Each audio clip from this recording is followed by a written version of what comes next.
Welcome to Fiction Audiobooks. If you enjoy the content, like and subscribing would be greatly appreciated. If you have any recommendations for novels, comment below. Please join my Patreon at https://www.patreon.com/fictionaudiobook. Chapter 90, Chapter 89, Goal Within Reach. After following the fallen angel for a few minutes, Kazuya entered a reserved hall. The strong smell of alcohol, loud laughter, and feminine voices echoed through the room. An elderly man with long gray hair and a matching beard was seated. He wore a golden and white monocle over his left eye, without the chain, and was dressed in a short blue robe with golden lining at the top and bottom of the collar, on the sleeves, and down the front to the hem. The rest of the robe was white, paired with matching shoes. He also wore a golden and black hat, divided into 5 small sections, each colored either black or gold. The top, middle, and bottom sections were golden, while the black sections were above and below the middle one. The black section featured blue orbs at the cardinal points, north, east, west, south, and so on, with red dots between the blue orbs. Although it was the first time he had seen him in person, Kazuya recognized him as Odin, the chief god of the Norse. The impression he got wasn't exactly the best. The ancient deity was surrounded by several beautiful women, leaning back in a relaxed manner, holding a frothing mug of beer.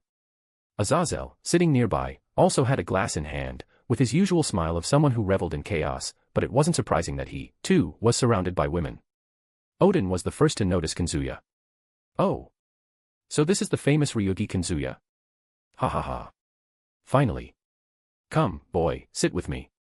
I need to see if you're as impressive as they say."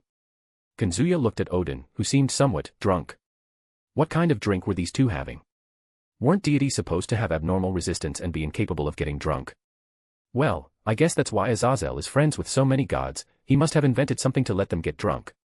Although, gods of wine like Dionysus are capable of that too. Anyway, shaking his head, he approached calmly and sat down. Took him long enough, but he's here. "Don't worry, Odin, he won't run off just because you're you," Azazel said with a slight smile as he drank and glanced at Odin. "Bah, don't pretend you weren't curious too. This kid defeated someone even the underworld couldn't handle," Odin said, amused. He looked at the boy in question and said, "It's a pleasure to meet you, Ryougi Kazuya." "Likewise," Kazuya said calmly. "From what I can see, your reputation for liking drinks and women wasn't an exaggeration."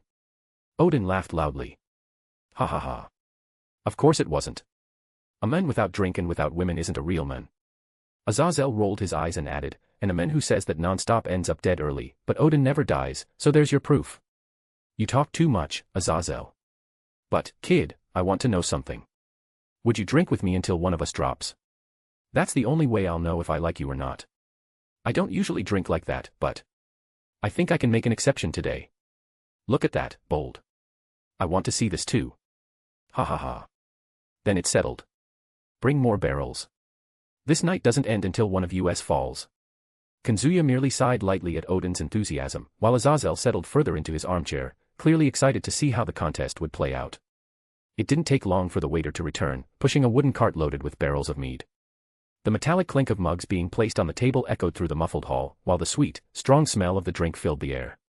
Odin rubbed his foam-soaked beard, laughing loudly, clearly thrilled. "This mead isn't ordinary, kid. It was made for gods and true warriors.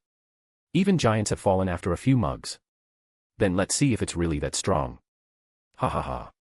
That's what I like. Courage before the first drop already shows who you are. Now, let's toast. Toast to what? To life, to the battles that make us greater, and to the women who warm us on cold nights. And to the choices we still have to make. Ha ha ha. Nice addition, kid. Now drink, and don't make me lose my patience." The mugs clashed hard, splashing foam across the table, and the two drank their first gulp as if it were just the start of a long, silent war. The mugs kept filling and emptying in an almost ritualistic rhythm. The hall, filled with the sweet smell of mead, was in a festive mood. With each gulp, Odin laughed louder, his voice booming like thunder, while his face gradually reddened. Time passed, but Kazuya remained still, serene, his mug always raised and emptied at the same calm pace. The noise from the women around grew, cheering Odin as if he were a champion in an arena. Some leaned on his shoulders, others clapped between laughs. Odin, already unsteady, seemed to savor their devotion even more. "You, hick, you're no ordinary human, ha ha ha. I'd have sent anyone else under the table after the 5th mug." Kazuya maintained his lazy calm. "I've been through this before. Back in school, my classmates always insisted on these kinds of contests. Most of them fell in no time. Compared to that, this isn't so different. He set his empty mug on the table with a dull thud.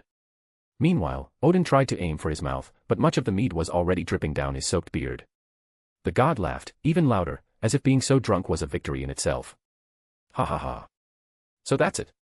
You're not just a warrior, you're a bottomless pit. Ha, this is fun. The women began to sing in chorus, swaying Odin's body, who was now practically sinking into his armchair, his eyes heavy, his breathing labored. Kazuya watched in silence. His mind briefly wandered back to his school days, when he was challenged at bars or school parties and, invariably, was the last one standing. The difference was that back then, victory meant nothing more than jealous glances or drunken laughter. Now, he had outdrunk a god. Nearby, Azazel propped his head on his hand, a tired smile on his face. His half-closed eyes betrayed that the drink had hit him too, though more subtly. I knew, Hick, this would happen, you really are full of surprises, Kazuya. Kazuya crossed his arms, watching the Norse god sink further into drunkenness, while the women sang around him. When it comes to drinking, I'm the most honorable. On the other hand, Odin, dead drunk, surrounded by women. I don't think there could be a scene more fitting for him. Azazel chuckled softly, before taking his last sip and setting the mug on the table. Exactly. Too fitting. Odin, still laughing quietly, gestured for the women to step back. One by one, they left, leaving the hall quieter, except for the sound of mead being poured and the faint clink of mugs. He leaned back, resting his elbows on the table, and began talking about Chaldea, its goals, and Kazuya's role as a leader. The conversation flowed naturally, Odin alternating between moments of clarity and small slurs due to the drink, but the tone remained serious. Kazuya listened, weighing each point, as they outlined the contours of a possible formal alliance. When the details were settled, they refilled their mugs and drank in silence, an Asgardian ritual that sealed the new partnership. Azazel, satisfied, stood up with one of the women, waving casually as he left, while Odin, staggering but smiling, also withdrew, leaving Kazuya alone. He stood up, stretching his arms and yawning lightly, feeling his body relax after the tension of the night. With a sigh, he crossed the empty hall, pushed open the door of the Black Dog Bar, and stepped out into the cool street air. In no hurry to return to Chaldea, he began walking lazily. A few meters away, a small convenience store still had its light on, and a colorful sign announced, Ice cream, open 24h. The neon reflected softly in the puddles on the sidewalk, creating small patches of color on the wet ground. Kazuya approached, observing the display with a certain lazy curiosity. Good evening, you're still open, right? Good evening. Of course, sir, we're open all night. Want to try a special flavor? The girl pointed to the variety of ice cream tubs. Some were common flavors like vanilla and chocolate, but others stood out, green tea with mochi pieces, sakura with cherry jam, citrus yuzu. Kazuya smiled faintly, grabbing a small spoon and choosing the green tea tub. He paid calmly, without haste, and left the store again, opening the lid. The first cold, slightly bitter spoonful of green tea made the night feel even quieter and more peaceful. He began walking through the narrow streets of the neighborhood, with no set destination, just absorbing the silence occasionally broken by a passing car or the distant sound of a train. The yellowish streetlights reflected off the power lines above, creating a soft web that seemed to follow his steps. Kazuya felt, in a way, somewhat lost. He was close to completing his goal of protecting humans from other supernatural beings. In fact, with Odin formally joining his alliance with other factions, following the future he had seen through his omniscience, it wouldn't be more than a few days before he'd have to deal with the rest of the Chaos Brigade. When that happened, the world would be at peace for a few months before being attacked by the outer gods already moving in the shadows. Since he didn't want any surprises regarding this, he had created a proper plan for all events until then to ensure they'd benefit him. Regarding that, in a way, he felt like Shadow with his Shadow Garden, someone who had abandoned everything to become the eminence in the shadows. He saw himself reflected in that sacrifice. He, too, had left everything behind, taking on the role of a hero of humanity, even knowing that such a burden didn't belong to him and that, in truth, he didn't need to carry it. Still, he chose to do so. Deep down, it had always been his most intimate desire, an almost childish dream born from his life as a master in Chaldea. And now, he was about to fulfill that purpose. But what would come next? For a moment, he considered the simple answer: he would do whatever he felt like, freely exploring different worlds. As for how to make that possible, he already had some ideas in mind. He would set aside the burden of being a sort of hero of humanity and, for the first time, seek to live a life truly worth living. He would try delicious foods, travel to the most beautiful places, and make a list of wishes to fulfill. He would, at last, let go a little. Thinking up to that point, a faint smile appeared on his lips. Kazuya took the last spoonful of ice cream and let out a sigh. He tossed the empty tub into a nearby trash can and stood still for a few seconds, watching the blue reflection of the store's sign dance in the puddles. His eyes gleamed for a moment, his irises turning a deep blue. Soon after, his body was enveloped in glowing particles, like crystal fragments dissolving in the wind. In the silence of the deserted street, he vanished completely in a soft blue glow. When he reappeared, he was no longer under Japan's night sky.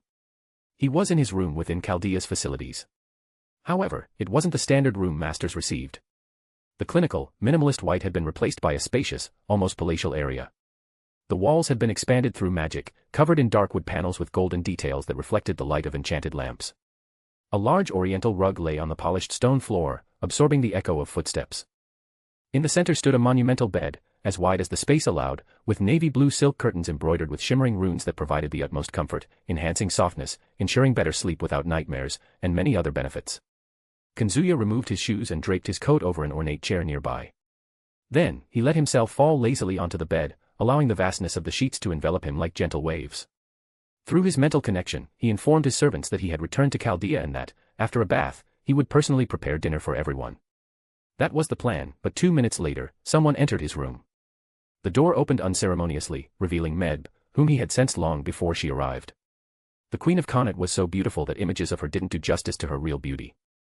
Her pink hair, smooth as silk and with a soft glow reminiscent of the dawn, cascaded to her waist like a mesmerizing mantle. A tiara-like crown rested on her head. Her yellowish eyes sparkled with a cruel charm, contrasting with the mischievous smiles that both confused and captivated anyone who dared to look at her for more than a few seconds. Her appearance was surprisingly youthful, short, slender, with subtle curves and medium-sized breasts, but possessing a magnetic presence capable of eclipsing any room she entered. Her flawless white skin gave the impression of being molded from porcelain. She wore a white dress that glided over her body like freshly fallen snow, conveying a deceptive, almost cruelly ironic purity. Delicate ruffles adorned the collar and shoulders, while the short skirt revealed her thighs. Her white gloves and stockings enhanced this image. The cheeky glint in her lilac eyes contrasted with the evident pout on her lips. Kazuya looked in her direction. "Master." She dragged out the word, almost singing, but with a note of childish irritation. "You didn't take me out to have fun today like you promised." She closed the door behind her with a snap and walked to the bed. "It's not fair, you know. I was ready since early, all pretty, waiting for you to call me to come along, but you took that prudish little girl." She placed her hands on her hips, tilting her head like a jealous wife who had waited too long. Without waiting for an immediate response, Medb climbed onto the bed on her knees, brazenly invading his space. She leaned in until her sweet perfume mingled with the room's faint scent. "And now you come back, tired, lie here like nothing happened, and I'm supposed to just deal with it. No, darling. If you think you can just brush me aside, you're mistaken." She slid her fingers across his chest, her touch light but intentional, while her lips curved into a smug smile. "You know very well that I'm the queen, and a queen needs to be adored, pampered, desired all the time. I don't want excuses. I want compensation." Medb leaned in even closer, her pink hair spilling over her shoulders, falling like a curtain around his face. Her gaze sparkled with that mix of desire and challenge. "So, are you going to give me attention now, or will I have to throw a tantrum like a neglected wife?" Kazuya raised an eyebrow at her performance, resting his head on the pillow as if he had all the time in the world. The lazy smile at the corner of his lips betrayed that he didn't take her complaint as seriously as she wanted. "Compensation, huh?" he murmured, looking at her face. "You talk as if I committed some heinous crime. Aren't you exaggerating just a little, my spoiled queen?" Medb pouted even more visibly, lightly tapping his chest with her fingertips, like a sulky child. "Exaggerating? Humph. You're lucky I'm in a good mood, master. Anyone else would already be on their knees begging for my forgiveness." He chuckled softly, closing his eyes for a moment, and responded with his characteristic ironic tone. "On their knees, huh? Funny. I could swear it's you who's on my bed right now. Seems like the power dynamic shifted a bit, don't you think?" Medb's lilac eyes gleamed, torn between irritation and amusement, as she leaned in further, her hair brushing against his face. "You love teasing me, but in the end, you always give in." "Maybe," he said, opening his eyes and looking at her closely. "Or maybe I just enjoy seeing how far my needy queen's tantrum will go. It's almost therapeutic." Medb huffed, but the faint blush on her cheeks showed he had hit the mark. She bit her lower lip, torn between maintaining her offended queen persona or giving into his game. "You really don't know when to stop, do you?" Kazuya sighed theatrically, bringing his hand to his chin as if reflecting. "Actually, I do. I just don't see a reason to stop when you're this cute." For a second, Medb lost her composure, her face visibly flushing. Then, she raised her chin again, trying to regain her air of superiority. Humph. Cute is the least I am. I'm irresistible. I won't argue with that, Kazuya replied in the same calm tone, sliding his hand through her hair. But if you're so set on being compensated, you'll have to convince me you really deserve it. The cheeky smile returned to Meb's face immediately, as if he had just ignited the spark she wanted. A/N, guys, I want to hear your opinion. Kazuya will soon be putting together a new wish list, and I'd like to know, what kind of item would you like to see included in it? It could be something useful for battles, legendary treasures, relics from other worlds, or even unusual items that would match his personality and his summons. Share your ideas in the comments. Who knows, maybe the wish you suggest will show up in the story in the near future. Books for $5.99, you get full access to all content, no holding back. Thank you so much for your support, and see you in the next chapter. Chapter 91, Chapter 89.5, Queen of Connacht, Meb. Meb always had a thing for warriors. Powerful men were her weakness. Not the frail, nor the submissive, but those who carried an untamable spark, a strength that wouldn't bend, even before a queen. The more unattainable, the more irresistible they became. That's how it was with Kuoh, her impossible passion, the refusal that turned her into vengeance. That's how it would always be, for she didn't seek affection, but conquest. Her love was possession, her affection, a war. And then, when defeat came at her hands even after she had fulfilled her desire and had Kuoh in her bed as she always wanted. In that moment when she was fallen and looked into the blue eyes that stared at her with pity. It was in that instant that something inside her twisted. There was no nobility in his origin, no crowns upon his head. Yet, every decision he made carried the weight of a king. He wasn't strong, nor particularly impressive. But even so, she saw him as a warrior who should never have survived the battles he faced, yet always returned, even when the world seemed to collapse. And for someone like her, that was more precious than any jewel. Her spoiled, arrogant heart demanded to be the center of attention, and that man with blue eyes. Kazuya was the only one who could satisfy that desire without becoming a fragile servant. He looked at her not as an untouchable goddess, but as someone who needed to be endured, confronted, challenged. That look was unbearable. That look was irresistible. Love? No, it wasn't a pure feeling. It was a flame that burned between lust and obsession, between the desire to possess and the fear of losing. She didn't love like mortals do. She loved like a queen, with destructive intensity, with boundless jealousy, with the certainty that if the world rejected her, she would make the world bleed. And that's how her passion was born. Not by chance, not by whim. But because Ryougi Kazuya represented the ultimate challenge of her life, the man impossible to dominate, the prize no other queen would ever dare to claim. And she tried to do so in the time she lived in Chaldea. But as they faced the dangers of singularities and lost belts, something began to change. She, who had always lived for desire and whim, started to notice a silent restlessness. She waited for him in ways she couldn't explain, felt her heart race not for the battle itself, but because he was there, by her side, breathing, intact. Each shared victory, each plan that succeeded thanks to their collaboration, began to take on a meaning that went beyond the mere pleasure of conquest. She, who had slept with any powerful man who caught her eye, began to realize that no other being could spark the same fascination. No other warrior or king could even come close to the attention and care she reserved for him. Slowly, her old nature as a libertine and conquering queen gave way to something new, an intense, silent attachment that consumed her mind and set her heart ablaze in a way she had never experienced. During each battle, as the world shattered around them, she felt a mix of pride and concern. Pride for standing beside a man she recognized as her equal in strength and intelligence, concern for knowing that his survival depended not only on victory, but on keeping him alive. He was no longer just a challenge or a prize, he had become the axis of her actions, the center of her world. And so, slowly, the woman who once lived for desire and pleasure, who turned every conquest into a power game, ceased to exist. In her place emerged someone capable of love. Not superficially, nor fleetingly, but deeply, silently, completely. Only he mattered. No other man, no other glory, no other conquest could rival his presence.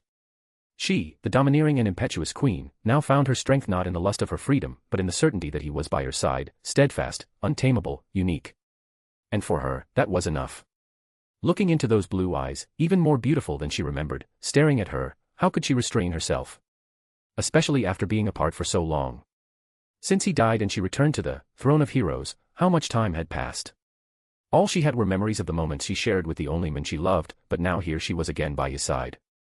Though his appearance had changed, though his personality had shifted, that spirit in his eyes that had won her over was still there. And for her, him being even more handsome and powerful was even more thrilling.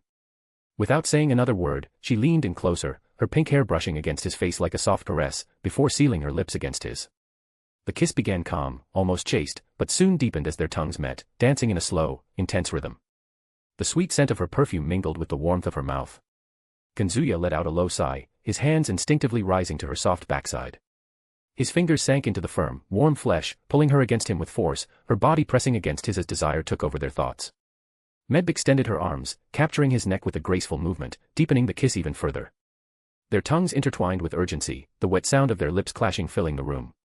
With a muffled moan, Medb pulled away from the kiss, her lips swollen and her eyes gleaming with provocation. She trailed her lips along his jaw, down to his neck, where she left a path of hot, wet kisses. "You drive me crazy, you know," she whispered against his skin, her voice laced with mischief. With a swift motion, she tore the top of Kazuya's clothes, exposing his perfect physique, defined muscles, smooth skin, and a chest rising and falling with quickened breaths. "This body and this life, it's truly to my liking." She traced a line of kisses across his chest, descending slowly to his abdomen, each touch of her lips accompanied by a satisfied sigh. Kazuya watched her with a mix of surprise and desire, his body reacting to every kiss. Medb, without missing a beat, slid her hands to his pants, unbuttoning them with skill and pulling them down along with his underwear. His cock sprang free, hard and throbbing, the veins standing out against the purple glands. It lightly tapped her chin, and Medb let out a teasing giggle, rubbing it against her soft cheek before wrapping her palm around it. "Look at this, perfect for a queen," she said, her voice husky, as she massaged the length with slow, firm movements, feeling it pulse against her fingers. She lowered her face, her lips brushing the tip before opening her mouth and starting to lick, her warm, wet tongue tracing circles around the glands. Kazuya let out a low moan, his body writhing with pleasure as she took him deeper, swallowing his entire cock like a professional.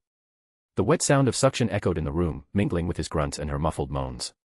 Medb moved her head up and down, her throat adjusting to his size, her lips stretched around the length as saliva dripped down her chin.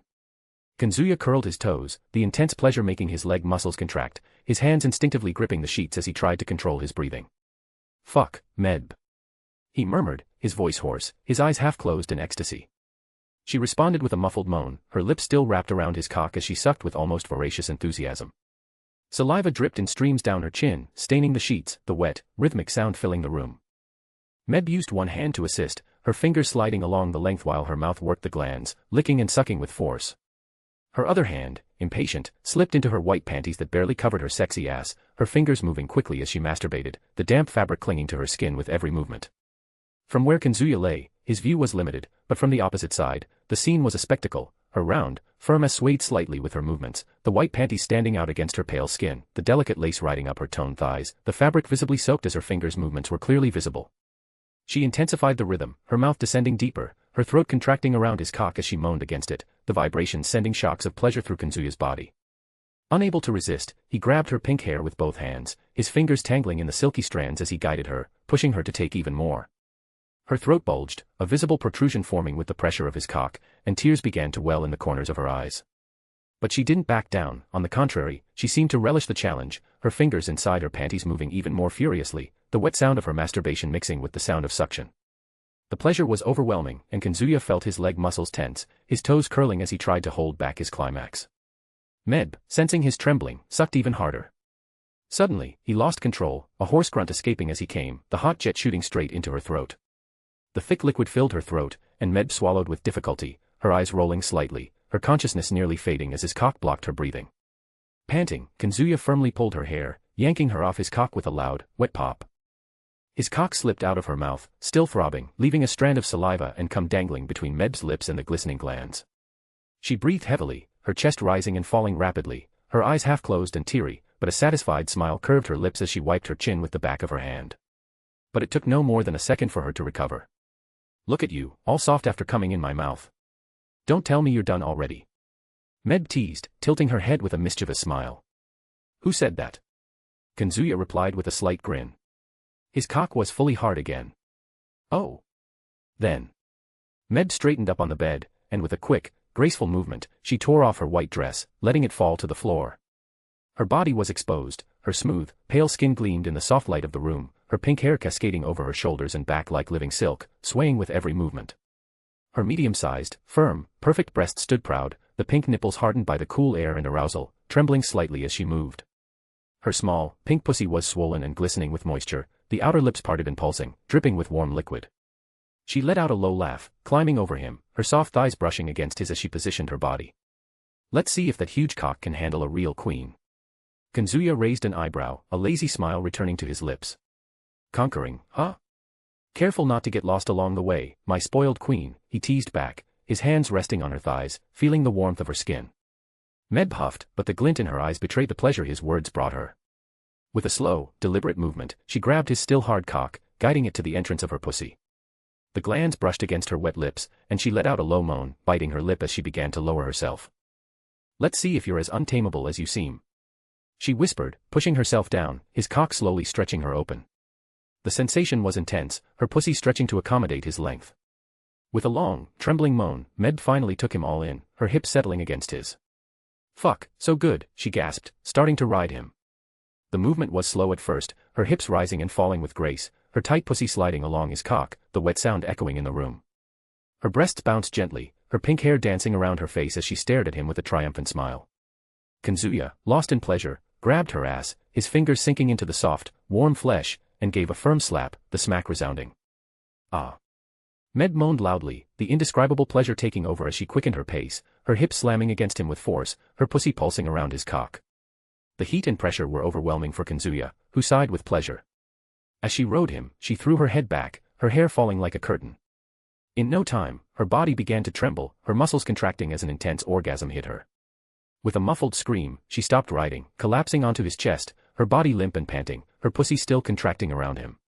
Kazuya smiled, his hands squeezing her ass firmly before spreading them, revealing her open pussy around his cock, the red, swollen lips gripping it as liquid dripped.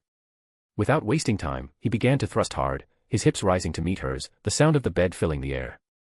Ah, so delicious. Keep going, master. Fuck my pussy, go. Med moaned even louder, her nails digging into his shoulders, her body arching as she tried to kiss him, their lips clashing in a clumsy, hungry kiss. In a few seconds, another orgasm hit her, her body convulsing as she screamed against his mouth, her pussy gushing hot liquid that dripped down her thighs. But Kazuya didn't stop, he kept fucking her hard, his movements relentless, his cock sliding deep as she clung to him, almost desperate. He slapped her ass again, the smack echoing, and slid a finger to her tight little asshole, pressing against the entrance. Med gasped, her body trembling with the new sensation, her eyes rolling as the pleasure pushed her to a new limit. Kazuya, with a mischievous smile, pulled his finger from her asshole and brought it to her mouth, which was moaning loudly. Ah. She let out, her voice broken, instinctively licking his finger as her lilac eyes gleamed with desire. He then slid it back, pressing against her tight asshole, teasing the sensitive skin while continuing to fuck her hard. His finger circled slowly, exploring, as his hips slammed against hers, the thud-thud-thud of the bed echoing in the room. Ah. Kazuya, more. Med screamed, her body writhing as the pleasure intensified.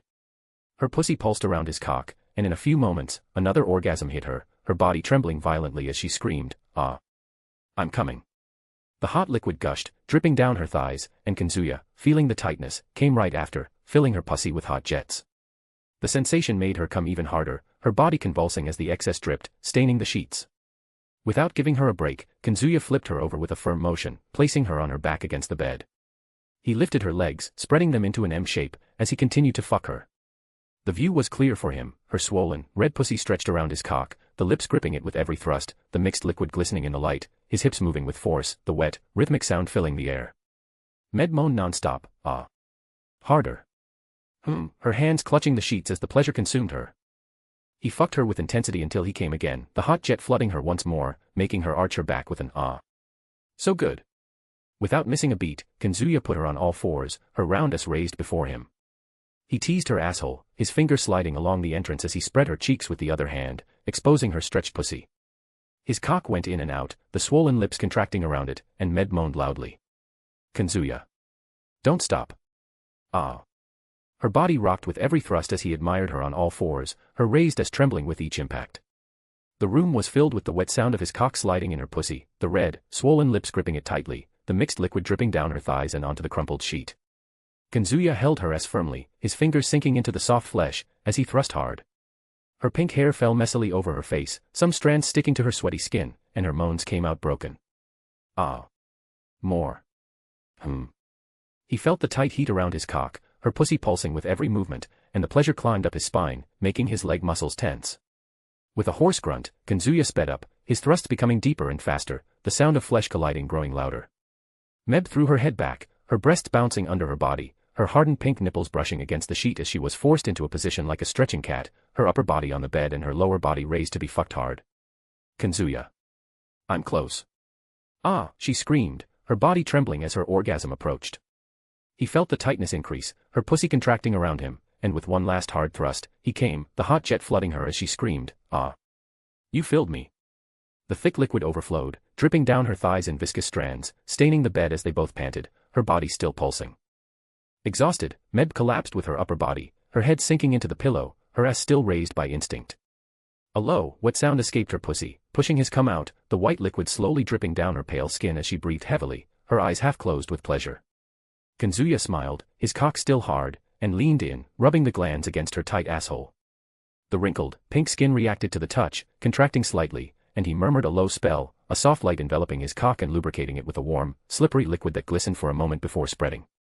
As a master of magic, this kind of trick was very useful, and he used it often. He aligned his cock with her asshole's entrance. Meb snapped out of her orgasmic trance and gasped as she felt him teasing her with his cock, ah. Go slow, and he pushed slowly, feeling the initial resistance give way with a soft pop. The tight heat enveloped him, the inner walls gripping and adjusting to his size, the lubricant easing the penetration. He advanced centimeter by centimeter, the sensation of pressure and heat climbing up his spine as Meb moaned, So big. Ah. Her asshole stretched, and she clutched the sheets, her nails digging into the fabric. Kazuya began to move, his hips rocking in a slow but firm rhythm, his cock sliding in her tight asshole. The wet sound of the lubricant mixed with her moans, ah. Deeper. He held her cheeks, spreading them to see the whole contract around his cock. Her soft skin trembled with each thrust, and he gave a light slap, a smack, drawing an ah from her. The pleasure was intense, the suffocating tightness pushing him to the edge, and he sped up. Med pushed her hips back, meeting his movements, her asshole tightening even more as she screamed, Kazuya. I'm coming. Ah. Her orgasm hit her, her body trembling, and Kazuya came right after, the hot jet filling her asshole as she convulsed. But he didn't stop. With a quick motion, he put Medb on her stomach, her body sinking into the mattress. He aligned his cock again, the lubricant still aiding, and pushed, her asshole yielding with a muffled moan from her.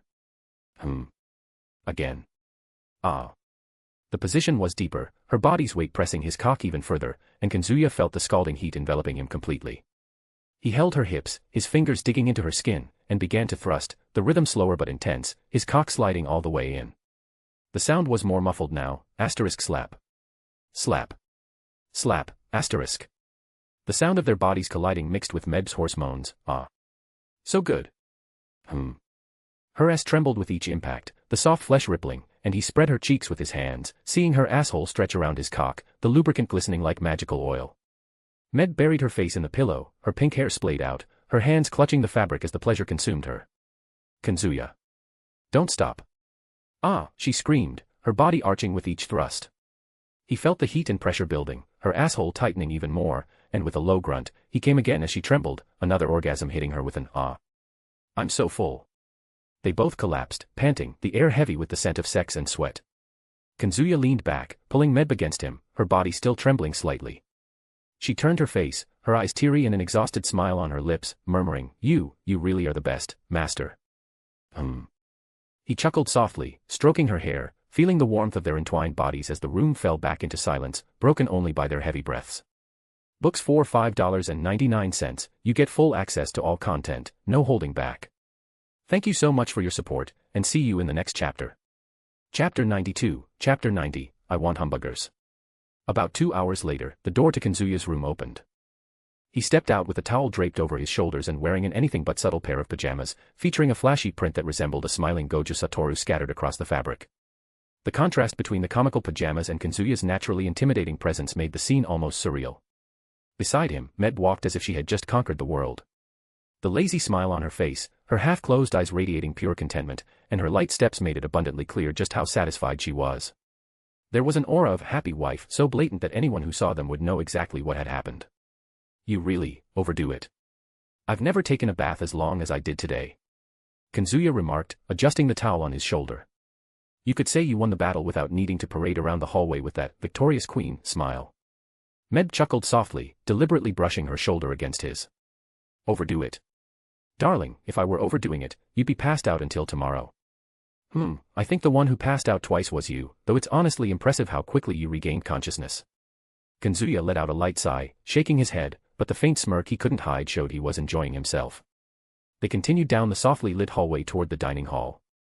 Oh, speaking of rewards, Kazuya broke the silence, I had a meeting with some big shots today, and one of them was Seraphal Leviathan. Med raised an eyebrow, intrigued.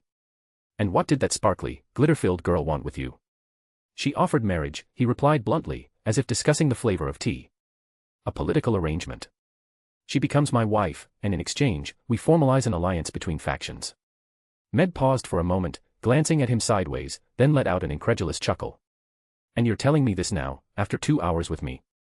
Honestly, master, your timing borders on cruel. I just thought you'd want to give your opinion, Kazuya countered calmly. Since you're always saying you're my queen, it's only fair. The glint in Med's eyes flickered between teasing and something more serious. After a few seconds, she sighed and responded, here's my advice, accept it. Political marriages have always existed, and if that girl is really putting her power on the table for a ring, you only stand to gain. As long as you know how to separate duty from desire. You're telling me to accept another marriage while walking beside me like you're my legitimate wife. Med smiled with an almost infuriating confidence. Exactly. Because I know that, in the end, the one who truly rules your heart and body is me. The rest are just alliances. I'm the indulgence. Kazuya didn't reply immediately. Don't let Ishtar hear you, or Ereshkigal, she's kind of possessive. Oh, and let's not forget Gilchan. Med brought a hand to her mouth and laughed, her melodic laugh almost a provocation. Oh, please. Ishtar might be a bit like me in some ways, but she melts completely when you compliment her. Ereshkigal, yes, she's jealous, but excessive jealousy only shows who's already lost. And as for Gilgamesh. She tilted her head, lightly biting her lower lip, as if amused just by the thought. Well, she can act as haughty as she wants, but we all know how much she loves being called my queen. Kazuya sighed deeply, running a hand through his still damp hair. You also melt when I compliment you, you're jealous and possessive, and you love being called my queen. So, I don't get why you're saying this. Isn't it obvious, master? I'm not just a wife. I'm indulgence in the form of a woman. It's only natural that the others fear or admire me. In other words, they're just copies of me and will never measure up. You really have incredible self-esteem. Kazuya muttered, unable to hold back a slight laugh. Before Med could retort, they reached the grand dining hall of Chaldea. The sound of conversations, plates, and cutlery echoed from the other side of the door, mingled with the tempting aroma of freshly cooked food. In the kitchen, Tamamo no Mae was busy stirring pots and organizing ingredients with the radiant dedication of a devoted wife. Beside her, Jean held a tray and helped with an almost maternal calm, while Asia smiled shyly, washing vegetables. In the main hall, the atmosphere was less harmonious. One of the women who first caught his attention was sprawled in a chair, as if etiquette was a concept invented solely for others. With her boots propped up on the table and a piece of meat in her hand, she devoured her meal with the enthusiasm of a barbarian at a feast. It was Mordred Pendragon, yes, the Knight of Rebellion. Her body didn't boast exaggerated curves, but there was a raw, wild beauty to her. Slim, standing at just 154 centimeters, she had a slender waist and a defined abdomen, shaped not by vanity but by the sword and battle. Her small bust harmonized naturally with her athletic silhouette. Her green eyes burned with an almost defiant intensity, accentuated by strong eyebrows and well-defined lashes. Her blonde hair, of medium length, was tied back in a practical ponytail, though some braids on the sides gave her a rebellious air. On the other side, Saber Alter stared at her plate as if it had committed some offense against her dignity. Her expression said it all, a hamburger would fix this, but of course, no one here has the slightest competence to bring me one. Meanwhile, Jean Alter remained in her own island of boredom. Arms crossed, her foot tapping the floor impatiently, her gaze that of someone who had lost patience before even entering the room. Her dark attire only heightened her bored rebel queen posture. Altria maintained a serene demeanor, but her face lit up the moment Kazuya entered. Beside her was another woman, a sister. No. It was her Alter version, identical in appearance except for paler skin and lighter hair. Altria Alter huffed, trying to hide the blush creeping up her cheeks while muttering something inaudible. Both wore modern clothes, sweatpants and hoodies, differing only in color, with Altria's being cream and Altria Alter's black.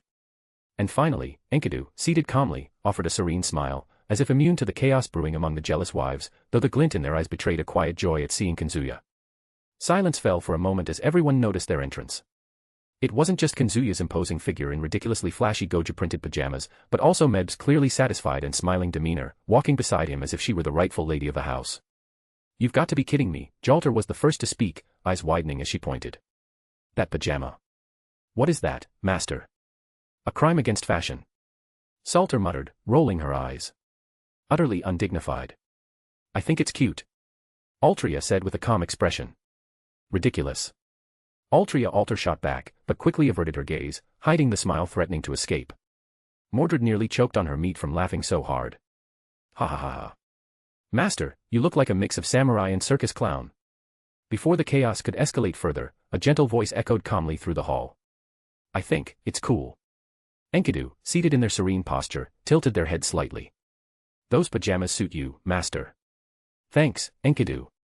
Kazuya merely sighed and pulled the towel tighter over his shoulders, as if resignedly accepting the rest of the comments. As for the rest of you, no need to worry about my pajamas. I just came to cook.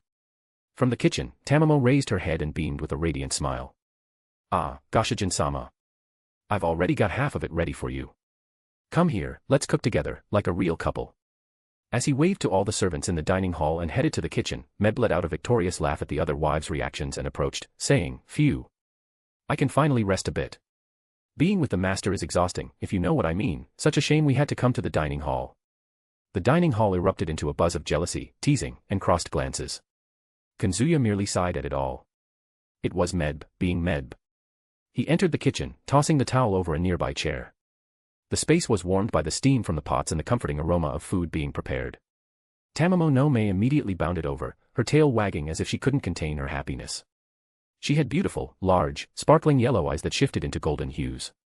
Her smooth, pinkish hair could be seen both long and short. With a front bang cut, she tied most of it back with a large blue ribbon, leaving some strands loose on the sides of her face. Her skin was radiant and fair, exuding an enchanting beauty. Of average height, she had a well-defined body with a striking bust. Despite her human appearance, she had some fox-like traits, such as her ears and possible tails, with soft golden fur. She wore an apron over casual clothes. Goshijin-sama. You took so long, I was starting to feel neglected. She grabbed his arm and practically dragged him to the stove. Tamamo, watch the pan, Kazuya said calmly, moving the skillet to keep the hot oil from splashing. Don't worry, even if I get burned, it'll be a scar of love, she replied, her dreamy smile unwavering as she rubbed against his arm. Jean, organizing a tray with already served plates, sighed softly but didn't lose the gentleness in her gaze. Tamamo, please, don't get in the way. He came to cook, not to be your plaything. Master, let me help organize the spices and utensils so you don't get distracted. She approached and, with an almost maternal calm, gently took the knife from Tamamo's hands before handing it to Kazuya. You always end up overwhelmed. I'm happy to ease some of that burden. Kazuya took the knife and began chopping vegetables, his focus on the precise movement of the blade. You three have already done plenty. I'll finish the rest quickly. No need to worry so much. Kazuya. I want to help. Asia suddenly spoke up, her voice shy but determined. Her hands, still wet from washing vegetables, gripped the edge of her white apron. He glanced at her for a moment, and a faint smile escaped. Still not used to this kind of thing, Asia. You don't need to ask my permission or be so shy about helping. Take care of the rice. Just rinse it well and put it in the rice cooker. Yes, she replied, her face lighting up with encouragement. She headed to the sink, nearly tripping but with a sincere dedication that drew a small chuckle from Kazuya. Look at how cute she is, Tamamo commented, resting her chin on his shoulder as she watched Asia fumble. But, Goshijin-sama, don't you think I'm much more efficient as a wife? I know all the spices you like, and I've already got the broth at the perfect point. Being efficient is important, Jean interjected, her tone still gentle. But what matters is sincerity. Asia may not have experience, but her effort is something even you, Tamamo, should admire. Tamamo puffed out her cheeks, huffing like a sulky child. You always talk so nicely, but deep down, you just want his attention too, Jean-chan. I bet you're thinking about how you look like a serious, reliable wife right now. Jean averted her gaze, a faint blush coloring her cheeks, but she maintained her composure. If that makes him feel secure, I see no harm in it. Kazuya paused his chopping for a moment, resting the knife on the cutting board. He looked at the three of them calmly, but the smile on his face betrayed how accustomed he was to this scene. You two have different ways of showing care. But in the end, that's what makes things less heavy for me. Tamamo immediately beamed, clinging even tighter to his arm. See? He prefers my absolute devotion. I'm already the #1 wife in heart and in the kitchen. That's what you think, Jean murmured, without any hostility. Asia returned from the sink at that moment, her face slightly wet from water splashes but with a sincere smile. The rice is ready to cook. Good job, Asia, Kazuya said, giving her a gentle pat on the head. After that, he finished chopping the vegetables, tossed them into an already hot skillet, and let the sound of sizzling fill part of the kitchen. The aroma spread quickly, drawing curious glances through the small window connecting the kitchen to the dining hall. As he stirred calmly, a murmur caught his attention. Hamburger. Salter, leaning on the counter as if it were the last resort of a condemned soul, stared at him with eyes that said more than words, "Bring me decent meat or perish." You really came to the kitchen to ask for that? Kazuya raised an eyebrow, washing his hands before grabbing some ground beef. It's not a request. It's a demand, Salter shot back. Before Kazuya could respond, another blonde head popped up beside him, with a mischievous grin and a piece of meat still in her mouth. He. Hamburger. Now we're talking my language. Mordred slammed her hand on the wooden counter, excited. Master, make 2. No, 3. I can handle more. You've already eaten enough to feed a squadron. Kazuya sighed, calmly shaping the meat patties. If you explode afterward, don't come complaining. Mordred just laughed, without a shred of shame. Exploding gloriously on the battlefield of the dining hall is also a victory, Master. Salter rolled her eyes. Pathetic. Jealous I'm getting the hamburger first, huh? Mordred shot back, her teasing glint almost childlike. Kazuya just placed the 2 meat patties on the griddle, the aroma intensifying as he prepared the buns. From the dining hall, new voices began to mingle with the buzz. One by one, other servants entered the dining hall, drawn by the aroma and the commotion. First came Edmond Dantes, dressed in simple yet elegant dark-toned clothes. As always, Valerie accompanied him, wearing a striking red dress. Shortly after, Ereshkigal appeared. Her long golden hair cascaded over the black jacket she wore, contrasting with the short shorts that revealed her light frame. The moment her eyes landed on Kazuya, a blush spread across her delicate face. She tried to look away, but it was futile. Every gesture betrayed the silent jealousy consuming her at seeing him with Jean, Asia, and Tamamo no Mae. Beside her, as always, was Ishtar. A tight black dress hugged her curves, complemented by high heels.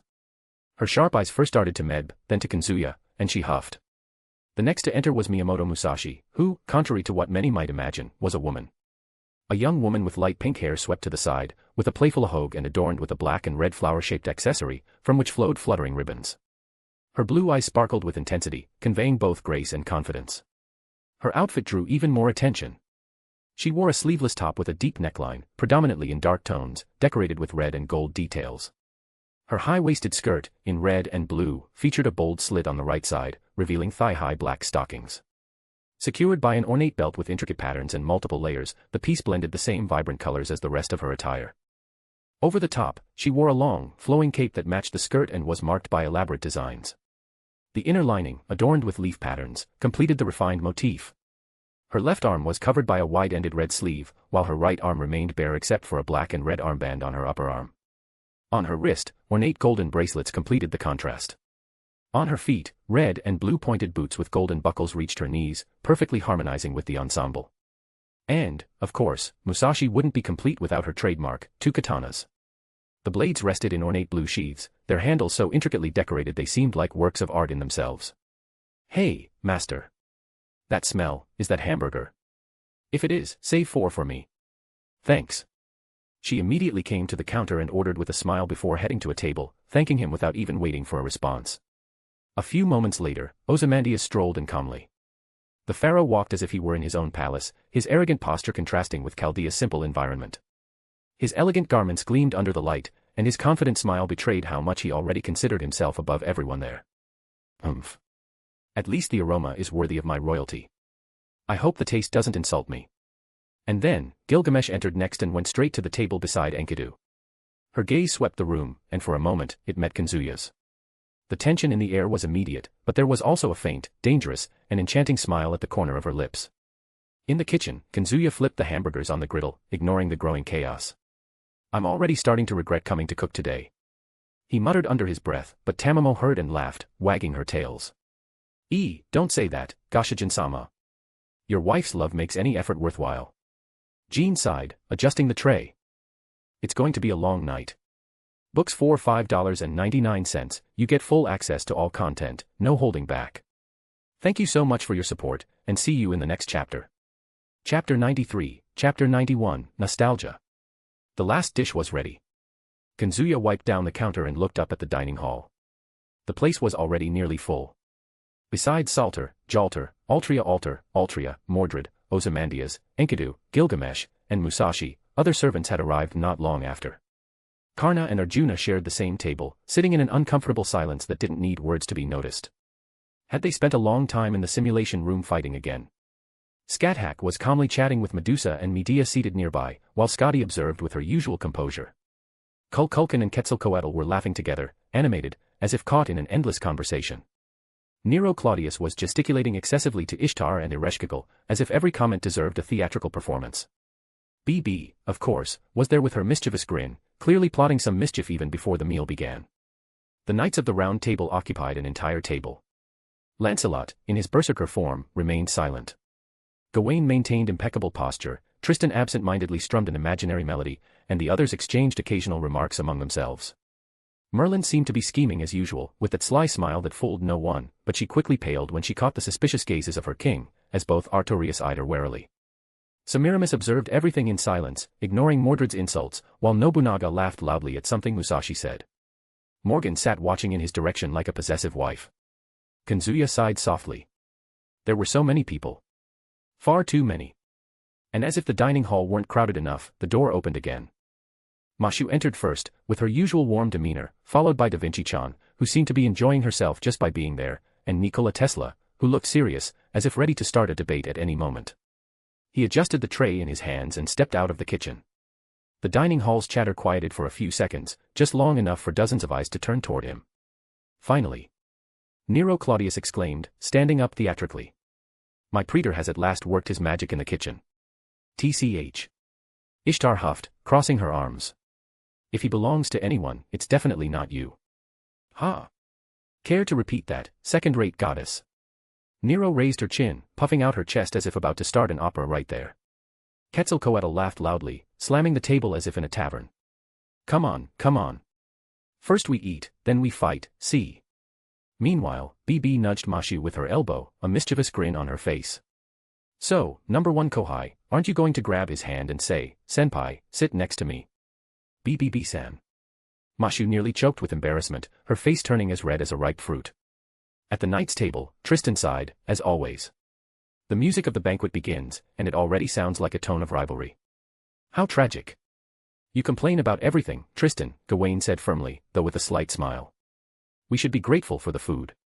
Food made by his hands, no less, Bedivere added with his usual serenity.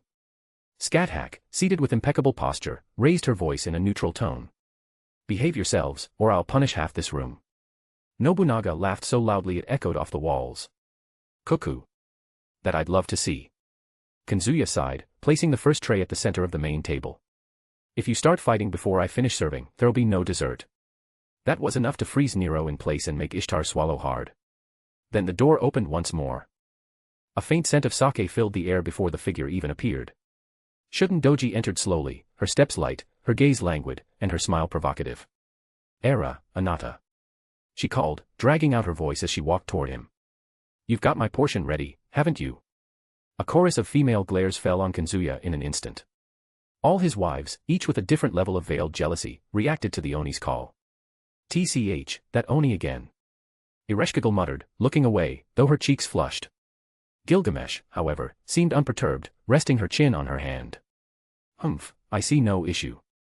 But if anyone dares to steal what's mine, they won't leave here unscathed. Shuden Doji just chuckled softly, ignoring the jabs, and approached Kazuya as if no one else existed. Nikola Tesla commented, drama is inevitable when so many women share the same focal point. It's statistically predictable. Scientific or not, this place feels more like a romantic comedy stage than a dining hall, Da Vinci remarked, laughing loudly. Kazuya placed another tray on the table, and that's when Nero, impatient, grabbed a plate. Finally. My art deserves to be nourished.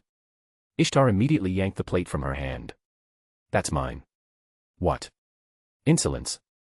The two nearly lunged across the table, but Quetzalcoatl was already laughing and serving herself without ceremony. Share, Hermanitas. The food's too good to waste fighting. Meanwhile, Mashu subtly pulled a chair closer. Senpai, if you want, you can sit here. BB winked at her, amused. Look at that, you're learning fast. Medusa, quiet until then, sighed. You all make too much noise. Medea raised an eyebrow. To think I have to share a meal with this group. Humph, complain less, eat more, Nobunaga retorted, already eating as if at a war banquet. Merlin chuckled lightly. Ah, but it's fun to watch such chaos. It's been a while since I've seen this up close. Scathack served herself calmly and commented, without changing her tone. You're all too busy fighting for the master's attention. In the end, he's my disciple too. Ha. Ishtar and Nero said in unison. Gilgamesh let out a low, almost imperceptible laugh. Disciple or not, the fact is he's already mine. The rest are scraps. Silence fell for half a second before several voices overlapped in protest. What do you mean, yours? Ereshkigal shouted. Oh. Don't be arrogant, Semiramis retorted. If he belongs to anyone, it's me. Ridiculous. Ishtar slammed the table. He's made it clear who he belongs to. Sweet delusion, BB laughed. The entire dining hall turned into a cacophony. Karna, watching the chaos, merely sighed. Arjuna crossed his arms. A pointless spectacle. But at least they're happy, Tristan commented, melancholic, while strumming invisibly. Kazuya, for his part, placed the final tray on the table, took a deep breath, and raised his voice. If you keep arguing, I'll eat everything myself, and there'll be nothing left for you. Silence. A heavy but brief silence. Within seconds, all the plates began to be served in a suspiciously quiet manner, as if nothing had happened. Heh, Nobunaga bit into a piece of meat and pointed at Kazuya. That threat was worthy of a general. Mashu smiled shyly. Senpai, everyone just wants to be close to you. Kazuya scratched the back of his neck, exasperated. And I just want you all to eat in peace. Shouldn't Doji leaned closer, resting her chin on his shoulder. Don't worry, Anata. I always eat well when it's you serving. A flush crept up the faces of several women around. Nero nearly flung her plate into the air. Ishtar raised her glass as if it were a challenge. Gilgamesh merely closed her eyes, smirking faintly. BB, seizing the moment, nudged Ereshkigal. Hey, are you going to let her take all his space, or are you going to do something? Ereshkigal huffed. Not yet. Medusa, finally, spoke softly. I know I shouldn't interfere, but... She cast a subtle glance at Kazuya. He probably just wants everyone to eat. Exactly, Kazuya said, sighing and adjusting a tray of vegetables. If you fight, no one eats. Period. Meanwhile, Shuden took a piece of meat from Kazuya's plate and bit into it with satisfaction. As delicious as I imagined. Anata, you always get it right.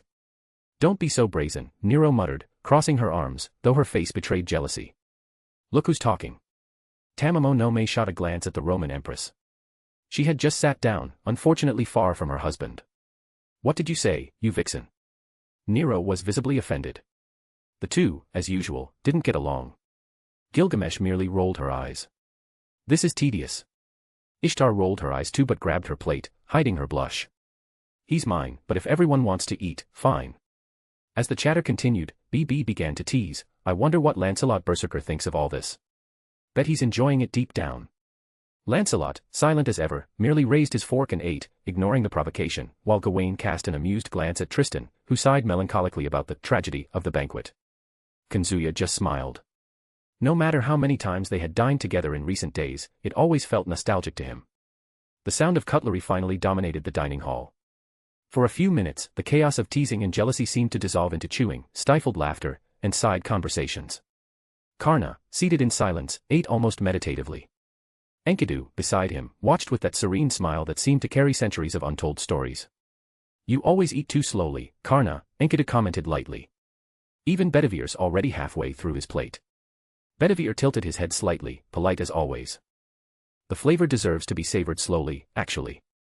Though I admit I may have been a bit too quick. Tristan sighed, resting his hand on his face while picking at some vegetables. Ah, the banquet is bountiful, but my soul still finds melancholic notes in this setting. Could you, for once, eat without composing elegies?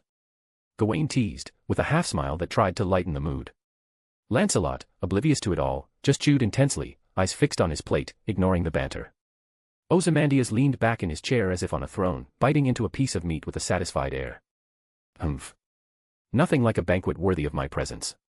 I'll admit, master of the kitchen, you've surpassed even some of my old servants in Egypt. Tesla, on the other side, adjusted his glasses. An observation, this dinner, in terms of organization and preparation, exceeds what would be considered acceptable even for kings. It's not just a matter of taste but of meticulous execution. Ozymandias shot him a disdainful look. You call the cold words of science what I call divine art. Tesla raised an eyebrow but chose to keep eating. On the women's side, conversations wove together like threads in a tapestry. Scat-Hack, impeccable as always, tasted the meat calmly. Good seasoning. Balanced. He's learned well. Scotty, beside her, gave a faint but genuine smile. I agree. He's improved since his first attempts, though he still needs to not overwork himself so much. Mashu listened quietly but couldn't resist murmuring, Senpai tries so hard for all of us. BB, of course, nudged her with her elbow. Fufufu, and you seize every chance to blush, Kohai. So innocent. Mashu nearly dropped her fork. BBB-san. Ishtar and Ereshkigal, as usual, were already trading barbs between bites. You're eating too much, sister, Ishtar accused, pointing her fork. Me. Ereshkigal nearly choked. Look at your plate before you say that. Altria Lancer and her altar version were nearby but in stark contrast. The former maintained her noble posture, eating slowly. The meal is worthy. I recommend you don't argue during it. The altar, on the other hand, was devouring her plate like a warrior on campaign. Ha! Who has time to argue when the food's this good? I agree, Oyaji. Mordred chimed in. Saber Altar merely huffed, resting her fork with sharp elegance. You all talk too much. On the other side, Jean smiled gently, making sure Asia ate slowly. Take your time, okay. There's plenty more. Asia, shy, nodded. Thank you, Jean. Jalter, eating with more gusto, looked at the scene and grumbled, you spoil her too much, Jean. She'll get clingy like that. And you fight with her too much, Jean retorted, smiling unfazed.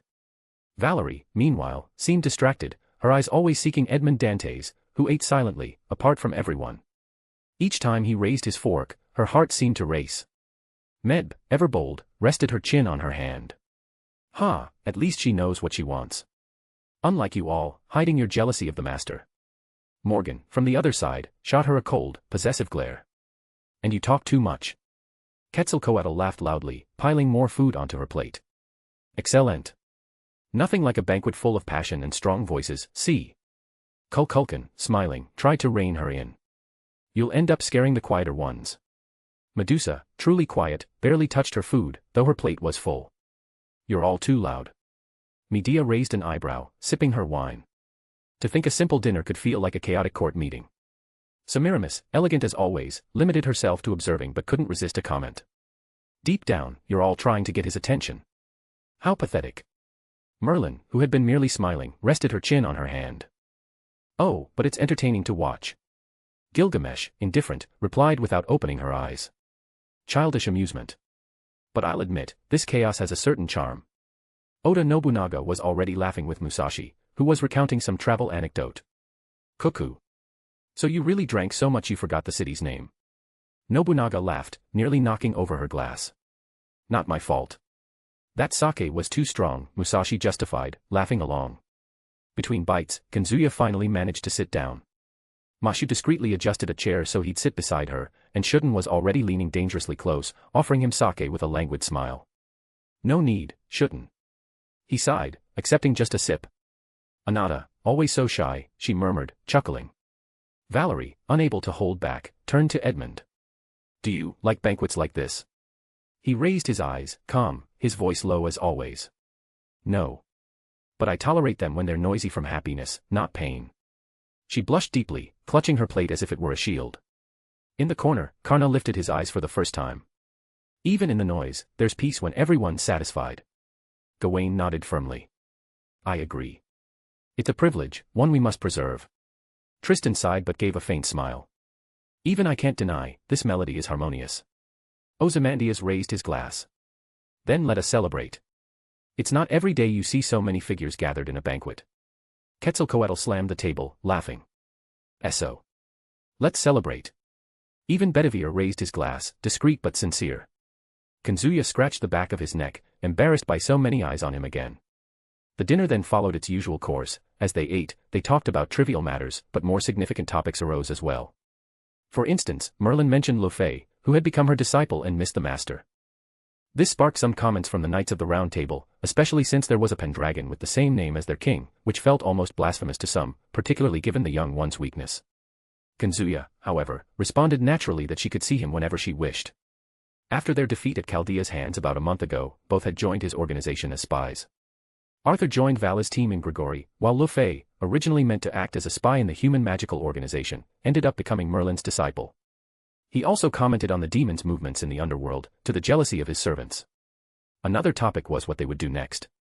After discussing all this, the dinner ended, and everyone went off to do their own things. Except for Kazuya, who had some duties as the husband of many wives to fulfill. A/N, Sparkles Extra Chapter Goals Sparkles. Books for every 5 5-star reviews plus 1 extra chapter released. Gemstone for every 100 Power Stones plus 1 extra chapter released. The more support you give, the faster new chapters will arrive. Rocket Fire. Books for $5.99, you get full access to all content, no holding back. Thank you so much for your support, and see you in the next chapter. Chapter 94, Chapter 92, Fate has mysterious ways of acting. The following morning arrived lazily. There was no longer the clamor of euphoria from last night's banquet, nor the corridors filled with loud laughter or the hurried steps of servants stumbling back to their quarters. The silence of Chaldea reigned, broken only by distant voices and the occasional sound of doors closing. Outside, snow blanketed the world in absolute white, but inside, thanks to Kazuya's whim, the atmosphere had shifted, sunny mornings. The sun streamed through the wide windows, painting the corridors with a soft golden hue that spread as if the light itself sought to chase away the lethargy of a poorly slept night. After a long bath, Kazuya walked down the corridor toward the dining hall, adjusting his still damp hair with his hand. He yawned, stretching his arms in an exaggerated manner, as if carrying the weight of 3 sleepless nights in one. It feels like yesterday lasted 3 days. He muttered to himself, recalling the banquet, the chaos, and everything that came after. Upon entering the dining hall, the aroma of fresh coffee and warm bread already filled the air. It was almost comforting, as if the kitchen had tried to erase the remnants of the collective hangover lingering over the place. The room was nearly empty, save for a single presence, Kuoh. She sat there, a delicate teacup cradled between her hands, her gaze radiant even in silence. The aura she exuded was almost luminous, as if her mere presence purified the heavy morning air. As soon as she saw him, a genuine, warm smile spread across her face. "Good morning, master." Her voice was firm yet soft, like music that effortlessly seeps in. Kazuya blinked a few times, surprised. "Kuoh, you're up early, huh?" "Yes." "You too, couldn't sleep any longer, master." "Unfortunately not. I'd have preferred another 2 hours of sleep. But duty calls." "Master." She tilted her head slightly, her smile unwavering. "You need to take a break sometimes. Since you carry more responsibilities than anyone here, even your rest becomes part of your duty." "Easier said than done." Kazuya sighed, walking toward the kitchen. He opened a cabinet, pulled out coffee grounds, and set water to boil. "Want more coffee?" "If it's made by you, always." She replied without hesitation. He couldn't help but smile. "Well, aren't you sweet? It's almost like you're trying to win me over again, even though you're already my wife." Kuoh rested her chin on her hand, watching him intently. Her eyes held that calm intensity, like a morning sun that doesn't burn but warms. "And why wouldn't I? Love isn't something you win once and put on a shelf. It's like the sun that rises every day. I'll always want to win you over." For a few seconds, silence stretched between them, broken only by the bubbling of the boiling water. Kazuya looked away, uncomfortable. Though he was used to handling pretty words, it was different coming from her. It wasn't flattery, manipulation, or teasing. It was truth. That unsettled him because he didn't quite know how to respond. While he prepared the coffee, Kuoh didn't take her eyes off him. There was something in the way she watched him, as if she were trying to memorize every movement, every detail. To anyone else, it might feel suffocating. To him, it was both uncomfortable and, oddly pleasant. Kuoh, after all, wasn't born to feel human love. Her affection had always been vast, universal, like a wind that blows for everyone. But with him, it was different. In silence, she recalled how she had fallen in love. Not because of a heroic act or an impossible promise, but because of the way he walked across the battlefield, always forward, always resolute, even when the impossible weighed on his shoulders. She didn't need to say any of this aloud, it was all in her eyes. Kazuya poured the coffee into 2 cups and returned to the table. "Here." "Thank you." Kuoh accepted the cup as if it were a precious gift. She took a slow sip, never breaking eye contact with him. He took a sip too, sitting across from her. The warmth of the drink seemed to finally wake him up. For a moment, silence reigned again. Kuoh was the first to break it. She set her cup down and leaned forward slightly, resting her arm delicately on the table. "About yesterday, it was fun, wasn't it, master?" It felt like we were back in the good old days in our old Chaldea.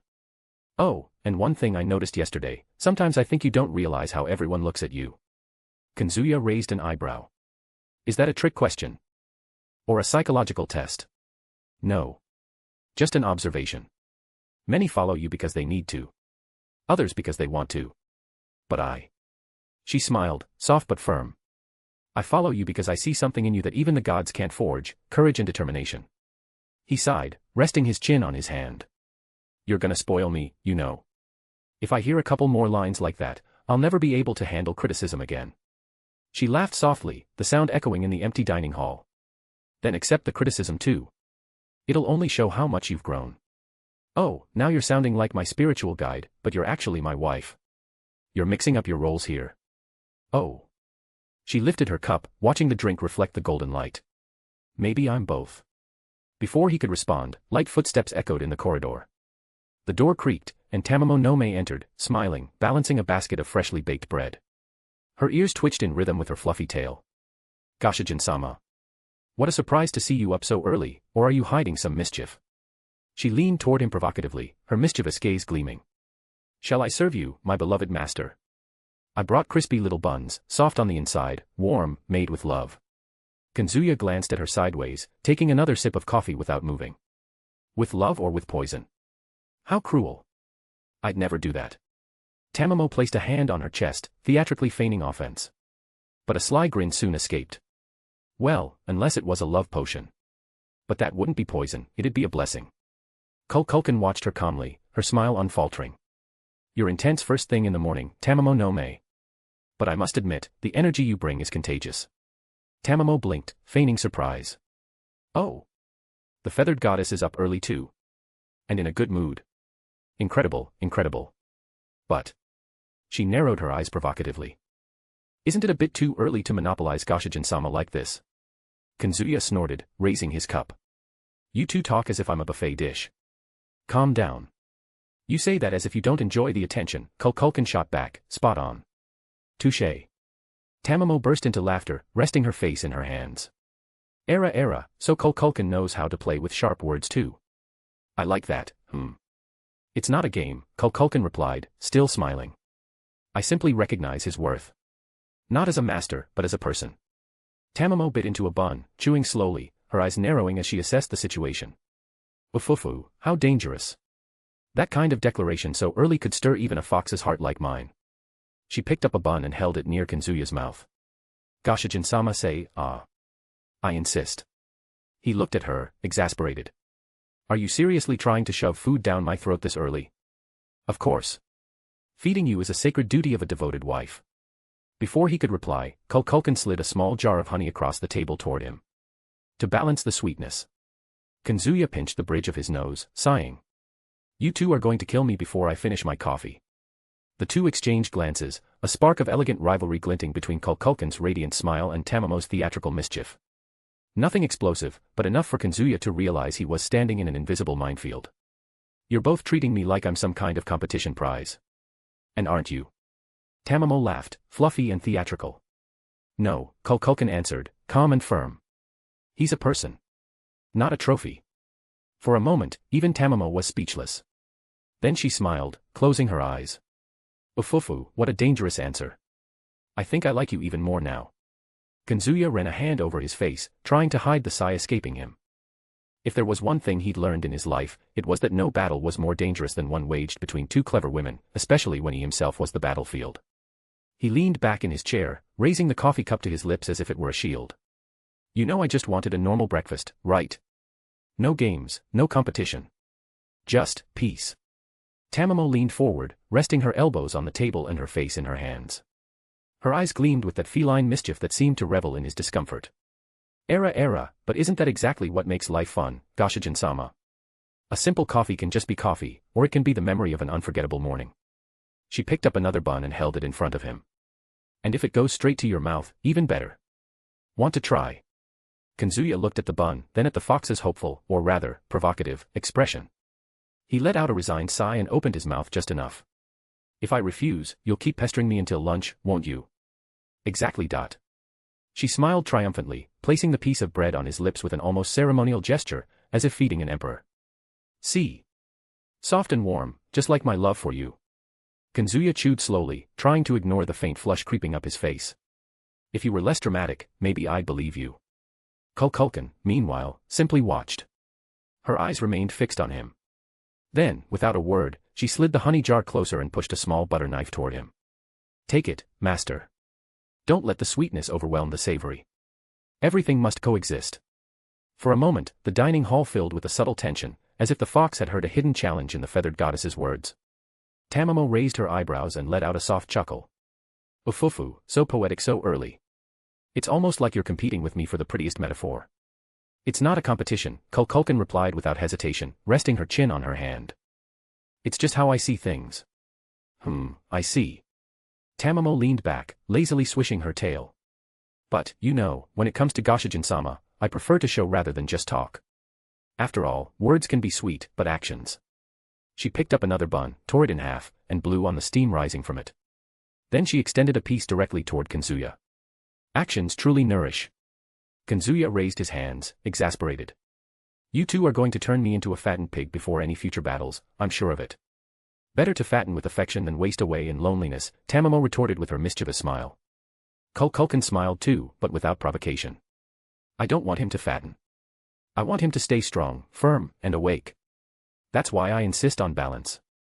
Kazuya slapped the table, a tired half-smile on his face. All right, it's official. I'm your lab rat. One's the fox's poison bun, the other's the philosophy of solar balance. Meanwhile, all I want is my coffee. Both laughed, each in her own way. Tamamo took advantage of the moment to lean closer to him. Her fluffy tail lightly brushed against his leg, deliberately. Gacha-sama, don't you think it'd be much more fun if I were the only one taking care of your breakfast? I could pamper you until you couldn't take it anymore. Kazuya looked down at the cheeky tail, then back at her grinning face. That sounds more like a threat than an offer. Kuoh, from the other side, observed unhurriedly. Master, if you let her pamper you too much, you'll end up lazy. And the world still needs your strength. And you think I don't know that? Kazuya sighed, rubbing his temple. That's exactly why sometimes I just want 5 minutes of peace and quiet. The comment made Tamamo pause for a moment. Her eyes softened, though her smile remained. Gacha-sama. If you want, I can share your responsibilities. Even if it crushes me, I'll smile until the end. Kuoh responded immediately. I too, master. I don't want to lighten your burden only to see you fall later. I want to stand by your side, so every step is possible. Kazuya leaned back in his chair and looked at both of them. You two really aren't going to give me an out, are you? One threatens me with excessive affection, the other with existential balance. There's no winning. Tamamo grinned again, regaining her mischievous spark. Then surrender. It's not so bad being won over every day, Gacha-sama. She's right, Kuoh added calmly. Don't fight it. Love isn't a battle. It's surrender. Kazuya threw his arms up theatrically, feigning resignation. Fine. I'm officially defeated. I hope you're happy. He then took the final sip of his coffee, set the empty cup on the table, and muttered, Now, if you don't mind, I'm going to escape before this truce ends and I become a battlefield again. He stood up, but before he could take a step, he felt something tugging at his sleeve. Tamamo, with her gleaming eyes, said, Come back for lunch, Gacha-sama. I'll prepare something special. And I'll be waiting, Kuoh added, smiling calmly.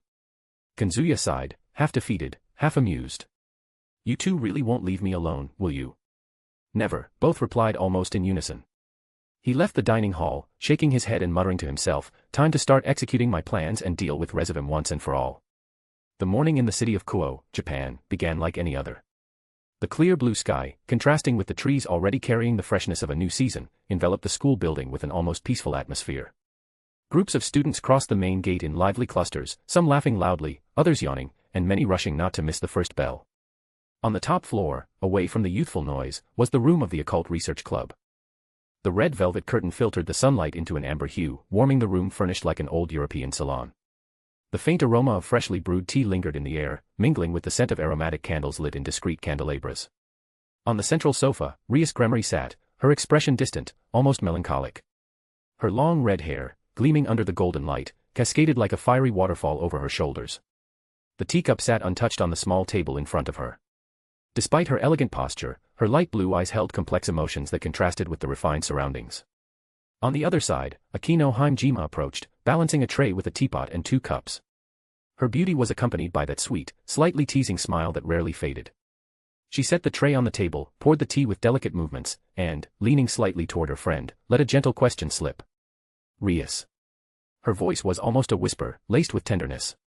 Shouldn't you be happier? Rias blinked slowly, as if returning from a daydream. She looked at her friend, then averted her eyes, fixing them on the steaming teacup. Happy, she repeated in a low, almost ironic tone. You're talking about my arranged marriage. After a significant event involving Chaldea, Riser Phoenix had been killed by one of the organization's members. His arrogance had been his own downfall, and to the world, it was as insignificant as a grain of dust falling into water. For her, however, the impact was different. In recent days, the realization had settled in slowly. A mix of relief and emptiness took root in her chest, reminding her of everything that had been and everything that had ceased to be. The destiny she had fought tirelessly against for years, the weight of expectations and family obligations, had finally come to an end. But along with freedom came a deep sense of melancholy she didn't yet know how to fill. She closed her eyes, feeling the aroma of the tea rise to her nose, and sighed softly. Part of her wanted to rejoice, to celebrate, to breathe without the constant pressure of the ruined engagement. But another part, quieter and darker, clung to memories of everything she had lost, opportunities, wasted moments, wounded pride. Deep down, she was sincerely grateful to Kazuya. Without him and the organization he led, none of this might have been possible. And yet, she hated him. She hated him for meddling with what was dearest to her, her brother, her pride, her own position. That hatred, however, didn't erase her gratitude. The two emotions coexisted side by side, like shadows and light mingling in her heart. Rias lifted the teacup, watching the steam swirl in the air, forming fleeting shapes before her eyes. She thought about how things could have been different if she hadn't been the spoiled princess, who always defied rules and limits, who believed everything could be won with charm and pride. So many things could have been different, so many choices could have led to different paths, but life rarely allows you to turn back. She snapped out of her thoughts when Akino nodded with a gentle smile and caught her attention, saying, "Well, of course. The engagement with Riser has been nullified, hasn't it? You yourself said you couldn't stand the idea of being treated as an object in a political transaction. Now you're free, that should be a reason for relief." Rias let out a long sigh, resting her chin on her hand. Her eyes fixed on the windowpane, where she could see students running in the courtyard, full of life. Yes, I should feel free, her voice carried a hint of bitterness. But deep down, I just feel an emptiness. Akino sat beside her, crossing her legs with her usual grace. She held her teacup, blowing on it gently before taking a sip. Her violet eyes never stopped watching Rias. Emptiness, she repeated softly. Don't tell me. You're feeling lonely. Rias tightened her fingers slightly against the fabric of her skirt. Maybe that's it. I spent so much time rebelling against that marriage, against the idea of being used as a bargaining chip, that now that the battle's over, I don't know what to do with the victory. Silence filled the room for a few moments. Akino leaned closer, her smile softening into genuine compassion. It's normal to feel that way, Rias. You fought against something that was about to define your entire life. Now that it's over, you're wondering, what comes next? Rias closed her eyes for a moment before responding. What comes next, and if I really deserve something better? Akino frowned, gently placing her hand over Rias's. You do deserve it, Rias. More than any of us. The club leader gave a faint smile, but melancholy still lingered in her eyes. It's easy for you to say that. You always seem to know what you want, Akino. Me, on the other hand. I'm stuck between my duty as a gremmery and the desires I don't even know how to name. Akino didn't respond immediately. Instead, she let the silence linger, allowing Rias to release another heavy sigh. A/N, Sparkles Extra Chapter Goal Sparkles. Books for every 5 5-star reviews plus 1 extra chapter released. Gemstone for every 100 Power Stones plus 1 extra chapter released. The more support you give, the faster new chapters will arrive. Rocket Fire. Books for $5.99, you get full access to all content, no holding back. Thank you so much for your support, and see you in the next chapter. Chapter 95, Chapter 93, The Villains Behind the Scenes, Clippeth. 100 Power Stones equals bonus chapter. A colossal castle stood amidst the void. Its structure was enveloped by a golden barrier that shimmered in all directions. The view beyond the barrier was distorted, as if the entire world had transformed into a kaleidoscope, blending iridescent colors that danced across the endless horizon. Inside the fortress, in one of the countless halls adorned with sophistication, a middle-aged man lounged comfortably on a red sofa. His dark silver hair reflected the dim light of the room, and his brown eyes carried a mischievous, almost childlike glint. His noble attire made his status clear. This was Resivim Levon Lucifer. He broke the silence with his relaxed voice. So, how are the preparations going? Beside him, a refined-looking young man rapidly typed on a computer. His silver hair was tied back in a long braid, and his silver robe, adorned with intricate accessories, accentuated the elegant and cold aura surrounding him. This was Euclid Lucifuge. They're almost fully prepared, he replied, not taking his eyes off the screen. Resivim chuckled softly, a playful laugh that echoed through the room. Ha, really? Impressive. He leaned back on the sofa, crossing his legs. It all started just to destroy that boy, Ryougi Kazuya. And thanks to your research, Euclid, we now have an army of 10,000 super devils. Not bad, considering it was all we could produce using the body of the mother of devils, Lilith. Euclid maintained a serious expression, his voice filled with conviction. I don't deserve such praise, Resivim-sama. I will show all the forces of this world what devils truly are. I will make them realize the brutality and terror of the malevolent species that bear that name. His eyes gleamed with determination. I don't care about governments or politics. In the final phase, I want even the human world to understand what the existence of a devil means. His voice trembled for a moment, overcome with restrained emotion. And also, I wish to take revenge on that bastard who dared to harm my sister. He took a deep breath, lowering his head. Forgive my crude words, Resivim-sama. Resivim, in contrast, only smiled more amusedly, as if he delighted in his subordinate's dark passion. Resivim tilted his head, observing Euclid with a malicious grin. Oh. Revenge, is it? You really let yourself get consumed by emotions when it comes to your little sister, he said in a teasing tone, narrowing his eyes. That's quite human of you, Euclid.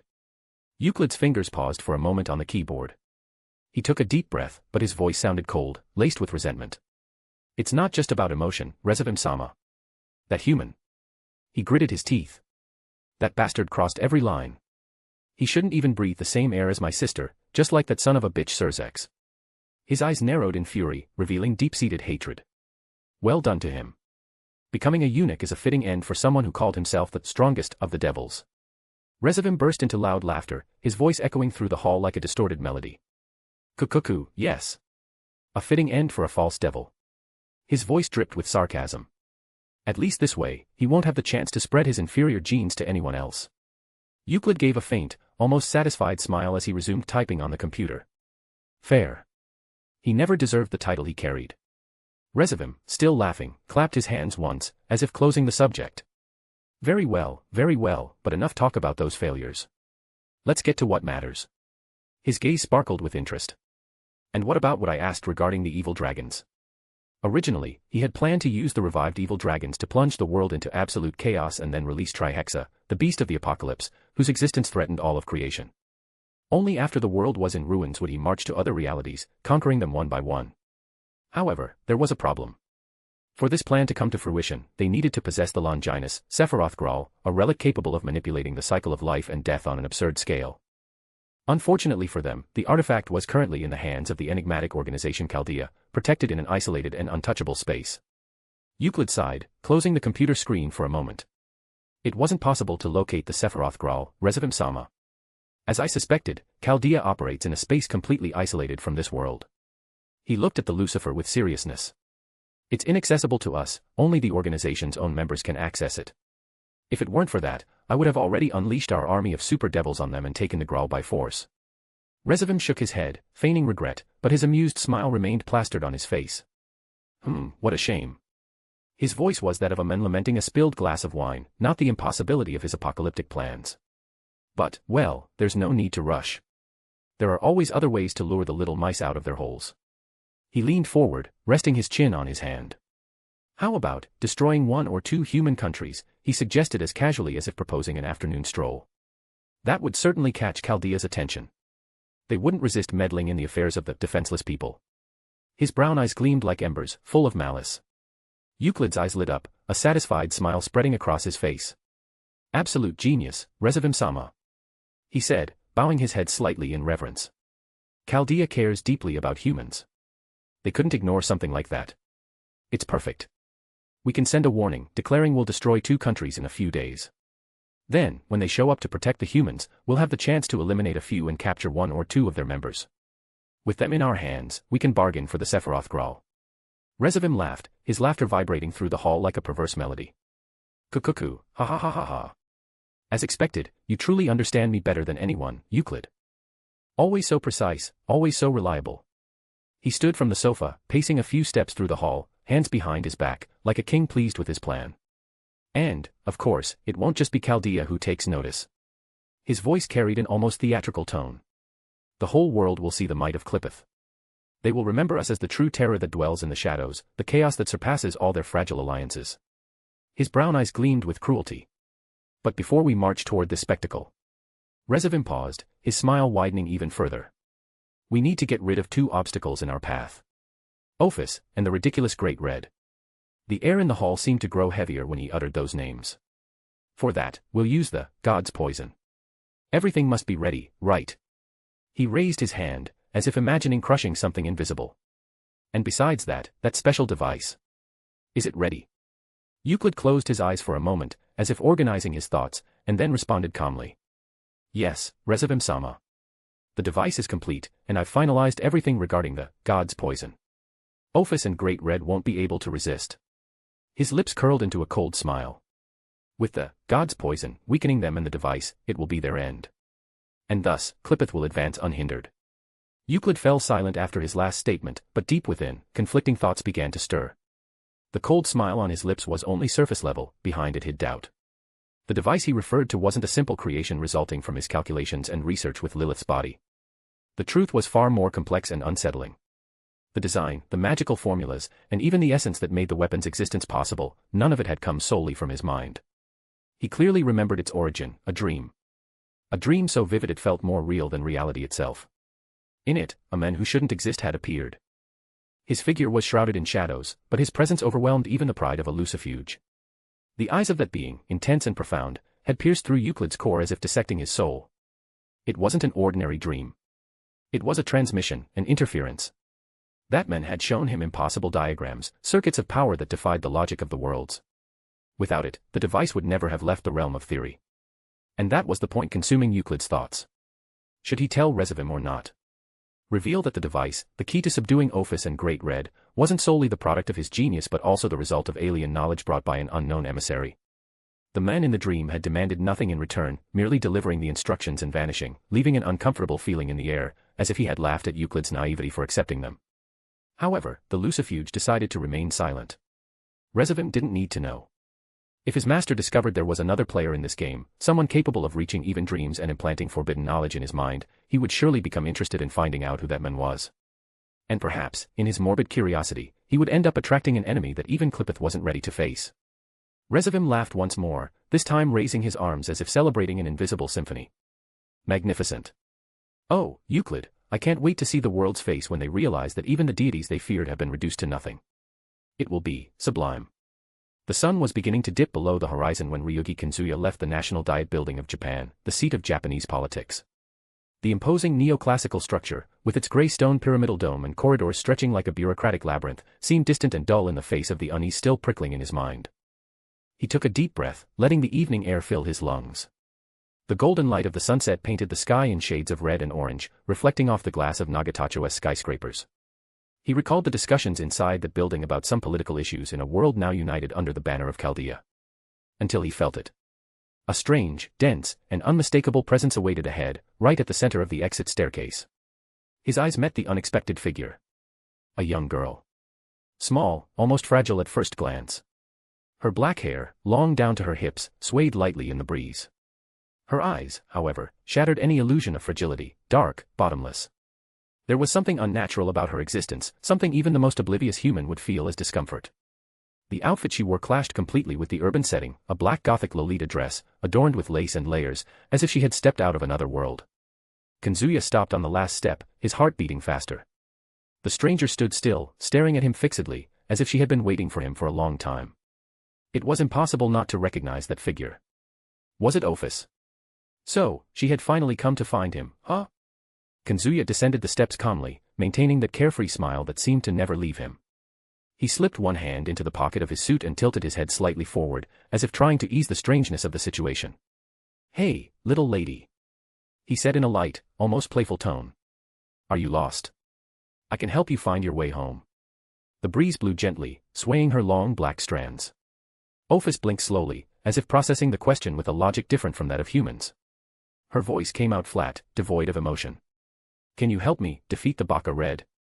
The silence that followed seemed to freeze time for a moment. Kazuya raised an eyebrow, surprised by the girl's direct frankness. Then he chuckled softly, bringing a hand to the back of his neck as if he'd just heard a joke. So you're not lost after all. His eyes gained a sharp glint, analyzing the small figure before him. But, isn't that a bit of an absurd request to make to a stranger on the steps of Parliament? Ophis remained still, staring at him with those dark eyes. She didn't back down, didn't blink. She simply waited for his response, as if the possibility of refusal was inconceivable. Kazuya sighed but didn't lose his smile. Defeat the great red dragon, huh? He scratched his chin, looking at the reddening sky. That's the kind of thing no one in their right mind would agree to without thinking twice. He then turned his gaze back to her, his voice lowering, almost amused. But I'll help you.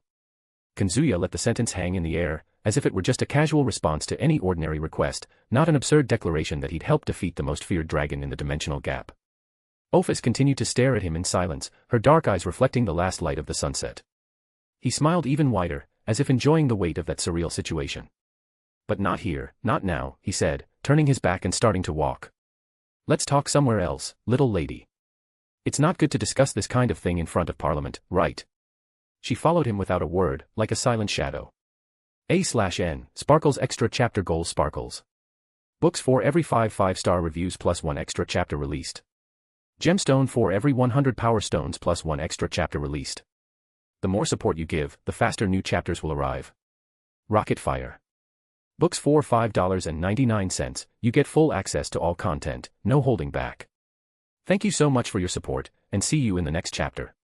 Chapter 96, Chapter 94, I Don't Want Your Snake. Shortly after, the two were seated face-to-face at one of the tables in Ginza West Aoyama Garden, one of Tokyo's most traditional and luxurious cafes, renowned for its artisanal cakes and sophisticated ambience. The sweet aroma of vanilla and fresh butter lingered in the air, mingling with the faint bitterness of freshly brewed coffee. Kazuya lounged in the cushioned armchair, a cup of coffee by his side and a plate with a generous slice of shortcake, the famous Japanese strawberry cake. He cut into the cake calmly with his fork, as if the presence of the infinite serpent across from him was an everyday occurrence. Ophis, in contrast, sat motionless, her hands delicately resting in her lap. Before her was a piece of Baumkuchen, the tree cake that the place served as one of its specialties. She didn't touch her plate, merely keeping her eyes fixed on Kazuya. When are you going to help me? She asked in her neutral tone, laced with what sounded like childish impatience. Why not now? Her eyes narrowed slightly, observing him closely. I can feel it, something tells me you're far stronger than Baka Red. Even though I can't sense anything from you. Kazuya paused his fork's movement for a moment, looking at her in silence. He was slightly impressed by how sharp her instincts were. After all, due to his third magic, it was simply impossible for beings of lower dimensions to sense any kind of power from him. Perhaps that was what had kept Ophis from seeking him out much earlier. But today, she had been there at the Parliament. Coincidence? No. He could easily discern the reason through his omniscience. She was simply in the city and decided to take a stroll while waiting for Valle and his team, who had something to do there. Knowing this, he chuckled softly, resting his chin on his hand as if he found her statement both flattering and inconvenient. Are you serious? He commented, smirking. Ophis-chan, you really have a direct way of asking for things. He set the fork down on the plate and leaned forward, meeting her gaze with a mysterious glint in his eyes. But I'll let you in on a little secret, even if I'm stronger than this Baka Red, there are reasons not to go around defeating dragons in the middle of the afternoon, got it? Ophis blinked once but didn't respond. She simply continued staring at him with that silent intensity that seemed to pierce through the soul. Kazuya smiled again, resuming cutting his cake as if nothing was happening. Have patience, Ophis. Everything has its time. After saying this, he took another bite of the shortcake, chewing slowly as if the flavor were the real reason he was there. He closed his eyes and sighed exaggeratedly, clicking his tongue. Perfect. Just the right amount of sweetness, fresh strawberries, whipped cream light as a cloud. He propped his elbow on the table, looking at Ophis with a mischievous grin.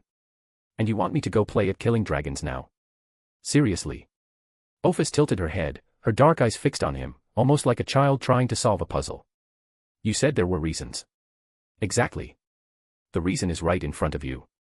This place closes soon, and you really want to trade a freshly baked Baumkuchen for a fight with Baka Red. He raised an eyebrow theatrically. I'm not an idiot. Priorities, Ophis-chan. She lowered her eyes to her plate, as if only now noticing what was in front of her. Priority. Good food always comes before carnage, my dear. He leaned forward, resting his chin on his hand, his brown eyes gleaming with mischief. Especially when we're talking about a cake that melts in your mouth. Office blinked slowly. I don't understand. Kazuya laughed, shaking his head. Of course you don't. You seem like the type who's never sat in a cafe just to enjoy life. He gently pushed her plate closer to her with his fork. Come on, try it. She looked at the fork, then at him. Why? Because I'm telling you to. He grinned provocatively, holding out the utensil. Or are you saying the almighty infinite serpent is afraid of a piece of cake? Office didn't respond but took the fork delicately, cutting a small piece and bringing it to her mouth. The sweet, soft flavor of the cake made her pause for a moment, as if her brain were struggling to process the new sensation. It's sweet. Congratulations, you've stated the obvious. Kazuya laughed, leaning back in his chair. But it's more than that, isn't it? Texture, lightness, balance. You can't just reduce a Baumkuchen to sweet. Office chewed slowly, thoughtfully. Good. Now that's progress. He raised his hand as if celebrating her achievement. See. Better than getting all dirty fighting the red lizard. The silence that followed wasn't uncomfortable but carried the peculiar strangeness unique to Office. She continued eating in silence, cutting small pieces, each one slower than the last, as if analyzing every detail. Kazuya watched her, amused by the scene. You know, you're almost cute like this. A quiet little girl eating cake in a fancy cafe. No one would ever believe you're the closest thing to infinity out there.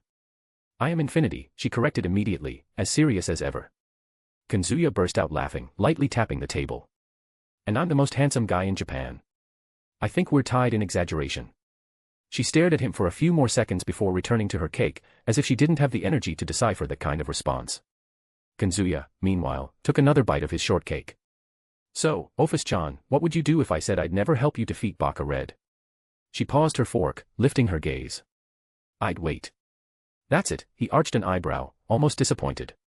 No, I'll destroy you, or I'll curse you. No. So boring. Kazuya sighed, taking another bite. But that kinda suits you. You've got all the time in the world, after all. She didn't respond, just kept eating. Her silence, paradoxically, was an invitation for him to keep talking. See, that's the problem with you dragons and infinite entities, you take everything too seriously. He gestured theatrically with his fork. Life's too short not to enjoy a decent coffee, a perfect cake, and good company. Office blinked, still chewing. Company. Yup. He smirked. You didn't notice. I'm complimenting you, Office-chan. It's not every day I have coffee with the dragon who's the materialized concept of infinity and, how should I put it, delightfully eccentric. She lowered her gaze to the cake, processing his words too literally. I'm company. Exactly. He clapped his hands, satisfied. See how fast you learn.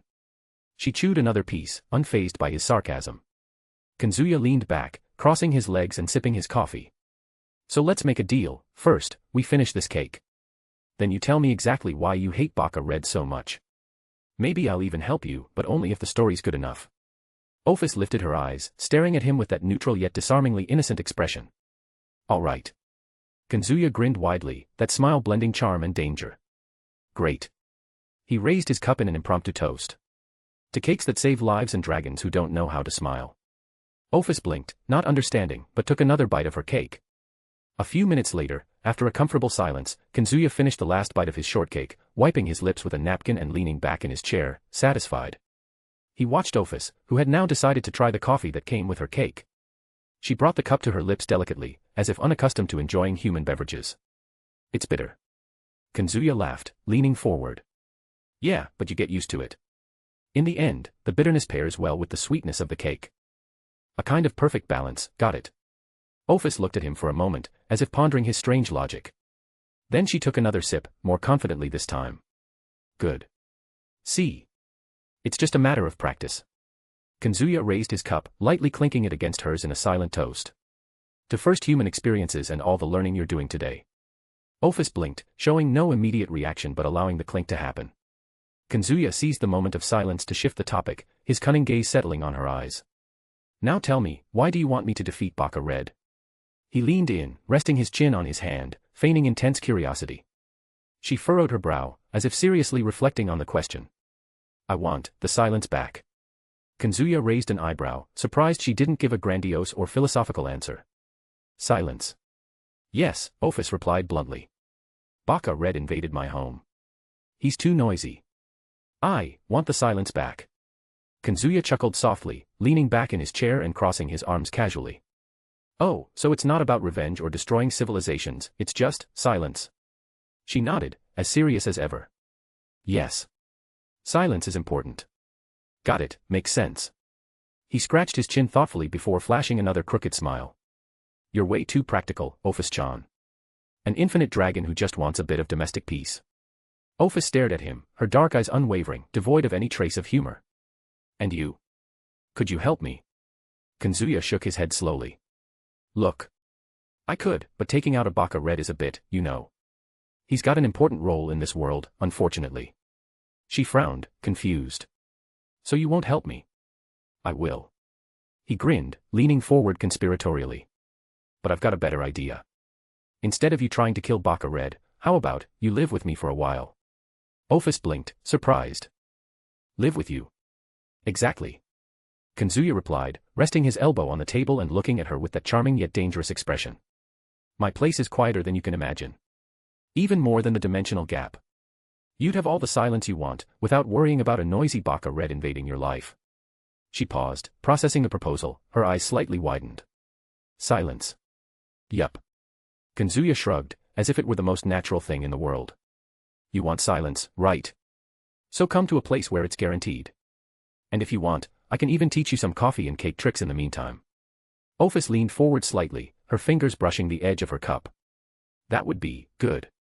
Kazuya grinned widely, pleased with her reaction. Perfect. Then it's settled. She nodded slowly, a simple gesture carrying her approval. Kazuya left some coins on the table, paying the bill with the ease of someone who did it every day, and stood up, stretching his back. Come on, Ophis-chan. Time to head to your new silent home. She stood without hesitation, following him with calm steps, her light dress swaying as she walked beside him. Wait. Kazuya paused for a moment and looked at her with that smile blending mischief and charm. In exchange for living with me, I want you to help me out a bit. Ophis raised a delicate hand, and with a simple gesture, a black snake made of magical energy coiled around her wrist, her dark eyes glowing faintly. I can give you this, in exchange for your silence. Kazuya shook his head calmly, unfazed. No need for the snakes, Ophis-chan. I just want you to help me with something when the time comes. Nothing extravagant or ghostly critters. She blinked, processing that, but nodded.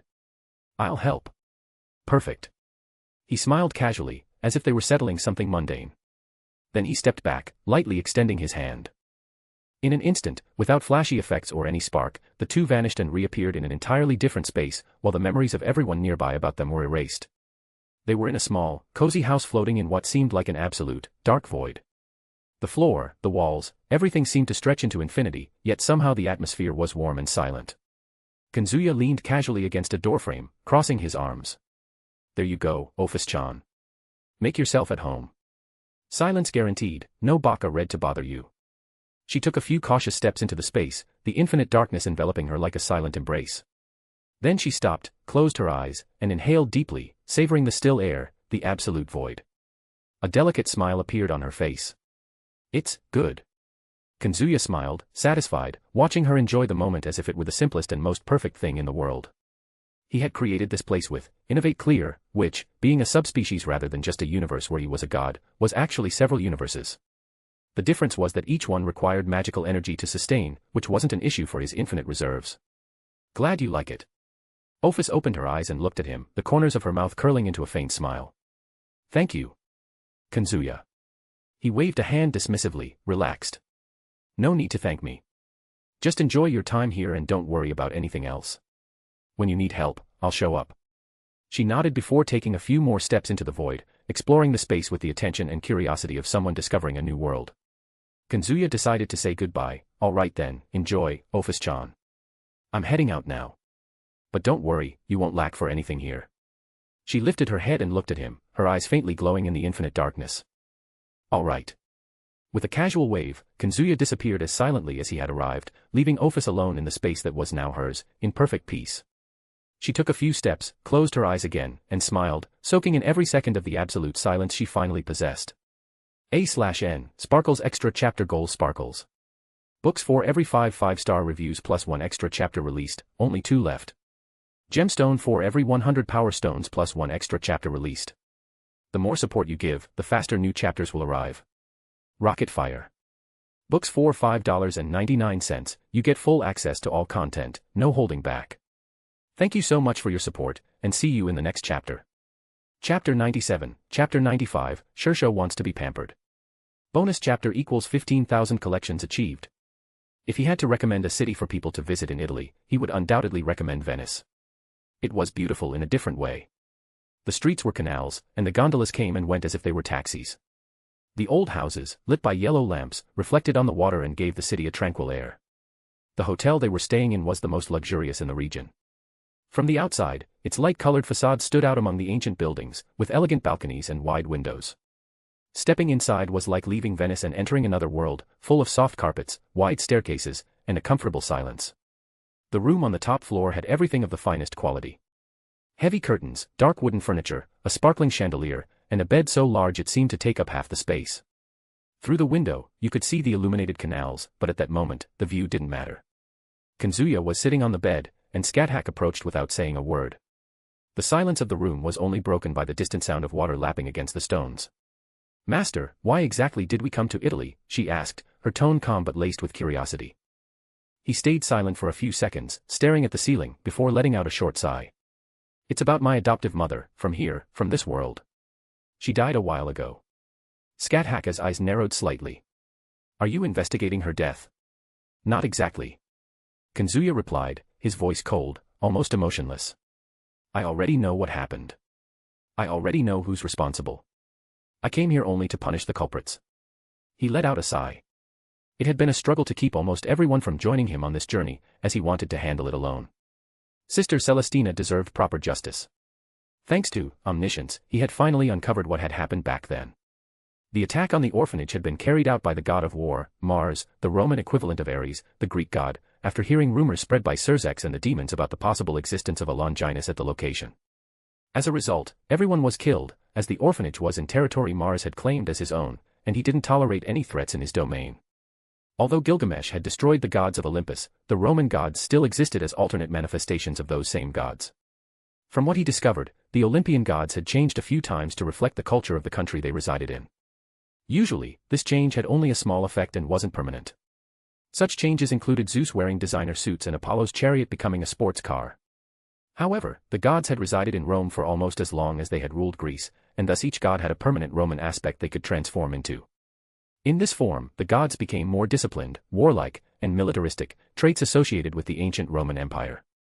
As Roman gods, they rarely interacted with mortals or had affairs with them.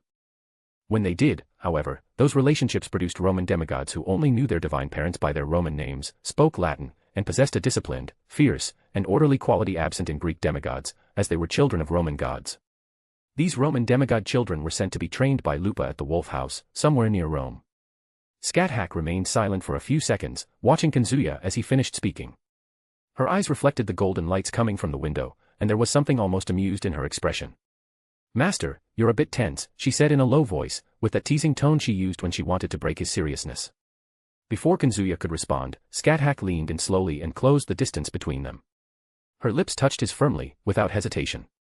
Kazuya blinked, surprised, but didn't pull away. The kiss carried a strange simplicity, as if it was just her way of telling him to relax. When she pulled back, still close enough to feel his breath, Scathach gave a slight smile. "You think too much." Kazuya let out a short laugh through his nose, resting his hand on the bed to lean back better. "Maybe, but someone has to think, right?" Scathach only raised an eyebrow, and this time didn't wait. She pulled him back for another kiss, slower and deeper, letting go of any words. Their lips moved in sync, their breaths mixing as the heat between them grew. Kazuya slid his hands over her shoulders, his fingers finding the edge of the black leather dress Scathach was wearing. With a firm motion, he began pulling the fabric up, revealing her pale skin. The dress slid over her head, falling to the floor with a muffled sound, leaving Scathach exposed. Her body was a living work of art, medium-sized, firm, and natural breasts with pink areolas that tightened in the cool air, her nipples hardening under Kazuya's gaze. Her waist was slender but strong, the defined muscles under smooth skin, and her hips flared into soft curves that led to toned thighs speckled with small training scars. Her flat stomach showed a faint line of muscle definition, and between her legs, her pussy could be glimpsed on her pale skin, its delicate lips already wet with anticipation. Scat-Hack, for her part, didn't stay still. Her nimble fingers undid Kazuya's shirt, ripping the buttons off with an impatient snap, exposing his broad, sculpted chest. His skin glistened faintly with sweat, the muscles of his chest and arms defined by years of combat, with subtle veins pulsing beneath the surface. When she pulled his pants down, revealing his underwear, his massive cock already stood out, the swollen purple head pressing against the fabric, and she smiled with a hint of mischief before freeing it completely. Kazuya's body was robust yet elegant, with strong legs, but what caught attention was his enormous member, pulsing with a life of its own, the prominent veins standing out against the hot skin. The pause they took to shed their clothes soon ended, and they returned to kissing, their tongues dancing with growing intensity, their teeth grazing lightly as their hands explored. Kazuya pulled Scat-Hack closer, feeling the heat of her skin against his, and she responded by pressing her body against him, her breast brushing his chest, her hardened nipples leaving subtle marks of arousal. Without breaking contact, Kazuya guided her to lie on the bed, the heavy curtain swaying with the movement, and he slid down, his lips tracing a path along her neck, down the valley between her breasts, until reaching her stomach. Scat-Hack arched her back, a low moan escaping as he positioned himself between her thighs. With a quick glance upward, Kazuya met Scat-Hack's red eyes, glowing with desire and a hint of challenge, before lowering his head. His lips brushed the outer lips of her pussy, the wet heat enveloping him, and he began licking slowly, his tongue tracing the delicate folds with care. The salty sweet taste exploded in his mouth, mixed with her natural scent, and he deepened the motion, gently sucking her swollen clit against his tongue. Scat-Hack let out a husky moan, her hands gripping the sheets, her body trembling as the first wave of pleasure hit her. "Kazuya," she whispered, her voice faltering, her thighs instinctively closing around his head. But Scat-Hack wasn't one to surrender so easily. With a swift movement, she flipped him over, positioning herself on top, and he didn't seem surprised by it. In this position, he could see her ass and pussy right in front of his face, while she could see his cock right before hers, and she wrapped her lips around it without hesitation, her hot, wet mouth sliding over the head before taking in the first 10 centimeters. The wet slurp echoed in the room, mixed with a husky gargle as she took it deeper, her throat constricting around the shaft. Kazuya groaned against her pussy, the vibration intensifying Scat-Hack's pleasure, and he redoubled his efforts, sucking her clit harder, his tongue diving into her wet depths while his fingers gently spread her lips for better access. The rhythm between them became a cycle of mutual pleasure. Scat-Hack moved her head up and down, saliva dripping from the corners of her mouth and down Kazuya's massive cock, while he licked and sucked with precision that made her thighs tremble. The first time Scat-Hack came was explosive, her body arched, a muffled scream escaping as her pussy pulsed, squirting a clear liquid that flooded Kazuya's mouth. He swallowed eagerly, the intense taste urging him to continue, and soon he brought her to a second orgasm, her inner muscles contracting around his tongue, her clit swollen as she moaned loudly, her nails digging into his hips. Kazuya felt the pleasure building, his cock pulsing in Scat-Hack's mouth as she sucked with almost supernatural skill, her tongue swirling around the head, her lips forming a tight seal. He tried to focus, but the heat and pressure were too much. With a grunt, he came, filling her mouth with hot, thick spurts. Scat-Hack choked slightly, her eyes watering, but she swallowed it all, her throat moving in visible waves, the excess dripping from the corners and down her chin. The pleasure made his toes curl, his entire body writhing as she continued to suck, prolonging his orgasm. At the same time, Kazuya was determined to bring her to a third climax. He sucked her clit hard, his tongue diving deep, his fingers sliding inside, curving to find her sensitive spot. Scat-Hack screamed, the sound echoing off the walls, her body trembling violently as her third orgasm hit, her pussy squirting in spasms, the hot liquid dripping down her thighs and soaking the sheets. She collapsed onto him, panting, his cock still in her mouth but now still, as Kazuya held her, both exhausted and enveloped in the heat of the moment. The air was thick with the intense smell of sex, a mix of sweat, saliva, and the sweet scent of Scat-Hack's arousal, still trembling slightly from her 3 orgasms. They lay side by side. Kazuya lifted his gaze, his half-closed eyes meeting Scat-Hack's, who stared at him with a lazy, teasing smile, her swollen lips wet with saliva and cum. "Don't tell me you're done already, master," she murmured, her voice husky and laced with a naughty tone. "Of course not." He chuckled softly, the sound vibrating in his chest, and before she could react, he moved with the precision of his martial arts. With a quick twist, he pinned her beneath him, using a ground control technique to hold her down. His strong arms pinned her wrists above her head, his knees pressing her thighs apart, his body weight keeping her against the mattress. Scat-Hack let out a surprised moan that quickly turned into an amused laugh, her green eyes gleaming with excitement. "Oh, you like dominating me like this, huh?" she teased, arching her body against him, her firm breast brushing his chest. "Go on, show me who's in charge, but don't think I'll make it easy for you, master." Kazuya grinned with a hint of mischief, leaning down to brush his lips against her ear. "Then hold on tight, because I'm going to fuck you until you beg for more," he whispered. Without giving her time to respond, he aligned his cock, the swollen purple head pulsing against her wet pussy's entrance, and thrust hard, burying it all at once. Ah! The impact was immediate. Scat Hack threw her head back, a loud, high-pitched moan escaping her throat, the sound echoing off the walls. Fuck, Kazuya, what a delicious cock, she screamed, the pleasure mixed with pain making her eyes widen. Instinctively, she wrapped her strong, toned legs around his waist, her heels pressing into his back to pull him even deeper. Without giving her time to recover, he began thrusting hard. Asterisk paw. Paw. Paw, asterisk. The sound of skin against skin filled the room, his massive cock disappearing into her tight pussy with each thrust. From behind, the brutal movement was visible, the thick shaft sliding in, the prominent veins pulsing against her swollen lips, and his heavy balls slapping against her pink asshole, which clenched with each impact, the whole winking as if responding to the rhythm. Fuck, look how you fill me up. She moaned, her voice faltering, her thighs trembling around him. Scat Hack grabbed his neck with both hands, her nails digging into his skin as the pleasure consumed her. Harder, you bastard, fuck me, go, she screamed, her eyes rolling slightly as an orgasm hit her like a wave. Her body convulsed, her pussy gripping his cock like a vice, the inner walls pulsing and squeezing as she came. Her nails scratched his back, leaving red marks that stung, and she threw her head back, her purple hair spreading across the pillow. Kazuya grunted, the pleasure from the pressure and scratches pushing him to the edge, but he didn't stop. He kept fucking her hard, his massive cock hitting deep inside her pussy with each thrust, the impact making her breasts bounce like waves. Her pussy gripped him with almost unbearable force, the hot, wet walls contracting around the shaft, sucking his cum as if trying to extract every drop. You love sucking me like that, don't you, you hot slut, he growled, leaning down to bite her neck, the salty taste of her sweat flooding his mouth. Scat Hack laughed between moans, the sound husky and wild. Yes, fill me up, Kazuya. I want to feel you explode inside me. The pace quickened, the sound of the bed creaking against the brutal thrusts, his cock sliding in and out with a wet, scandalous sound. Kazuya felt the scorching heat of her pussy, the intense pressure pushing him to the edge, and with a deep roar, he came, hot, thick spurts filling her, the excess dripping down her thighs in viscous strands, pooling on the sheet. Scat Hack came again, her body trembling violently, her eyes rolled back, her mouth open in a silent scream, her nails still digging into his back. Exhausted, they collapsed together, Kazuya's weight on Scat Hack, their sweaty bodies intertwined. Scat Hack was panting, her half-closed red eyes gleaming with a mix of exhaustion and hunger, her chest heaving with heavy breaths, her pink nipples hardened against the cool air. You think this is over, master? My pussy's still throbbing, wanting more of that huge cock of yours, she murmured, her fingers tracing the red marks on his back. Fuck me again, fill me up until I can't walk anymore.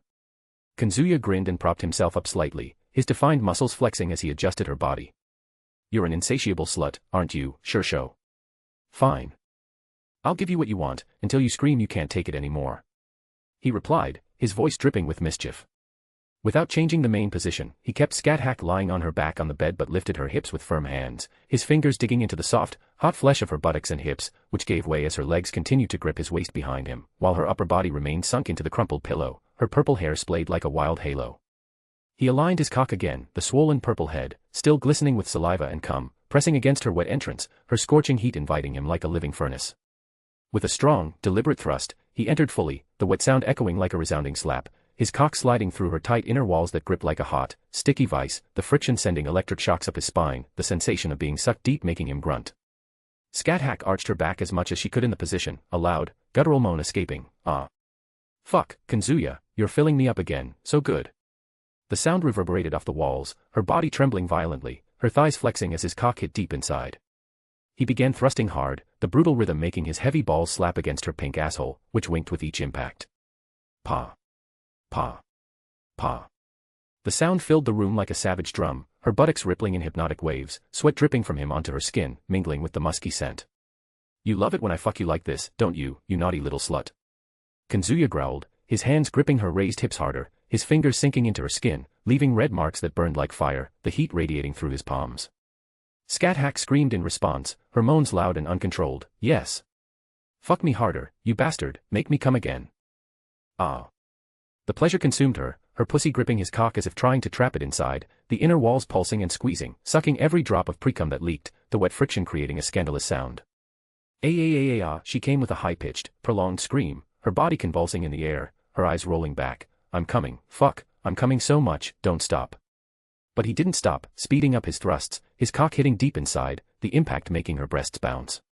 The sensation for Kazuya was overwhelming. The hot, suffocating wetness of her pussy, the walls contracting like a living fist, the slippery friction of her previous cum easing each movement, but the intense pressure making every thrust a battle of pleasure, his cock being sucked deeper each time, the veins swelling against her folds.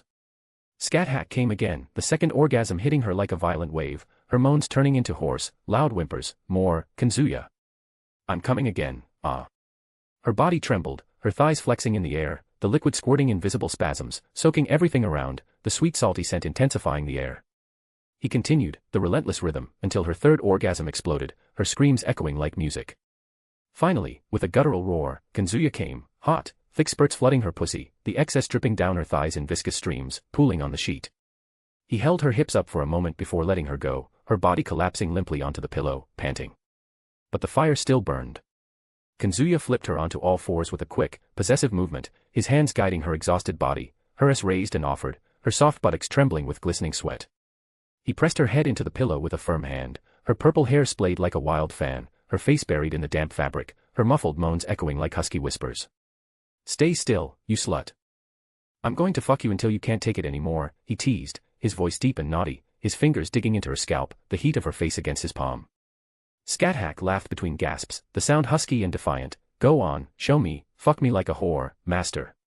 I want to feel that cock wrecking me. He aligned his cock and thrust hard, sliding deep into her tight pussy.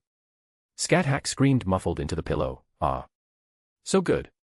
He pulled her purple hair with his other hand, lifting her head from the pillow, the silky strands tangling in his fingers, forcing her to arch her back, her neck exposed and glistening with sweat. You love being treated like this, don't you? My naughty Shirsho, take this cock, you whore, he growled, delivering a hard slap to her left buttock, the smack echoing, the soft flesh trembling and turning a vivid red that spread like fire, the skin burning under his palm. Yes.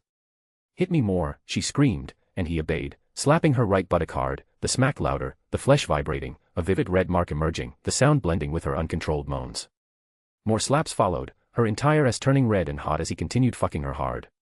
He released her hair and spread her ass cheeks with his thumbs, parting the firm, juicy flesh, exposing her pink, winking asshole, the contracted hole glistening with sweat. Look at that winking asshole, it wants my finger, doesn't it, you slut, he teased, slipping his thumb into her mouth for her to suck, her hot tongue licking it like it was a cock, the wet slurp echoing before he pulled it out and pushed it into her tight asshole, the hole stretching around his finger, the suffocating heat sucking it in as he played, twisting and pushing. Fuck me with your finger too, ah, she moaned, her body trembling. He played a bit more while thrusting his cock into her, then stopped and pulled her close, squeezing her breasts with his hands, his fingers digging into the soft, hot flesh, her hardened nipples brushing his palms as he twisted them lightly, the pleasure making her arch further. His cock thrust with brutality, hitting deep, the veins pulsing against the inner walls that sucked him in. Scat hack came again, her moans loud and wild, aw. I'm coming, fuck me more. He continued, the relentless rhythm, until he came with a roar, take it all, you whore. The hot, thick spurts filled her pussy. The desire didn't wane. Kazuya pulled his cock from her pussy, still hard and glistening, and aligned it against her pink asshole, now dilated from his finger. He pushed slowly at first, feeling the resistance of the muscle ring, the soft pop as the head entered, the tight ass enveloping him like a scorching, pulsing glove, the dry, intense friction making him grunt. Scat hack screamed loudly, the sound guttural and husky, fuck, Kazuya, you're opening my ass wide, so good. His cock slid in centimeter by centimeter, the veins pulsing against the hot, tight inner walls, the suffocating heat sucking him deep, the hole stretching to its limit, visibly dilated around the thick shaft. He began to move, thrusting hard, his balls slapping against her red pussy. You love getting fucked in the ass, don't you? My slutty queen, take this cock in your ass, he growled, his hands digging into her buttocks, spreading them wider to watch his cock disappear into the pink hole, the muscle ring stretched and glistening, the previous cum leaking from her pussy. Scat hack screamed, her moans loud and uncontrolled, yes. Fuck my ass harder, wreck me completely, aw. The pleasure consumed her, her asshole gripping his cock as if trying to crush it, the inner walls pulsing and squeezing, the intense friction sending waves of ecstasy. She came for the first time in her ass with a wild scream, her body convulsing, the hole contracting violently around his cock, a squirt from her pussy dripping down her thighs. I'm coming in my ass, fuck, I'm coming. He continued, the brutal rhythm, slapping her already red buttocks, the flesh swelling and burning, the sound blending with her moans. He squeezed her breast from below, his fingers digging into the soft flesh, her nipples twisted as he thrust deep. It didn't take long for Kazuya to feel he was at his limit, the tight asshole sucking him with unbearable force, the scorching heat and friction pushing him to climax. Take this cum in your ass, you slut, he roared, coming with hot, thick spurts, filling the hole until it overflowed. Her asshole twitched and leaked as he slowly pulled out his cock. But it still wasn't over. Kazuya kept fucking her until the early hours of the morning. It was already dawn, and the room was silent except for the low hum of the air conditioning and their heavy breathing. The bed was a mess, sheets tangled and pillows scattered on the floor. The yellowish light from the lamp made the room feel warm, almost stifling. Kazuya lay on his back, his arm thrown over his eyes, his body covered in sweat. His muscles still felt tense, as if he'd just come out of a battle. Beside him, Scat could barely move. Her body trembled occasionally, and her breathing was uneven, as if she couldn't fully catch her breath. Sweat dripped down her skin, her hair sticking to her face. Her lips were parted, and every time she tried to speak, only a sigh escaped. She closed her eyes, slowly turning to rest against his chest. Her body was heavy, utterly relaxed, but her exhaustion carried a trace of triumph in her expression. 36. She murmured in a faint voice, almost laughing at herself. I don't know if I'm proud or scared. Kazuya let out a short sigh, too drained to laugh properly. And who said you needed to count?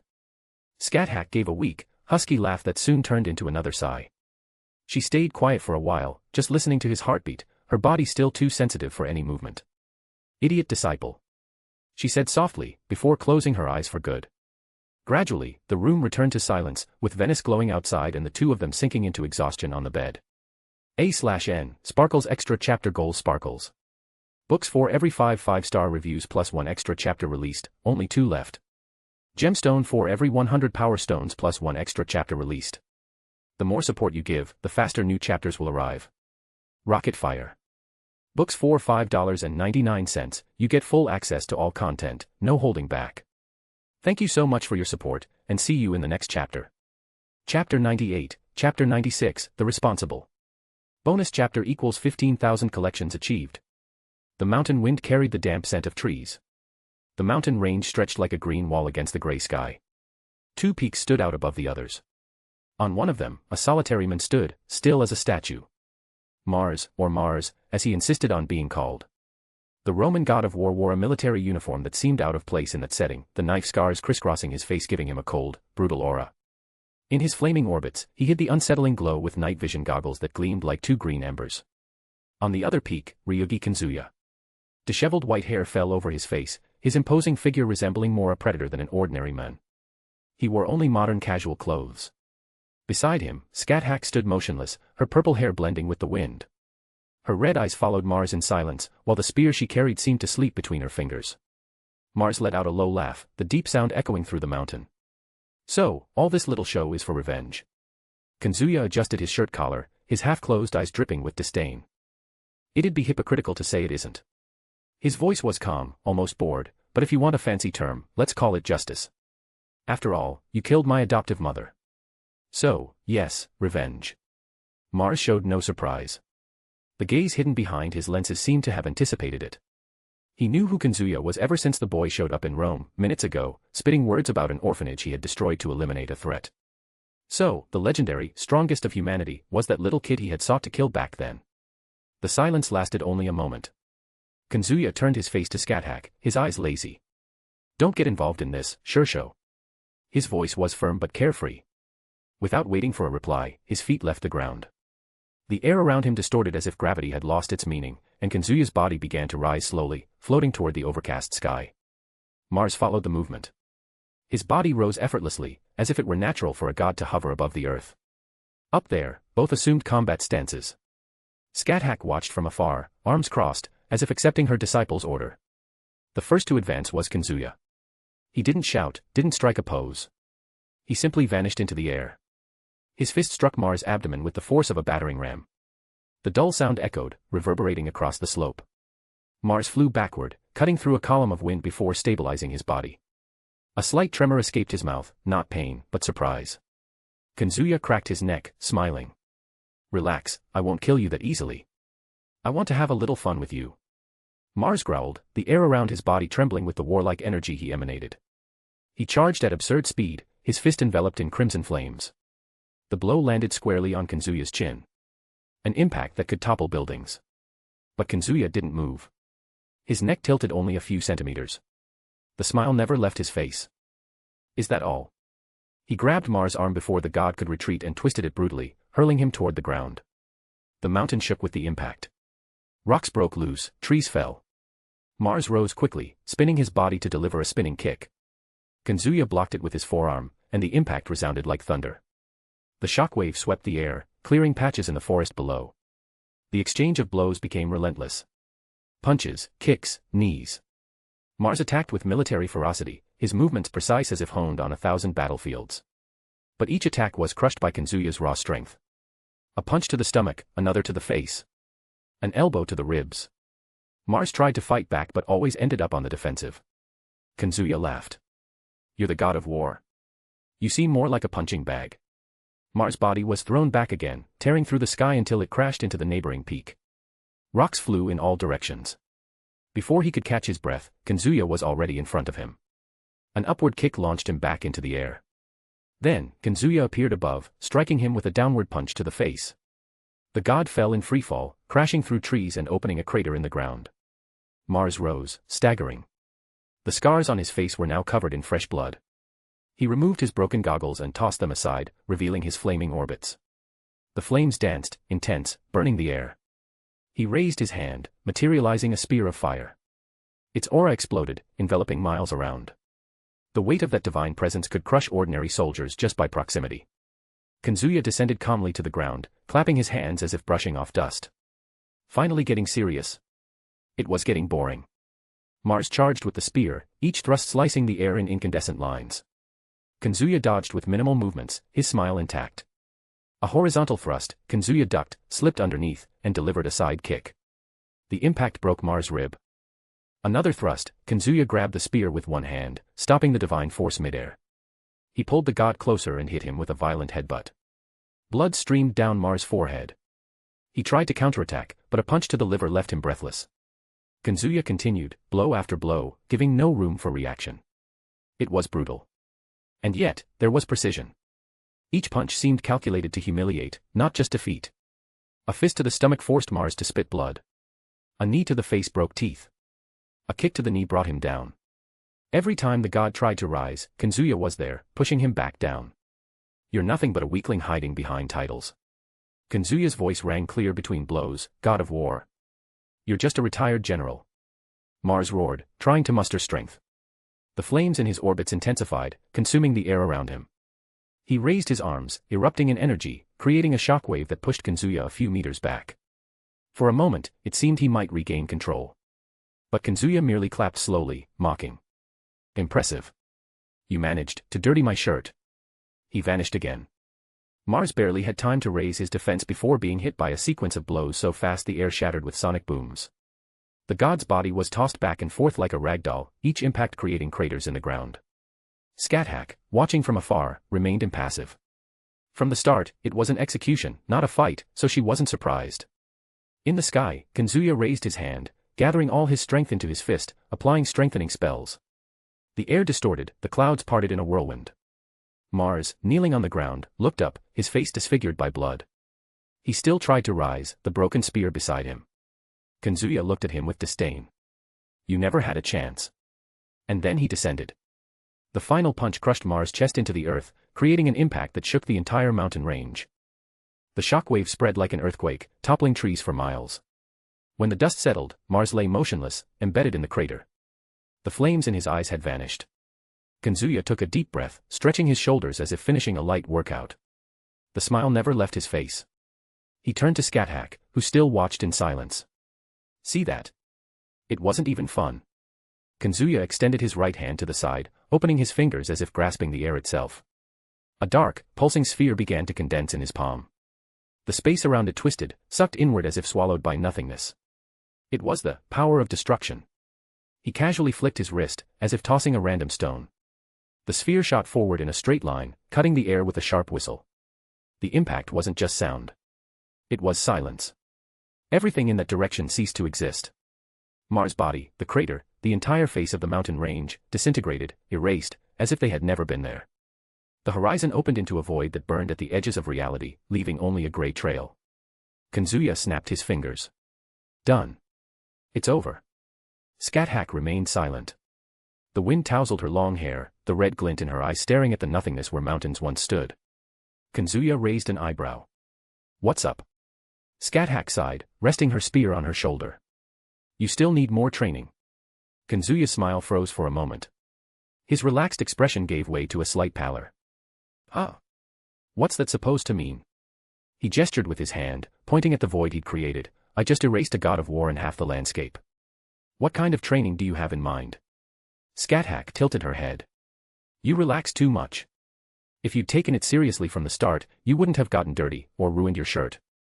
Kazuya looked at his shirt, stained with dust and blood. You're kidding me.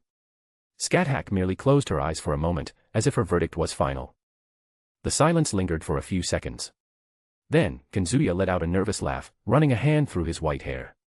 Damn, you always know how to ruin my fun, Shirsho.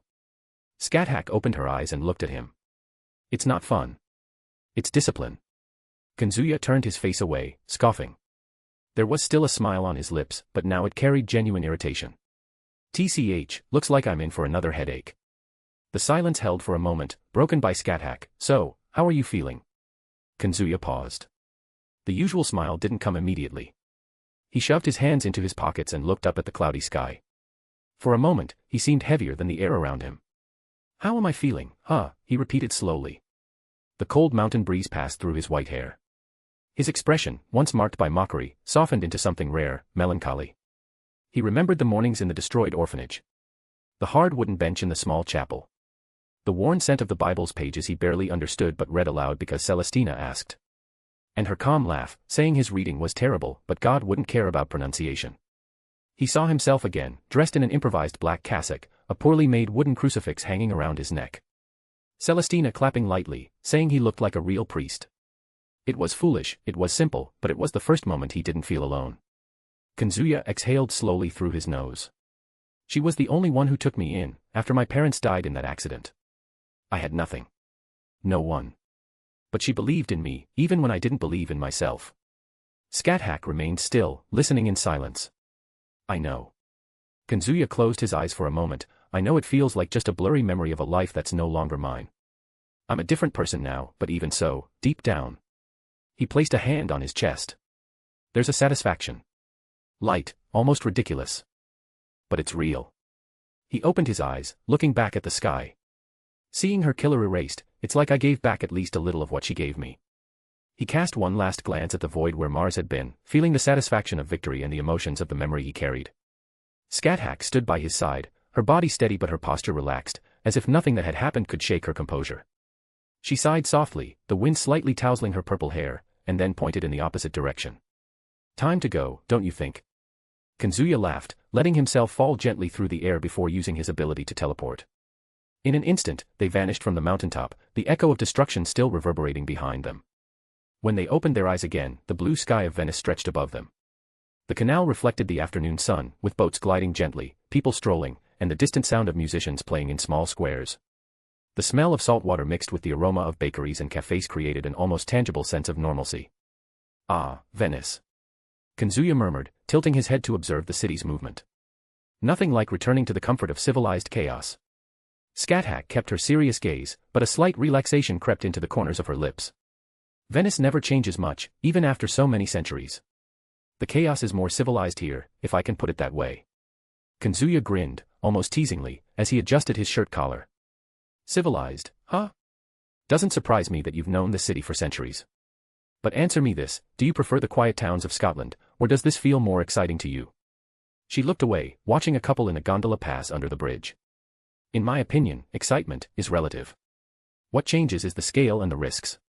This here is boring but safe. In Scotland, every walk through the Highlands was a threat, but there was purpose. Ah, I see. Kazuya leaned against the dock's railing, crossing his arms. Glancing at the scenery before continuing their walk. They walked together through Venice's narrow streets, their steps echoing on the ancient stones. Small cafes and shops displayed sweets, masks, and colorful souvenirs. The sun began to set, tinging the canals with gold and orange, creating reflections that seemed to float on the water. As they walked, they enjoyed the city like a newlywed couple would. A/N, Sparkles Extra Chapter Goals Sparkles. Books for every 5 5-star reviews plus 1 extra chapter released, only 2 left. Gemstone for every 100 power stones plus 1 extra chapter released. The more support you give, the faster new chapters will arrive. Rocket Fire. Books for $5.99, you get full access to all content, no holding back. Thank you so much for your support, and see you in the next chapter. Chapter 99, Chapter 97, The Past That Corrupted Purity. Since his father died at the hands of the neighbor who killed him before he could do anything to him, the little boy thought things had gotten better. His mother and he moved to a town in the interior of Japan, but things got much worse over time, to the point where he wished he could go back to living with his drunken father. He was no longer called by his name. Sometimes his mother called him brat, sometimes kid, other times just nobody. Over time, he came to believe that maybe that was true, he was nobody. The house where he lived was small, with peeling walls and a constant smell of smoke mixed with sweat. He knew that smell as well as he knew his own body. There were no perfumes, no smells of good food or soap. Just smoke, cigarettes, marijuana, and sometimes the sickly sweet scent of some cheap perfume that the men brought with them. He didn't quite understand why those men went into his mother's room and then came out laughing, or angry, or simply indifferent. He only knew that when they left, it was his turn to clean up. Rumpled sheets, glasses thrown on the floor, cigarette butts crushed in the corner. If he didn't clean up quickly, his mother would get nervous. And when she got nervous, the glowing tip of her cigarette would find his skin. The little boy already had marks scattered across his arms and back, small dark spots that ached in the cold. He never complained. He knew that if he did, it would be worse. So he did what he had to do. He took a cloth, cleaned the floor, shook out the sheets, and pretended everything was fine. Hunger was his most faithful companion. He learned early that stale bread with water could fool his stomach, at least for a few hours. Often, his mother would hide the food or simply not let him eat. She said it was a waste, that he had to learn to fend for himself. And he did. Sometimes he found a half-rotten piece of fruit in the neighbor's trash or forgotten scraps in the sink. He was never ashamed to eat like that. Shame no longer existed inside him, there was only survival. When he was alone, the boy liked to curl up in a corner of the room and imagine. He imagined living somewhere else, a white house with big windows where the morning sunlight streamed in and the air smelled of fresh bread. He imagined a different mother, someone who called him by his name. In that invented house, he had a full plate and could eat without fear.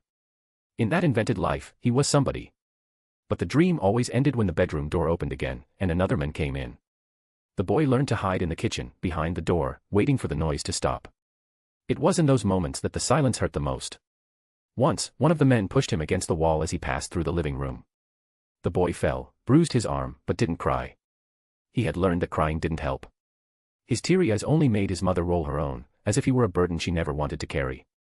Yet, despite everything, there was a small flame inside him that refused to go out. He couldn't explain it. Maybe it was hope, maybe it was just stubbornness. Sometimes, when he looked at the sky through the broken window, he saw the clouds passing by and wondered if one day he could leave too, like them. One night, lying on the cold floor, the boy decided he didn't want to be like the men who came and went, nor like his mother, lost in her own addictions. He didn't know how, he didn't know when, but he promised himself he would find a way. He kept that promise like a treasure. The days went on the same. More smoke, more shouting, more silence. The little boy kept cleaning, tidying, swallowing bread with water, and hiding his pain. But inside him, something grew, the certainty that, no matter how much he was treated as nobody, he was somebody. And even though no one ever said his name, he knew that one day he would have one.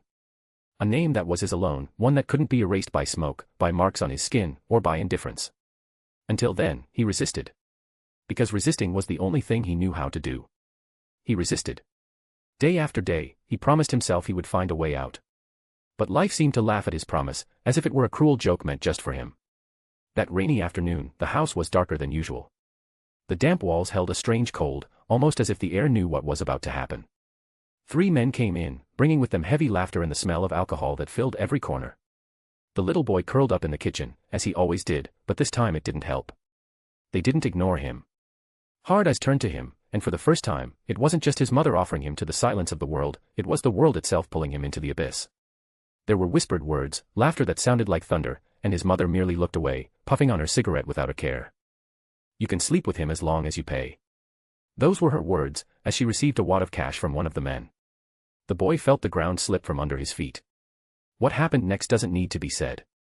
Only silence can speak for it. When the door finally opened, much later, the little boy left that room with short, trembling steps. His body hurt in a way he didn't know was possible. Each breath felt like it was tearing him apart inside. There were no tears. There was no scream. Nothing. His eyes were empty. The flame he had guarded so fiercely inside him had gone out. No hope remained, no promise, no dream. Only a dark hole where imagination once lived, where the stubborn strength to believe he could be somebody once existed. He sat on the cold kitchen floor, hugging his knees. He no longer wanted to think about white houses, different mothers, or beautiful names. He didn't want to think about anything. Silence was now his only shield, the invisible wall separating him from the world. From that day on, the little boy stopped hoping. He no longer wished to escape, to grow up, to be saved. He simply existed, like a shadow lost between four walls. He cleaned the room, straightened the sheets, swallowed bread with water as always, but there was no flame left inside him. Each time the sun rose, he only asked himself, why am I still here? And the answer never came. The days turned into months, and the months into years. The boy's childhood crumbled like dust, without him noticing when he stopped being a child. Time didn't pass for him, it merely dragged. Little by little, his mother began to turn on him in a new way. Cigarettes pressed into his skin, shouts, and humiliations were no longer enough. When the men left after using him like a toy, when the money ran out and the smoke cleared, she turned her cloudy eyes on him. Eyes filled with anger, frustration, and something even darker. He never spoke of it to anyone. How could he? Words couldn't carry the weight of what happened inside that house. And even if they could, who would believe a boy who was nobody? The marks began to pile up. Bruises hidden under tattered clothes, aching bones, cuts he couldn't remember how he got. Sometimes he passed out on the cold floor and only woke up in a hospital bed. The doctors asked questions, but he never answered. He always said he fell, tripped, hurt himself. His mother, when sober enough to come along, merely nodded impatiently. And so, he returned home. Always. Each hospitalization left him emptier, as if the hospital were just a waiting room between one hell and another. The white walls brought him no comfort, only reminded him how much he didn't belong anywhere. He watched the other patients, children laughing or being comforted by their parents, and wondered what it would be like to have someone hold his hand. But when his mother came to get him, her gaze was like stone. No affection, no regret. Just haste to take him back to the peeling walls, where the cycle began again. The boy, now a little older, understood that there was no point in living anymore. One time, a doctor tried to press him. He asked quietly if the boy wanted help, if he wanted to tell the truth. The boy just looked away. Not because he didn't want to, but because he no longer believed in escapes. The flame inside him had gone out long ago, and without a flame, there was no voice. With every hospital visit, every discharge, he returned weaker, emptier. His mother, however, carried on. She continued with her addictions, with the men, with unloading the weight of her life onto him. That night, the little boy was 10 years old. The room still carried the smell of the men who had left hours earlier. He dragged himself to the kitchen, his body aching, his mind empty. The flame that had once tried to resist was gone. He opened the cupboard, found a box of pills forgotten among dirty dishes and empty bottles. He didn't know what they were, didn't want to know. He grabbed a handful with his small hands and swallowed them with a glass of murky tap water. It's over now. He whispered to himself, sitting on the floor. The world spun. His stomach burned. His head throbbed. He closed his eyes and let himself fall. When he opened his eyes again, he was lying in a white bed. Machines surrounded him, and 4 in his arm, and a constant beeping that irritated him. He tried to move but had no strength. A nurse noticed. She approached, adjusted his pillow, and spoke softly. "Shoo, calm down, you're safe now. You don't have to be afraid." The boy didn't respond. He just stared at the ceiling, empty. Soon after, a doctor came in. He was a man with a deep but gentle voice. He sat by the bed and stayed silent for a few seconds before asking, "Why did you do it, kid?" The boy took a long time to speak. His lips moved almost soundlessly. "I don't want to stay here anymore." "Here in the hospital?" the doctor asked. The boy looked away, clenching his fists. He murmured again, almost inaudibly. "Here, alive." The doctor sighed, lowering his head. He stayed silent for a moment before pressing. "You don't deserve to feel this way. You're just a child, no one should carry so much pain alone."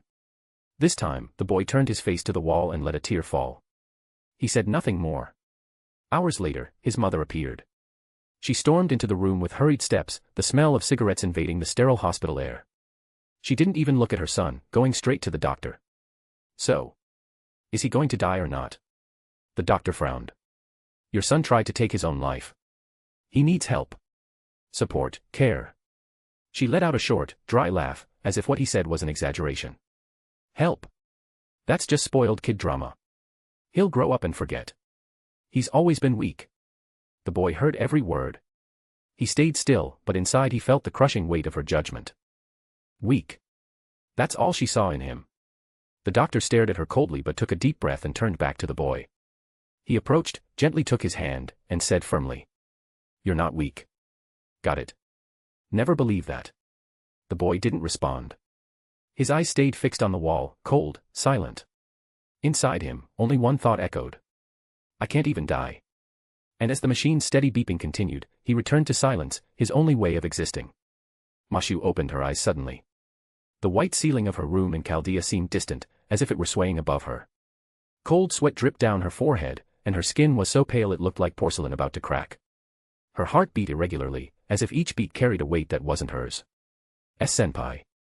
She murmured, but her voice came out weak, trembling. The feeling in her chest was unbearable, suffocating. It was as if she had been thrown into a nightmare too real to be just a dream. Dream cycle, the ability of a master to dream of their servant's life, and vice versa. She quickly tore off the blankets and stood, stumbling to the bathroom. With each step, her stomach churned, and before she could think, she was kneeling over the sink, retching in dry heaves. Her hands shook, and involuntary tears streamed from her eyes. It wasn't just nausea. It was despair. It was a borrowed pain, so intense it seemed impossible for any human to survive it. She leaned against the cold marble, breathing heavily, her body hunched over. And in silence, she screamed inside herself. That was my senpai's life. The nameless boy, crushed by abandonment, abuse, indifference. Who tried to resist but was broken time and time again, until he lost even the desire to exist. Mashu felt her stomach churn again, and another wave of nausea made her double over. She bit her lips, the bitter taste rising in her mouth, as the images of those scenes burned in her mind like hot iron. Those men did that to her senpai. That was really his mother. How could anyone do that? Just seeing what happened to her senpai in that room, the memory of the smell and everything that happened to him at the hands of those men made her want to vomit. It was too much. Holding onto the mirror, she stared at her pale reflection and the wet eyes that couldn't stay steady. She fell to her knees on the cold bathroom floor, covering her face with her hands. Senpai, how can you still smile, after all that? That was his life, his childhood, and I saw it all. I felt it all. Her chest ached, as if it were being crushed from within. The images wouldn't leave, the dark room, the indifferent mother, the men, the pain no one should have to bear. Her senpai, before he became who he is now, was thrown into a hell with no escape. She tried to stand, but her legs gave out. She slid down to the wall, resting her head against the cold tiles. Tears fell again, thick, relentless. Senpai. I can't handle it, you went through all that, and I only saw it, and I already can't. That grotesque image made her sick. A sob broke from her throat. Mashu hit her chest with her hand, trying to control her breathing. But each heartbeat seemed to replay those scenes. As if the trauma had etched itself into her flesh. She remembered her own life, how she had been raised in a lab, an existence meant to be used. She remembered how she only became Mashu Kairi Light because he reached out to her. He saved her from the void. And now, she had seen his void. The same void that, by some miracle, hadn't completely destroyed him. Mashu stood shakily, holding onto the sink. She looked at the mirror again. Her face swollen from crying, her eyes red. But there was something more, a decision. I won't let you carry this alone. Even if I have to cross the world. The thought came immediately, Kazuya was in Italy, with Scathach. Despair burned in her veins. She stumbled back to her room, nearly losing her balance, desperately trying to reach him through their mental connection. Senpai, please. I need to see you, now. I need to be with you. I can't stay here after seeing that. She collapsed onto the bed, clutching the pillow tightly as if it were her senpai himself. Her heart was in pieces, but it still beat, frantic, pleading for him. The trauma made her sick, yes. Her body trembled, her mind spun in a whirlwind of memories that weren't hers. But there was something stronger than the nausea, stronger than the fear, an almost irrational desire to cross any distance to reach him. Even if Scathach was by his side. Mashu didn't care. Because now she knew. Now she had seen the hell that forged her senpai, the abyss that nearly swallowed him. And yet, he still smiled at her. She bit her lip, the taste of blood mixing with the salt of her tears. Senpai, please, let me be with you, even if it's just for a moment. I won't let the past steal your present. I swear. A/N, Sparkles Extra Chapter Goals Sparkles. Books for every 5 5-star reviews plus 1 extra chapter released, only 2 left. Gemstone for every 100 Power Stones plus 1 extra chapter released. The more support you give, the faster new chapters will arrive. Rocket Fire. Books for $5.99, you get full access to all content, no holding back. Thank you so much for your support, and see you in the next chapter. Chapter 100, Chapter 98, How Can He Smile After All? Bonus chapter equals 100 power stones. The Chaldea cafeteria was nearly empty in the early hours of the morning.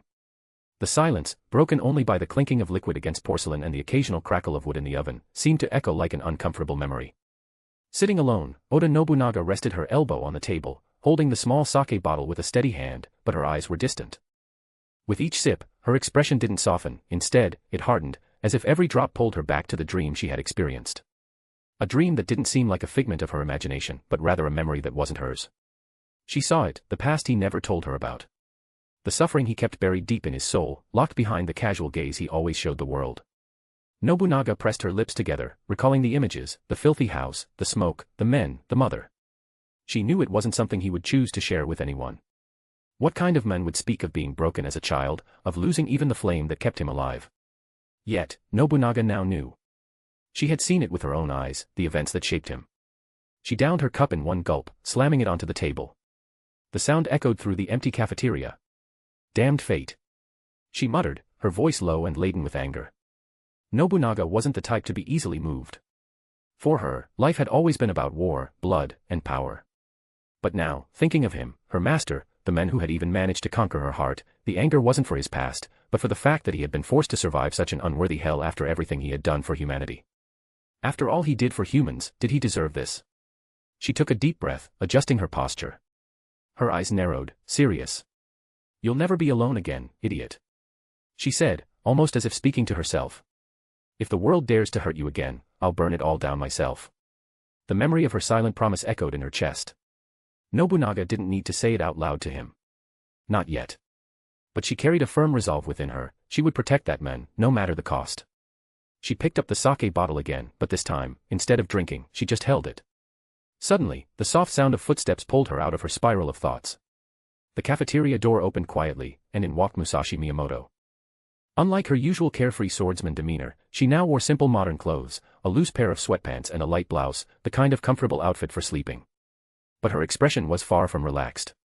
She was pale, serious, as if she had seen the same specter haunting Nobunaga's mind. The two locked eyes in silence for a few seconds. No words were needed to recognize what they were both thinking. Musashi was the first to break the silence, her voice soft but heavy. "So, you two?" Nobunaga snorted, looking away for a moment and slamming the sake bottle on the table, irritated. "Unfortunately, yes." Musashi approached slowly, pulling out a chair and sitting across from Nobunaga. For a few moments, neither said anything. They simply shared the silence, their thoughts turned to what they had witnessed through the dream that wasn't theirs. Nobunaga poured more sake into 2 cups, sliding one toward Musashi without looking directly at her. The swordswoman accepted, raised the cup, and drank it in one quick gulp, letting the liquid warm her throat before letting out a long sigh. "Our master," she began, resting the empty cup on the table, her eyes fixed on the white wood. "He's truly incredible, isn't he? To go through all that, to survive what none of us could endure, and still smile. Still act so carefree, as if nothing happened." Nobunaga closed her eyes for a moment, biting her lower lip. Then she replied in a hoarse voice, filled with a mix of admiration and fury. "Incredible and stupid." She tapped her finger on the cup, her gaze now fixed on Musashi. "If it were me, I'd have killed all those disgusting men and burned that filthy house down. I'd never trust anyone after that, that's for sure. But not him. He smiles, laughs, fights for everyone, even after enduring such injustice." Musashi gave a melancholic but genuine smile. "It doesn't surprise me that he changed after everything he went through in relation to people. The master believes he's just doing what's right, but compared to before, when he had that kindness in his eyes, now it seems a bit empty. Not that I see a problem with that. To me, he's still the same." Her eyes, though tired, held a glint of tenderness. Silence settled between them again, but this time it wasn't uncomfortable. It was the silence of 2 women who, despite being so different, a fiery general and a wandering swordswoman, now shared the same heart. Nobunaga raised her cup and tilted it slightly toward Musashi. "Then so be it. Let's fight for him. Until the end." Musashi raised her own cup, smiling faintly with her characteristic lightness, though her eyes still showed the impact. "Until the end." Their cups clinked softly, the metallic sound echoing through the empty cafeteria. Suddenly, firm but hesitant footsteps came from the corridor. Nobunaga and Musashi raised their eyes simultaneously. The door opened again, revealing Bedivere. He wore simple casual clothes, but his pale expression and the way he clutched his fist to his chest betrayed his turmoil. For a moment, he stood still at the entrance, as if doubting he had the strength to cross the threshold. His eyes met theirs. The silence was answer enough. Without needing to ask, Bedivere took a deep breath and approached, pulling a chair to join them. He sat slowly, his metal hand resting on the table while his flesh hand held the cup Nobunaga, without ceremony, had already poured for him. He accepted, took a restrained sip, and murmured. So. I wasn't the only one. Musashi, still with that melancholic smile, tilted her head. No. And maybe, none of us are. Nobunaga snorted, leaning back in her chair, twirling the cup between her fingers as if trying to avoid showing too much. This might very well mean everyone in this damned fortress had the same dream. Bedivere closed his eyes and spoke. Seeing that, what was taken from him in childhood strangely reminded me of my own past, of the promise I broke and the life I saw slip away before my eyes. His fist trembled slightly on the table. Obviously, what he went through was 1,000 times worse than anything I endured to fulfill the promise I made to my king. I wonder, did he forget? Did he force himself to forget to move forward? Musashi rested her chin on her hand, observing him calmly. Our master doesn't smile because he forgot, Bedivere. He smiles because he chose not to let the past dictate everything. Maybe that's what makes him so hard to understand. Nobunaga sighed loudly, downing her drink in one gulp. Or maybe he's just an idiot who doesn't know how to value his own suffering. She slammed the cup on the table.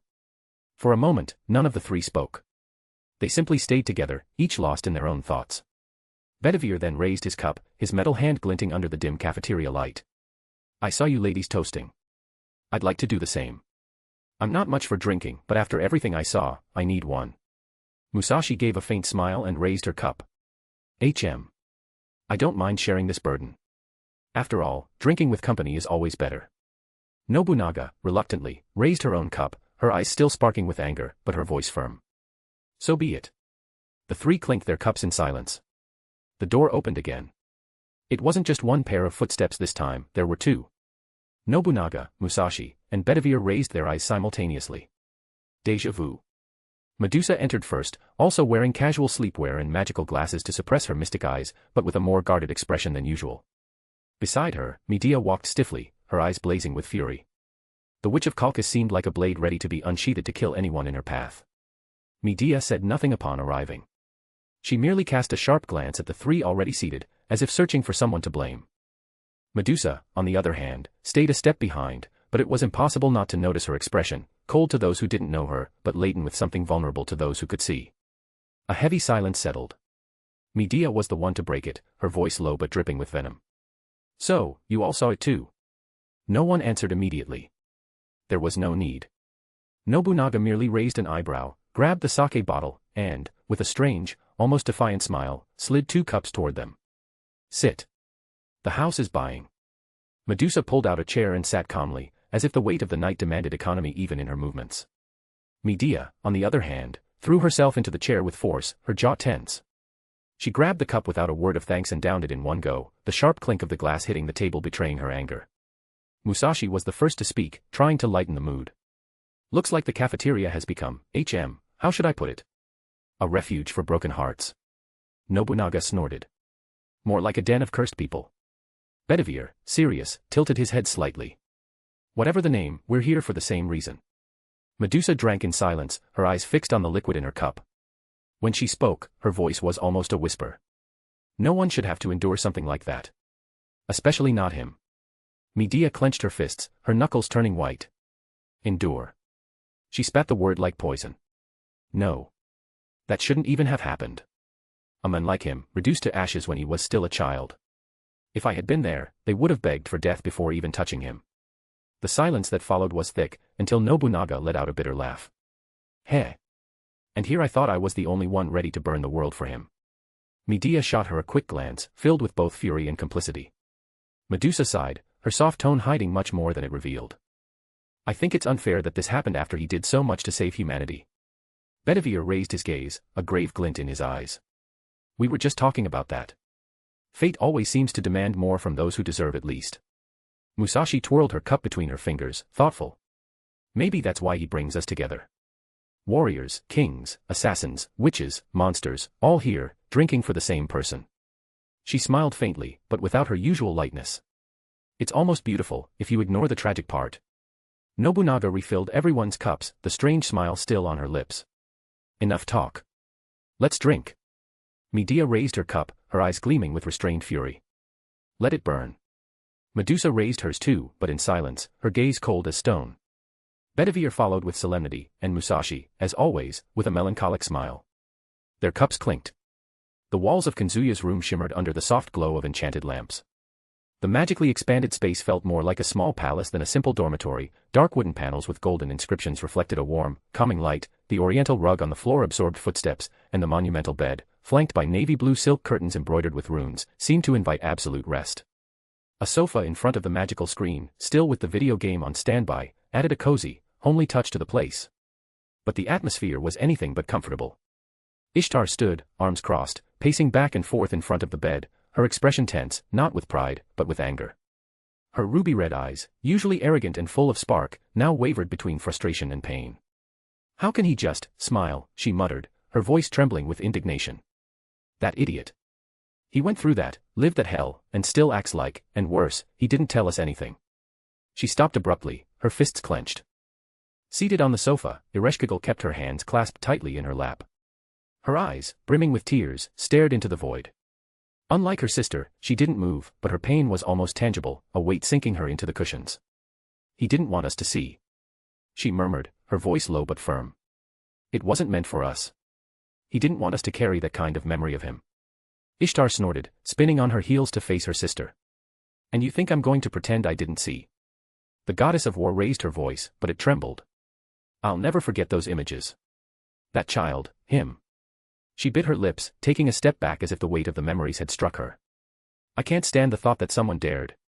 Ereshkigal took a deep breath, trying to stay calm. Neither can I. But, he survived. And he chose to live for others, even when no one lived for him. It's cruel, but it's also what makes him, him. For a moment, silence settled, filled only by the distant sound of wind passing through the runes on the window. Ishtar looked away, biting her nail with poorly disguised anger. I wish I could rip that past out of him by force. I wish I could change it. Her voice faltered, more fragile than she usually allowed. But I can't.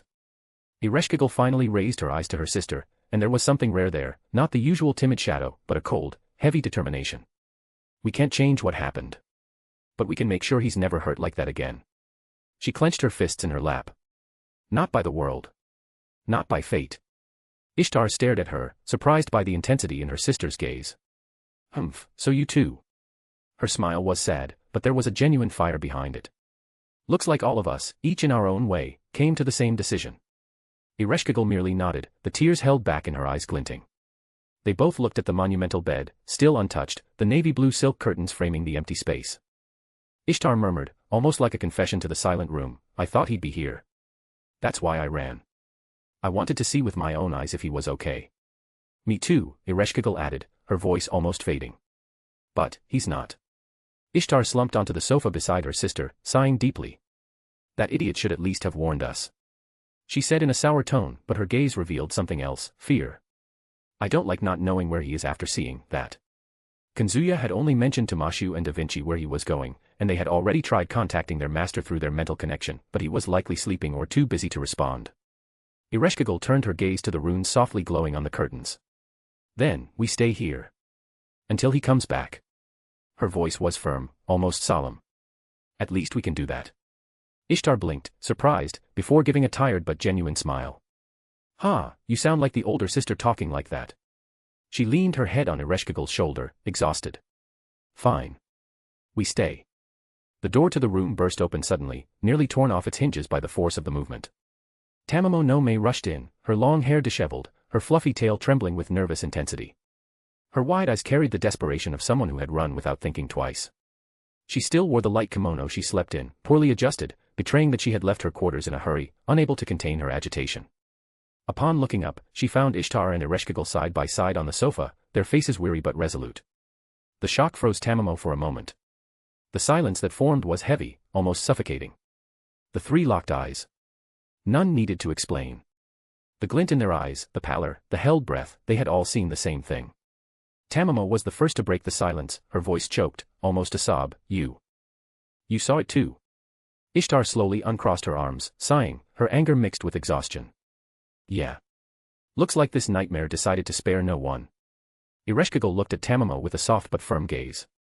You ran here too, because you wanted to make sure he was okay, didn't you? Tamamo pressed her lips together, her trembling hand on her chest as if trying to calm her racing heart. Her teary eyes glimmered under the room's light. I couldn't stay still after that. Seeing what he went through, that hell, how could a child? Her voice broke, and she had to swallow hard to continue. I thought I'd lost him. Ishtar looked away, biting her nail again, visibly uncomfortable with her own vulnerability. He should be here. Lying in bed, sleeping, as if nothing happened. But of course, he's not. That idiot always has to complicate things. Tamamo took a deep breath, and the desperation in her eyes slowly gave way to determined fury. Her tail stopped trembling, standing upright and firm. I don't care what it takes. I'll never let anyone dare to hurt him like that again. Not the whole world, not even the gods. Ereshkigal nodded silently, and Ishtar, in turn, gave a tired but sincere half-smile. Then we're three, Ishtar said, crossing her arms again, but this time the gesture felt less defensive and more like an affirmation. Suddenly, the door opened again. The first to enter was Jean Dark. But it wasn't the firm, serene saint everyone was used to seeing. Her steps were unsteady, and her hands trembled as they clutched the hem of her sleepwear. Her blue eyes, usually full of light, were now red and brimming with tears, as if she had been crying since the moment she woke from the dream. Behind her, Jalter entered silently, her expression restrained, but her clenched fists betrayed her latent anger. Her presence was like a flame ready to spread, yet even she seemed at a loss for words in the face of her sister's condition. Seeing Ishtar, Ereshkigal, and Tamamo gathered, Jean stopped at the threshold. For a moment, it seemed she might collapse right there, her breathing faltering, her gaze lost. Her voice came out choked, almost a whisper. He shouldn't have had to bear that alone. Ishtar, who had kept her expression hard until then, widened her eyes at seeing Jean so shaken. She couldn't recall ever seeing the saint waver like that. Ereshkigal stood immediately, going to Jean and holding her by the shoulders before she could fall. Her voice was firm but full of tenderness. It's over, Jean. We're here now. But the Frenchwoman merely shook her head, tears streaming down her face. No, it's not over. Because it's not a dream. He really lived that. He really. Her voice broke, and she bent forward, as if each word were a blade piercing her chest. My heart, it hurts like it was me. Jalter closed her eyes tightly, taking a deep breath to keep from shouting. She approached Jean and grabbed her arm, with more firmness than gentleness. Enough. If you break down now, it won't help anything. The bastard's still alive, isn't he? So swallow those tears, or at least turn them into anger. Because I swear I'll make the whole world pay if anyone dares touch him again. Jean raised her tearful eyes to the corrupted version of herself. And for the first time, there was no repulsion or fear in her gaze. Only silent gratitude. Tamamo turned her face away, clutching her tail to her body to contain her emotions. Looks like, we're more than three now. Ishtar snorted, crossing her arms, but not hiding the seriousness in her tone. And it'll keep growing. Every time one of us remembers that, another decides it won't happen again. Ereshkigal helped Jean sit on the sofa, while Jalter remained standing beside her, like a fierce guardian. The saint took deep breaths, trying to compose herself, but the tears still fell. I always believed suffering gave strength. But seeing that. She clutched her chest, her voice choked. It wasn't strength. It was cruelty. It was injustice. And yet, he doesn't blame us, doesn't blame anyone. Jalter interrupted, her teeth gritted, fury vibrating in every syllable. Then I'll blame. If he won't hate the world, I'll hate it for him. If he won't punish those who caused it, I'll punish them. That's what I exist for. Silence spread through the room. Hello, everyone. Today I want to open my heart to you and also share a very special piece of news. Many of you have been following me for some time now, reading my stories, commenting, supporting, and cheering with each new chapter. Writing has always been more than just a hobby for me, since I dream of becoming a professional writer. And that is exactly what I want to talk to you about. And here comes the big news. Open Book, The Vampire Diaries, I'm Sukuna, Open Book.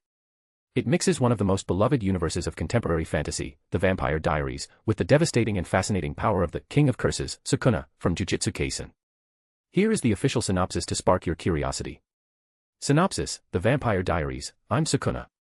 He believed his life would end the moment he was hit by a truck, returning home after years of military missions in Africa.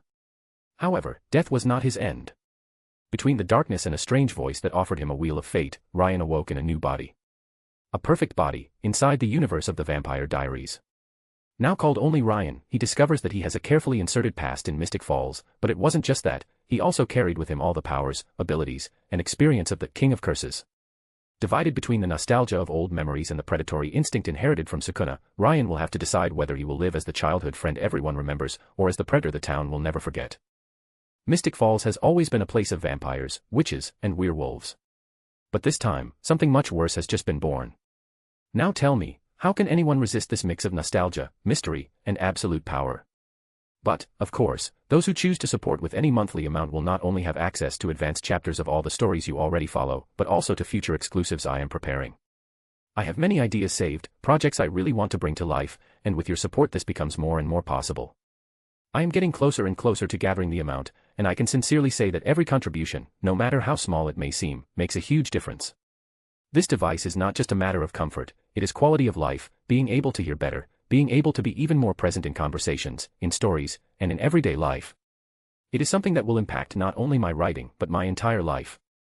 That's why, when you support, you're not just helping to keep the stories alive, you're also supporting a very real and important part of my personal journey. And I can only thank, from the bottom of my heart, everyone who has already reached out and everyone who is thinking of doing so. Advanced chapters of the stories you already love. Exclusive stories, such as the Vampire Diaries, I'm Sukuna. The opportunity to closely follow the creative process, support directly, and be part of this journey. And, of course, the chance to help me reach my goal of paying for the hearing aid. Even if you join for free, you will already have access to the first chapter of the new story and can enjoy special content.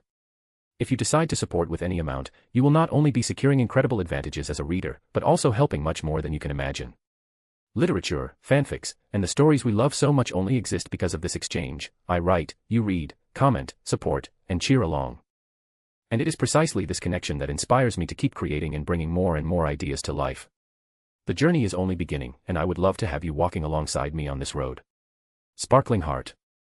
Books for $5.99, you get full access to all content, no holding back. Thank you so much for all the support, the readings, the comments, and the affection. You are amazing and the reason why I keep writing every day. Chapter 101, Chapter 99, The Heroic Spirits Seek Their Master. Mashu was kneeling in front of the half-open suitcase, her trembling hands trying to organize clothes she could barely see through the blurry haze of tears. Her chest burned with despair. "Senpai, why aren't you answering?" she murmured, pressing a shirt against her face, as if she could catch the faint scent of the one she was searching for. Determined, despite her body still frail from the impact of the nightmare, she pulled on her coat, slipped on her boots, and took a deep breath. It didn't matter what Chaldea said. It didn't matter how far Italy was. She would go. As she reached for the doorknob, the door opened on its own. A familiar, rosy glow flooded the room. Well. I knew it. The voice sounded sweet but carried a dangerous edge, like honey dripping over blades. BB was there, leaning against the doorframe, smiling. Her silhouette stood out in the magical dimness of the room, her violet eyes glinting unsettlingly. Mashu's eyes widened in surprise. BB. The AI stepped slowly inside, her footsteps echoing softly, but her signature provocative smile seemed to waver behind the mask. "You really think you can sneak out on me, Mashu-kyun?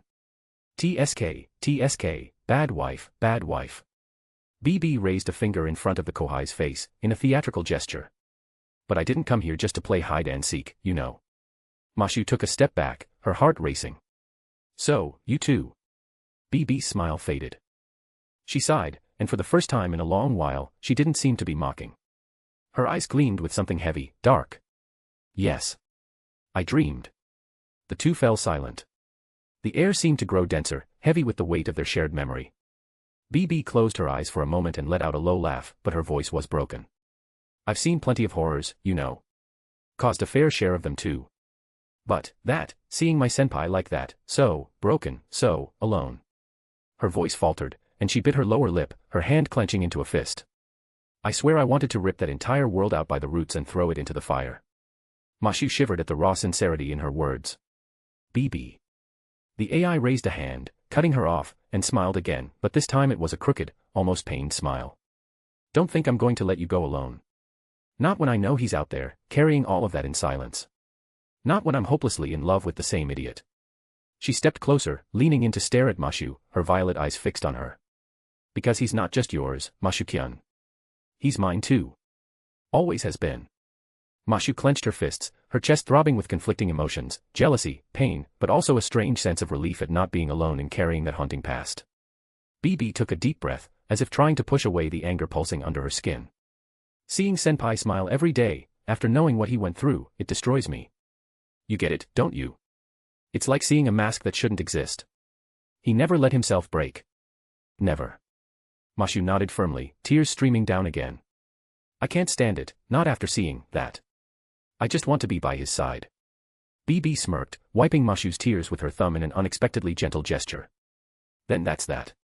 We'll go together. Mashu blinked, surprised. You. Of course.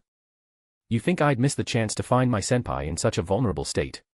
Her voice regained its teasing edge, but her gaze was serious, resolute. If fate dares to repeat that, I'll rewrite it myself, even if I have to destroy this entire world. Silence filled the room for a moment. Before Mashu could respond, a cold breeze swept through the room, dimming BB's rosy glow. The enchanted lights flickered, and the atmosphere seemed to buckle under an invisible weight. Morgan entered unhurriedly. Morgan. Mashu murmured, instinctively clutching her chest.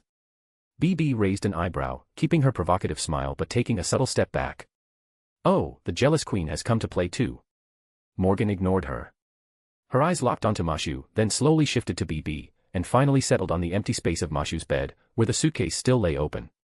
You saw it too. Mashu swallowed hard. Yes. Morgan walked to the center of the room, stopping in front of the two.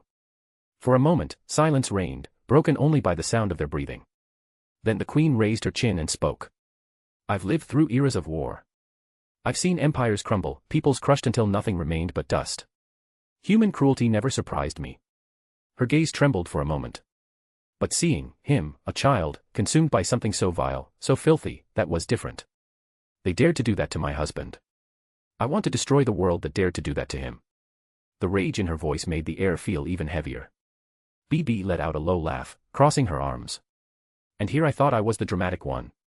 But yeah. I agree with the part about wanting to crush the whole world. Morgan shot her a cold glance but didn't retort. Instead, she turned her eyes back to Mashu. You wanted to run away. To go to him alone. Mashu lowered her head, too drained to deny it. I can't stand the thought of him being alone after all that. Morgan approached her. Her hand rested on the Kuoh's shoulder, firm, heavy, but not cruel. For a concubine, you have the right mindset. To see that and not want to go to my husband would be unbecoming of someone he cherishes so much. Mashu blinked, surprised by the solemnity of that statement. BB, meanwhile, let out a low chuckle, tilting her head. Well, look at that, even the shadowy majesty knows how to love. Her tone was teasing, but her gaze was serious, almost respectful. Morgan didn't respond. Suddenly, the automatic doors slid open with a soft hum. A wave of warmth and vitality filled the room. Ms. Hegis, you're all here. The vibrant voice echoed like cheerful thunder. Quetzalcoatl appeared in the doorway, imposing, her long golden hair shimmering under the magical light, her eyes full of passion. She strode in with open arms, as if she wanted to embrace the entire room, and her radiant smile hid, behind its brilliance, something the others soon noticed, pain. Ketz. Mashu whispered, surprised. BB let out a short laugh. Oh, of course, the solar Amazon had to show up.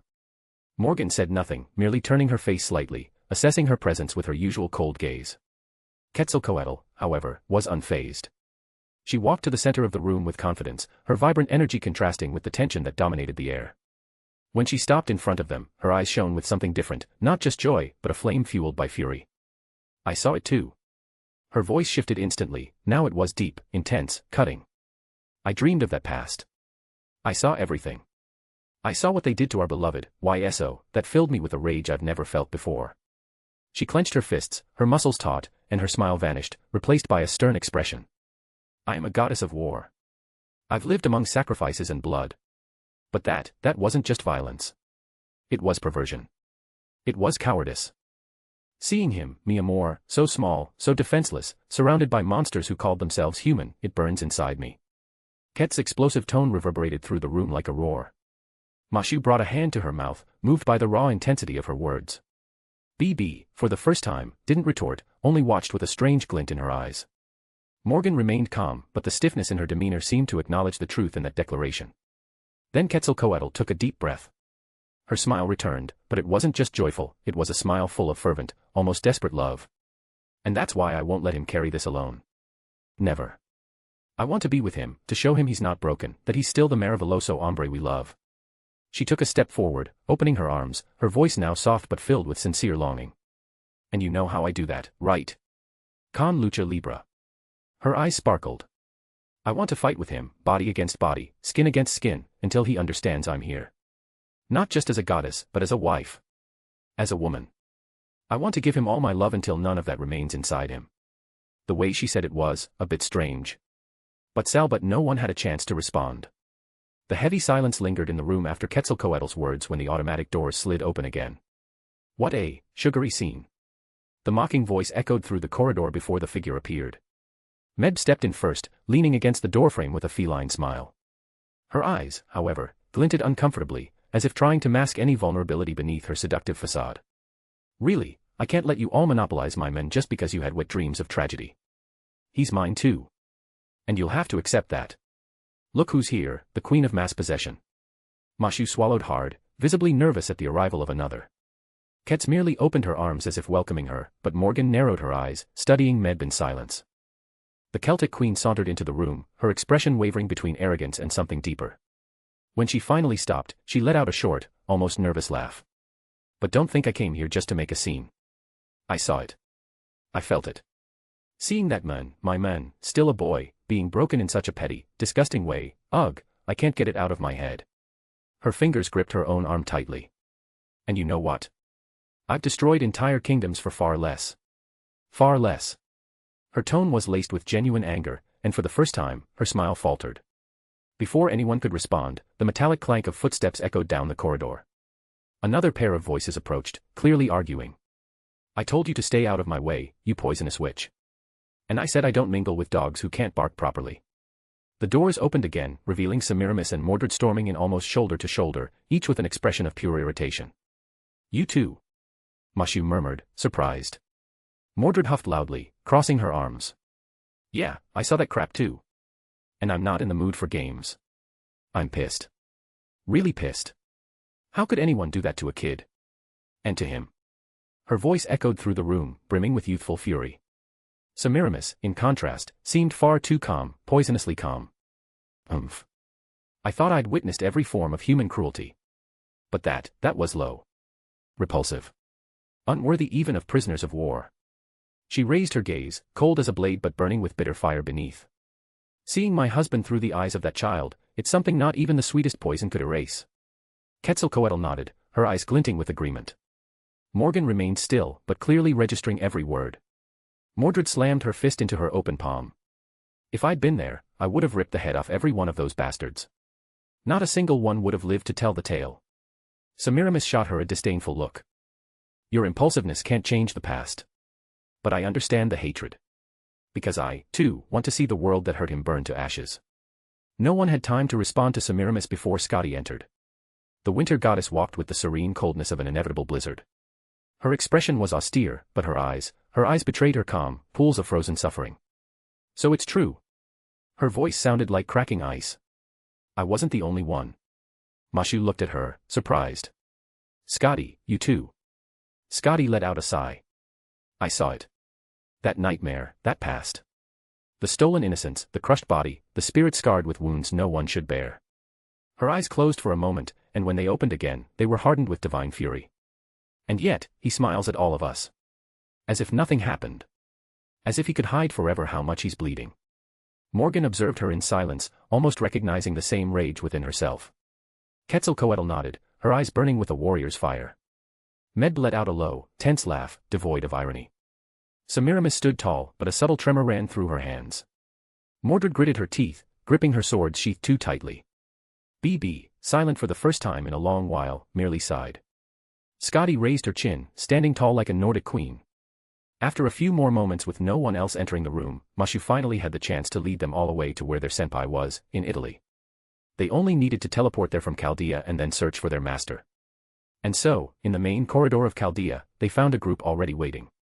Artoria, in her normal form, walked side by side with her darker counterpart, Artoria Alter, their steps synchronized but their faces contrasting. The normal Artoria was pale, trembling, while Alter bore a stern but shaken expression, her eyes glistening despite her cold demeanor. Behind them, the Knights of the Round Table followed in silence.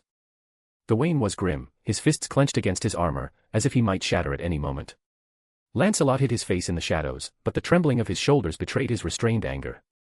Tristan clutched his harp, not playing, merely holding its strings as if they were keeping him from collapsing. Salter's gaze flickered between the group of women ahead and the knights behind, but she said nothing. The normal Artoria murmured, her voice choked. "My king, my husband, how did he endure all of that in silence?" No one answered. And so, in a silence heavier than any battle, they all moved forward. It was time for the world to witness the true strength of Chaldea. A/N, Sparkles Extra Chapter Goals Sparkles. Books for every 5 5-star reviews plus 1 extra chapter released, only 2 left. Gemstone for every 100 power stones plus 1 extra chapter released. The more support you give, the faster new chapters will arrive. Rocket Fire. Books for $5.99, you get full access to all content, no holding back. Thank you so much for your support, and see you in the next chapter. Chapter 102, Chapter 100, Roman Gods. The morning sun reflected on the calm water of the canal, fragmented into golden sparks. The movement of tourists passed around, but for Kazuya and Scathach, the world seemed to move at a slower pace, as if they had their own private time. He adjusted his messy hair with one hand. He had slept little, but still seemed full of energy. "Slept well?" he asked suddenly, his voice low so as not to blend with the noise of the dock. Scathach turned her face, her red eyes half closed under the sunlight. She didn't answer immediately. There was a rare tranquility in her expression, as if she wasn't ready to admit that she had, in fact, rested. But the worst was that dream where she saw her master's past. Not knowing if he wanted to touch on that subject, she decided to talk about something else to distract herself. "You were snoring," she said finally. Kazuya blinked. "Blatant lie. I've never snored in my life." "You were snoring," she repeated, impassive, her lips almost forming a smile. He sighed, feigning defeat, but couldn't help letting out a low chuckle. "All right, sure show, if you want to tease me, I'll let it slide. After all, after last night, snoring was the least you should expect from me."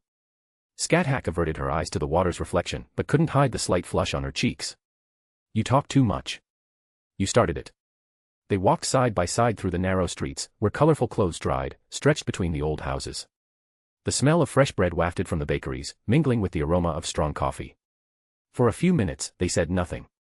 Only the sound of their footsteps echoed on the ancient stones, the comings and goings of the gondolas in the canals. There was a comfortable intimacy in the silence. Kazuya glanced at her out of the corner of his eye. Her purple hair swayed in the breeze. Even without armor or her warrior posture, she still carried that air of unyielding strength, as if nothing could break her. But he knew otherwise.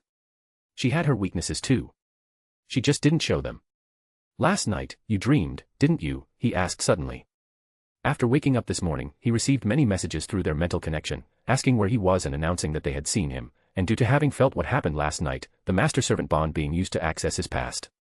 He knew this would happen sooner or later, to be honest, and he hated talking about it, but he also knew that sooner or later he'd have to talk to his servants about it. Scathach paused for a moment but resumed her step. "So, you knew?" "Yeah." He answered without hesitation. "But honestly, I don't want to talk much about it. I just want to remember that I can wake up with you by my side or the others." Wow, I felt like a scoundrel saying that. "Well, for me, that's enough." She didn't respond immediately. She just adjusted the thin strap of the dress she was wearing, as if it were a trivial gesture. But he noticed her breathing slowing, almost pensive. "Indeed, you're quite the scoundrel for having so many women who'd do anything for you," she said finally. "Hey," Kazuya retorted. "Sleeping and waking up with someone, without needing to pretend, without needing to be ready to fight at any second. That doesn't happen to me every day, you know. I love all of you." Scathach looked at him, serious but not cold. There was something different in her eyes, an almost gentle glint. "Now you're talking like you're still a lonely boy." "I am," he said, shrugging. "Just now I have you to put up with me." She laughed. Not too loud, but it was a genuine laugh, laced with irony and affection. "You're insufferable sometimes." "I know. And yet, you're still here." They continued their walk until they reached a small square where a discreet sign pointed the way to the Temple of Hercules Victor. It wasn't a place crowded with tourists. Most people passed by, preferring Rome's flashier attractions. But the temple was there, ancient, circular, its white marble columns still standing after 2,000 years. Scathach stopped in front of the structure, observing in silence. "A forgotten god," she murmured. "Almost all of them end up forgotten," Kazuya commented. "Even those who think they'll last forever." And you, she asked, turning her face to him. Like back in Chaldea, don't you still want to be remembered for your accomplishments? He thought for a moment. He didn't have a clear answer. I think it's too late to ask me that now. Since I'm already remembered by many as the strongest human and one of the 10 strongest beings in the world. Scathach kept her gaze on him. There was something in his tone that made her stop pressing. She just crossed her arms and stood by his side, staring at the temple. The wind passed through the columns, producing a low sound, almost a whisper. Last night, Kazuya started again. When I felt you all seeing my past, it was like I went back to that time. I ended up remembering everything I went through. Whether as a master of Chaldea or just plain Ryougi Kazuya in a world where I was just an ordinary civilian, I don't think I ever really stopped to appreciate life and enjoy it. Scathach didn't respond immediately. The silence stretched, broken only by the sound of distant footsteps from some tourists leaving. You're getting too sentimental, she said, but without irony. Kazuya smiled. And you still call me insufferable. He stepped closer, standing beside her, their shoulders almost touching. The breeze carried the faint scent of her hair. Shursho. He murmured, softer now. You don't have to answer. Just, stay here with me. That's enough. She closed her eyes for a moment, letting the silence speak for itself. Then, in a rare gesture, she leaned her spear against the nearby stone wall and gently held his arm. Not tightly, not showing strength. Just enough to say she was there. Kazuya didn't comment. He just let out a faint smile, without mockery this time. The sun was setting, painting the ancient columns golden. The temple remained almost empty, a silent witness to centuries of forgotten stories. And in its midst, 2 beings who no longer fully belonged to the human world seemed, in that moment, like just an ordinary couple. They stood side by side, watching the evening fall, until Scathach spoke, almost in a sigh. You still need to train more. Kazuya laughed, shaking his head. Even here, in front of a Roman temple, you don't give up on that. No. You're impossible. And you're lazy. Then we're even. Their laughter mingled with the evening breeze that began to fall. The wind blew stronger suddenly, as if the air had bowed before the arrival of something greater. The columns of the Temple of Hercules Victor resonated with a deep, metallic sound, almost like an ancient reverence. Kazuya frowned. Scathach immediately went on alert, her hand instinctively reaching for the spear leaning against the stone. And then, a golden light spread through the temple. It wasn't the soft gold of the sunset, but an arrogant, radiant glow that announced the arrival of a figure who needed no words to be recognized. Among the ancient marble and shadows, she appeared. Gilgamesh, dressed in elegant casual clothes. Her ruby eyes reflected disdain and desire in equal measure. Her presence was like that of a sun refusing to be ignored. Scathach narrowed her eyes, guessing that the Queen of Heroes was there because of that dream too. Kazuya sighed, unsurprised. Gilchan, what are you doing here? The Queen smiled as if the question were an offense. Me, taking a stroll, she replied naturally, as if a king had the right to appear anywhere in the world without explanation. And what do I see? My husband, wasting time with a brazen concubine. Scathach narrowed her eyes but didn't speak. Gilgamesh walked toward Kazuya unhurriedly, but with the majesty of someone who knew the entire universe existed only to pave her path. When she stopped in front of him, she raised her chin and, in an imperious tone, said, "Kiss me. Now." Kazuya raised an eyebrow. "You always show up like this, without even a how are you?" Silence, she interrupted, stepping closer, her ruby gaze fixed on his. "A king doesn't ask. A king commands. And I command you to kiss me, husband." Kazuya sighed, but a tired smile escaped his lips. He leaned in and kissed her, not quickly, but not lingering either. Just enough to satisfy the pride of the Golden Queen. When they parted, Gilgamesh smiled in triumph, her eyes gleaming with satisfaction. Scathach, however, slammed her spear against the ground with force, the sound echoing among the columns. "You dare show up here and..." She took a deep breath, trying to control the anger burning in her throat. "I want a kiss too." Kazuya's eyes widened. "What? Shursho." "Don't call me Shursho now," she retorted, crossing her arms, her face slightly flushed but her expression serious. "If she gets one, I have the right too." Gilgamesh laughed, a crystalline and arrogant sound, like golden bells breaking the silence. "Pathetic. You lack the nobility, the right to demand the same treatment as I, the one true king of kings." Scathach didn't back down. "And you don't have the right to think that just because you were gold, you can take whatever you want. I fought, bled, and stood by his side when you weren't there." The two locked eyes, invisible sparks dancing in the air, power against power, love against pride. Kazuya brought a hand to his head, sighing deeply. "I should have stayed quiet. But before the tension could explode, a new presence crossed the temple. The air softened, the golden light balanced with an ethereal green. Out of nowhere, a figure appeared with light steps, yet carrying a supernatural calm. Enough, Gil. The voice was serene, almost angelic, but firm. Enkidu had arrived. Her gaze fixed on Gilgamesh first, not Kazuya or Skathak. And that alone was enough to make the Golden Queen hesitate for a brief moment. You came to stop me, is that it, Enkidu? Gilgamesh spoke, her tone laced with provocation. Enkidu smiled, soft as a breeze among flowers. I came to remind you that there are moments when even a king needs to listen. This isn't the place or the time, Gil. Kazuya, on the other hand, raised his hands, almost in surrender. Thank you, Enkidu. If it weren't for you, I swear I'd end up in the middle of this fight. No need to thank me, master. Gilgamesh huffed, brushing a golden lock from her face with a dismissive gesture, but her ruby eyes still burned with arrogance. Don't think I've backed down, Enkidu. I simply have no interest in wasting my brilliance on someone who barely understands what it means to stand beside a king. Skathak held her gaze firmly but didn't respond. She gripped the spear's handle tightly, as if restraint were a form of victory. Kazuya took a deep breath and broke the silence. Enough. We're not here to measure who has more right over me or who's more worthy. There are more important things happening. Gilgamesh raised an eyebrow, almost amused. More important. You dare imply there's something more important than me, your own king?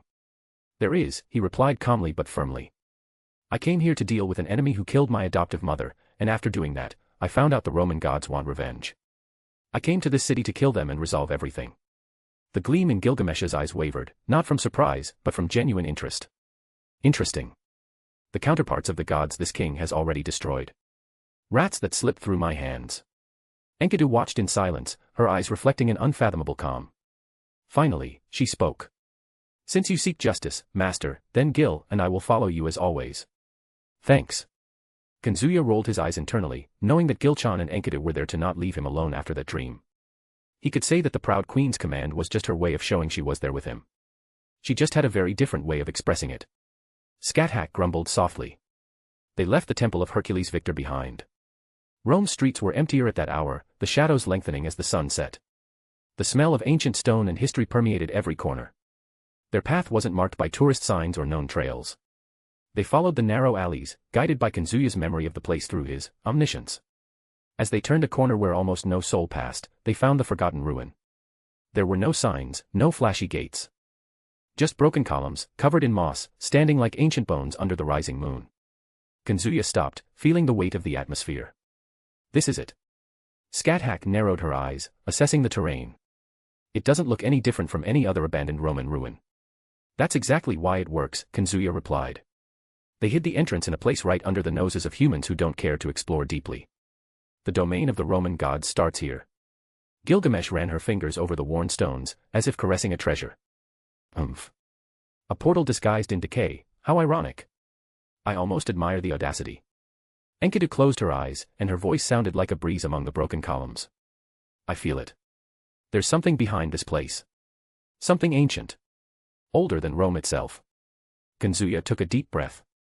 Then let's go in. Gilgamesh smiled, like a queen about to reclaim a forgotten throne. Skathak materialized and steadied her spear on her shoulder, ready for any battle. Enkidu simply walked forward, calmly. And so, the four entered the forgotten ruins. A/N, Sparkles Extra Chapter Goals Sparkles. Books for every 5 5-star reviews plus 1 extra chapter released, only 2 left. Gemstone for every 100 power stones plus 1 extra chapter released. The more support you give, the faster new chapters will arrive. Rocket Fire. Books for $5.99, you get full access to all content, no holding back. Thank you so much for your support, and see you in the next chapter. Chapter 103, Chapter 101, a conversation that should have been had a long time, bonus chapter. The temple had a rather interesting mechanism. When they decided to enter, they were directly teleported to a hidden dimension above Rome through a teleportation circle in the form of a magical formation. They were in the Roman Olympus. It was not like the Greek Mount Olympus, raised in the air and suspended above the clouds like an ethereal dream. The Roman Olympus was a fortress city built upon a colossus of white marble and black granite, rising like a mountain forged by the hands of the gods themselves. Military towers flanked the walls, adorned not with garlands and wine like their Greek cousins, but with red and golden war banners.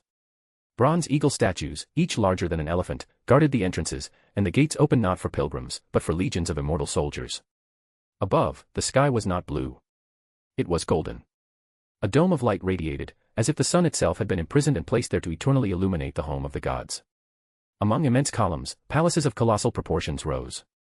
Each pillar seemed carved to bear the weight of entire mountains, and with every step they took, Kazuya felt as though he were walking in a field of divine forces pressing against his soul. Scathach narrowed her eyes. They really wanted to build something that screamed power. Not bad. Kazuya nodded. I prefer my Chaldea. So do I, master, said Enkidu with a smile. Gilgamesh, on the other hand, walked ahead with the same nonchalance as someone strolling through a market. His crimson eyes glinted with disdain. Pathetic. Cheap copies of the Hellenic gods trying to assert themselves with cement and stone. I see nothing here but imitators who needed to raise walls to hide their weakness.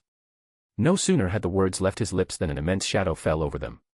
From the top of the main staircase, a figure descended, its presence emanating ancient power. It was Bellona, the Roman goddess of war, clad in black armor, with flaming eyes and a gleaming spear. Her gaze fixed directly on Gilgamesh, then on Scathach, and finally on Kazuya. Mortals and abominations have no place in Olympus, said the goddess, her voice echoing like thunder within the marble. Turn back from whence you came, before you are crushed by the wrath of Rome's gods. Kazuya smiled, amused, and said, a warm welcome. It's clear you didn't come to talk. Gilgamesh let out a short, mocking laugh, his voice dripping with venom. You dare raise your voice before me, useless woman. Bellona, a cheap copy of Athena. I, Gilgamesh, do not negotiate with scum. Before the goddess could retort, the space behind Gilgamesh distorted. The gates of Babylon opened, revealing a storm of divine treasures. Blades, spears, and swords danced in the air, vibrating with power. Bellona roared, charging with her spear in a strike that could split mountains. But Gilgamesh didn't even move. A single golden blade shot from the gates of Babylon and pierced her throat as if it were butter. Another treasure, a black chain, bound her arms and legs. Before the goddess could recover, Gilgamesh made a bored gesture. 3 swords launched simultaneously, piercing her chest, abdomen, and skull. Bellona, the Roman goddess of war, fell to her knees, a stifled scream echoing in blood and light. Gilgamesh walked toward her as if observing a dying insect. He grabbed her face by the chin and forced her to look at him. You are nothing but a joke. Not even worthy of being remembered in my collection. And with a single motion, he decapitated her with a golden blade. The goddess's body fell like trash onto the gleaming marble of Olympus, her head rolling down the staircase. Kazuya sighed and said, there won't be anyone left to fight if you keep this up. I'd like to test my strength against one of these divinities myself. Gilgamesh shot him a look. I don't waste time with gods who think they're important. At that moment, a boom echoed through Olympus. War bells rang, reverberating throughout the fortress city. The gods knew intruders had arrived. Colossal gates opened, and legions of immortal Roman soldiers began marching in formation, their armor resounding like metallic thunder. In the golden sky, Kazuya saw figures moving among the clouds, divine shadows approaching, preparing for battle. Gilgamesh smiled arrogantly, opening the gates of Babylon even wider. Come, all of you. Today, Olympus will fall like a sandcastle before the true king. The golden sky of the Roman Olympus split with thunder as a colossal figure emerged above them. A god, armed with a flaming club, descended amid flames and heavy clouds. The gleam in his eyes reflected ancient power, and his voice resounded like thunder splitting mountains. Sacrilegious. No mortal, no unworthy spirit steps on Olympus and lives to tell the tale. Let the fury of the gods fall upon you. The god raised his weapon, preparing to crush the group with a single blow that seemed to carry the weight of the entire sky. The ground trembled, the air shattered in sparks of divine power. But before the attack could land, a red flash tore through the skies. An incandescent spear, enveloped in divine flames and a roar of absolute power, pierced the god's chest. It was Karna. He appeared with a smooth step, but his presence was like an erupting sun. Mana burst exploded from the tip of his spear, expanding into a sphere of fire that consumed the divine body as if it were nothing more than paper thrown into flames. The god roared, his titanic form dissolving into light before even comprehending what had struck him. My master is worthier than someone like you, who seems to have no honor, said Karna, with his unshakable calm, raising his spear again. A second god, enraged by his companion's death, descended from the skies with a war cry, brandishing a golden sword that seemed to contain the sun itself. He charged at Karna, but before he could get close, the air was torn by the whistle of an arrow. Arjuna had arrived. His stance was calm, his eyes half closed in absolute focus. The arrow pierced the enemy god's chest and then expanded into 1,000 rays of light, each one piercing organs, soul, and essence until nothing remained but divine dust scattered by the golden wind. I won't allow anyone to defeat Karna but me, said Arjuna, his voice cold as steel. The air exploded with furious shouts. Other gods, consumed by rage, advanced in formation. Their voices were thunder, and each strike of their weapons shattered the air like hammers against the glass of reality. One of them, swift as lightning, appeared before Kazuya, his fist charged with enough energy to obliterate cities. But the impact never came. The metallic sound of a shield reverberated, the attack halted by a bluish wave of absolute defense. Mashu had materialized, her silhouette glowing with particles of light. Her shield shone, blocking the blow with steadfastness. "Master," she shouted, pushing the god back with the force of her shield. "Are you okay?" Kazuya smiled, almost mockingly, as if he had just come from a picnic and not a divine massacre. He already knew this would happen due to his omniscience, so he wasn't the least bit surprised. "Me? I'm always fine. But I'll admit, that was a dramatic entrance." Mashu blushed slightly but held her stance. The battlefield roared around them. It was at that moment that the Roman gods met absolute terror from the heroic spirits who would protect their master with tooth and nail, showing that they were on his side, that he was no longer alone, that life was worth living, that he didn't need to smile and pretend everything was fine. From the shadows, the Knights of the Round Table emerged. Not all of them, as Bedivere was not among them, but the rest formed an unstoppable tide of legends. Lancelot, shrouded in fury and madness, Gawain, radiating the sun in his sword, Tristan, with his strings of pain. Alongside Mordred with her explosive arrogance, and their kings, Artoria Lancer and her altar version, two spears gleaming like twin moons, Saber Altar, who looked ready to rip someone's head off. And with them, BB, Morgan, Semiramis, Scotty, Medb, and the unmistakable Edmund Dantes. And also, the Sun King himself, Ozymandias, who arrived simply by felling Pluto himself while laughing loudly. "False gods, you dare make a mockery of this king's friend? You're begging to be destroyed." It was as if all the eras of humanity had united against the gods. The gates of Olympus opened, and hundreds of immortal soldiers marched. But they lasted no more than seconds. Mordred charged into the enemy line like a bolt of lightning, Clarent roaring with crimson energy. Each of her strikes destroyed dozens of warriors, their armor shattering like glass under a titan's hammer. "Come on. Today's the day I cut even the throats of gods," she bellowed, her warlike grin shining on her face. Morgan didn't lag behind, using her mastery of magecraft to effortlessly fell thousands of soldiers. On the other side, BB merely laughed, spreading tentacles of digital energy that corrupted the immortal soldiers, turning them into puppets. Medb also killed several warriors who approached her with ease while mocking them. "Weak warriors don't interest me in the slightest. Gods or not, they all sound funny when they scream in desperation. I love that sound." Artoria Lancer and Lancer Altar advanced together, their spears piercing with the force of royalty and fury. Their movements were like a ballet of destruction, each thrust a death sentence. Saber Altar, in contrast, walked slowly, her black sword unleashing waves of energy that erased everything in its path. Semiramis raised her hand, unleashing a rain of poisons and envenomed projectiles. And then, Scotty raised her arms, and Olympus was covered in winter. The temperature plummeted in an instant, the golden marble freezing, columns cracking under the expansion of ice. Roman gods howled in pain, their skin burned by the cold. Edmund Dantes, meanwhile, emerged like a shadow among the columns, each movement leaving trails of greenish flames. "I am vengeance.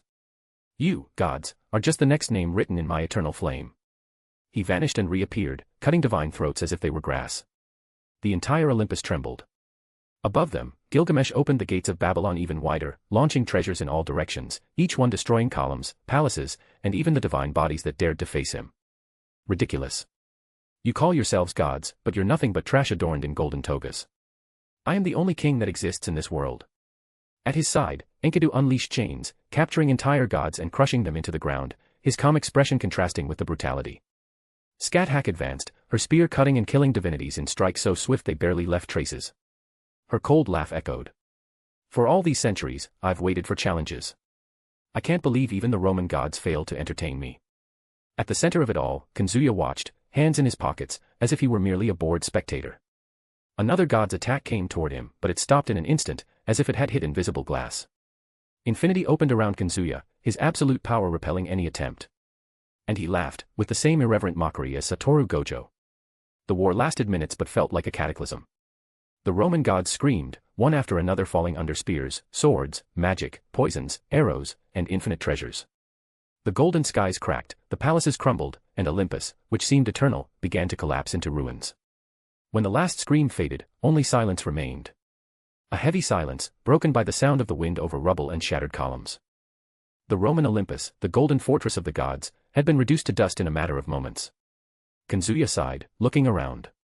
Well, that was faster than I thought. He looked at Mashu, who was gazing at him with concern, then at Skathak, Gilgamesh, and all the others gathering in the destroyed field. An army of legends, united only because they believed in him. And for the first time, even amidst divine ruins, he felt something no battle had ever given him, a strange, but real, sense of home. But that wasn't his focus. He couldn't help but think about how he would tell all his servants about his past. It was time to have an honest conversation with his servants about his two lives. Something he should have done a long time ago. A/N, I want to apologize for the quality of the last chapters of the story. I know they weren't at the level you deserve, and I truly appreciate everyone who continued following along anyway. I promise that from the next chapters onward, the narrative will regain its strength, both in pacing and in character development. In the next chapter, we'll begin with the incidents involving Kuoh, as well as the appearance of characters who have so far been absent, such as Shuten Duji and Merlin. From there, the story will move into a sequence of final chapters, where all the unresolved issues in DxD will be settled before transitioning to the next arc, the journey to the world of Tensura. For now, only Kazuya will travel there, while his current servants will remain inside his pocket universe, though they will gradually make appearances, with the focus shifting to different characters. I've also prepared new summons and plenty of surprises to keep the story exciting until the very end. While working on this phase, I'm also planning another DxD story set in an alternate universe. This time, the protagonist will be a damper who reincarnates as one of Rias's servants and seeks his freedom. Unlike this story, he won't have any cheat powers aside from Valerie's Longinus, which promises a very different journey full of challenges. Thank you from the bottom of my heart for your support. I hope you'll enjoy what's coming next. A/N, Sparkles Extra Chapter Goals Sparkles. Books for every 5 5-star reviews plus 1 extra chapter released, only 2 left. Gemstone for every 100 Power Stones plus 1 extra chapter released. The more support you give, the faster new chapters will arrive. Rocket Fire. Books for $5.99, you get full access to all content, no holding back. Thank you so much for your support, and see you in the next chapter. Chapter 104, Chapter 102, Problems with Fallen Angels. The night in Kuoh seemed calmer than it should have been. The wind blew through the trees surrounding the academy, but the tranquility was merely an illusion. A magical barrier enveloped the entire perimeter, vibrating in tones almost imperceptible to human eyes. For those familiar with the hidden world, however, the charged atmosphere was clear. This was no ordinary night. 2 sets of footsteps echoed in the silent courtyard, far from the noise of the battle reverberating through the area. They were outside the barrier, waiting for something in a relaxed manner. A tall young man with broad shoulders and a casual posture walked leisurely. His deliberately messy silver hair fell over his bright blue eyes, and there was something about him that blended natural arrogance with an irritating calm. Beside him, a shorter girl walked with determination. Her long black hair, tinged with a reddish glow under the moonlight, swayed like a war banner. Her blood-red cape dragged softly behind her, and the metallic sound of her golden greaves resounded on the stone floor. Her sharp eyes exuded confidence, as if no enemy was truly worth her attention. Kazuya and Oda Nobunaga. In the young man's ear, a translucent magical circle lit up. The laid-back voice of an older man echoed. So that's it. Kuoh decided to mess with humans again. Azazel's voice carried the bored tone of someone who had long expected trouble. Kazuya kept his expression calm. It's not just a game. He's threatening to involve innocence. He adjusted the circle with 2 fingers, his tone carrying an almost irritating nonchalance. I'm going to take him out now. A sigh came from the other side. Ha. I already sent Vala to deal with this mess, but if you're in town, even better. I'm not lifting a finger for Kuoh. If that idiot got himself into trouble, let him deal with the consequences. Straightforward as always. Kazuya smirked. Then don't mind if I get a little violent. Do whatever you want, Azazel said dismissively, and the communication cut off shortly after. The circle vanished, leaving only the silence of the night. Kazuya slipped his hands into his pockets and let out a short sigh. Always so laid back. Nobunaga glanced at him sideways, a half-smile forming on her lips. That attitude of his reminds me of some generals I knew. Always letting their subordinates get their hands dirty while pretending to be above it all. The difference is that he really is above it all. Well, at least in the hierarchy of fallen angels. Kazuya shrugged. He just doesn't care to show it. I know, but still. She adjusted her cap slightly, her red eyes gleaming in the dim light. It's annoying. People who send others to get their hands dirty but never stain their own have always been the type I most enjoyed bringing down. Kazuya laughed. And here I thought you enjoyed bringing everyone down. Of course I do. Nobunaga raised her chin confidently. But there's a special flavor in crushing those who think they're untouchable. It's like smashing a golden insect that believed it was a dragon. And to think you say that with a smile. He scratched the back of his neck, amused. It's almost scary. Scary. She raised an eyebrow, teasing. Weren't you the one who said you liked intense women? I did, Kazuya replied without hesitation, his tone laced with carefree sarcasm. But I also like sleeping peacefully at night. Nobunaga laughed, her voice echoing through the quiet space far from the battle. It wasn't a light laugh but a confident guffaw, as if she didn't need to hold back for anyone. Then you should think twice before hanging out with me. That's the thing. Kazuya narrowed his eyes, looking ahead. I don't usually think too much. I just go with what feels right in the moment. For a few seconds, she stared at him in silence, assessing his response. In the end, she broke into an even wider smile. That's why I like you, master. You act without pretending to be something you're not. Most of the kings I knew were terrified of showing their flaws. You aren't. He glanced at her, a small smile tugging at his lips. I'm just too lazy to pretend. Well, at least when it comes to that kind of thing. Usually, I prefer keeping my thoughts to myself, as you probably know. Silence settled over the courtyard again.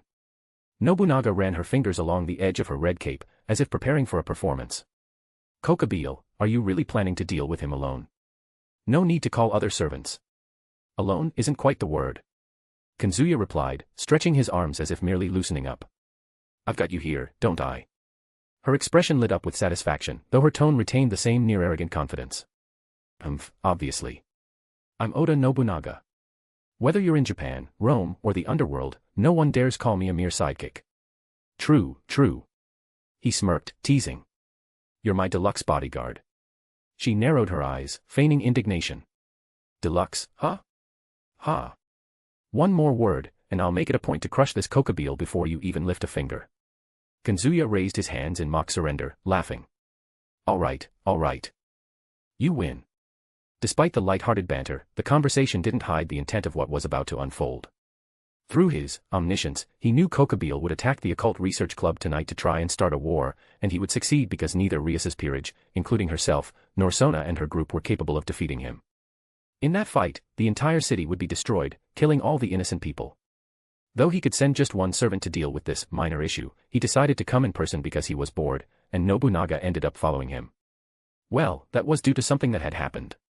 Glancing at Oda Nobunaga, he recalled the conversation he'd had with his servants a few days ago after they destroyed the Roman gods and returned to Chaldea, where he had to deal with all his wives in a frenzy after witnessing everything that had happened to him. Needless to say, it was extremely troublesome to handle all of them declaring their love for him in a rather possessive way that night. Well, let's just say he had to use his true magic to endure the love of his wives. Anyway, a little before that happened, he finally sat down in the cafeteria, calling Shutenduji and Merlin, who were on a mission and only didn't drop everything to see him because they knew it was of utmost importance. Then, he began explaining that after he died as the master of Chaldea, he was reborn in another world that wasn't the one he was currently in, and the memories they saw were from his past in that world. He had no memories of his life as Chaldea's master in that life and only regained them when he was reborn in the current world, where his connection to the root was truly established. Shock was the only word to describe the reaction of all his servants. Of course, they all reacted differently, but each had varying degrees of surprise upon learning he was practically omnipotent due to his connection to the root and everything else. Though their focus remained on his tragic past, wanting to know more details, asking if the woman who raised him had died horribly or if those various men had lives worse than hell, he merely sighed and said they'd see for themselves through the dream cycle. He didn't dwell on explaining his past. For him, some things didn't need to be dissected in every detail, and prolonging the pain would bring nothing useful. His servants, however, weren't ready to let the topic die so easily. Many were still disturbed by the idea of a life marked by tragedies, where he had been reduced to nothing before rising again. But, as he always did, he chose to steer the conversation elsewhere. He decided to mention that, thanks to his connection to the root, he could practically replicate any ability he desired. It was just a matter of willing it. To illustrate, he casually mentioned that even Gilgamesh's gate of Babylon was within his reach. And then, to the surprise of many, the reaction didn't come from indignation. Gilgamesh, his wife, showed no trace of irritation. On the contrary, there was a peculiar gleam in her ruby eyes, as if pride outweighed any need to claim exclusivity. She didn't mind sharing her treasure with her husband because, to her, it wasn't theft or appropriation. It was simply natural. If there was anyone in the world who could have unrestricted access to the king's treasure, that someone was Kazuya. For the others, this was astonishing, considering the personality of the Queen of Heroes. Many expected the fury of a queen who always valued the sovereignty of her possessions, but instead, they saw the calm acceptance of a woman who recognized her husband as an equal or even more. If even Gilgamesh, with all her legendary pride, accepted sharing what was hers so completely, there was no argument that could question Kazuya's legitimacy in using her ability. Some were awestruck, others still processing the information. Kazuya blinked slowly, letting out an almost imperceptible sigh. His scattered thoughts dissolved like smoke, giving way to the reality unfolding before him.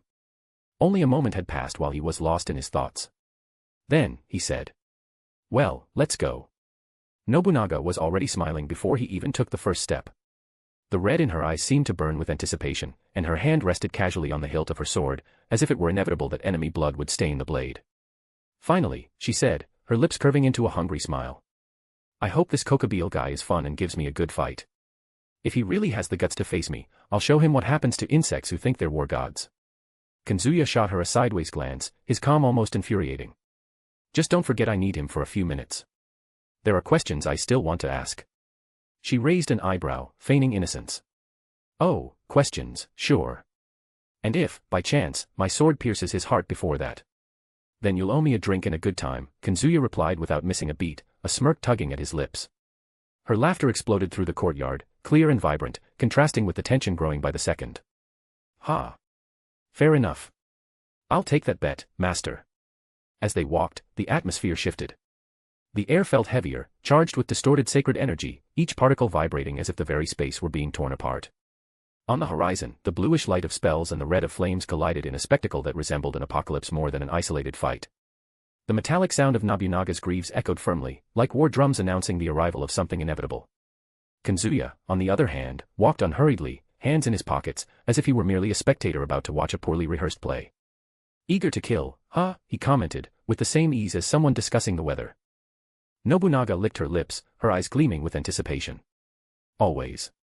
The smell of gunpowder, the screams of fools who think they're invincible.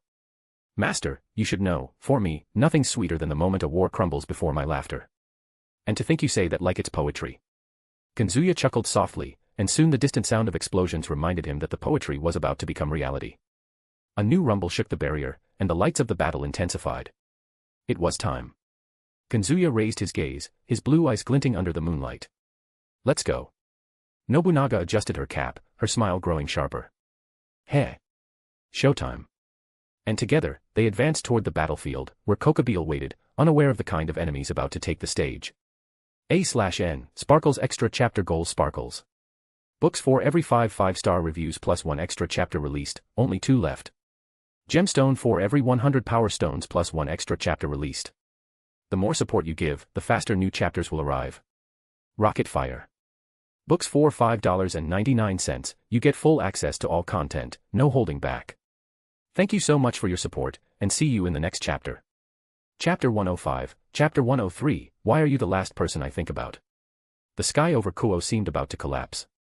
The barrier surrounding the academy trembled like glass under pressure, illuminated by flashes of magical energy. Each impact reverberated in the bones, as if the entire world were about to shake at any moment. In the center of the destruction, Kokobile's figure floated, his black wings spread like an omen. The light sword in his hand burned with an arrogant glow, as if mocking everyone present. "Is that all the current generation of demons has to offer?" His voice carried pure scorn. "What a disappointment. Don't underestimate us." Issei and Kiba advanced side by side. Issei's eyes burned with determination, while Kiba's overflowed with contained hatred. Both wielded swords, the sound of the air being cut echoing as they charged against the fallen archangel. The blades clashed against the light sword, sparking like fireworks. Kiba moved at absurd speed, his irregular blade from the balance breaker he had achieved earlier cutting with hatred and precision. Beside him, Issei didn't lag behind, matching his partner in every strike, his sword made by his beloved strengthening his movements. For an instant, it seemed they might land something. But Kokobile merely raised a lazy smile. Nice, but useless. His sword shone in a devastating arc. The impact raised a wave of energy that hurled Issei and Kiba through the air, as if they were disposable dolls. The two collided against the ground, the stone cracking under the weight of their bodies. "Kiba. Issei." Ryusa's voice echoed, laden with desperation. Before she could run to them, an electric storm cut through the sky. "You're not going to hurt them anymore." Akino appeared in the heights, her black wings spread, hair dancing in the wind. Lightning bolts shot from her hands, descending like divine pillars toward Kokobile. The air smelled of ozone, and each discharge seemed capable of splitting mountains. But Kokabeel didn't retreat. He raised the light sword as if it were merely an umbrella. The lightning bolts ricocheted, dispersed into impotent sparks. Is that all? I expected more from the daughter of a human and a fallen. Where is your hatred? Where is your shame? His smile grew, each word crafted to provoke. You. Rias could no longer stand to hear it. Crimson energy concentrated in her palm, swirling around her fingers like a small furious sun. Spheres of power of destruction materialized, firing at Kokabeel like deadly projectiles. The attacks exploded in the air, covering the sky with scarlet flashes. The ground trembled. The barrier nearly gave way. But when the dust cleared, Kokabeel's silhouette was still there, intact. Pathetic. He had simply sliced through each sphere, as if they were soap bubbles. Rias shuddered. It can't be. Before she could react, Kokabeel shot toward her. The air split with his speed. Rias-sama. Kaneko advanced, her small body enveloped in demonic strength. Her fists were like hammers, each strike trying to hit the enemy's ribs. She dodged each sword cut, trying to create space for her master. But Kokabeel was unshaken. He moved like a predator tired of playing. A single kick to Kaneko's abdomen was enough. The impact hurled her against the ground, cracking the stone beneath her body. She coughed up blood, her gaze blurring for an instant. Kaneko. Rias took a step forward, but the light sword slash forced her to retreat, raising another sphere of destruction as defense. Above, the fallen angels accompanying Kokabeel laughed. Look at that, the noble demons, crawling like worms. Is this the pride of the Gremory family? What a disappointment. Each laugh cut like an invisible blade. On the ground, Kiba rose again. His body trembled, but his eyes did not. He had achieved his balance breaker. He had fulfilled his revenge against Excalibur. And now, he had nothing left to lose. I'm not stopping here. He murmured. His black sword shone. He ran, each step echoing like a sentence. I'm going to end you. Kokabeel raised an eyebrow. What persistence. The light sword shone once more. The slash pierced Kiba's defense and struck him full force. Blood splattered, and his body fell to its knees. The wound in his chest was too deep, leaving him on the brink of death. Kiba. Issei's scream split the air. He ran to hold his friend in his arms, his face stained with desperation. Stay with me. Please, don't leave me. Rias froze. Her eyes widened as she saw the blood flowing down Kiba's uniform, Issei's face desperate. Panic exploded in her chest. No. I won't let it. Spheres of power of destruction appeared around her, dozens at once. She fired them in fury, without thinking, without calculating. A crimson torrent illuminated the battlefield, consuming everything in its path. But Kokabeel danced between the attacks. His sword slashed, dodged, dispersed each sphere with movements that seemed almost lazy. The contrast was cruel, Rias's desperate effort against the calm arrogance of a being who didn't even take the fight seriously. Is this what you call a fight? Ridiculous. He disappeared for an instant. When he reappeared, his sword slashed the air toward Rias. The impact hit her from the side, tearing part of her uniform and opening a deep cut in her skin. She screamed, her body hurled against the ground violently. The stones cracked under her weight. Blood trickled from her shoulder, staining the hands that tried to support her. Her body trembled, the torn clothes revealing much more than she would like. Rias-sama. Akino descended in haste, her eyes wide. But Rias could barely hear. Her mind spun between pain, anger, and something else. An intrusive image. A face different from Kokabeel's. Blue eyes, silver hair, a calm smile that always made her lose her breath. Kazuya. She bit her lips hard. Why, in a moment like this, was she thinking of him? You're trembling. Kokabeel hovered above her, his cruel smile illuminated by the moon. Nothing more to offer. The laughter of his lackeys echoed again. Rias tried to raise her hand, but the energy dissipated around her fingers. The cut throbbed, and the feeling of impotence crushed her. The pride of the Gremorys, the legacy of her family, the future she wanted to protect, everything seemed to be shattering before her eyes. She couldn't accept it. She didn't want to accept it. But Kokabeel was already raising his sword again, ready to end the fight once and for all.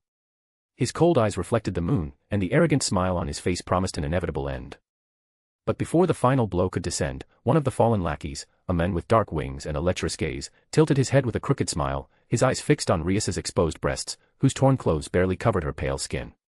Hey, Kokabeel-sama, he called with a voice laden with mockery, don't you think it would be a shame to kill them so quickly? How about we have some fun with this redhead and her servants before finishing them off? It would be a good way to pass the time, don't you think? At the end of his words, he licked his lips, the tone suggesting something filthy that made Rias's stomach churn. Kokobeel let out a deep laugh, the sound echoing like distant thunder. He lowered the sword slowly, the blade's glow dimming for an instant, before spinning it in a quick and precise arc.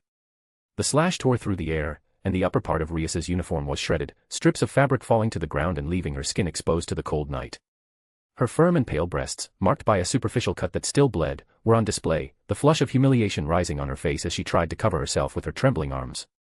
"Ria-sama!" Akino shouted, lunging forward with rage in her eyes, lightning crackling in her hands.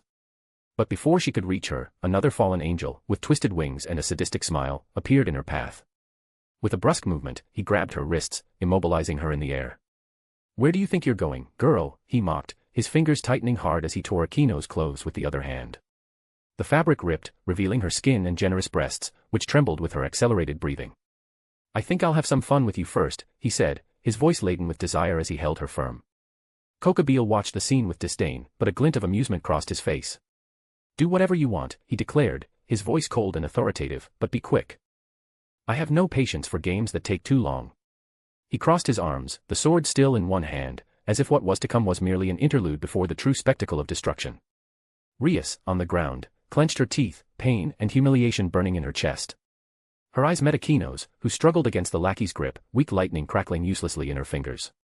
Issei, still holding Kiba's wounded body, screamed in rage, trying to stand, but the effort made him stagger. Kaneko, coughing blood, dragged herself closer, her fists clenched despite her weakness. The lackey eyeing Rias took a step forward, his smile widening as he approached her. "Let's see what this demon princess has to offer," he said, extending his hand with clear intent. The other, holding Akino, laughed loudly, beginning to drag the priestess to a corner, her torn clothes dangling from her body as she struggled, her eyes full of fury and desperation. Kaneko tried to rise, her small body still trembling from the devastating kick she had received. Blood trickled from the corner of her lips, but her golden eyes burned with fury. She couldn't stand to see Rias humiliated like that. Nor Akino being dragged like a doll. "I won't let," she murmured, her voice hoarse, almost without strength. The cracked ground gave way under her faltering steps as she advanced against the nearest lackey. Her clenched fist was enveloped in demonic energy, and she launched the strike with all her remaining strength. The fallen angel laughed. With a simple movement, he grabbed her arm in the air, twisting it back effortlessly. "Look at that, even the mascot decided to play." His voice was steeped in scorn. Kaneko gritted her teeth, trying to resist, but the power difference was brutal. The grip on her wrists made her groan softly, and then he lifted her as if she weighed nothing, throwing her against the ground violently. The impact reverberated through her body, taking her breath away. Before she could react, he grabbed her by the collar, tearing part of her uniform. The pale skin of her shoulders was exposed, her eyes widening in a mix of hatred and impotence. Even small, these little demons have their charm. His smile twisted into something sick. "I think I'll have fun with you too." "Stop, you bastard." Kaneko tried to fight, but her body wouldn't respond. Ria screamed, her voice broken by pain and humiliation.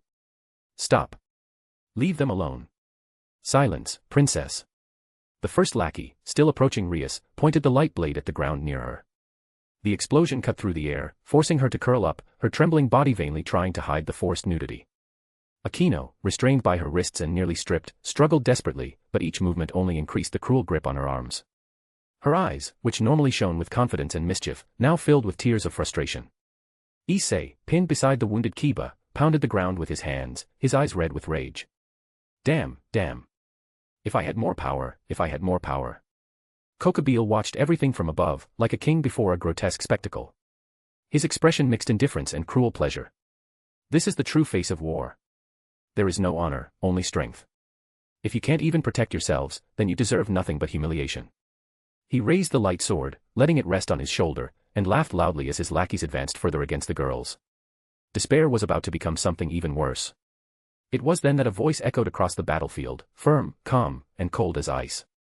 "That's enough." The sound of approaching footsteps cut through the silence between distant explosions. Each beat echoed like war drums, announcing something that no one there could ignore. A/N, Sparkles Extra Chapter Goals Sparkles. Books for every 5 5-star reviews plus 1 extra chapter released, only 2 left. Gemstone for every 100 power stones plus 1 extra chapter released. The more support you give, the faster new chapters will arrive. Rocket Fire. Books for $5.99, you get full access to all content, no holding back. Thank you so much for your support, and see you in the next chapter.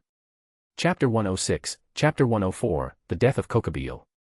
Kazuya stood lazily before the eyes of all the fallen angels, his half-closed eyes reflecting the faint glow of the flames around him. He let out a low chuckle. I confess I enjoy some good amateur porn. His voice rang clear, cutting through the heavy atmosphere like a blade. But this here? It's too disgusting. Rape was never my favorite genre, you know. The fallen angels turned in shock, rage taking over. Kazuya's smile widened, cynical. Even though I don't have much fondness for Ryusa's little club. His eyes gleamed with irony. I'm not just going to stand by while a bunch of winged trash tries to have fun this way. What did you say, you worm? One of the fallen shouted, their black wings flapping. Kazuya tilted his head to the side, sarcasm dripping from every word. I said you're so useless that you're barely fit to be fifth-rate pornographic villains. Want to play predators? Well then, welcome to the hunt. The fury of the fallen angels was instantaneous. They charged, spears of light forming in their hands. But before they could take a step forward, TCH. The deep, cold voice came from Nobunaga. She emerged from her spirit form and appeared beside Kazuya, her dark cape billowing in the wind, her eyes filled with disdain. Without hesitation, she drew a musket pistol and aimed it at the head of the nearest fallen angel, pulling the trigger. Instead of a normal bullet, a black-red laser shot out. Zoom! A beam of energy pierced through the skull of the first fallen angel, exploding it in a grotesque shower of blood and corrupted light. Offending my master, unforgivable. She pulled the trigger again, unhurried, merciless. Zoom! Zoom! Zoom! Each shot was precise, cold, like an execution. One by one, the fallen angels fell, their heads obliterated before they could even react. The smell of burnt blood spread, heavy, suffocating. Kazuya watched the scene, still leaning against the pillar, as if it were merely a tedious spectacle. Heh. I guess I exaggerated when I said I didn't want to watch anything disgusting. This has a certain charm. Kuoh finally moved. Until then, he had remained silent, as if merely observing his subordinates turn into charred flesh and blood splattered across the ground. The fallen angel showed no remorse, let alone pity. To him, they were nothing but disposable pawns in a much larger game. His red eyes fixed on Kazuya, and for a moment, Kuoh's entire body shuddered. A chill ran down his spine as he recognized the figure before him. The strongest human in history. He murmured, almost in disbelief. The invisible pressure emanating from Kazuya was suffocating. There was no magical aura, no identifiable divine or demonic power, but his mere presence was like a vast, unfathomable, and inevitably deadly abyss. Kuoh couldn't sense any kind of energy coming from him. Even so, the cruel smile didn't vanish from Kuoh's face. He took a step forward, his black wings spreading to their full extent, shaking the air violently. I never thought I'd see a human who surpassed gods, angels, and demons today, what a joyful occasion. But his voice rose, laced with fanaticism, that doesn't change the fact that we, the fallen angels, are the true supreme beings. I, Kuoh, will prove it by crushing you right here. Kazuya raised an eyebrow, his lips curling into a lazy, mocking smile. Supreme. He laughed, low and derisive, as if he'd heard the most pathetic joke in the world. You're nothing but blackbirds who lost your wings of light and decided to play rebels. And you, Kuoh, you're just a crow that barks more than it flies. Kuoh's face twisted in fury. You, damned. Meanwhile, Nobunaga, who had just finished off the last of the fallen angels holding Ryus and the others captive, spun her musket as if cleaning the barrel and walked to Kazuya's side. Her smile was sharp, brimming with disdain. Master, this weak crow doesn't deserve to dirty your hands. Allow me to dispatch him. It'd be fun to see his blood splatter the ground like the others. Kazuya glanced at her, and an even more cynical smile appeared on his face. No, Nobunaga. This one is mine. The warrior's red eyes gleamed with anticipation, but she didn't insist. She merely laughed softly, crossing her arms and staring at Kuoh with boredom. As you wish. But honestly, I hope it doesn't take long. This show is already getting repetitive. Kazuya sighed, as if the situation itself were more tedious than threatening. I intended to play a bit, maybe extract some answers from you, Kuoh, because I didn't want to rely on my power for everything. But Kazuya's eyes narrowed, gleaming with a deep blue as if reflecting hidden lightning. I don't need to anymore. Wasting time with someone capable of such despicable acts is something I don't want to do. And besides, I already have my answers. Kuoh frowned, confused for a moment, before Kazuya continued, you were influenced by someone, weren't you? A certain demon, with grand ambitions and a mouth full of promises. Pathetic. I already know exactly who he is, and I know that soon he'll be my enemy. The fallen angel's eyes widened, shocked at how easily his mind and motivations were exposed.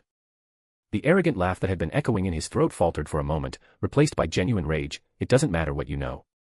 Even a monstrous human like you can't. Can't what? Kazuya interrupted, mocking, his voice dripping with disdain. Can't defeat you. Can't destroy the fallen angel army.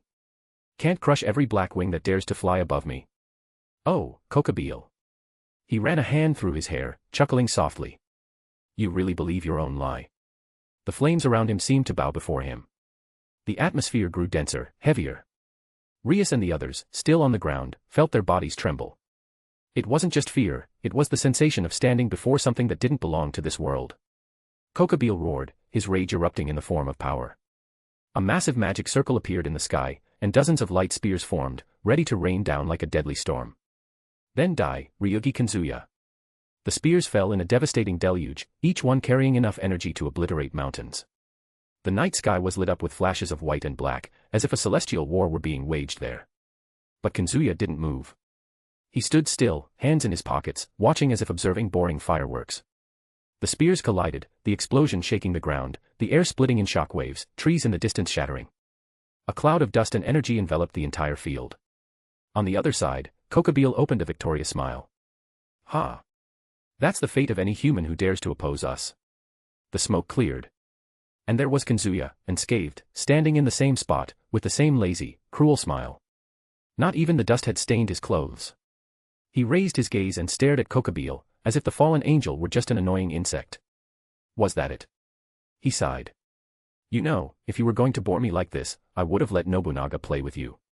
Nobunaga laughed, bringing a hand to her face. Pathetic crow. You're not even fit to entertain my master. Kokobeel's heart raced, the first spark of fear appearing in his gaze. Kazuya took a step forward. The ground trembled, and the air seemed to freeze.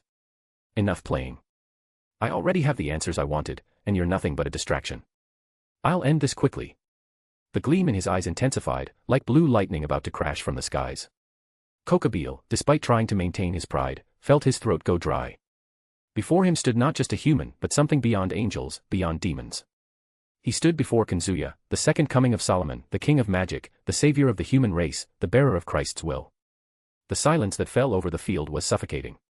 Kazuya slowly raised his hand, the gesture almost lazy but laden with an authority that made reality itself tremble. His blue eyes glowed, like caged thunder in darkness, and a purple energy began to condense at the tip of his index finger. Despite the different color, it was undeniably the power of destruction. Rias, still trying to compose herself, widened her eyes as she recognized what she saw. Impossible. Her voice came out in a trembling whisper. That's the Gremory clan's power, but it's not the same, it's something beyond. She already knew he could do this from the video that had circulated on the old DevielNet of her brother losing to him, how he was able to use the power of destruction after seeing it just once, some ability of his Longinus. But this power. It was different. Kazuya opened a cold smile, raising his finger toward Kokobeel. You boasted of supremacy, Crow. Then see what real power is. Hollow Hakai. The space before him trembled, distorting into a deep purple circle, like a bottomless abyss. It was the hollow purple, infused with the power of destruction, refined to its purest form. The result wasn't an attack. It was a decree, inevitable annihilation. The vortex expanded for an instant and, in the next moment, shot toward Kokobeel at the speed of light. The fallen angel didn't even have time to breathe. His eyes widened, trying to comprehend the purple wave advancing, but his mind went blank before he could even form a thought. The hollow Hakai swallowed him whole. There was no scream. No resistance. Just the absolute silence of something being erased from existence. No body, no soul, no trace of energy remained. Kokobeel, the fanatic who claimed supremacy, ceased to exist entirely. Rias and the others felt a shiver run down their spines. It wasn't just the fear of a power that went beyond the divine. It was the shock of witnessing a technique that made even the power of destruction, inherited by her lineage, seem like child's play. He erased Kokobeel. Akino murmured, unable to believe it. Kaneko, who had been trying to maintain her cold expression, trembled, unable to look at the purple void that pulsed in the air for a few seconds before vanishing. Not even Grafia-sama, not even Surzex, could do that. Nobunaga laughed, her hand covering her lips in an elegant gesture, but her eyes sparkled with ecstasy. Magnificent, master. Erasing a worm like that without even breaking a sweat, now that's entertainment worthy of you. Kazuya lowered his hand, as if nothing had happened, and sighed. It was over too quickly, but I guess it wasn't worth dragging out. Wasting time with trash was never my style. The remaining fallen angels hovered in the sky, paralyzed, as if their very survival instinct had frozen them. The silence was almost suffocating, broken only by the dry crackle of electricity that began to dance around Kazuya's body. He lazily raised his hand, unhurried, as if swatting away annoying flies. A thunderclap roared. And then, in a single instant, blue lightning crashed from the skies, snaking through the air like ravenous dragons. The fallen screamed, but there was no time for escape, no salvation. Their bodies were swallowed by discharges so intense they left only fragments of light before being obliterated. Flesh, bones, wings, everything burned until not even dust remained. Hundreds of bodies fell, disappeared. Not even an atom survived. The sky, once dominated by the black thread of wings, was now empty, clean, silent. Kazuya lowered his shoulders, letting out a sigh, as if he had just finished a tedious task. He stretched, his muscles cracking, and glanced at Rias's group. "Well, see you later, little girls." He winked, a lazy smile on his face, before turning his back. Nobunaga walked beside him, satisfied, the tip of her musket still smoking. But before they could disappear, Rias's voice rang out, desperate. "Wait." She stumbled forward, completely ignoring her nudity, her body still marked by the fight. Her blue eyes were fixed on Kazuya, filled with urgency and something harder to define. "Please, don't go. I need you to stay, at least for a while." Her breathing was heavy, her shame forgotten. "Let me, thank you." Kazuya turned his face slowly, his eyes sliding to her chest without the slightest ceremony. Then he met the redhead's gaze, raising an eyebrow. He let out a sigh. "TCH, you really have no shame, Rias." The silence hung for a moment. Then he flashed a crooked smile and ran a hand through his hair. "Fine. I'll hear what you have to say." Nobunaga, beside him, laughed softly, her eyes sparkling with amusement. "This promises to be interesting. And the next chapter will be the last meeting between Rias and Kazuya, since it is in the final stretch of the DxD world. Tenshura will be next. Books for every 5 5-star reviews plus 1 extra chapter released, only 2 left. Gemstone for every 100 power stones plus 1 extra chapter released. The more support you give, the faster new chapters will arrive. Rocket Fire.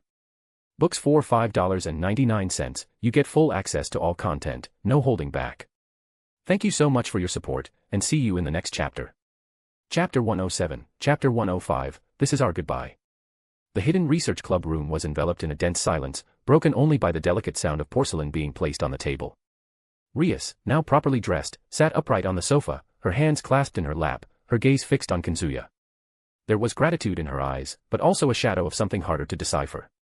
Across from her, Kazuya remained nonchalant, leg crossed, a faint smirk tugging at the corner of his mouth, as if everything that had happened was merely an insignificant detail. Beside him, Nobunaga leaned back with a defiant posture, one arm resting on the back of the sofa. Her narrow, mischievous eyes scanned the room, making it clear to everyone who she believed was in charge. Her tone of possessive wife shone through even in her subtle gestures, like the way she rested her legs over Kazuya's, silently declaring, "He's mine." Akino, who had always harbored hostility toward him, seemed strangely tamed after being saved. She served tea with precise, almost reverent movements, standing behind Rias like a protective shadow. The constant smile she usually wore was absent, replaced by a serene expression that felt too unnatural. On the other sofa, Kiba maintained a worried demeanor, observing Kazuya's every move with barely concealed tension. Beside him, Issei, clearly restless, clenched his fists on his knees, his gaze flickering between Rias and Kazuya as if unsure who to direct his anger or anxiety toward.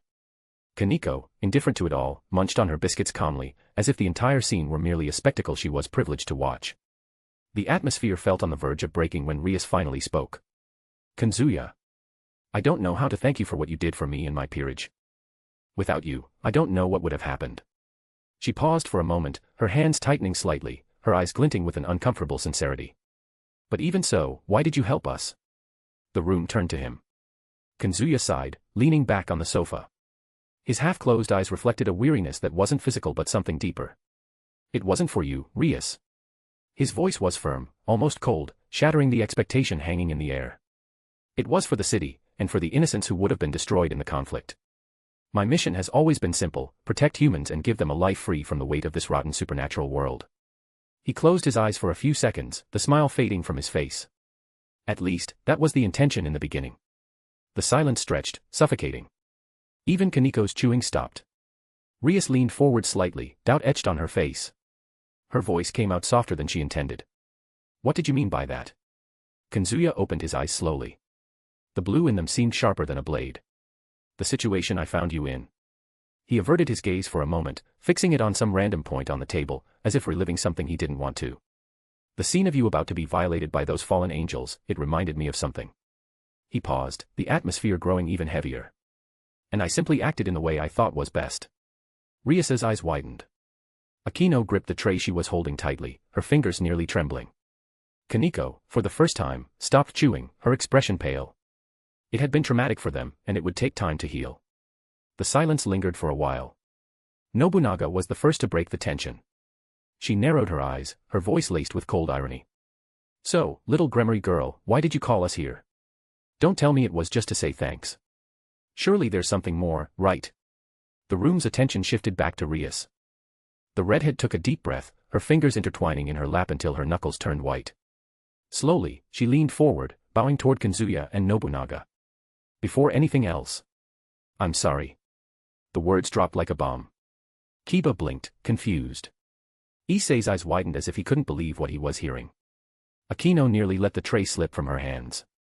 Even Kaneko stopped mid-bite, her biscuit frozen. Ryus continued, her voice firm but tinged with evident pain. In our last meeting, I was arrogant. I ignored your warnings, Kazuya. And, you were right about me. Those words seemed to weigh heavier than iron. Ryusa's eyes glistened slightly, but she didn't look away. I am a spoiled little girl who didn't understand the gravity of things. I wasn't responsible as the heir of the Gremory family. I thought just carrying my family's name was enough, without giving anything in return. Her confession left the peerage in shock.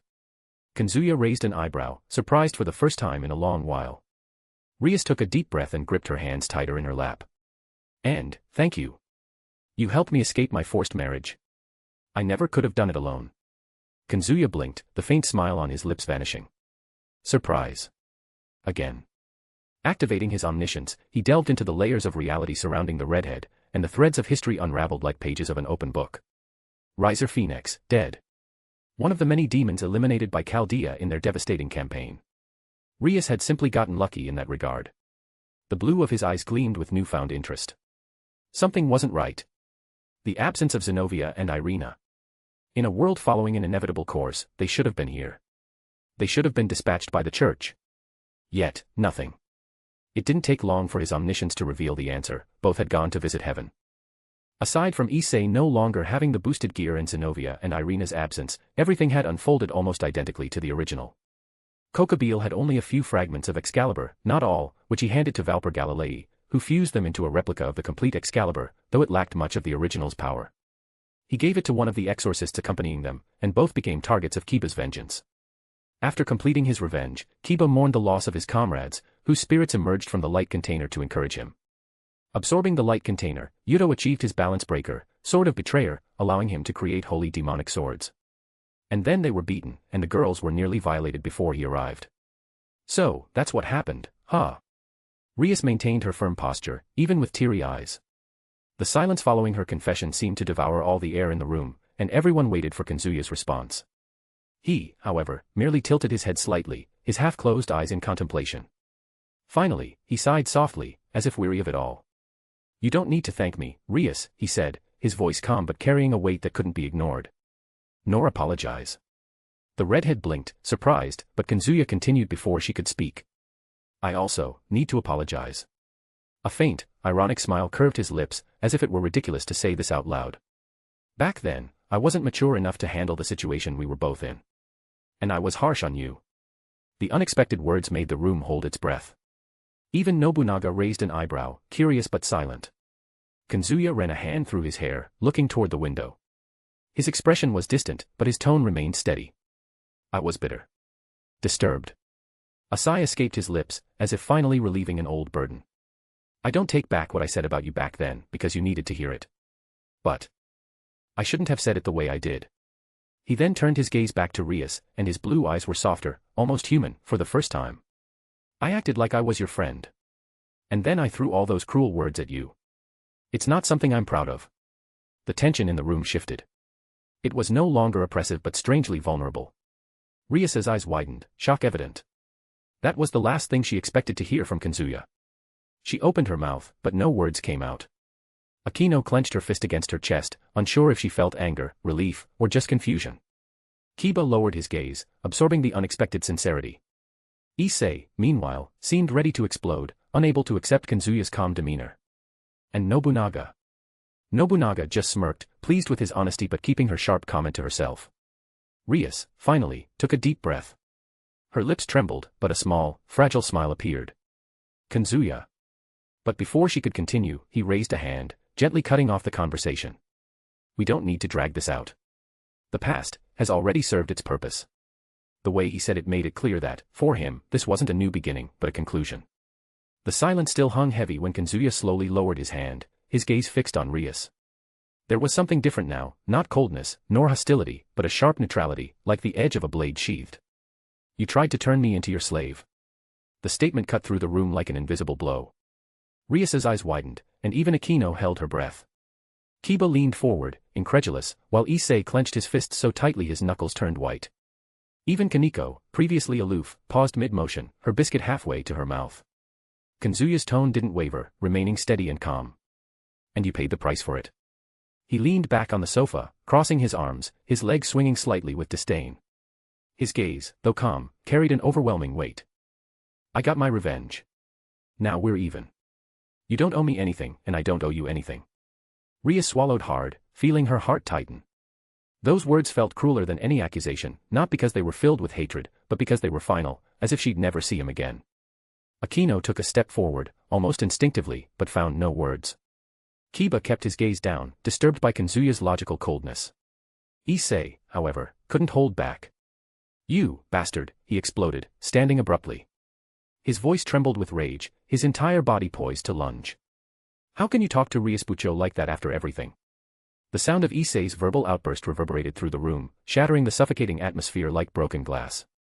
And yet, Kazuya didn't move. He merely shifted his eyes to him, with the calm of someone looking at an unruly child. You don't understand anything, do you? He murmured, his voice so low it still carried more weight than a shout. The shock swept through the room. Rias, standing, seemed torn between intervening or letting it unfold. Her heart raced, the past and present colliding before her eyes. Issei breathed heavily, his fists trembling with rage.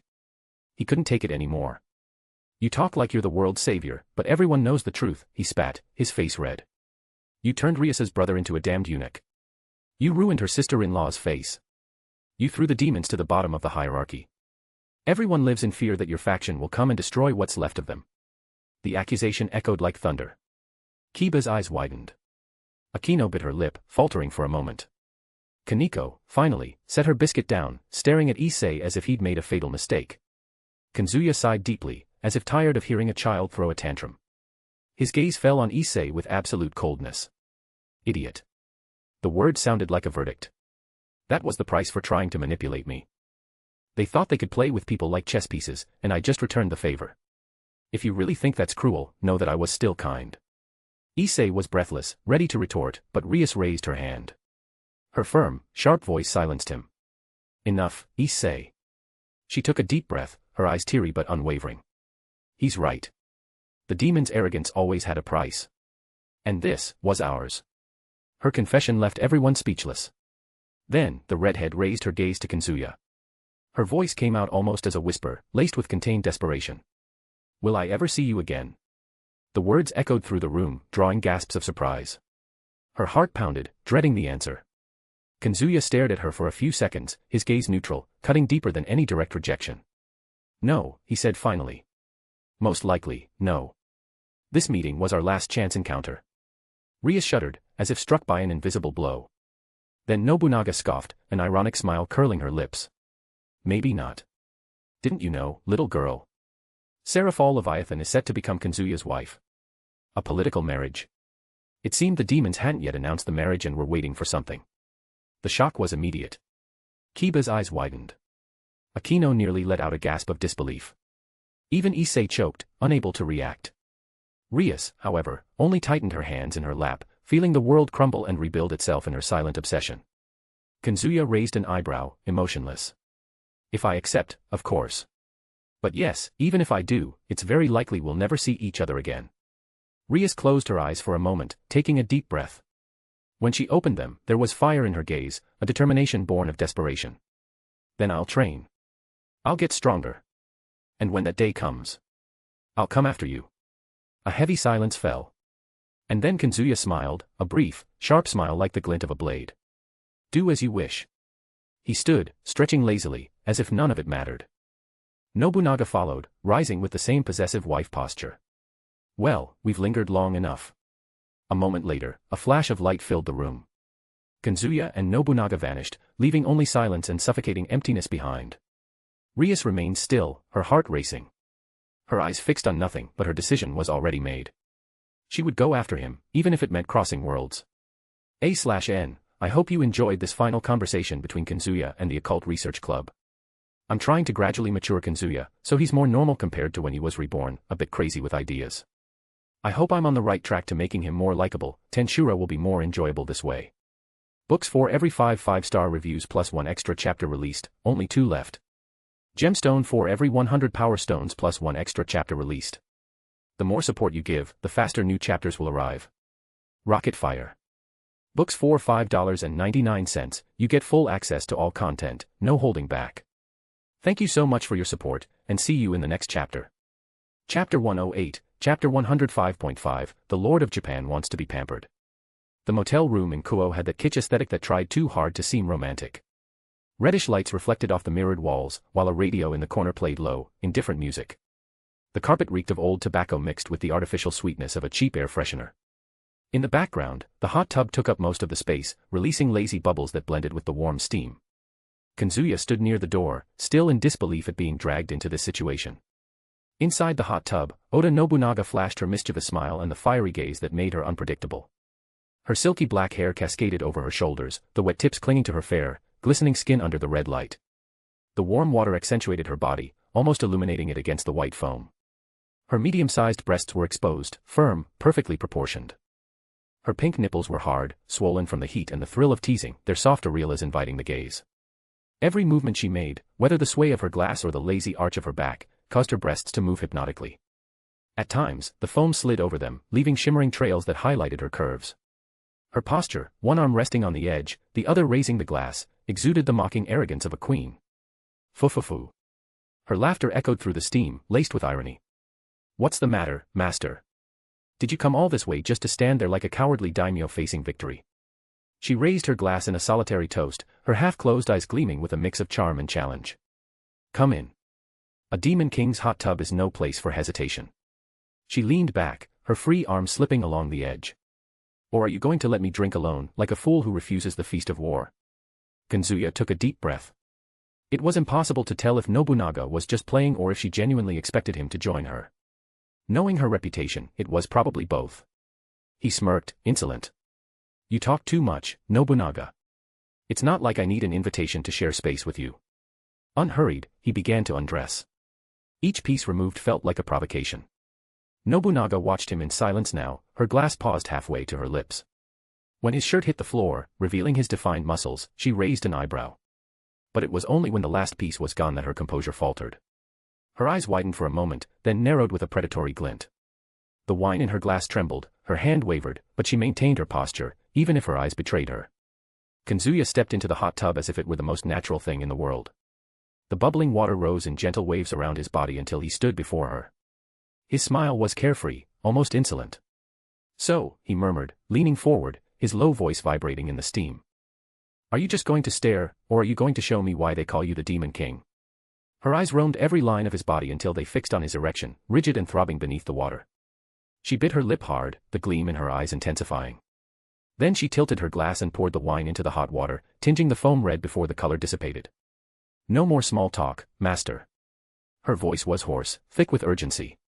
The empty glass clinked against the carpet as she tossed it aside. Nobunaga lunged without warning. Water splashed, her hands digging into his shoulders, pulling him with ravenous force. Their lips collided in a hot, aggressive kiss, as if she were claiming possession of him. Her tongue invaded his mouth without asking permission, mixing the taste of wine with the heat of the kiss. Her fingers tugged at his hair, demanding more closeness. Her body pressed against his, her smooth skin slippery from the foam.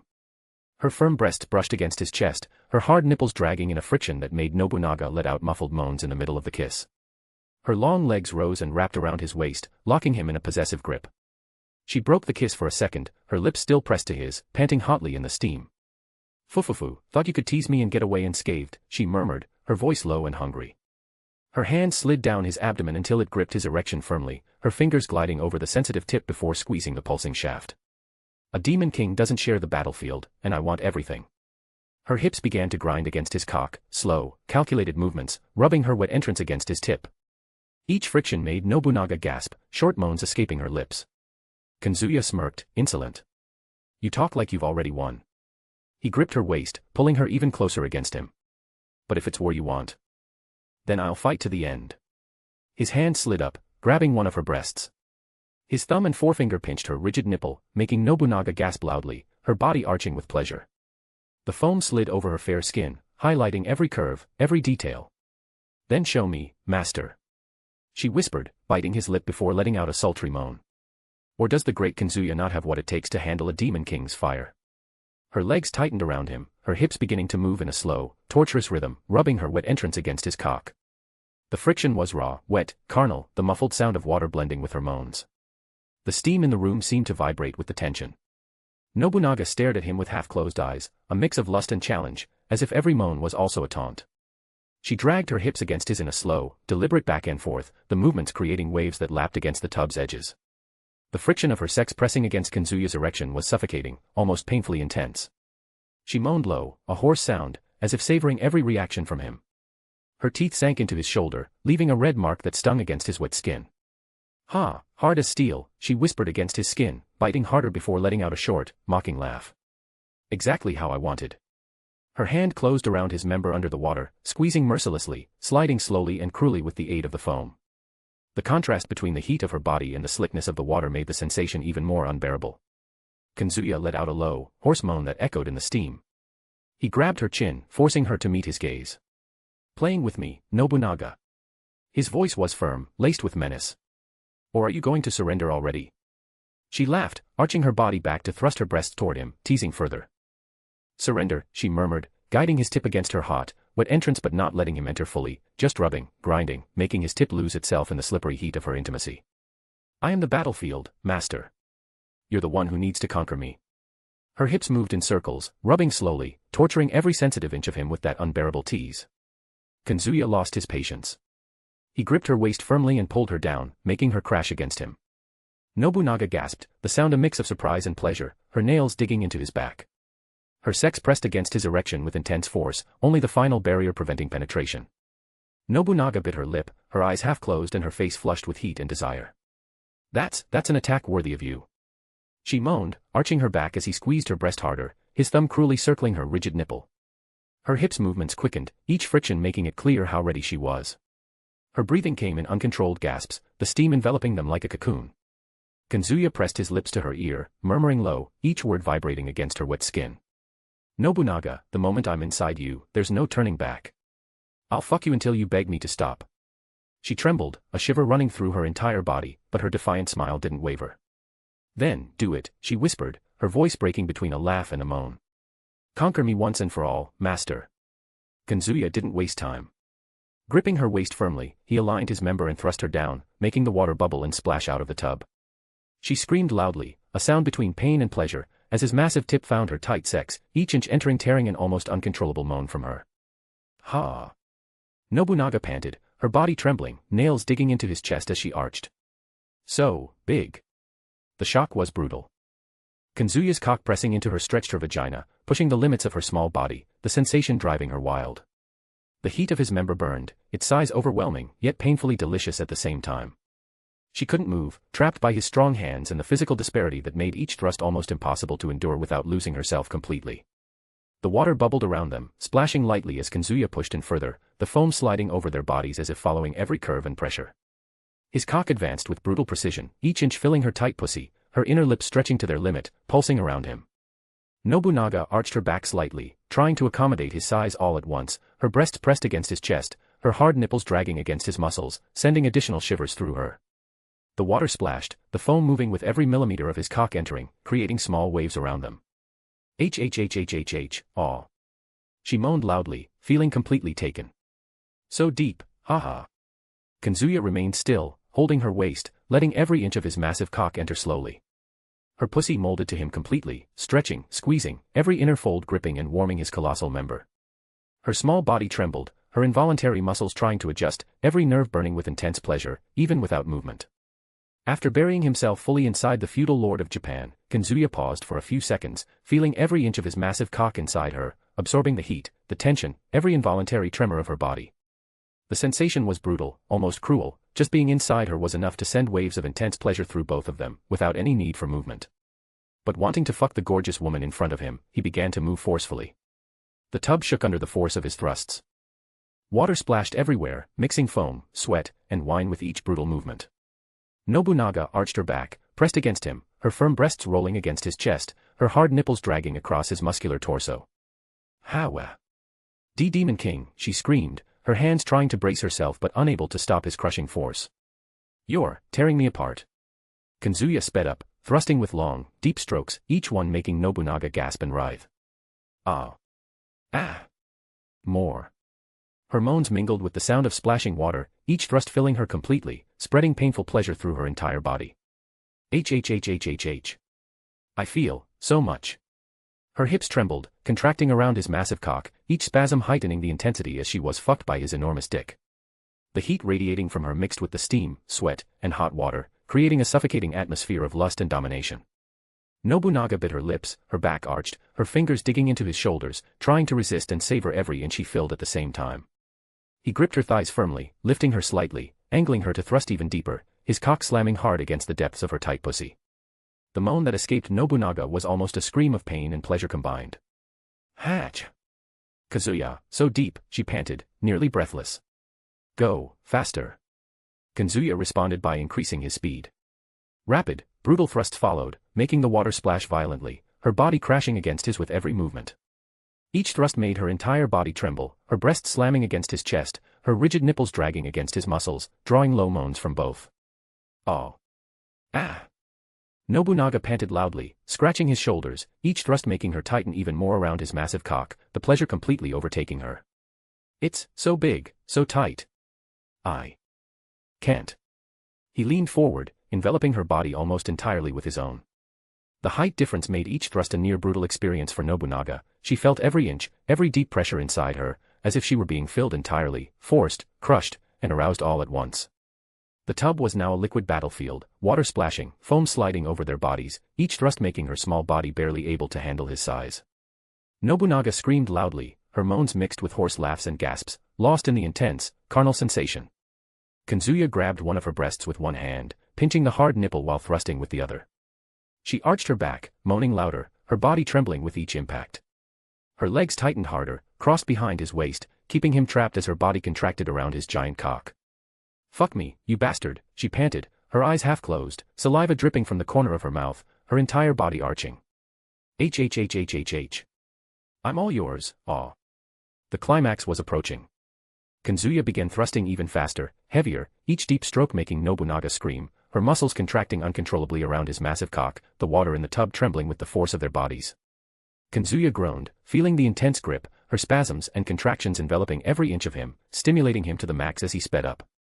With a low, guttural growl, he buried himself to the hilt, exploding inside her, spreading waves of raw pleasure, making Nobunaga scream loudly, trembling, her body completely overtaken by extreme pleasure. "How? Kazuya," she screamed, her body writhing and tightening even more around him, almost suffocated by the pleasure and his strength.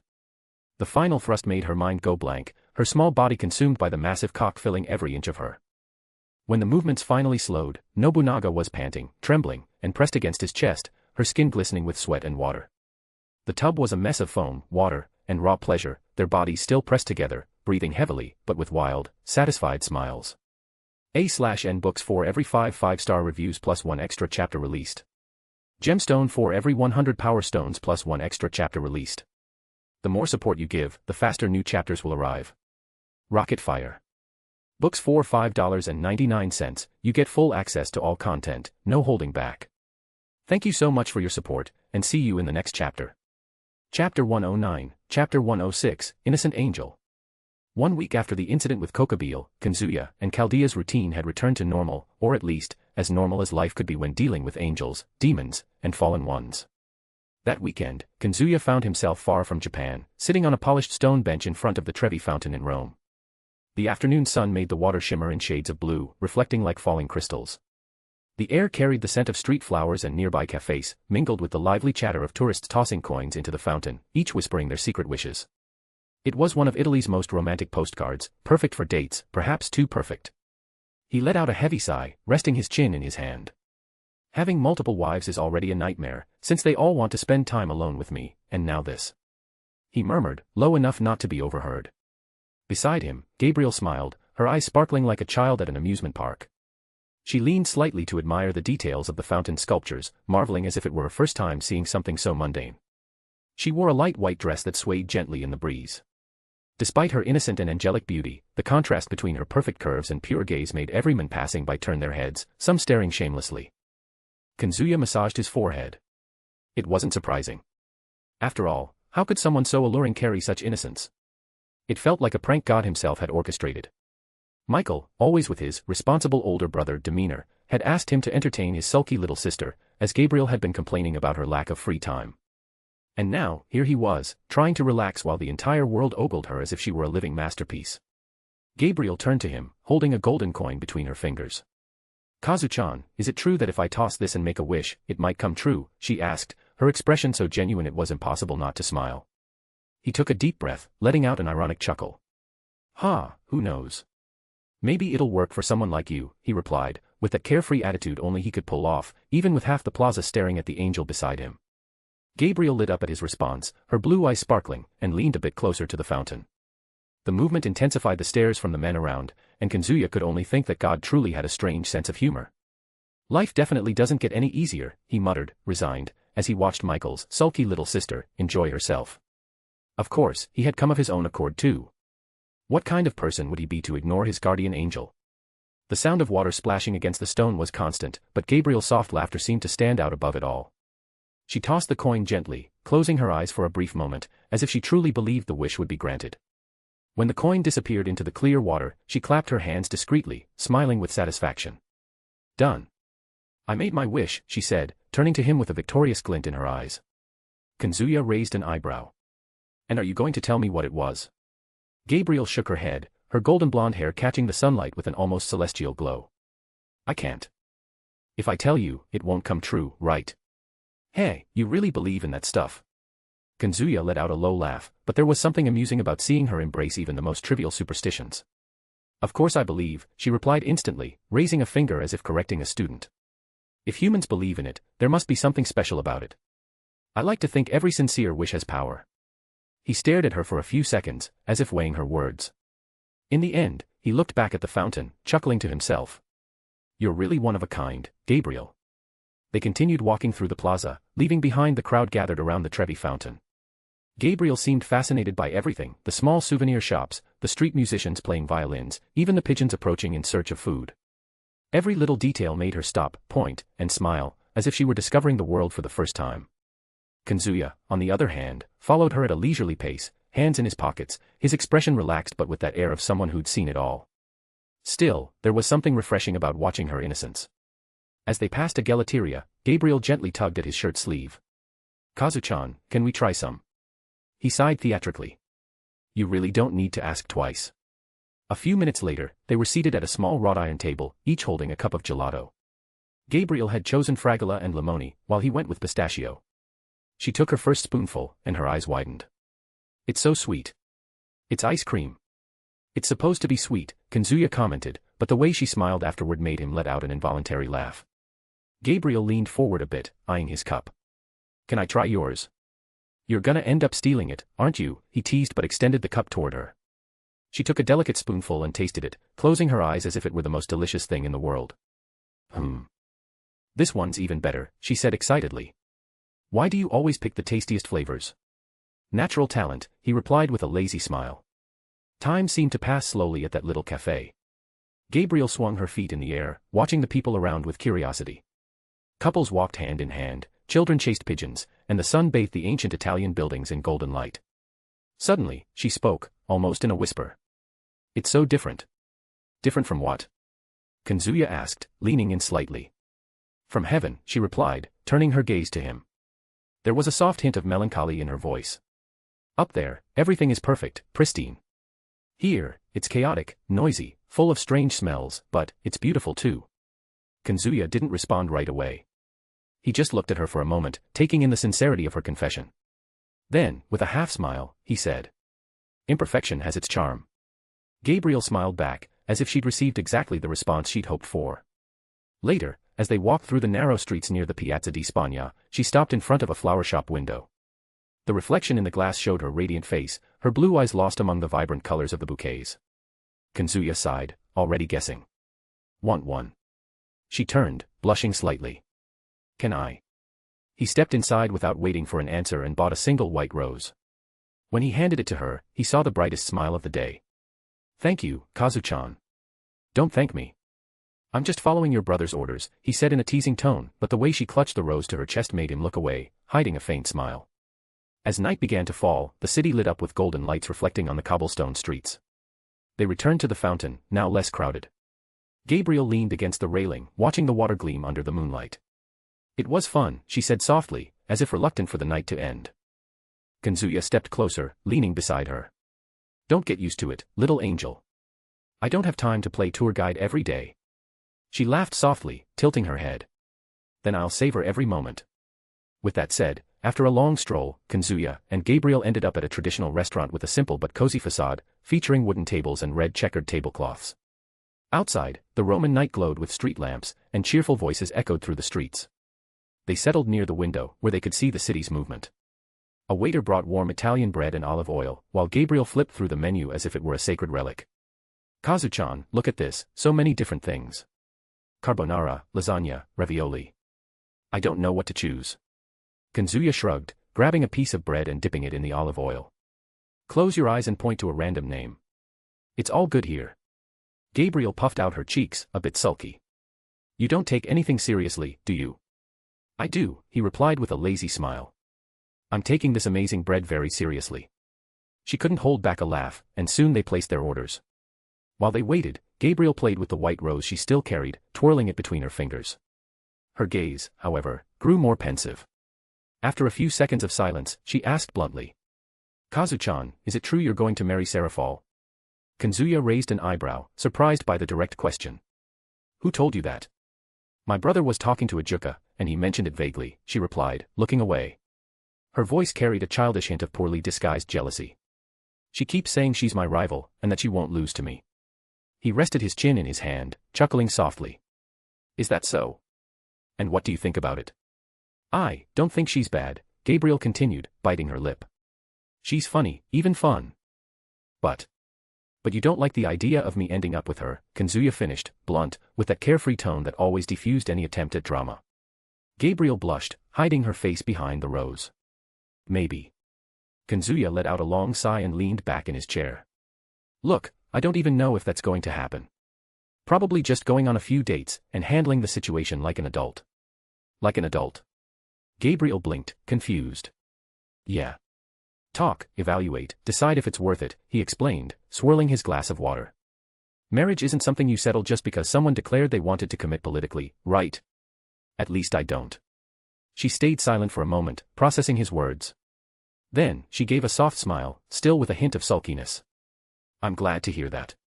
"Jealous, huh?" he teased, leaning closer. Gabriel looked away, the tips of her ears red. "It's not jealousy, it's just concern." Kazuya let out a light laugh, his tone playful but his eyes full of calm. Sure. Concern." The waiter arrived with their dishes, interrupting the sweet tension between them. Gabriel received her lasagna with sparkling eyes, and Kazuya got his steaming carbonara. As they ate, the conversation turned light again, filled with laughter and silly comments about the food. Still, every now and then, Gabriel's gaze drifted to him, as if reassuring herself that his earlier response was genuine. The dinner ended amid laughter and teasing. Gabriel insisted on trying half of Kazuya's dish, and he retaliated by stealing bites of her lasagna. The waiter, clearly charmed by the girl's angelic beauty, even brought an extra dessert on the house, which only made Kazuya sigh with a wry smile. After paying the bill, they stepped out into the street. The Roman night was calm, lit by yellowish lamps reflecting on the ancient cobblestones. The cool air carried the distant scent of flowers mixed with the sound of violins from a nearby plaza. Gabriel walked beside him, clutching the white rose like a treasure. Her face glowed with genuine happiness, as if that simple outing had been the most special thing in the world. "Kazu-chan," she began, turning to him with a shy smile. Thank you for today. It was really fun." He shrugged, shoving his hands into his pockets. "It was fine. Better than spending the night arguing with Azazel about things I don't care about." Gabriel laughed softly but soon adopted a more serious expression. She stopped walking, her heart beating too fast to hide. She stepped closer, standing on her tiptoes. "As a thank you," she murmured softly, "I'll give you a kiss." Kazuya had already sensed her intention seconds before. As her lips neared his cheek, he turned his head slightly, with that lazy, provocative smile. Her lips brushed against his. A brief, soft kiss, but intense enough to freeze the entire world around them. Gabriel's eyes widened, and her face exploded into a vivid red, hotter than any flame. I. That wasn't. Unable to finish her sentence, she covered her face with her hands, letting out an almost inaudible sound of pure distress. A golden glow began to envelop her body, and before Kazuya could tease her further, the little angel transformed into light and shot toward the night sky, vanishing in seconds. Kazuya stood still in the street, watching the luminous trail fade among the stars. He touched his lips lightly and let out a sigh, half exasperated, half amused. That little angel is definitely worth winning over. He adjusted his coat, shoved his hands back into his pockets, and started walking as if nothing major had happened. But the smile lingering on his lips betrayed otherwise. A/N, by my calculations, by chapter 116, the entire main plot in DxD will wrap up, at least regarding Resivim, his army of super demons, the revelation that one of the outer gods was helping him, and all that. Until then, I need to tie up the loose ends in my mind, hence this chapter. I wanted to show the current state of Kazuya's relationship with Gabriel. The next one will focus on Yasaka, then the other relevant DxD characters in the story, like Valley and such. Kuroka will show up too. I hope you enjoy it. I'm cooking up the battle to be something exciting. Not completely one-sided in Kazuya's favor. I'm more excited to write about the Tenshura world. Anyway, in 10 or 20 chapters, we'll be there. When I get to the Tenshura world, I'll update Kazuya's entire profile. I might take a week off from the story to think about the direction and deliver something high quality when the DxD world wraps up. What do you think? Books for every 5 5-star reviews plus 1 extra chapter released, only 5 left. Gemstone for every 100 power stones plus 1 extra chapter released. The more support you give, the faster new chapters will arrive. Rocket Fire. Books for $5.99, you get full access to all content, no holding back. Thank you so much for your support, and see you in the next chapter. Chapter 110, Chapter 107, Shameless Fox. A day later, Kazuya was sitting on a wooden bench in a Kyoto park, propping his chin on his hand and staring at the scene before him with an unimpressed expression. A few meters away, Yasaka, leader of the yokai, nine-tailed fox and one of the most respected figures in Japan, was in her human form, dressed in modern clothes that further accentuated her mature beauty. The simple, light dress contrasted with the traditional image he had of her, and the smile she displayed while pushing Kunu's swing was almost domestic. Kunu, in her human form, was laughing loudly, swinging back and forth, her eyes full of sparkle. The sound of her laughter echoed through the park like music, drawing the attention of some passers-by, but no one there seemed to imagine that mother and daughter were, in fact, powerful yokai foxes. Kazuya closed his eyes for a moment and let out a long sigh. "How did I end up in this again?" he murmured, low. "Ah, right." He remembered. He had come to Kyoto with the intention of settling some political details with Yasaka. Nothing too complicated, just formal conversations involving alliances, security, and cooperation. But the moment she received him, things had completely derailed from the plan. Yasaka, with that calm and graceful demeanor, simply dragged him around the city, determined to show him the real Kyoto, according to her own words.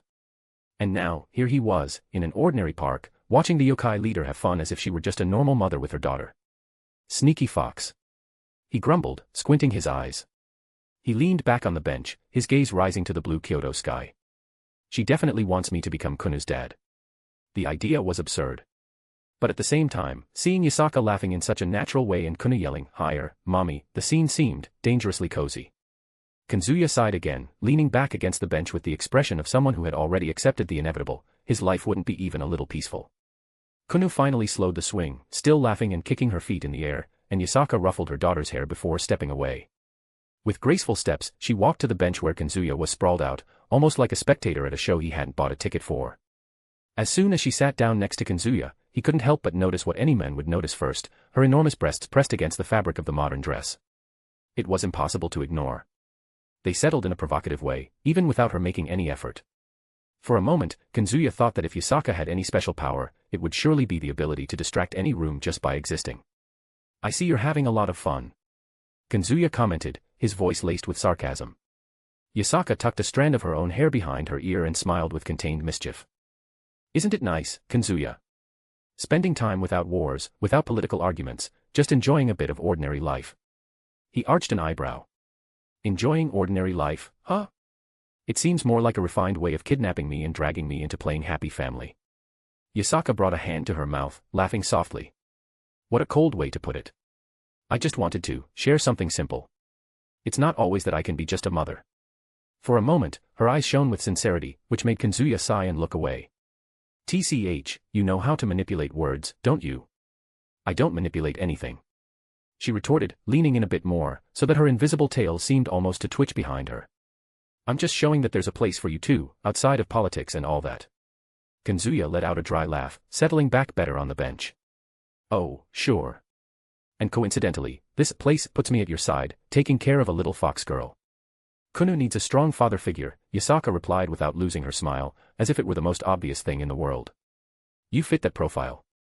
And honestly, after I got to know you, I want you more and more as my husband." Kazuya fell silent for a few seconds, glancing at her sideways. Then he brought a hand to his forehead, laughing softly. "Sneaky fox. I knew it." Yasaka closed her eyes and laughed back, satisfied that he had said exactly what she expected. On the swing, Kuoh called out, "Mommy. Kazuya. Come play too." Kazuya looked at the girl, then at Yasaka, who held his gaze with an amused glint. He huffed, resigned. "This is going to end very badly for me. You know I already have a lot of wives, right?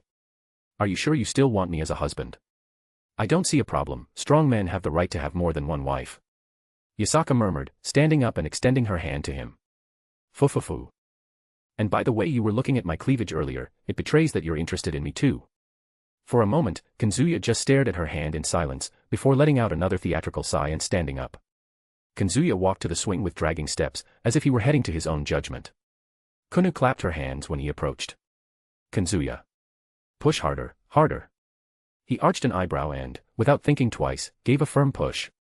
The swing went so high that Kuoh almost let out a surprised yelp, but soon burst into laughter, asking for more. Meanwhile, Yasaka watched from the side, propping her chin on her hand and smiling with discreet mischief. When she approached to help, she made a point of leaning in very close to him, her body brushing lightly against his. The floral perfume was there, but what really drew attention was the softness of her enormous breasts that she discreetly pressed against his arm. "You need to be more gentle, Kazuya," she murmured, as if she were a teacher correcting a student, but her eyes gleamed with pure provocation. He glanced sideways, without moving his body. "You really think I don't notice what you're doing?" "Doing what?" Yasaka leaned in even more, her voice laden with feigned innocence. "I'm just helping my daughter play. Don't you see how happy she is?" Kazuya clenched his teeth for a moment, looking away. Kuoh was yelling joyfully with each push, oblivious to the silent war happening behind her. When the girl asked to switch places and push the two adults, Yasaka smiled and, without hesitating, sat down next to Kazuya on the other swing. The wood was narrow, which made her hips touch his. "Are you comfortable?" she asked, with a suggestive smile. "Not at all," he replied dryly, though his eyes flicked for a second to her enormous breast swaying lightly with the swing's movement. Kuoh tried to push the two of them, laughing, but it was obvious she didn't have the strength to move adults. Yasaka then leaned forward, too close, the dress stretching at strategic points. She whispered low, just for him to hear. "You're blushing, Kazuya. Is it because of Kyoto's heat, or because of me?" He closed his eyes and sighed, but the corner of his mouth betrayed a dangerous smile. "You're really asking me to teach you a lesson, aren't you? You know that those who play with fire end up getting burned, right?" Yasaka laughed softly, leaning back as if she hadn't said anything out of the ordinary, but her amber eyes didn't hide the challenge. Kuoh, still laughing, ran to a nearby slide, leaving the two alone for a few moments. Yasaka took the cue to adjust a strand of hair, leaning in on purpose again so that her cleavage became even more evident. Kazuya followed the movement unhurriedly, his eyes descending and ascending without shame, before letting out another long sigh. "Sooner or later, you're going to regret provoking me like this. Ah, or maybe I'll get exactly what I want," Yasaka replied, lifting her gaze to him with a victorious smile. He crossed his arms, closing his eyes for a moment, but he couldn't stop the thought that crossed his mind. It was getting harder and harder not to drag this sneaky fox to the nearest spot and teach her exactly what it meant to provoke a man too much. Kuoh kept running from one side to the other in the playground, too distracted to notice how the adults behind her exchanged silent barbs. When she finally got tired, Yasaka called her with a sweet smile and said they would take a walk around the city. Kazuya, since you've come all the way to Kyoto, it would be rude of me not to show you a bit of our hospitality, don't you think? He narrowed his eyes. From her tone, hospitality clearly meant something else. Still, he agreed. It was better to play along than let her win without effort.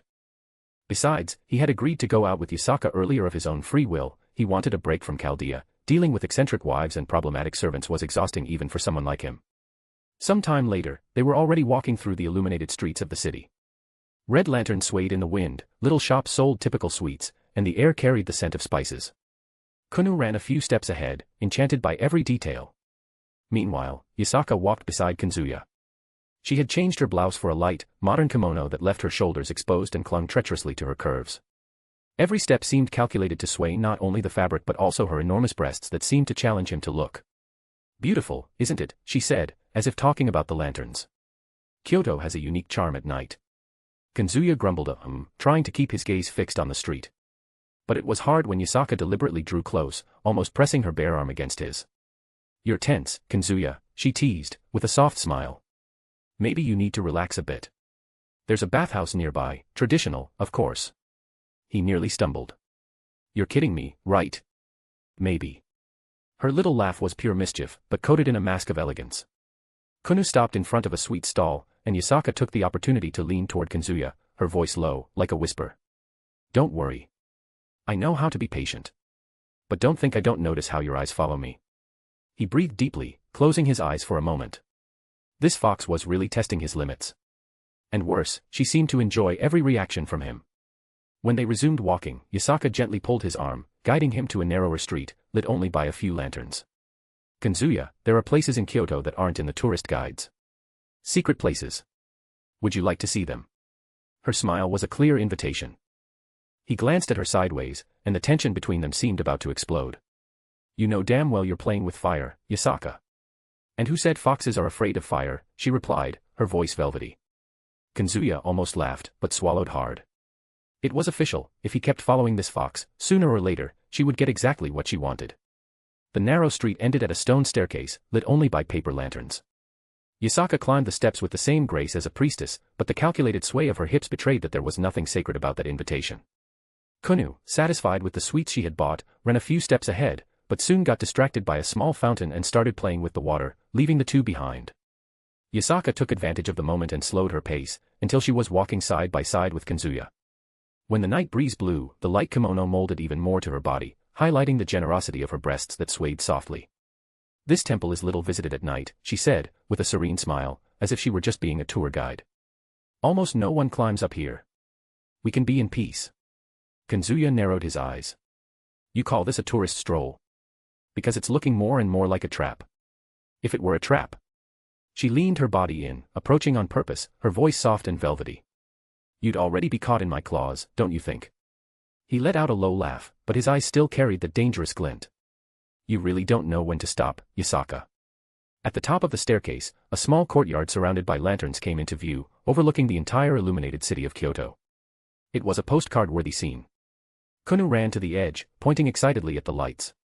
Meanwhile, Yasaka stopped beside Kazuya and turned, her amber eyes reflecting the lanterns. Her smile was delicate, but her body spoke another language. When she sat on a stone bench, she made a point of pulling the kimono in an innocent way, the fabric falling a bit to expose more of her cleavage. Kazuya looked away quickly, but not before noticing the movement. The fox knew that. It's beautiful, isn't it, she said, referring to the view. But when he looked back at her, he realized she wasn't talking about the city. For a moment, the silence between them was thick with tension. Even the wind seemed to push things in the wrong direction. Kazuya sighed deeply and ran a hand through his hair. You're really asking me to teach you a lesson, Yasaka. She didn't respond right away. She just tilted her head, smiling mischievously, before whispering. Maybe that's exactly what I want, Kazuya. A/N, this chapter turned out to be more comedic than anything else. The essence of the work at the beginning was very much like this, and I decided to bring it back. It fits Kazuya's more free-spirited personality, and this will be the last softer chapter. The next one will start the final battle of Chaldea versus Rezavim and his army. Hope you enjoy. Books for every 5 5-star reviews plus 1 extra chapter released, only 5 left. Gemstone for every 100 power stones plus 1 extra chapter released. The more support you give, the faster new chapters will arrive. Rocket Fire. Books for $5.99, you get full access to all content, no holding back. Thank you so much for your support, and see you in the next chapter. Chapter 111, Chapter 108, Kuoh's Brigade has been disbanded. 1 month later. Time passed without major upheavals. 1 month, for someone like Kazuya, was just another interval amid the constant chaos of life. But curiously, that period was peaceful. He met Yasaka several more times, and with each encounter, the sly fox seemed to test his limits with even greater boldness. It was only a matter of time before Kazuya gave in. And when he did, well, Yasaka learned the hard way, in the most practical manner, the meaning of her own provocations. For an entire week, the respectable leader of the yokai had to hole up in her residence, unable to even walk properly. The whispers among her followers about the lady not feeling well fooled no one. Still, even exhausted, Yasaka seemed satisfied. Stubborn fox. But nothing between the two had become official. It was a relationship that flirted with intimacy but still lingered on the thin line between politics and desire. They knew each other, tested each other, and the fire between them only grew. Meanwhile, Kazuya's life continued at its own pace. Between occasional meetings with Yasaka, he resumed seeing Gabriel, always with that angelic air and a glow that irritated and enchanted him at the same time. He also met with other faction leaders, one after another, and sometimes together. In the end, there was no relevant faction beyond his reach. Only the Hindu faction had stayed apart, watching from a distance, perhaps out of pride, perhaps because Indra had been beaten like a dog by one of Chaldea's members and nearly killed. The rest, all of them, had been integrated into the alliance, Pleiades. The name had emerged after long discussions, but the leadership was indisputable. Chaldea was at the center, and everything revolved around it. Among the members were the Chinese gods, the angels and fallen angels, the Japanese gods, the yokai, the Argadian gods, and various smaller human organizations. Even the demons had found a middle ground, orbiting the alliance until Kazuya accepted the political marriage. Obviously, not everything was just alliance. He made the most of that bit of peace in the best way he could. He spent the month between political meetings and moments of leisure, but deep down, what really mattered were the hours spent with his wives and servants. He trained when he wanted, rested when he felt like it, laughed without weight on his shoulders. Life was comfortable, almost too good to be true. And as if that weren't enough, the Chaos Brigade, that constant shadow threatening humanity from their perspective, had been eliminated by his own hands. Without Ophis, who had basically moved to his dimension, that terrorist organization wasn't so relevant anymore. No enemies remained. The world, for the first time in ages, was at peace. Perhaps it was just the prelude to something even greater. And he was right. Inside the colossal castle enveloped by the golden barrier, 2 men walked side by side down a wide corridor. The walls were decorated with luxurious tapestries and black chandeliers that illuminated the space with a soft but strangely oppressive light. Ryzavim Levon Lucifer wore clothes befitting a demonic king. His mantle embroidered in gold and crimson dragged across the black marble floor, reflecting his imposing presence. His eyes gleamed with the same mischievous malice as always, as if each step were part of a performance that only he understood. At his side, Euclid Lucifuge, impeccable in a silver tunic of refined cut, wore a dark blue mantle over his shoulders with magical symbols embroidered in silver, his serious expression contrasting with Ryzavim's relaxed aura. He was the first to break the silence. Ryzavim-sama. I have news. It was recently confirmed that the Kuoh's Brigade was dissolved last month. Without Ophis, those who were your subordinates were eliminated by Chaldea. Ryzavim arched an eyebrow, as if the news were somewhat inconvenient but not exactly unexpected. Ryzavim lifted his eyes to the decorated ceiling, letting out a low, drawn-out laugh, as if the information were less a threat and more a bad-taste joke. Fufufu, of course they were. That Chaldea brat wouldn't leave a single spark lit in the world, would he? Euclid maintained his rigid posture, but there was tension in his gaze. He didn't just eliminate them. Kazuya consolidated all relevant factions under the banner of his alliance. The name they gave it is Pleiades. Angels, fallen angels, Japanese gods, Chinese gods, even the Argadians, all bowed to Chaldea. Only the Hindu faction remains apart. Ryzavim clicked his tongue, tilting his head slightly. So the world decided to dance to his tune. How unpleasant. I like chaos, Euclid. I like it when men scream, when gods fall, and when order shatters into pieces. But now. He spread his arms theatrically, as if showing an empty stage. Now we have a satisfied humanity, bellies full, living in their little artificial paradise. How boring. Euclid adjusted his gloves, his tone cold and calculating contrasting with his master's theatricality. With all due respect, Ryzavim-sama, this piece is just an illusion. A glass castle. The more perfect it seems, the more fragile it will be at the right moment. Ryzovim's eyes gleamed, and a slow smile spread across his face. Exactly. You understand, Euclid. There is no paradise that doesn't hide its crack. There is no king who cannot be toppled. Ryzovim let his words hang in the air, as if savoring his own malice. Then, he lazily turned his face to his subordinate, and Ophis. As you said, she vanished. Where did she end up? Euclid didn't hesitate. I believe it has something to do with Chaldea. For an instant, the corridor fell silent, until Ryzovim huffed like a sulky child. TSC. How dull. He grumbled, raising his hands theatrically. I already had some really fun plans with that little girl. An infinite little dragon would be a wonderful toy to mess up this utopian world. But no. They stole my candy again. He shrugged, laughing to himself, as if finding amusement in his own misfortune. Euclid, on the other hand, merely curved his lips into a confident smile. We don't need her, Ryzovim-sama. After many negotiations, Indra joined us. He and his gods are now under our command. Ryzovim stopped walking for a second and turned with a surprised and excited expression. Indra. That arrogant peacock who thinks he commands the storm. He burst into loud laughter, so he preferred to sell himself to me rather than swallow his pride before Chaldea. Ha! I like that. Euclid tilted his head, the cold smile remaining on his lips. It wasn't just that, Ryzovim-sama. He said calmly, the 10,000 super devils we created continue to develop. But in the last month, I managed to refine 7 of them. Ryzovim stopped walking. His eyes gleamed like those of a child who had just found a new toy. Oh. He leaned forward, interested. 7, you say? Euclid adjusted his gloves, as if it were just another trivial report. Each one is the result of multiple experiments, combinations that previously seemed impossible. Today, I can say without exaggeration, each of these 7 possesses power equivalent to Shiva himself, who is considered one of the strongest beings in this world, below only Great Red and Ophis. For an instant, the corridor seemed to vibrate. Ryzovim's laughter echoed off the stone walls, loud and thunderous, as if he couldn't contain it. Ha ha ha ha. So that's it. That Chaldea brat thinks he's won, that he has the world in his hands, but we have 7 pocket Shivas. He spread his arms theatrically, his eyes sparkling with pure ecstasy. Imagine it, Euclid. 7 gods of destruction, each one capable of splitting this world in 2. Euclid merely nodded, cold as ever. When the time comes, just unleash them. And there will be no alliance capable of resisting. Ryzovim spun around, as if dancing alone in the corridor, laughing once more. Wonderful, wonderful. The show isn't over after all. Let's give the world a new act, Euclid. A spectacle where even the gods will have to kneel. He raised a finger, his eyes narrowing in pure malicious amusement. And the protagonist, of course, will be that Chaldea boy. I want to see how long he can hold out before he breaks. As Demon King, it's my job to crush the hero under my feet. Euclid's eyes shimmered with contained reverence before his lord's thunderous laughter. Every note of that guffaw seemed to echo like a chant of blasphemy, a promise of ruin. He tilted his head slightly, posture impeccable, and then spoke with a firm, icy voice. Everything is ready for the spectacle to begin whenever you desire. The gleam in Ryzovim's gaze intensified, a dancing crimson like embers amid the gold of his lineage. He lifted his chin, satisfied, and with a click of his tongue declared. Excellent. Then it's time to show this world that peace is nothing more than a mirage. Without further delay, he resumed walking down the corridor. The sound of his boots echoed across the marble, each step resounding like a harbinger of catastrophe.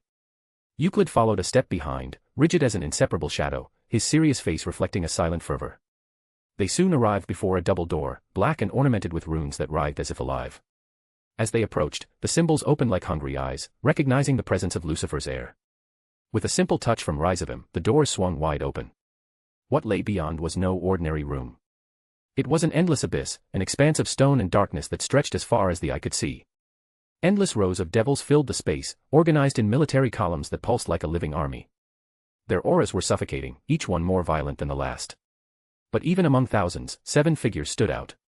Humanoid in appearance, each exuded a crushing power that distorted the very air around them. Their presences evoked erupting mountains, raging oceans, lightning bolts threatening to split the sky. Their eyes burned like embers, but there was no soul there, only the essence of destruction shaped by Euclid's science. Ryzovim stopped at the edge of the cliff overlooking the army. His arms spread wide, majestic, and his malicious smile widened. Magnificent. Look at that, Euclid, thousands of creatures ready to turn this world into a banquet of despair. His voice was silky, almost affectionate, but laced with venom, and those 7 are the final symphony. The climax of our play. Euclid, who remained a step behind, observed with devotion. Though he knew Ryougi saw the world as a stage for his chaotic whims, his own motivation was far more intimate. His fist clenched discreetly. His sister. He needed to avenge her. Ryougi raised his arms like a conductor before his profane orchestra. His gaze swept over the devil-filled abyss as if contemplating not soldiers, but instruments of a macabre symphony. Look closely, Euclid, look at the stage that belongs to us. They call what they live peace. A united world, factions in harmony, giggles at round tables of diplomacy, how pathetic. His voice resonated with soft venom, laden with sarcasm. Chaldea. Pleiades, pompous names to mask the same old mistake. They believe they can cage chaos in a golden birdcage and call it order. But chaos, my dear, cannot be tamed. It came before the universe. The cry of the first being, the last laugh when everything returns to ashes. They forgot that, and I will remind every one of them. Ryougi snapped his fingers, and the darkness of the abyss seemed to come alive, responding to him like an audience eager for the show. Isn't it wonderful, Euclid? They huddle in their glass castles, believing themselves untouchable. Families, alliances, forbidden loves, all that drivel of unity and hope. But it takes just a spark. Just one crack. And it all crumbles, turning to dust. He laughed low, as if savoring the irony. And I will be that spark. Not because I desire to rule, no, that's so boring. But because nothing is more fun than destroying what they believe to be eternal. I will show them that peace is the cruelest lie ever invented. I will drag the gods back into the mud, I will break the angels' wings, I will smother the mortal's chants until nothing remains but silence, and laughter. My laughter. The tone of his voice rose, echoing through the abyss like inverted thunder. Let Kazuya and his pretty illusion of paradise come. Let his sweet Chaldea come, his little star in the night sky. I won't just crush their hope, I'll turn every tear, every plea, every breath of theirs into notes of my opera. The world will applaud in despair when the curtain falls. Ryougi raised a finger, as if dictating the final sentence. His eyes sparkled in gold and scarlet. Let the true war begin. Not between factions, not between kings and demons, but between the lie and the truth. Between order and chaos. The show is about to start, Euclid, and I guarantee, no one will leave the final act alive. The abyss roared in response. Devils howled like ravenous beasts. The darkness vibrated, as if hell itself were applauding. Ryougi spread his arms, laughing with pure delight, and declared. Ladies and gentlemen, welcome to the end. Sparkles a new adventure in the fairy tale universe, full of action and emotion. Drop of Blood, a dark and captivating plot inspired by the Vampire Diaries. So, if you've been waiting for the perfect time to support and follow everything up close, that time is now. Thank you so much for all your support, you guys are amazing and make all of this possible. Books for every 5 5-star reviews plus 1 extra chapter released, only 5 left. Gemstone for every 100 power stones plus 1 extra chapter released. The more support you give, the faster new chapters will arrive. Rocket Fire. Books for $5.99, you get full access to all content, no holding back. Thank you so much for your support, and see you in the next chapter. Chapter 112, Chapter 109, Beginning of the Last Judgment. Ryougi's laughter still echoed in the abyss when the scene changed. The thunderous sound of demons roaring gave way to the buzz of human voices, ambient music, and the unmistakable aroma of street food. Kyoto's night sky glowed with neon signs and paper lanterns swaying gently, illuminating the narrow, lively streets. It was a stark contrast, from the harbinger of the end of the world to the almost mundane peace of a Japanese night. Kazuya walked calmly through the city center, hands in his pockets, dark sunglasses resting on his face even at night, not that he needed them, but he liked the effect. His imposing physique naturally drew attention, but his carefree smile and relaxed posture gave him an air almost defiant of the everyday. By his side, 2 far less discreet presences. Musashi, in a modern kimono with Western touches, walked with light steps, as if gliding through the world. Her blue eyes sparkled with the excitement of a child at an amusement park. Every food stall was a new adventure. Look, look, master. She pointed excitedly at a stall selling wagyu skewers, her eyes gleaming. That looks delicious. And there's takoyaki over there. We can't pass by without trying, right? Oh, and sake. I need sake to go with it.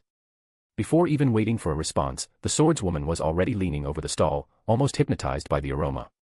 Mordred, on the other hand, wore a red hoodie and ripped pants, hands stuffed in her pockets. The knight surveyed everything with a suspicious expression, eyebrows arched. TCH. All you think about is eating and drinking, Musashi. It's always the same with you. Why are we even here? Tourism. Because so far, this feels more like a food tour. Musashi spun on her heels and made a face at her, puffing out her cheeks. Oh, come on, Mordred-chan. The world might end tomorrow, but today we can eat well. That's the Musashi philosophy. She raised her finger in a dramatic pose, as if it were an enlightened revelation. Mordred scoffed, crossing her arms. Stupid philosophy. If the world ends, a full stomach won't do you any good. I'd rather find a decent bar. A real fight would be nice too. These tourist-filled streets are nothing special. Kazuya, who had been silently observing their banter, let out a laugh. It's amazing how you two make me feel like the responsible adult in all this. He took off his sunglasses, revealing his bright eyes, and tilted his head with that roguish smile. And that's saying something, since I'm the last person who should be playing the responsible one. Musashi winked at him, laughing. Responsible? You. Oh, master, you have your moments, but you're still a soft, irresponsible guy who loves watching us have fun and often joins in. Mordred nodded, shrugging. Exactly. At least be honest about it. Kazuya just raised his shoulders, amused. You're not wrong. The trio continued walking down the illuminated street. Ahead, an avenue opened up with dozens of izakayas, crowded bars, and traditional gaming houses. The reflection of red lanterns danced on the puddles left by the afternoon drizzle. Musashi was already leaning forward, sniffing like a hunting dog after new flavors. Mordred, on the other hand, eyed a sports equipment store, her eyes gleaming at a display of decorative katanas, barely holding back a murmur of, "Those are toys, but I'd love to test a real one." But soon, both their attentions turned back to him. Musashi was the first to cling to Kazuya's arm when they saw the izakaya avenue. Her smile was as innocent as it was mischievous, her voice singing in his ear without a hint of shame. "Master, shall we drink until we drop? Just one little night. Between husband and wives. Mordred let out a loud scoff, crossing her arms, but the blush creeping up her cheeks was impossible to hide. You say that like it's a joke, you drunk. It's not just because he's our husband that you can throw yourself at him like that in front of everyone. Musashi turned to her with a sly smile, eyes half-lidded. And who says I can't? That's what husbands are for too, Mordred-chan. Or are you jealous? Jealous. Me. TCH. Dream on. I just think, it's indecent, that's all. Kazuya, already laughing at the scene, leaned his face between the two, his blue eyes sparkling with amusement. Look at that, Musashi hit the nail on the head. Mordred, you're even cuter when you try to deny it. Cute. Mordred nearly choked, her face flushing with anger and embarrassment. I'm the Knight of Rebellion. The badass of the round table. Don't call me cute, you idiot. Musashi burst into laughter, resting her head on Kazuya's shoulder, clearly delighted to see her rival lose her cool. Oh, master, you know exactly where to poke. I like that about you. You're not afraid to tease the little dragon inside Mordred-chan. Little dragon. I'll shove that fake katana from the display up your. Kazuya raised a hand, gently running it through Mordred's messy blonde hair before she could fully explode. The gesture was simple but enough to leave her frozen for a few seconds, her expression wavering between anger and embarrassment. TCH, don't think you can calm me down like that every time, she muttered, looking away but not pulling back. Of course I can, he replied with that cheeky smile. Musashi giggled softly, swaying against him like a satisfied cat. He's impossible, isn't he, Mordred-chan? I think that's why we both fell for him. You with your knightly pride, me with my wanderer's heart, but in the end, here we are. Wives of the same charming idiot. Mordred turned her face away but didn't retort. Her eyes betrayed, for a moment, a glimmer of acceptance. Kazuya sighed theatrically, draping his arms over both their shoulders. You two bicker so much that sometimes I think I have two spoiled daughters instead of wives. But then I remember the nights when you prove exactly the opposite. Musashi laughed without restraint, while Mordred blushed to her ears and gave him a light punch on the arm, muttering a muffled idiot. The trio moved on, drawing looks wherever they went. There was nothing ordinary about the scene, a man who seemed straight out of an impossible dream, accompanied by two women exuding beauty and power in equal measure. Musashi dragged Kazuya toward a sake stall, Mordred grumbled but never let go of his hand, and deep down, the three laughed together. The paper lanterns reflected in the rain puddles, and the air smelled of frying food, grilled meat, and cheap alcohol. Musashi seemed unable to choose between the dozens of stalls, her blue eyes sparkling at every corner as if seeing the world for the first time. Takoyaki, yakitori, ramen, okonomiyaki. Master, if you let me, I'll eat everything tonight, she said, already pulling Kazuya toward a stall wafting smoke from skewers. And then you'll complain you can't fight tomorrow, Mordred shot back, trailing behind, arms crossed as always. Seriously, you act like a kid at a fair. And you act like a grumpy old lady, Mordred-chan, Musashi replied, laughing loudly. Kazuya merely raised an eyebrow, letting the two trade barbs as usual. There was something comforting in it, as if the chaos was their natural balance. He knew that tomorrow he'd have to meet Yasaka, the leader of the local yokai. The reason for the trip to Kyoto wasn't just tourism, but Kazuya wasn't in a hurry. That could wait until dawn. Tonight, the night was for enjoying. After all, he knew tomorrow might not offer such an opportunity. Dinner wasn't at a fancy restaurant but at a cramped izakaya with wooden tables stained with sake and rushed waiters. It was exactly the kind of place Musashi loved. Seated side by side, the three quickly drew attention. Not just because Kazuya had an almost supernatural presence, but because Musashi was already on her second bottle of sake, singing snippets of an old tavern song and banging the table to the rhythm. "Kenpai," she toasted, raising her glass before downing it in one go. Mordred scoffed, sipping her own beer in silence. The flush on her cheeks showed she wasn't used to alcohol but refused to admit it. "You're gonna wake up with a headache tomorrow," she grumbled, eyeing Musashi with disdain. "A headache today is a fun memory tomorrow, Mordred-chan," the samurai replied, already ordering more food. "By the way, master, are you joining me, or are you just gonna watch?" Kazuya laughed, filling his own glass. "I prefer watching you two get more and more lively. But since you insist." He drank slowly, savoring the taste. The dishes arrived one after another: sashimi, crispy tempura, steaming skewers. Musashi dove into the flavors like it was a battle, while Mordred pretended not to care but couldn't resist trying a bit of everything. At one point, Musashi started poking Kazuya with her chopsticks. Master, if we'd been born ordinary mortals, I'd drag you to a festival like this every week. Could you handle it?"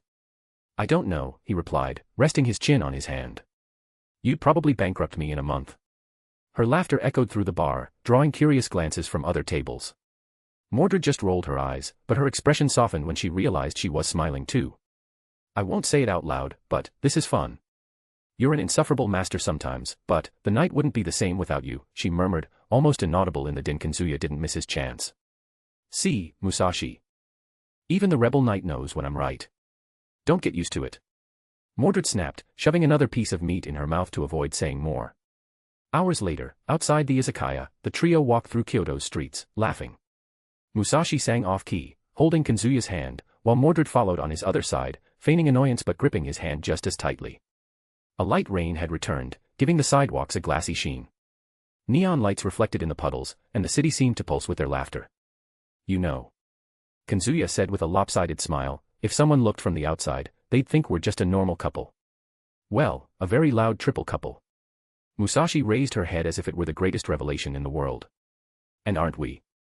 Husband and wives enjoying life. I don't see anything wrong with that."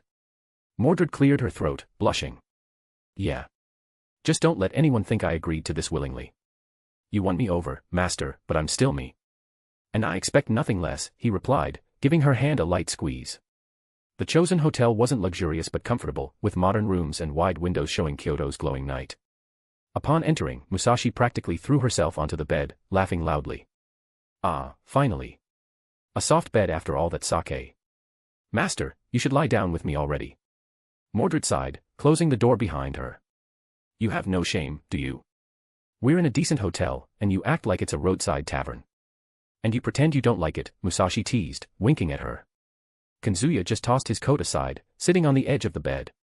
The smile he'd worn all night was still there, light and dangerous at the same time. "You two argue even over who gets to throw themselves at me first. It's funny." Mordred blushed furiously. "I'm not arguing over that.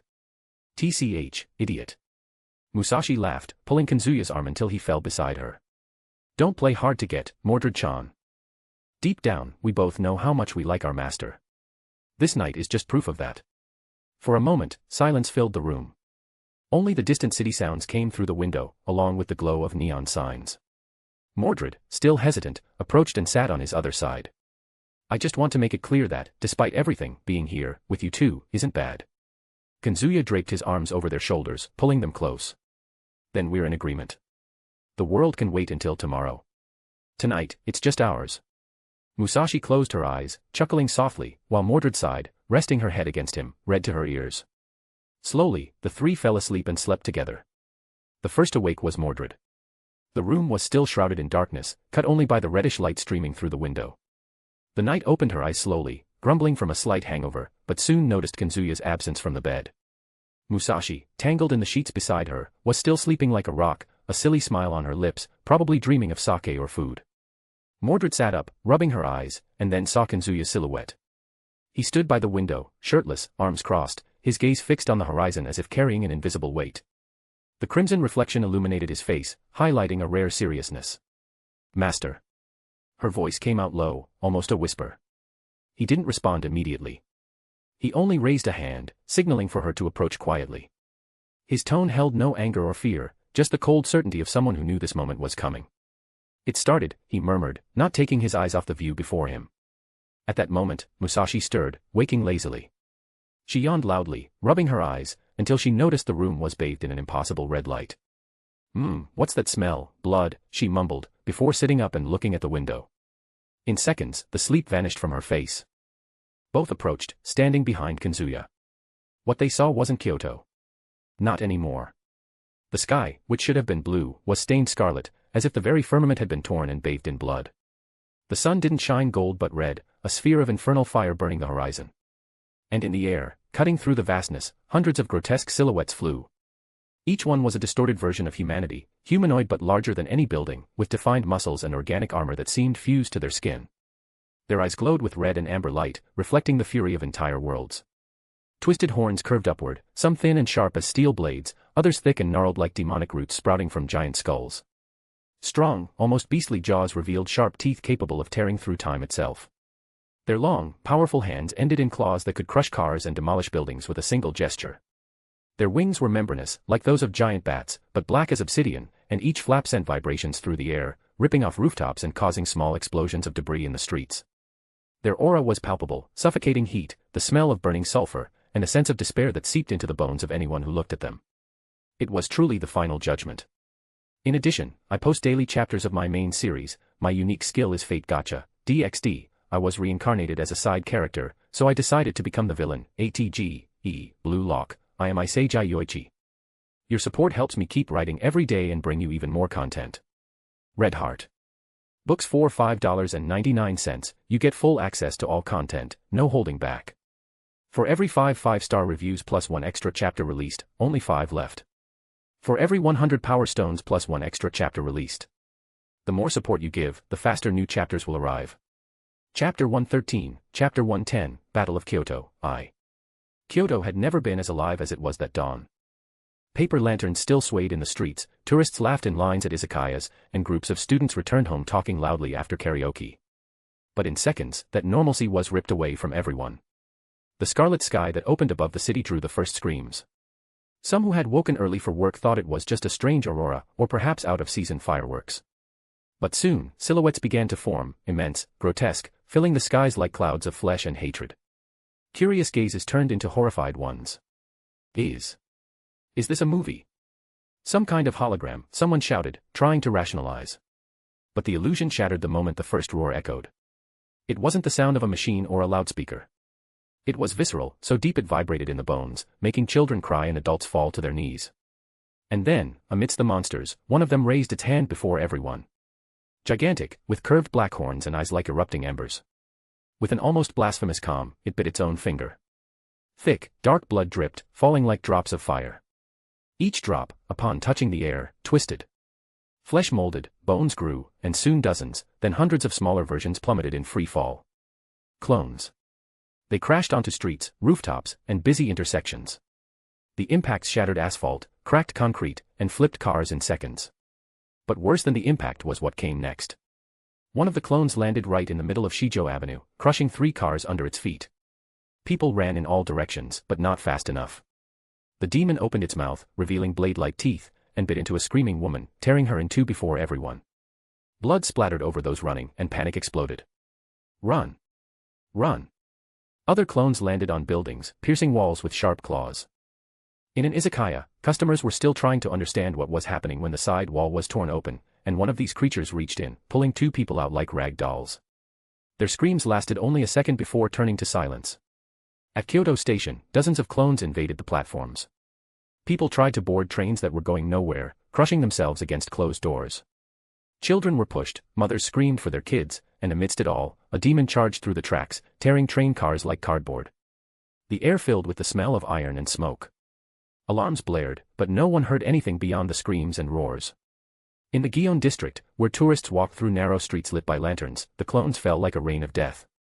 One grabbed a couple holding hands and twisted them in opposite directions, as if it were just a game.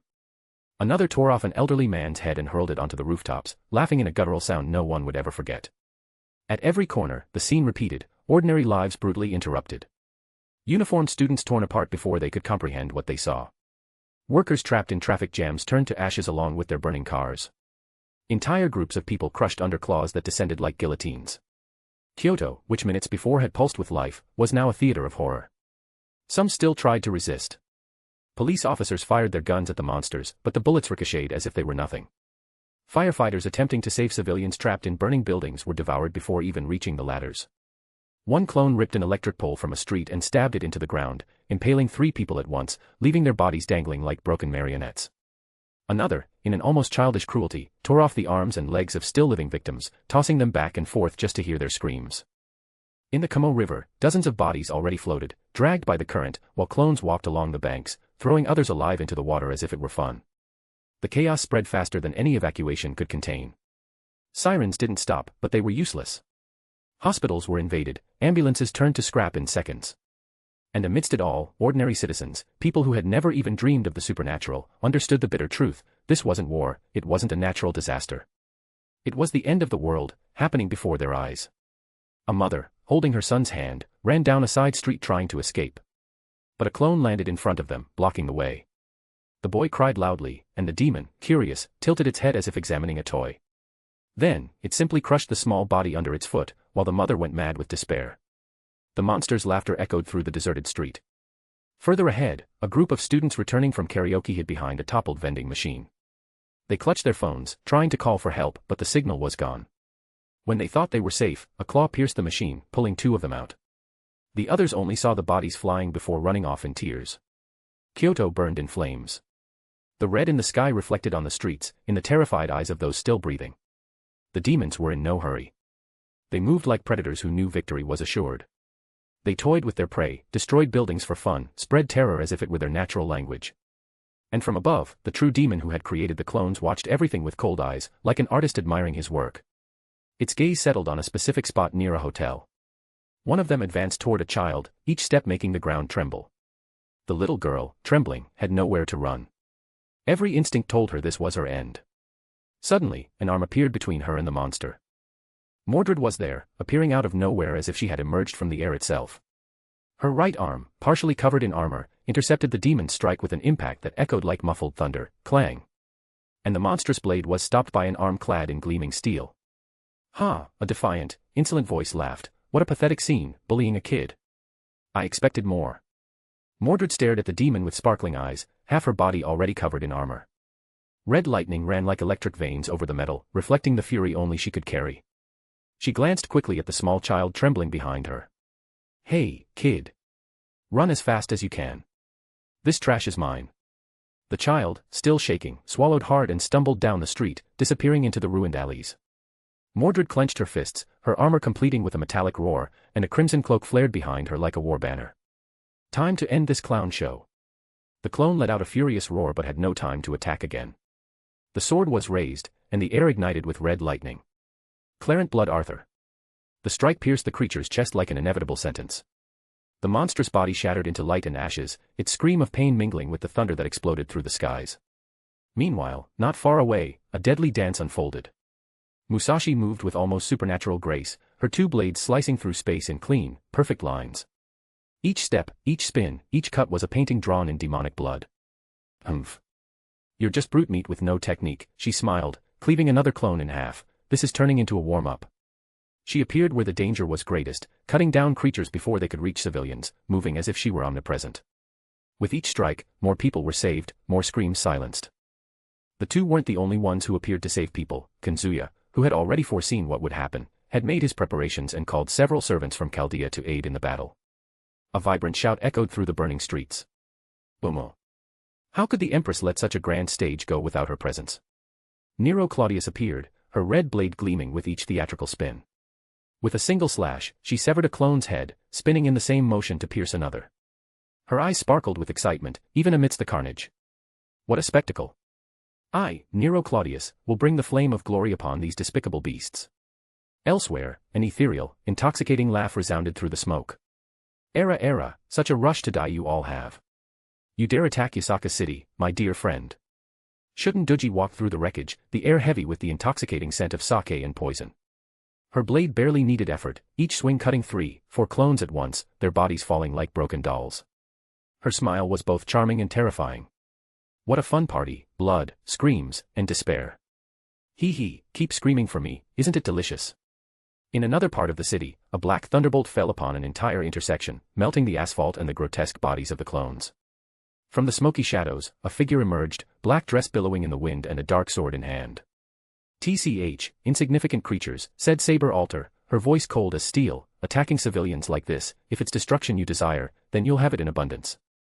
With a single motion, Excalibur Morgan unleashed a beam of purple energy that devoured an entire battalion of clones, reducing them to ashes in seconds. Her roar drowned out the demons, imposing a forced silence on the streets. But she wasn't alone. A venomous, cruel, and vibrant laugh echoed through the flames. "Heh! Die! You annoying, disgusting demons!" Jean Dark Alter, wreathed in flames, advanced through the ruins wielding her banner like a scythe. Each strike tore through space, reducing clones to piles of smoldering flesh. Her infernal fire spread, incinerating dozens at a time. "I'll crush you down to the last one, and when nothing but dust remains, I'll still be laughing." Meanwhile, a tremor shook the skies. A golden glow and a whirlwind formed, as if the sun itself had descended upon Kyoto. A female shadow pierced the clouds, feathered golden wings spread wide, and with each flap, gusts of wind crushed demons against the ground. "Ole," a vigorous voice rang out like a goddess's shout, "Today, I, the One-Isan, Quetzalcoatl, fight for the festival of life, and no monsters can stop it." She descended in a meteoric kick, the impact crushing a clone into the concrete, opening a crater that cracked several city blocks. The others recoiled, but Ketz laughed, rising in an agile spin. "Come on, all of you. I'll dance with each one until the end." The human city wasn't the only one under attack.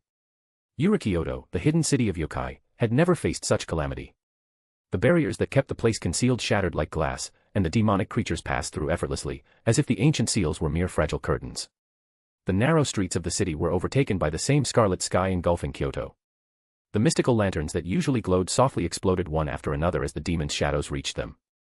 Yokai homes were crushed under colossal feet, and the screams of families echoed among the temples and gardens, now in flames. At the city center, Yasaka emerged in her golden kitsune form. The flaming aura emanating from her body illuminated the surroundings like a rising sun, but the glow barely held back the growing darkness. Her 9 tails flickered like war banners, and her amber eyes, filled with fury and despair, fixed on the enemy towering before her. The demon was colossal, over 50 meters tall, its horns spiraling black toward the corrupted sky. Its skin was black and gray, covered in symbols pulsing like living wounds. The monster opened its mouth, and a roar exploded like thunder, cracking Yurikyoto's ground into hundreds of fissures. "Everyone, protect the city. Evacuate the civilians," Yasaka ordered, her voice reverberating like flaming thunder. The magical power in her words brought courage even to the most fearful warriors. A subordinate, in spiritual armor, stumbled forward, holding Kuoh by the shoulders. The little fox was crying, her tear-filled eyes reflecting the flames around them. "Lady Yasaka. What should we do?" Yasaka didn't take her eyes off the monster. She knew what had to be done, even if each word was like a blade piercing her heart. "Take Kuoh to Chaldea," she shouted, her tails expanding in golden flames. "Now. Don't look back. Mother." Kuoh sobbed, reaching out for her. But Yasaka, with a firm look and held back tears, only shook her head. "Go, my daughter. Survive. I'll find you, no matter the cost." The subordinate gritted his teeth and dragged Kuoh away, despite her protests. Yasaka couldn't afford to weaken. She raised her hands, and her 9 tails rose with her. Yurikyoto's sky lit up as giant magical circles opened behind her, summoning flames. The heat was so intense that the air distorted, and even the smaller demon clones hesitated for a moment. "This is my people's home. You will not defile it with impunity." The golden kitsune unleashed a torrent of fire against the colossus. The impact lit the entire sky like a golden aurora, consuming the demon's chest in sacred flames. The creature roared in pain, stepping back, but it didn't fall. Instead, the flames were swallowed by black holes that opened in its skin, absorbing the energy like ravenous mouths. Yasaka's eyes widened. Absorption. The demon laughed, a guttural sound like crumbling rocks. Its colossal hand descended toward the kitsune, each finger larger than a tower. Yasaka spun in the air, her tails forming a shield of flames to block the blow. The impact was so brutal that the shockwave toppled entire temples behind her, crushing dozens of yokai homes within a 100-meter radius. She staggered in the air but held firm. Her body trembled under the strain, but determination shone in her eyes. As long as I stand, Ryougi will not fall. However, the city was already crumbling. Smaller clones from the other demon floating with its companions leaped from rooftop to rooftop, tearing Kitsune and Tengu warriors from their posts. Guardian spirits were pierced by claws, dispersing into fragments of light that faded. The spiritual walls protecting the city were toppled like toys. The ground filled with ashes and blood, and screams echoed until they were lost in the roar of the apocalypse. Kuoh, being rushed away, still looked back, seeing her mother alone against the monstrosity destroying their home. At that moment, the demon's colossal arm descended like thunder, ready to crush Yasaka once and for all. Every muscle in her Kitsune body trembled under the imminent impact. She tried to dodge, but the blow was too fast, and the ground was already giving way beneath her feet, cracking like glass. The moment the monster struck her, she was flung back with inhuman force. Her tail's flames partially extinguished, and deep cuts ran across her body. Blood dripped, staining the ground and dust red. Her Kitsune form vanished, involuntarily reverting to human, fragile, and vulnerable. Her eyes still burned with determination, but pain and despair now dominated every breath. No. I can't. She murmured, swallowing hard, as the world seemed to darken around her. The demon's roar echoed over the rubble, each vibration reminding her that the end was near. And then, the sky tore open in a brilliant, icy glow. Kazuya appeared. In an instant that seemed outside of time, he surged forward with unimaginable speed, crossing the distance between them as if reality itself bent. Before the demon could react, he enveloped Yasaka in his arms, holding her like a fallen princess. The aura emanating from him was relentless. Dark purple magical energy enveloped Yasaka, and in moments, her human body was restored. Wounds, broken bones, burns, everything vanished. She was whole again, perfect, as if the fatal attack had never touched her. Her eyes opened, filled with disbelief, and strength coursed through her body again. Kazuya, she whispered, still unable to believe what she saw. Sho, it's okay now, sorry for the delay. I was dealing with some complications. He said calmly, as if all the destruction around them was a mere trivial detail, you're not going to die here. I wouldn't allow it. The demon, realizing its mortal blow had no effect, rose, furious. Its eyes fixed on Kazuya, and it roared with a force that shook the ground. But Kazuya didn't flinch. He stepped forward, still holding Yasaka in his arms, and casually raised his right finger, pointing directly at the colossal creature. A dark, absolute glow appeared at his fingertip. It was an energy sphere reminiscent of Satoru Gojo's hollow purple, but infinitely more intense, dozens of times larger, thousands of times more powerful. The air seemed to vibrate with the concentrated force, and reality itself began to warp around the energy. This will erase you, Kazuya said, with an almost blasphemous calm, as if dealing with an annoying fly. Before the demon could react, the sphere expanded with absurd speed, engulfing everything in its path. The impact was catastrophic. The energy instantly obliterated the smaller clones and, in seconds, the colossal creature was erased from existence, as if it had never been. An absolute silence fell over Ryougi, broken only by the sound of the wind and the crackling of the surrounding ruins. Yasaka, still in his arms, looked at Kazuya, speechless. Kazuya calmly gazed at the super demons in the sky. All that was left was to deal with them. A/N, this chapter was the starting point of the war between Kazuya and Ryougi. I wanted to show how the invasion impacted Kyoto and Ryougi, making it clear just how great the threat to come really is.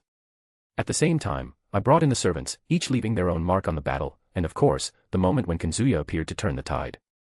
It was a necessary chapter to establish the scale of this war. From here on out, the pace will only get faster. As for the gaps in the drama, what was Kazuya doing, why didn't he save everyone in the city, and so on, those answers will be revealed as the war unfolds. Thank you for reading up to this point. In the next chapter, we'll see how Kazuya and the servants face off directly against the super demons. In addition, I post daily chapters of my main series. My unique skill is Fate Gacha, DxD. I was reincarnated as a side character, so I decided to become the villain, Blue Lock. I am Iseiji Yoichi. Your support helps me keep writing every day and bring you even more content. Red Heart. Books for $5.99, you get full access to all content, no holding back. For every 5 5-star reviews plus 1 extra chapter released, only 5 left. For every 100 power stones plus 1 extra chapter released. The more support you give, the faster new chapters will arrive. Chapter 114, Chapter 111, Battle of Kyoto, 2. Bonus Chapter. The silence that followed the disappearance of the Colossus was short-lived. In the sky, the other super demons roared in unison, like trapped beasts facing something they couldn't comprehend. The atmosphere wavered, the scarlet clouds boiling like blood in a frenzy. The very space seemed to resist their existence. Kazuya, still holding Yasaka, closed his eyes for a moment. His voice was low, far too calm for someone standing before monsters capable of destroying entire worlds. Balance breaker, a thought to create universes. And then, the mist emerged. A purple veil began to spread from his feet, crawling over the shattered stones of Ryougi like a living poison. In seconds, it wasn't just the city, the entirety of Japan was enveloped in that thick curtain. The human world, the underworld, the heavens, the yokai dimensions, nothing escaped. He pushed his dimension lost to its absolute limit. In the next instant, his balance breaker manifested in all its terrifying glory. The universe was split in two. With a surge of energy, all of humanity was torn from the normal flow of existence and sealed within a vast, pocket dimension where time stood still and no harm could reach them. His enemies, on the other hand, were dragged into another, pocket dimension, crafted solely for war. Though he had the power to do this from the start, he deliberately delayed. There were two reasons for this. The first was simple: if he had hidden humanity earlier, Ryougi would never have proceeded with his offensive. And without the attack, there would have been no opportunity to draw him out of the shadows and destroy him. Unfortunately, that cunning demon had buried himself so deeply within the dimensional rift that even his omniscience could barely track his presence. There were moments when he suspected something even worse than Ryougi had crossed the boundaries of this world, hiding in some domain beyond his own sphere of calculation through the fourth magic. The dimensional rift of this world wasn't just a void, it was absolute nothingness, a space where neither time, nor matter, nor even laws existed. From it had emerged Ophis, the dragon of infinity, forged from the eternal silence of that nothingness. Its secrets remained unfathomable, shrouded in veils of mystery that the original history never dared to fully explain. What was known for certain was that Great Red guarded that region like a sentinel, repelling any intruders who dared to invade this world. Thus, that place essentially connected to countless different worlds. To give an idea, it was as if the rift were the corridor of a massive building with infinite doors. Behind each door lay a different world, with its own rules and realities. But the corridor itself had no floor, no ceiling, no walls, just an endless void. Those who dared to enter unprepared would find no exit, they would be swallowed by the nothingness before even reaching a door. That was the fate of those without the power to navigate the dimensional rift. The omniscience, derived from the fourth magic, however, had a clear limit, its perception only extended to the observable universe. In contrast, the second magic encompassed the multiverse, allowing him to flip through parallel realities as if they were mere volumes in an infinite library. But Ryougi's hiding place lay precisely in the corridor between this world and others, a liminal zone inaccessible to both the gaze of omniscience and the reading of parallel worlds provided by the second magic. Even his clairvoyance, inherited from Solomon, proved useless there. He could probe the future and see its most likely path, but the place where Ryougi hid simply didn't appear within that possibility. His vision was restricted to the single thread of the most plausible fate. And because of this, Ryougi's location became a blind spot in his predictive abilities. That was why he hadn't acted to kill Ryougi earlier. He didn't know where that cunning devil was. If he had known, he would have killed him long ago to resolve this world's final problems. Though he had other ways to uncover Ryougi's location, he imagined that cunning devil had a way to slip through his grasp, perhaps through some deus ex. So, he waited for the perfect moment, now. The second reason, however, was even crueler in its simplicity. He could have activated the balance breaker much earlier, but, according to the scenario, his omniscience allowed him to glimpse only this moment-aligned victory with the least possible loss. It was a cold, almost inhuman decision. Thousands of innocents were inevitably consumed by the flames of war. Yet, in that moment, the sacrifice was necessary, a bitter coin traded for the certainty that the enemy would fall. He wasn't a god capable of preventing all suffering, he only had the ability to choose the most likely path and follow it to the end. And even bearing the monstrous weight of that choice, he had a trump card no one else possessed, his connection to the root. Through it, the innocence lost could, later, be revived. Either way, it was time to end this battle once and for all. Kuoh wasn't Ryougi's only target.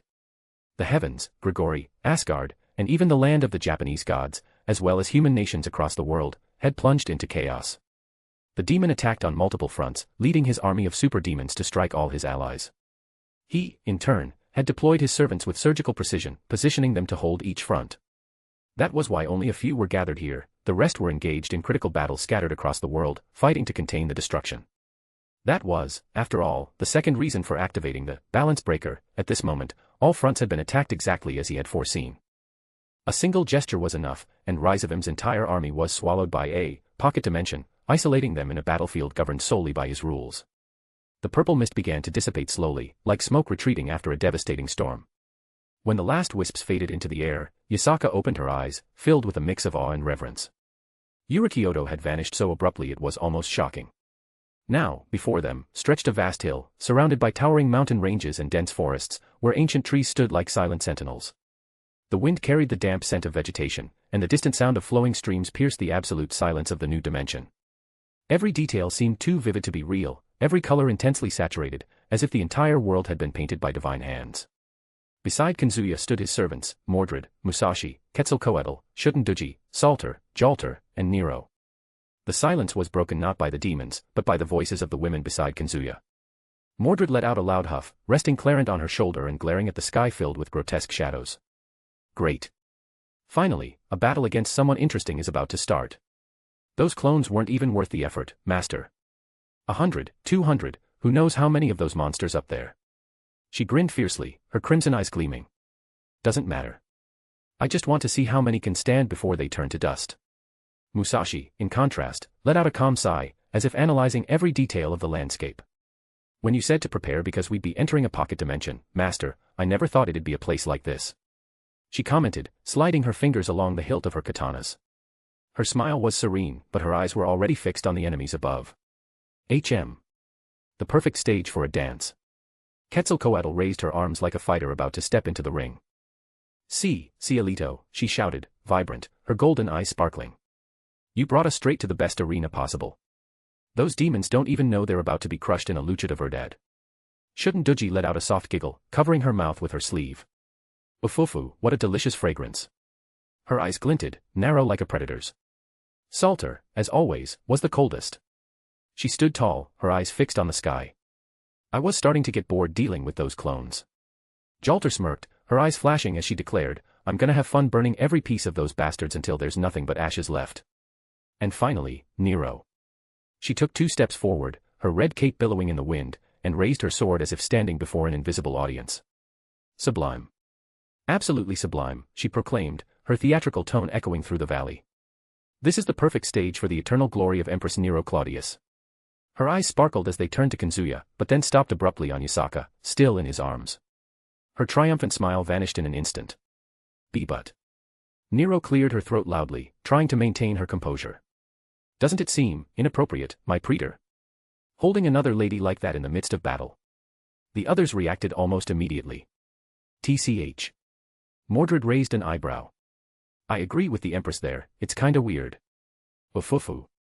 Shutenduji laughed, her voice drawn out. Anata seems to enjoy putting on a show too. What a sight, Master. Jalter chuckled, dripping with sarcasm. Our commander in battle, carrying the little fox like she's a princess. Almost makes me want to clap. Salter said nothing, but the firm grip on her sword spoke volumes. Musashi looked away with a forced smile, clearly uncomfortable. Quetzalcoatl, on the other hand, tilted her head mischievously. Hee. Looks like everyone wants to be carried like that, no. It was then that Yasaka, still in Kazuya's arms, let out a serene smile laced with sweet venom. Jealous, all of you, she said in a soft, malice-laden voice. How amusing, after all, I've already tasted his body so many times. She tilted her head, lightly brushing her face against his chest. Of course, I have the right to be carried like this.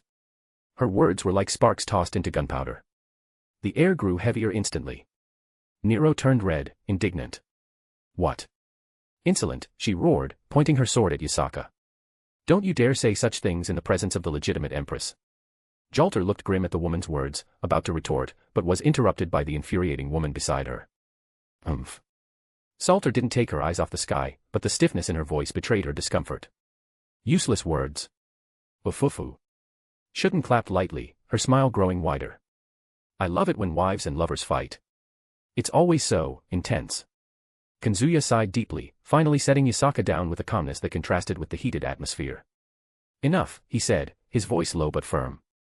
This isn't the time for this. Yasaka adjusted herself on the ground, still smiling provocatively. Ah, always so serious, she murmured, lifting her gaze to him. But, well. I already know who you truly belong to. Her final taunt was accompanied by a look that stirred the servants even more. Nero raised her chin, indignant, but soon turned her attention to the sky, as if her anger could be unleashed on the demons. Mordred spun Clarent on her shoulder, trying to mask the tension. And then, as if responding to the charged atmosphere, the super demons roared, their voices reverberating through the valley. The sound was so brutal that the trees trembled, and the air warped like glass about to shatter. Kazuya, on the other hand, smiled calmly and said, "Stay here, Yasaka. Don't get directly involved for now." She tilted her head but obeyed, stepping back a few paces and crossing her arms. "As you wish, Kazuya," she murmured, but her golden eyes remained fixed on him. Kazuya turned his attention to the super demons. "Let's end this quickly. In addition, I post daily chapters of my main series. My unique skill is Fate Gacha, DxD. I was reincarnated as a side character, so I decided to become the villain. Blue Lock. I am Iseiji Yoichi. Your support helps me keep writing every day and bring you even more content. Red Heart. Books for $5.99. You get full access to all content, no holding back.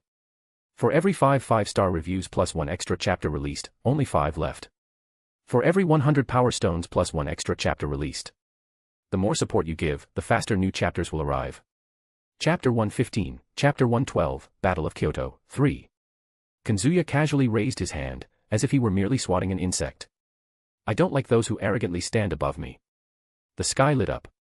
A gigantic palm made of golden lightning formed in the firmament, so vast it seemed to crush the very clouds. The air vibrated, crackling like thousands of celestial drums, and then descended with divine brutality. Boom. The impact was deafening. The palm struck the group of super demons hovering above, smashing them against the mountain range in the background. The explosion was so intense that the entire mountain shattered into fragments, rocks and dust hurled into the air as if they were mere sparks. The dust from the debris rose in columns that seemed to scrape the sky.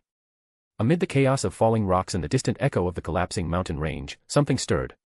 A silhouette broke through the wreckage, its black wings unfurling in unison. The air trembled with the heavy beating, as if each movement could crush the very atmosphere. It advanced. There was no warning, no roar. Just an explosion of speed. Its body shot through the air like an arrow of pure darkness, as fast as light, aiming straight for Kazuya and the servants positioned on the hill. "Come any closer, and I'll cut you in half." Mordred lunged forward with Clarent already raised, her eyes sparkling with excitement. The air around the blade began to glow, and a blazing magical aura of deep red exploded around her. Clarent Blood Arthur. The ground split beneath her feet the moment she unleashed all the energy contained in the sword. A colossal pillar of crimson magical energy descended from the sky like an inverted divine blade, completely engulfing the super demon in mid-flight. The impact was so violent that the entire earth trembled, cracks spreading through the valley like veins in a stone about to shatter. The wave of destruction swept across kilometers around, carving a gigantic gash that split the valley in half. The air incandesced, and for a few seconds, there was only red light, dust, and the deafening sound of the magical explosion reverberating through the mountains. When the energy finally dissipated, silence hung for a moment. A black flash broke through the ashes. The colossal wings unfurled, intact, tearing through the smoke. The super demon emerged from the red inferno without so much as a visible scratch. Its crimson eyes gleamed, fixed on Mordred, and a deafening roar erupted from the depths of its throat. The air around it distorted, the very space creaking like glass under pressure. "What the hell?" Mordred's eyes widened, her lips curving into a ferocious grin. "You withstood that." She spun Clarent over her shoulders, her body vibrating with excitement. "Hey, even better. A real target. Leave this one to me, master." Kazuya observed in silence for a moment, his serene eyes fixed on the colossal monster roaring against Mordred. Then, he merely nodded slightly. "Don't lose." The knight's grin widened even further, fierce and bloodthirsty. "Ha! Leave it to me, master." Before the two could even engage in battle, 2 more super demons emerged from the rubble and charged. Their black wings beat in unison, the air tearing as if sliced by invisible blades. Nero was the first to step forward, spinning her golden sword in a wide arc. Her red cape flared behind her like the curtain of a stage. "Excellent. Fate has prepared me for this moment," she declared with a triumphant gleam in her eyes. "Let the universe witness the glory of Empress Nero Claudius." The super demon before her descended like a living avalanche, its claws larger than carriages attempting to crush her in one blow. Nero spun on her axis, her blade tracing golden lines in the air, and raised her voice in a theatrical cry. "Here we go." A golden blaze covered in roses exploded like fireworks, her blade multiplying into countless reflections, each striking the monster's body. The claws clashed against her sword with a boom, but Nero laughed, her eyes alight with the ecstasy of battle. "Magnificent. An enemy worthy of being crushed by my eternal brilliance." Meanwhile, on the other side, Quetzalcoatl advanced with firm steps, each impact of her feet cracking the earth under the weight of her divine strength. Her eyes sparkled with excitement. Cielito. This big guy's mine. The super demon beat its wings, spewing a torrent of black flames that would have engulfed kilometers of forest. Quetzalcoatl raised her arms and flashed a radiant smile. Lucha Libre Divina. She spun through the air like a wrestler at her peak, her entire body glowing with golden light, and in a flash, she wrapped her legs around the monster's neck. The fall was brutal, the impact shattering the ground into craters and making the earth tremble as if a meteor had struck. Obviously, the three weren't the only ones to survive Kazuya's earlier attack. Almost immediately after the first three emerged from the rubble, another followed, engulfed in black flames that devoured the air around it. Its wings shimmered like shadowy veils, and its eyes, red as embers, gleamed with cruel disdain.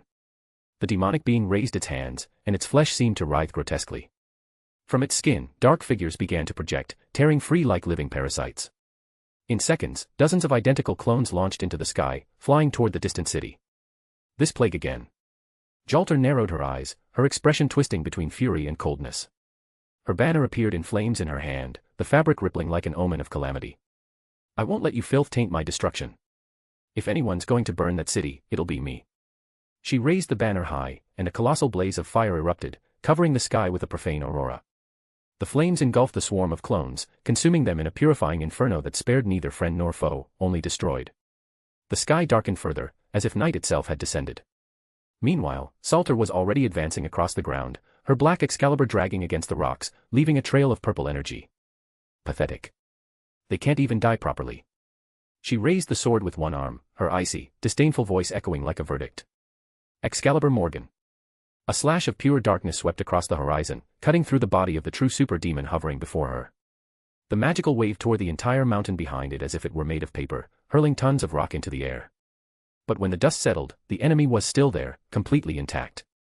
Jalter turned her head to Kazuya with a scowl. Hey, master, this creep is ours. She spun her banner and pointed directly at the true super demon, which continued to spawn clones relentlessly. Don't you dare touch it, got it? I want to see its face twist when I burn it to ash. Salter stepped beside her, Excalibur Morgan gleaming with that dark purple glow, every inch of the blade pulsing with condensed hatred. Her golden eyes sized Kazuya up and down, cold and imperial. Stay still and watch, master. Her voice sounded like cracking ice. This trash is our delight. Don't interfere. Sure. Have at it. Kazuya said casually, glancing at the two as they quickly engaged the super demons. At that moment, from the dust and rubble of his earlier attack, another adversary emerged. It was slimmer than the others, but the air around it distorted as if invisible blades were slicing through space itself. Strapped to its back was a curved black saber, in its hands, two katanas made of petrified bone. Its eyes glinted with a murderous shine. A super demon swordsman. It didn't roar or charge like the others. It merely raised one blade in a silent salute, a gesture of pure disdain but also of challenge. Ho ho ho. Musashi laughed softly, adjusting the dual sheaths at her waist.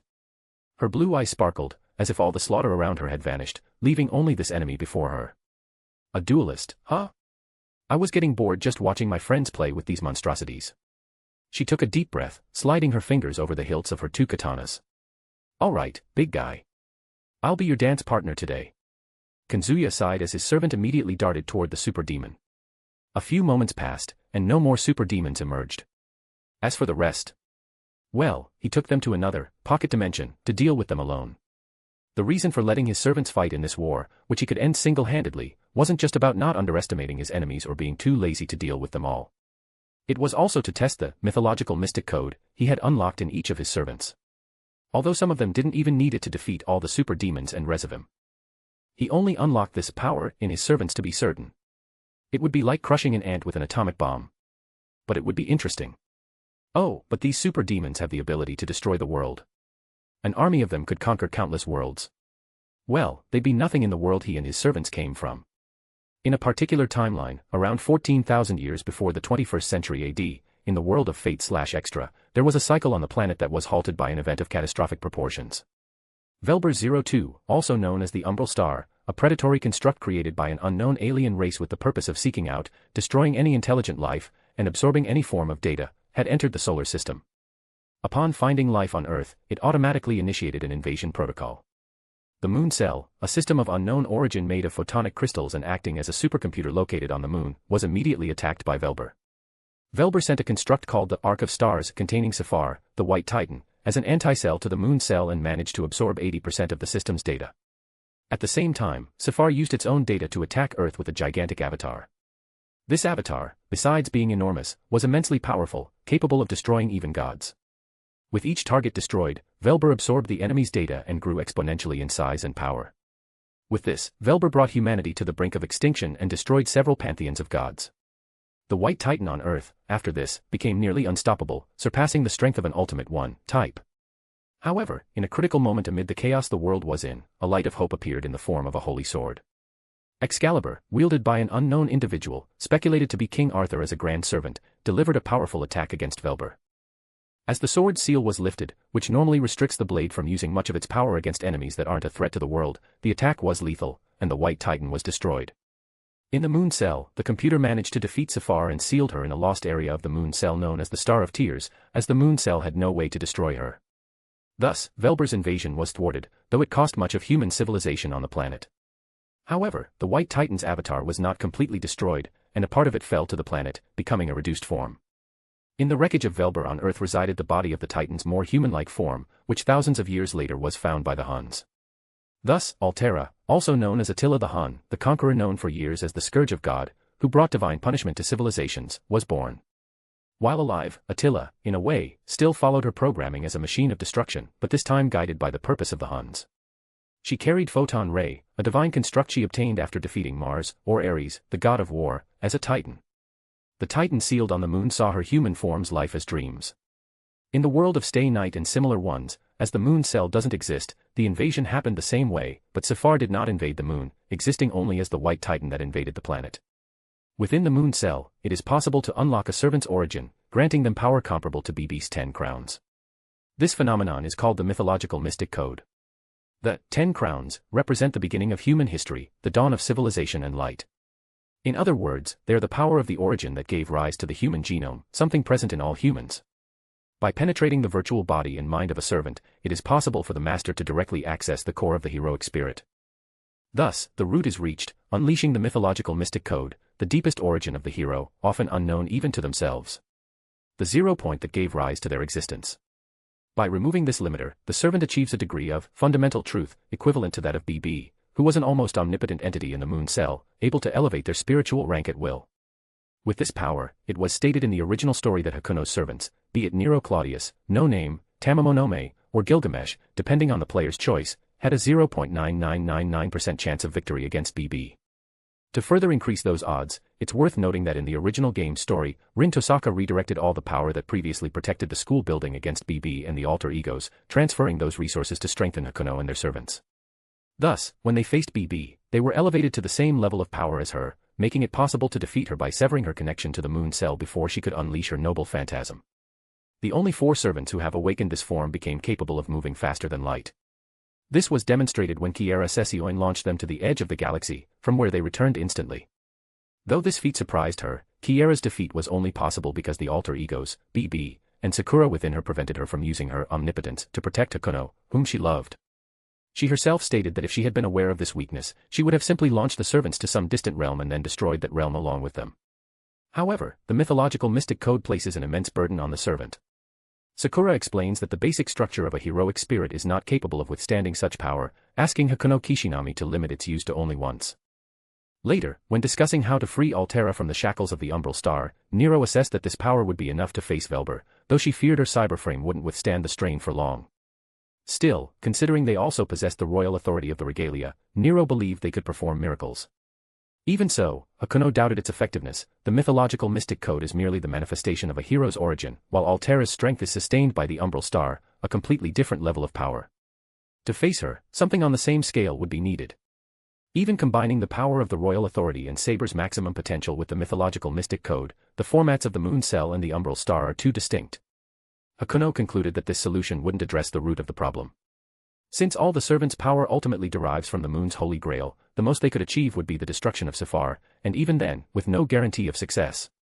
In non-Nasuverse jargon terms, each of these demons was an end to any servant using this power, even if those demons are capable of destroying the world. What did that change? He doubted any being in this world could even avoid shitting themselves in fear before Velber.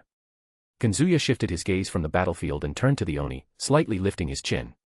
Shouldn't support the girls if they need it. And keep Yasaka safe. A lascivious smile spread across the Oni's lips as she swayed her sake gourd, her voice honeyed and drawling. Yufufu, understood, Anata. If any of those sweeties cry for help, I'll be there. And as for the kitsune lady. She cast a sidelong glance at Yusaka. I'll protect her. Leave it to me. Kazuya nodded and said. I'll handle the rest, as we agreed. And then, without ceremony, he took a step forward. The space around him shattered like glass under pressure. Fragments of reality broke into glowing lines, and amidst them, an absolute void opened. He quickly stepped in and vanished from Kyoto Battlefield number 1, heading to number 2. In addition, I post daily chapters of my main series. My unique skill is Fate Gacha, DxD. I was reincarnated as a side character, so I decided to become the villain. ATG, Blue Lock, I am Iseiji Yoichi. Your support helps me keep writing every day and bring you even more content. Red Heart. Books for $5.99, you get full access to all content, no holding back. For every 5 5-star reviews plus 1 extra chapter released, only 5 left. For every 100 power stones plus 1 extra chapter released. The more support you give, the faster new chapters will arrive. Chapter 116, Chapter 113, Battle of Kyoto, 4. The Battlefield number 2 had taken on the appearance of New York City. The cold wind swept through the empty streets, echoing the lonely clatter of traffic signs and broken windows. The city's lights, once so vibrant, now flickered in silence, as if still trying to cling to a daily life that no longer existed there.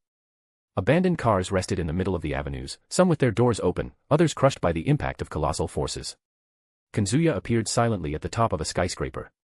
He stood there, motionless at the edge, feeling the cold breeze and observing the scene before him. The reflection of demons gleamed in the glass, and for a moment, the image seemed straight out of a nightmare. In the end, his Longinus only created an artificial space, a copy that he shaped from reality, and since he didn't bother imagining a scenario, his balance breaker randomly generated pocket dimensions. Kazuya didn't have time to lose himself in his own thoughts. A massive shadow covered the top of the building. One of the super demons descended at breakneck speed, its body enveloped in black flames.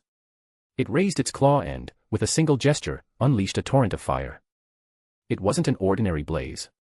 The energy was so concentrated that, in human terms, it could vaporize an entire country in seconds. The air trembled, and the skyscraper's windows shattered even before the attack reached them. Kazuya merely raised his hand.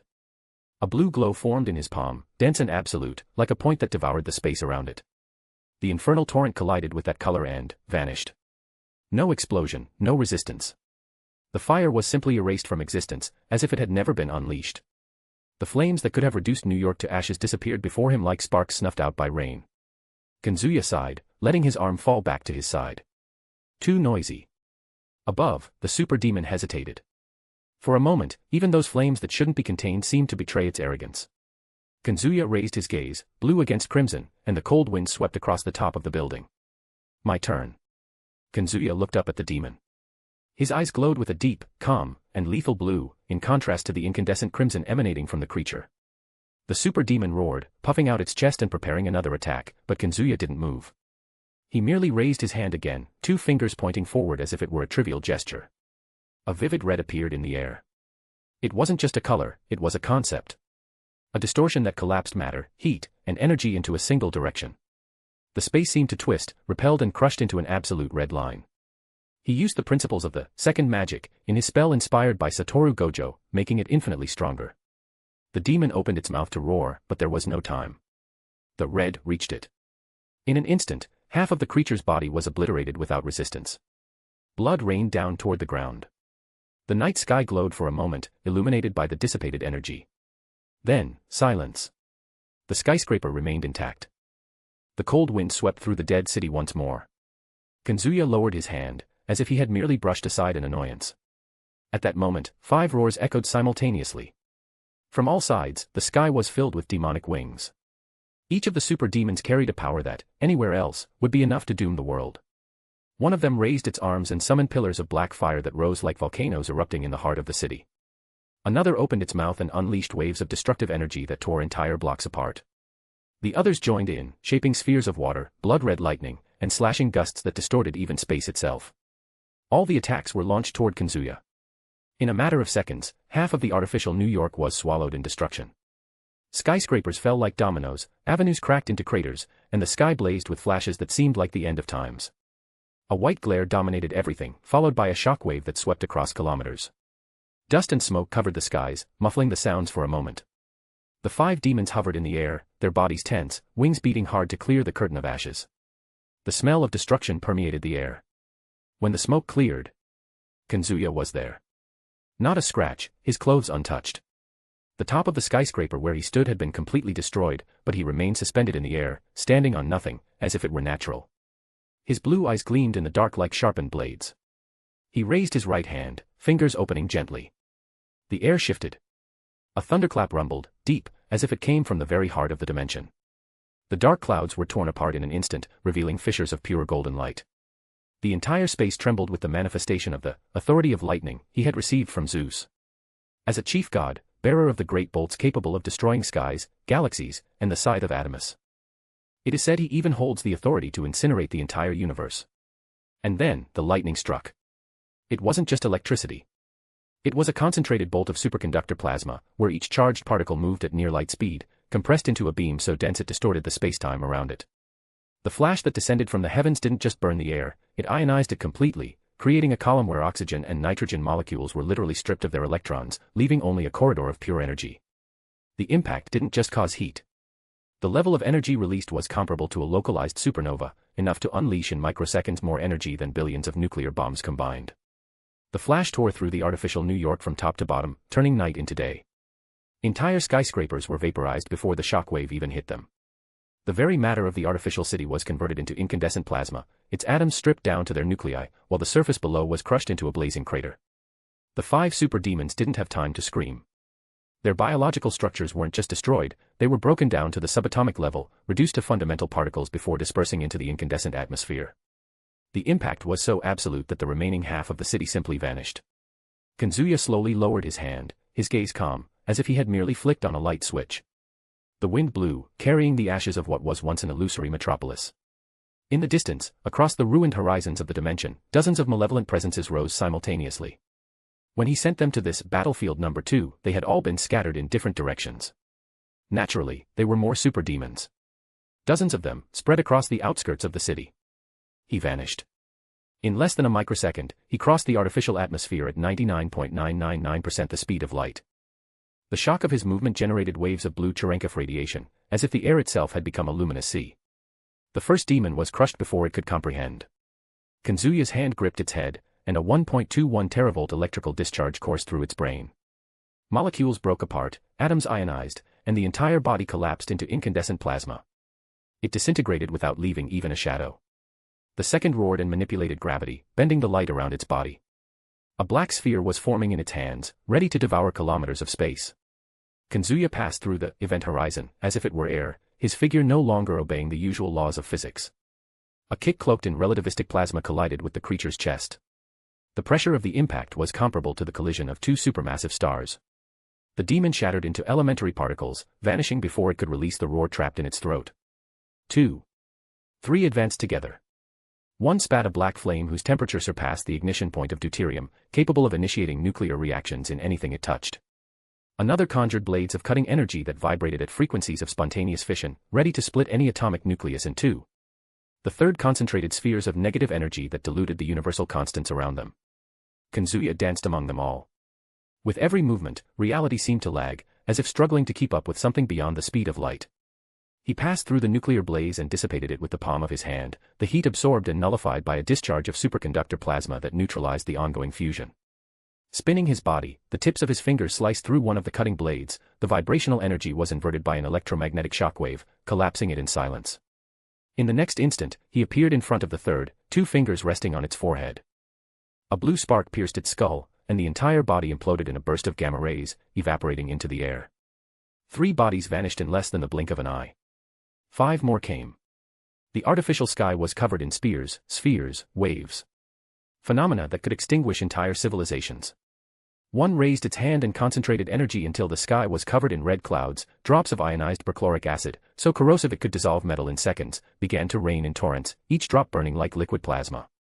Another opened its throat and unleashed a beam of accelerated particles, a blast of supersonic hadrons so dense that the artificial atmosphere began to fission around it, creating flashes resembling mini nuclear bombs. The third spat a wave of incandescent gas at hundreds of millions of degrees, enough to initiate thermonuclear fusion on contact. The fourth shaped an immense sphere of antimatter, each gram capable of releasing energy equivalent to dozens of Tsar bombs. And the fifth, without hesitation, exploded into a shower of cutting fragments, blades of pure energy sharp enough to slice entire continents. They all advanced together. Kazuya let out a low laugh. His body glowed blue, and then he dove in. The first demon was the one with the acid rain. Kazuya passed through the corrosive curtain as if it were air, for the lightning around him created a barrier of superconductor plasma that repelled every drop. In less than an instant, he gripped the creature's throat, closing his fingers. The condensed electrical energy penetrated the flesh, breaking molecules into their basic elements and then converting them into plasma. The creature melted like wax under the sun. The second launched its energy beam, but Kazuya raised his hand. His electric field deflected the particle stream, forcing its protons to collide before reaching him. A chain reaction of beta decay exploded, illuminating the sky. Kazuya passed through the explosion with a smile and delivered a punch to the creature's chest. The impact didn't break bones, it collapsed the quark gluon structure itself. The entire body disintegrated into pure radiation. The third spat its wave of stellar plasma. Kazuya launched himself against it, his body enveloped in lightning that neutralized the fusion. He advanced like a meteor toward the demon and pierced it with his fist. The pressure of his electrical discharge was comparable to a supernova of captured electrons, crushing the creature's core until nothing remained. The fourth demon held its antimatter sphere. It launched the glowing mass toward Kazuya. A single contact could have erased the entire dimension. But Kazuya extended his palm. His lightning manipulated the antimatter's charges, forcing it to lose symmetry and collapse before reaching him. The sphere exploded in the void, but Kazuya was already in front of the creature. With a simple motion, 2 fingers on its chest, the spark pierced its spine, and the body converted into gamma energy, disintegrating as if it had never existed. The last, the one with the quantum blades, charged with a shower of invisible cuts. Kazuya spun his body like a dancer, each step releasing discharges that nullified one blade frequency after another. When he finally stopped, he was in the creature's blind spot. His kick pierced its skull, and the released energy was equivalent to the simultaneous eruption of every volcano on the planet. The body disintegrated into particles, scattered like cosmic dust. Kazuya snapped his fingers. Lightning raced across the sky, drawing golden constellations. This is getting fun. And then, he vanished. He appeared among the remaining super demons like an incarnate bolt of lightning. With every punch, a nuclear implosion. With every kick, relativistic shockwaves. Each touch erased creatures capable of destroying planets, reducing them to subatomic particles, to sparks that barely had time to form. And he smiled. In the absolute chaos, as the sky and ground shattered under the carnage, the only constant sound was Kazuya's calm laughter, exterminating dozens of demons as if they were nothing more than sparks in a storm. It took no more than a minute to deal with an army of dozens of super demons capable of destroying the world. A/N, this chapter marks the beginning of the end of the battle in Kyoto. In the next one, this confrontation will reach its conclusion, closing the events in this battlefield. After that, I will shift the focus to the other battlefields, showcasing their own colossal battles for 2 or 3 chapters, giving a broader view of the chaos spreading across the world. And then, finally, will come the climax against Ryougi. In addition, I post daily chapters of my main series. My unique skill is Fate Gacha, DxD. I was reincarnated as a side character, so I decided to become the villain, ATGE, Blue Lock. I am Iseiji Yoichi. Your support helps me keep writing every day and bring you even more content. Red Heart. Books for $5.99, you get full access to all content, no holding back. For every 5 5-star reviews plus 1 extra chapter released, only 5 left. For every 100 Power Stones plus 1 extra chapter released. The more support you give, the faster new chapters will arrive. Chapter 117, Chapter 114, Battle of Kyoto, v. The dust raised by the impact of the fall still hung in the air, like a dense cloud that hid the horizon. In the center of the crater opened by the collision, Quetzalcoatl remained smiling, her arms firm around the neck of the super demon that still struggled violently. Vamos, grandote. Don't tell me that's all you've got, huh? She pressed harder, the golden glow expanding throughout her entire body. The creature roared, opening its black wings in a brutal movement, and in response the earth cracked even more beneath them. A suffocating energy escaped from its body, as if every muscle was made for destruction. Ketz didn't back down. On the contrary, she threw her weight forward and pulled it into an arm lock that would make any professional wrestler shrink in shame. The ground trembled again when she smashed it against the rocks. From atop the hill, Nero watched the scene with an almost offended look. A fight like this and she decides to turn it into a circus spectacle. TSK, what a lack of class. The Empress spun her gleaming blade, scattering golden sparks in the air. It's a good thing that I, Nero Claudius, will show everyone the true definition of glory on the battlefield. You talk too much, you know. Mordred laughed loudly, Clarence still shining in her hands while she kept the other super demon occupied. If you have so much time for speeches, it's because the enemy is too weak. Weak. Nero widened her eyes and puffed out her chest, offended as if someone had insulted her very existence. How dare you? This beast is worthy, yes, of facing Roman glory. You understand nothing about spectacles. It's not theater, you show off. It's war. While the two exchanged taunts even in the midst of the chaos, the super demon under Quetzalcoatl's arms gathered strength and released a wave of black energy that spread like a corrosive explosion. Rocks melted on impact, and the dust turned into poisonous smoke. Quetzalcoatl narrowed her eyes, still smiling, and raised her voice above the roar. Socka mejor. Vamos, mais forte, mais rapido. I want to feel your true fighting spirit. The black flame spread across the field, but she crossed through them without hesitation, her muscles tense and her skin shining in golden light. In an agile movement, she jumped high with the enemy still trapped in her arms. For an instant, it seemed like the entire sky was illuminated by her golden aura. Lucha. Final.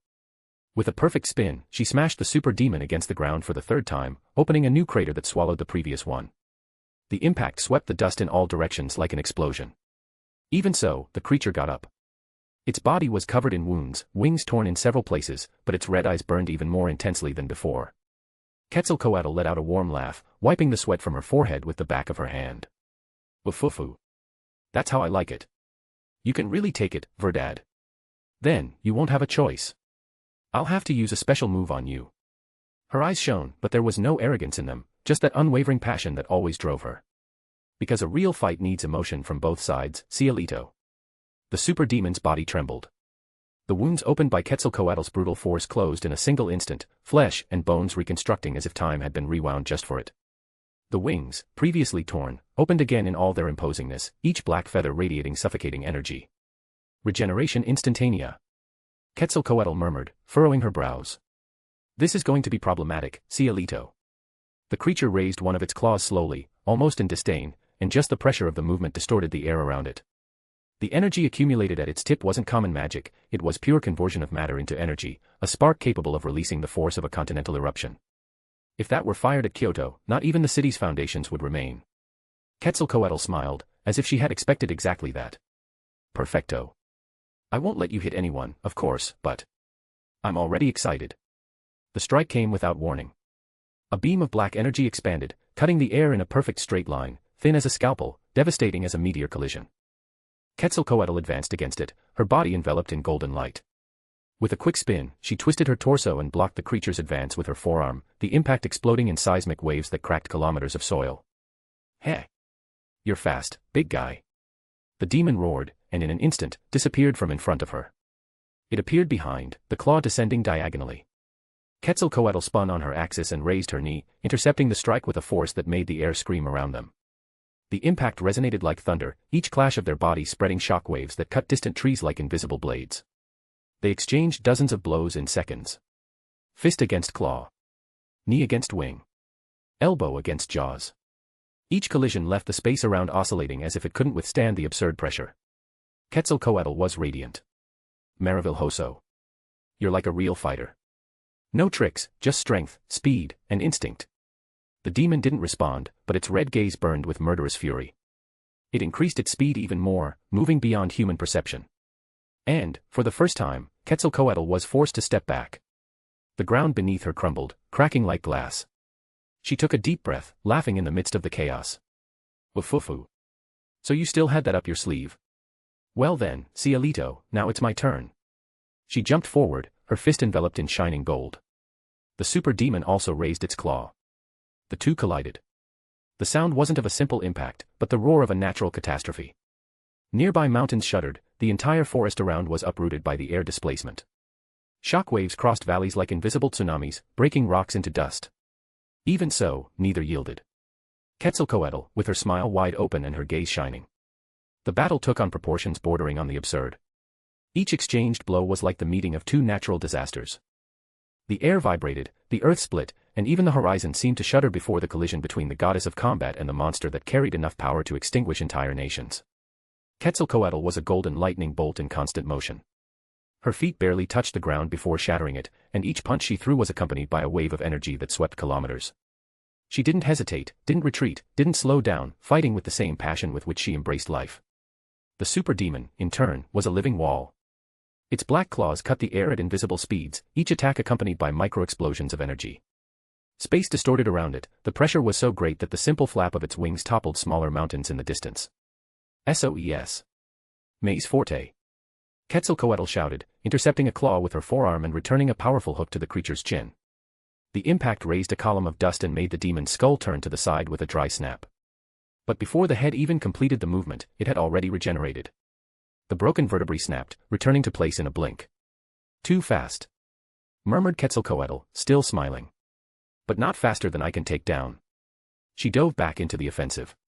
Elbows, knees, headbutts, arm locks, everything was part of her dance. No matter the size difference, she treated the colossal monster as if it were just another opponent in a ring. The demon roared, its wings expanding in a flare of black energy. It disappeared in a blink and reappeared above her, descending in free fall with both claws ready to crush her. Quetzalcoatl didn't wait. She jumped high, her legs shining in gold, and intercepted it in the air with a devastating knee to the chest. The roar that followed wasn't just from the monster, but from the entire atmosphere. The shockwave opened a crater in the sky, pushing the clouds away in all directions. The demon's body was thrown back, crossing an entire cliff before colliding against the rock and reducing the mountain to pieces. Quetzalcoatl landed lightly on the ground, spinning on her heels, and raised her still vibrating fist. Uno. Already down once. The dust had barely dispersed when the demon emerged again. Intact. The wounds disappeared before they even formed. Its red gaze seemed even more furious, and the pressure around grew until it crushed the vegetation for kilometers. It charged with renewed speed. The claw passed centimeters from her face, cutting the air like a molecular blade. The pressure was so great that a wall of rock behind them was sliced silently before crumbling in a cascade. Quetzalcoatl spun sideways, avoiding the blow, and responded with a straight punch to the stomach. The impact pierced through the creature's body, bending it backward at an impossible angle and hurling it across the valley. The soil exploded in concentric waves as if a meteor had collided there. Dose, shouted Quetzalcoatl, already running after it. The demon barely touched the ground before recomposing itself and jumping again. Its wings closed, transforming into living blades that spun against her in cutting movements. Quetzalcoatl spun in the air, dodging by centimeters, and grabbed one of the wings with her left hand. The creature tried to free itself, but had no time. With the other hand, she pulled the monster toward the ground and smashed it against a stone wall. The boom resonated across the entire battlefield, raising fragments the size of houses. Trace. Come on, big guy, don't disappoint me now. The demon howled. Its aura exploded in black energy, and for the first time, it managed to hit. A claw pierced Quetzalcoatl's shoulder, tearing flesh and bone, sending a torrent of golden blood into the air. But she laughed. Bien. That's how I like it. Instead of retreating, she advanced. With the claw still stuck in her body, Quetzalcoatl clenched her fist and delivered a cross-punch to the creature's face. The blow was so intense that the air exploded in circular waves. The demon's skull split in two, scattering black fragments across the valley. She twisted her body, pulling the claw out of herself with a brusque movement, and kicked the monster back against the ground. Quattro. You'll get up again, right? The demon's body regenerated once more, even reduced to pieces. The tissue reorganized like a liquid wave, the bones snapping back into their original form. It rose, exhaling black smoke, even more monstrous than before. Quetzalcoatl wiped the blood from the corner of her mouth, still smiling. Her eyes shone not with anger, but with pure joy. Ares increable. An endless destruction machine. Pero. She took a deep breath, her tone becoming more serious. You're fighting me. And I am Quetzalcoatl, goddess of war and combat. No ring, yo mando. She advanced again, this time faster than before. The demon tried to move, but her fist had already hit its jaw. Then, an elbow to the ribs. A spinning kick that broke its wings in two. Each attack came accompanied by golden explosions, as if stars were being crushed in each impact. The monster barely had time to regenerate before being hit again. It roared, attacked, but Quetzalcoatl didn't stop, blow after blow, each time stronger. It was a divine beating, a display that mixed brutality with passion. Finally, Quetzalcoatl grabbed the demon's neck with both hands, lifted it above her head, and shouted. Y estes, o ultimo round. Spinning her body, she hurled it against the soil with enough force to make the entire valley tremble. The earth opened in gigantic fissures, rivers changed course, and the smoke rose until it swallowed the sky. In the middle of the crater, the super demon was motionless, its body regenerating once more, but slowly this time. Quetzalcoatl breathed deeply, her shoulders rising and falling, but the smile never left her face. Ufufu, que lindo combate. Pero we're not done yet, cielito. Until you recognize that you lost, I'll keep knocking you down. She raised her fists again, ready for the next round. The clash of forces continued, each punch from Quetzalcoatl against the super demon shaking the world. The earth shattered under their feet, the skies trembled with the impact of each exchange of blows. But, even with the creature's absurd regeneration, it was clear, it was being dominated. Quetzalcoatl advanced like a golden avalanche.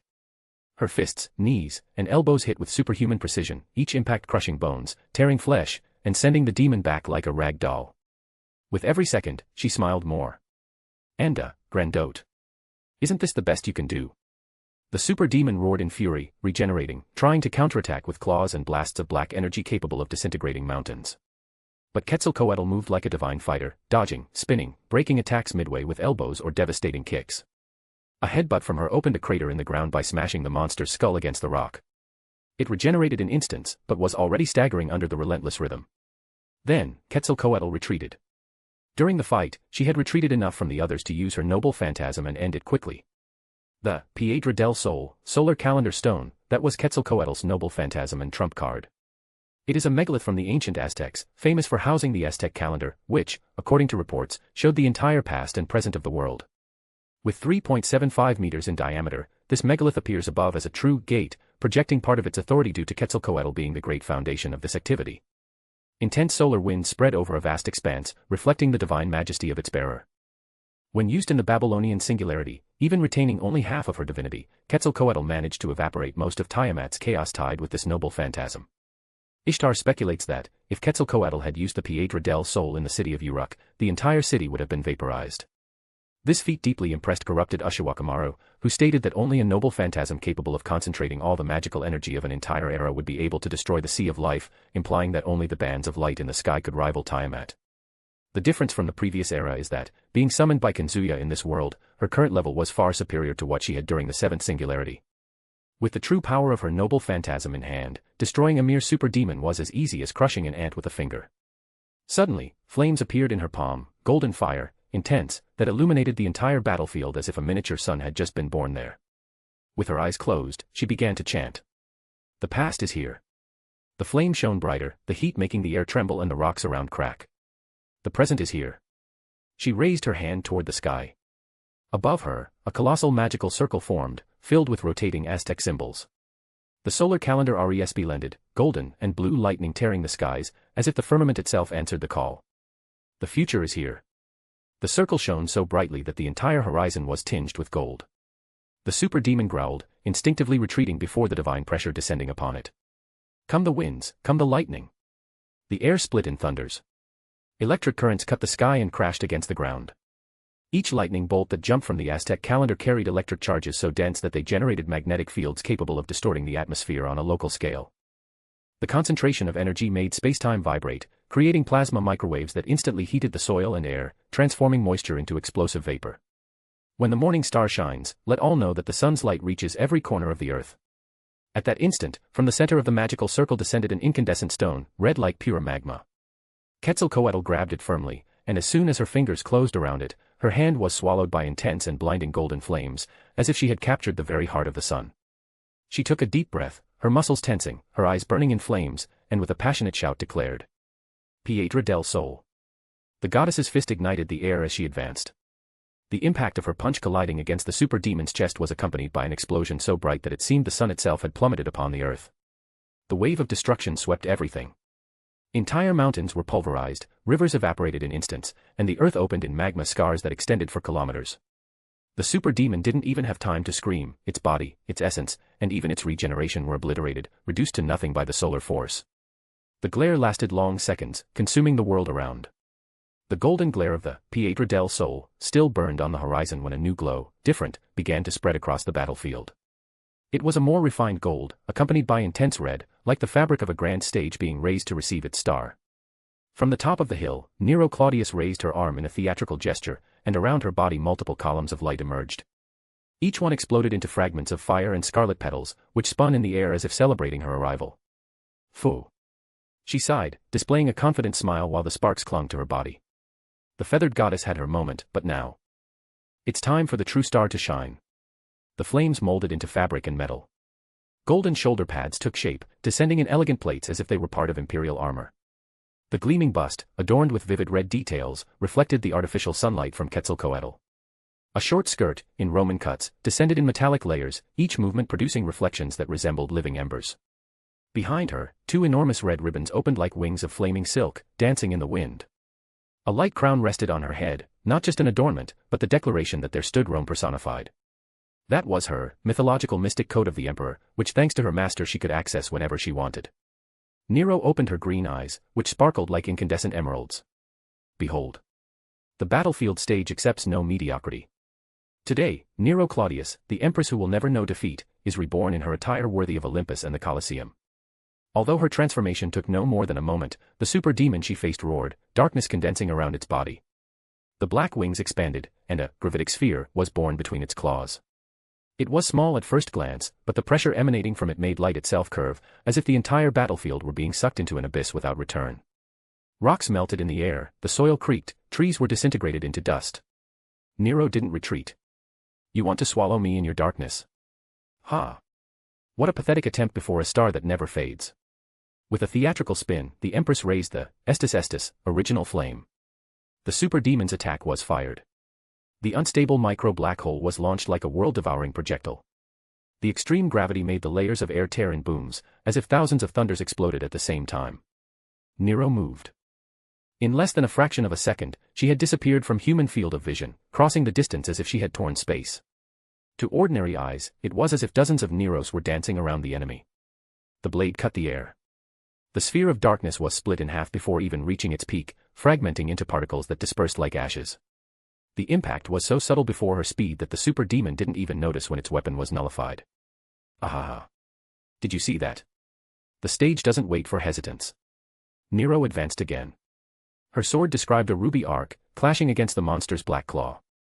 The impact echoed like the clash between worlds, but Nero was no longer there. Before the demon could react, it received a spinning kick to the chin, too fast for regeneration to keep up. The creature staggered. The combat turned into a symphony of blows. Thousands in a matter of seconds. Sword against claw, fist against wing, knee against abdomen. Each of Nero's attacks came accompanied by golden sparks and fire petals, as if the universe itself applauded her spectacle. Uno. The sword descended, cutting the black flesh from shoulder to waist. Dos. A spinning kick hurled the demon against a stone wall, which crumbled like paper. Trace. She advanced, cutting again. The blade pierced the creature's body and continued its path, extending across an entire archipelago of mountains behind. The rocks were split in half silently before collapsing in titanic cascades, as if the geography itself had been redrawn by the Empress. The super demon tried to retaliate. From the darkness of its wings were born gravitational whirlwinds, vortices that sucked everything into themselves. It was like standing before a collection of miniature black holes, each compressing the space around. But Nero just laughed, her flaming sword spinning in her hand. She crossed the whirlwinds as if they were fragile curtains, her speed so absurd that the gravitational forces simply didn't have time to trap her. Space folded behind her, creating arcs of luminous distortion that resembled auroras in the night sky. The super demon roared, trying to grab her with multiple claws. Nero, in response, advanced in a fierce dance. Her body moved as if on a grand stage, each blow a choreography, each cut a note of the flaming opera she herself composed. Thousands of blows. In seconds, the demon's body was marked by countless cuts. Each wound regenerated, but was immediately reopened by another attack, another blow, another flame. Nero Claudius didn't retreat. Her smile burned like eternal fire, her green eyes shining in defiance. See, graceless beast. This is the spectacle of Nero Claudius. Not even infinite darkness can extinguish the shine of my flame. In the last cut, the Estus shone in incandescent red. She drove the blade into the creature's chest, and a glare pierced not only the demon's body, but also the sky, opening a flaming fissure that extended as far as the eye could see. The creature screamed, but its voice was swallowed by the light, being totally felled by her attack. But she wasn't the only one who had just killed her enemy. On the other side of the battlefield, the earth trembled. Cracks opened in the soil as Mordred's figure advanced, each step echoing like muffled thunder. The helmet rose, revealing the murderous shine of her eyes, and Clarent was already raised, shining like a furious heart. Enough games.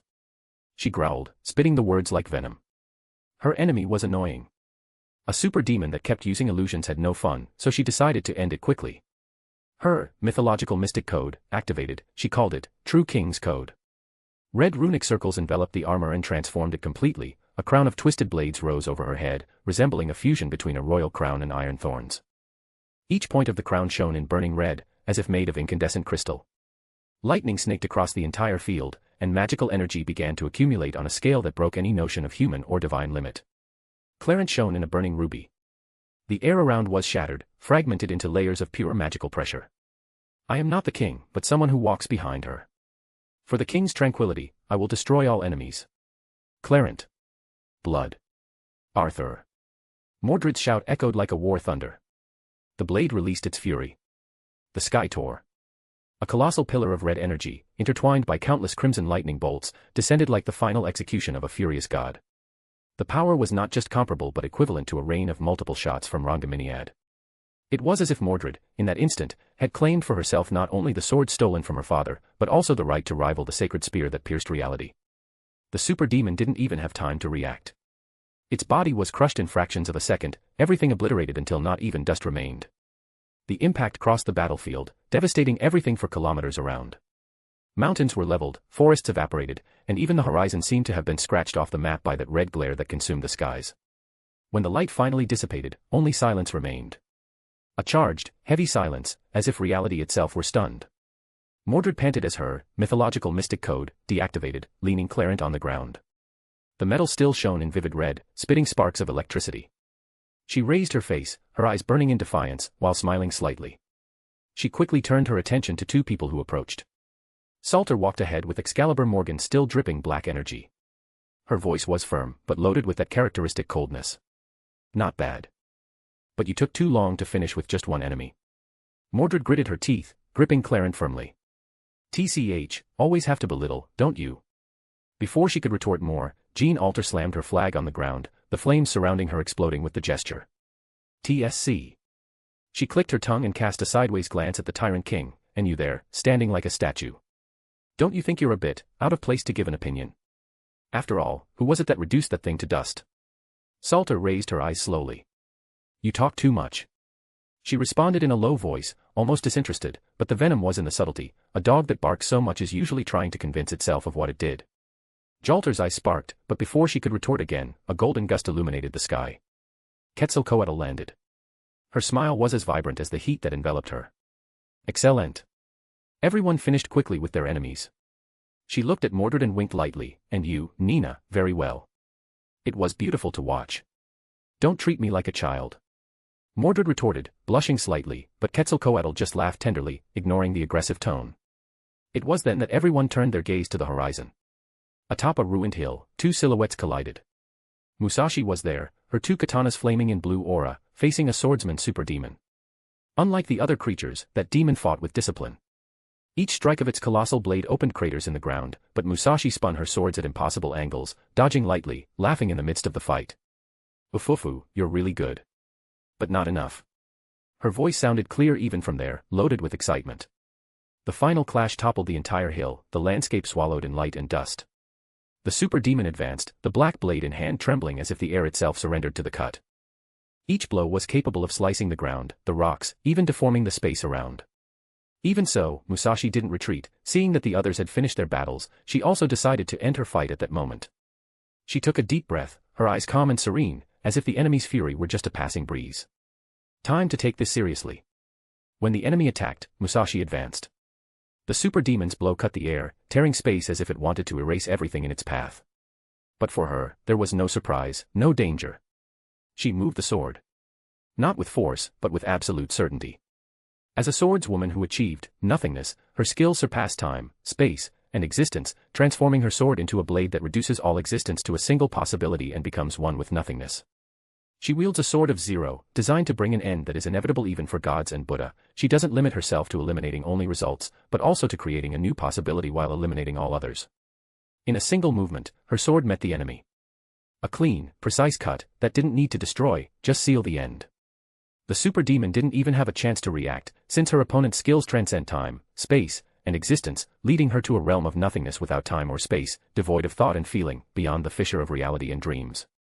In this realm, which explicitly is not a pruned or parallel world, at every moment her sword collides with Kojiru's, infinite possibilities would unfold and the infinite and zero would collide infinitely. Musashi's principle of zero is such that not even Buddha and the gods, higher dimensional beings who transcend spacetime and see everything as a book, could escape it. The super demon's blade was divided, the monstrous body simply disappeared, dissolving in the air.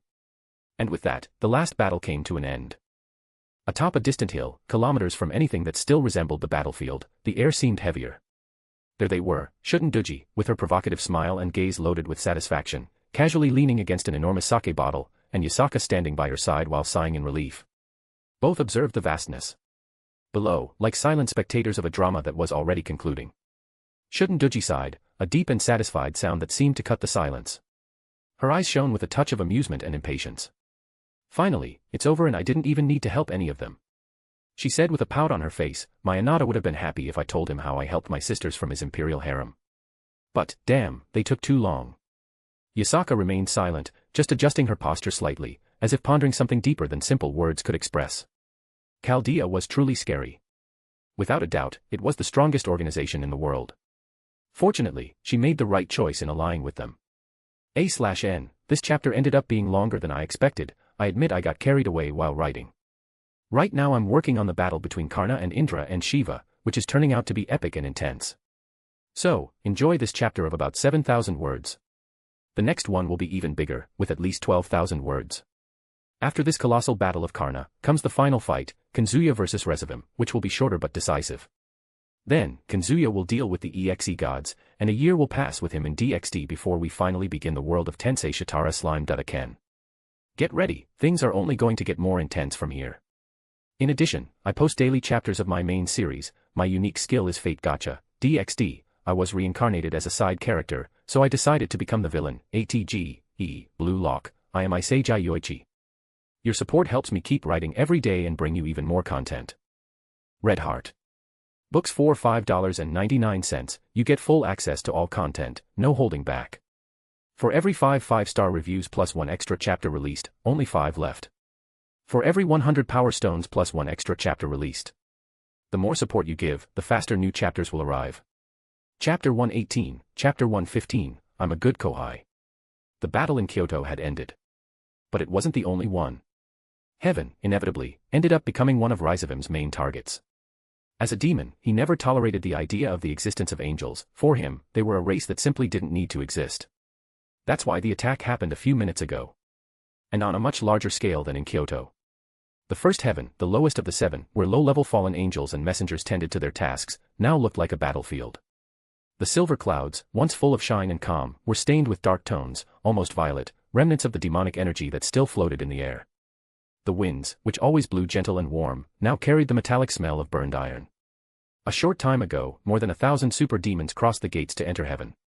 They decimated the low-level angels without any effort, crushing everything around them.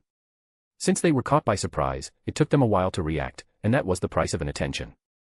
Fortunately, Chaldea had already taken measures. The situation was resolved quickly, before the archangels even had a chance to intervene. Aside from a few casualties, there were no major problems. Although they hadn't interfered, the archangels watched everything that happened in the war between Chaldea and the army of super demons, beings capable of destroying the world with ease. Even after a few minutes from the end of the battle, everyone remained silent, impressed by what they had witnessed. Michael observed everything in silence.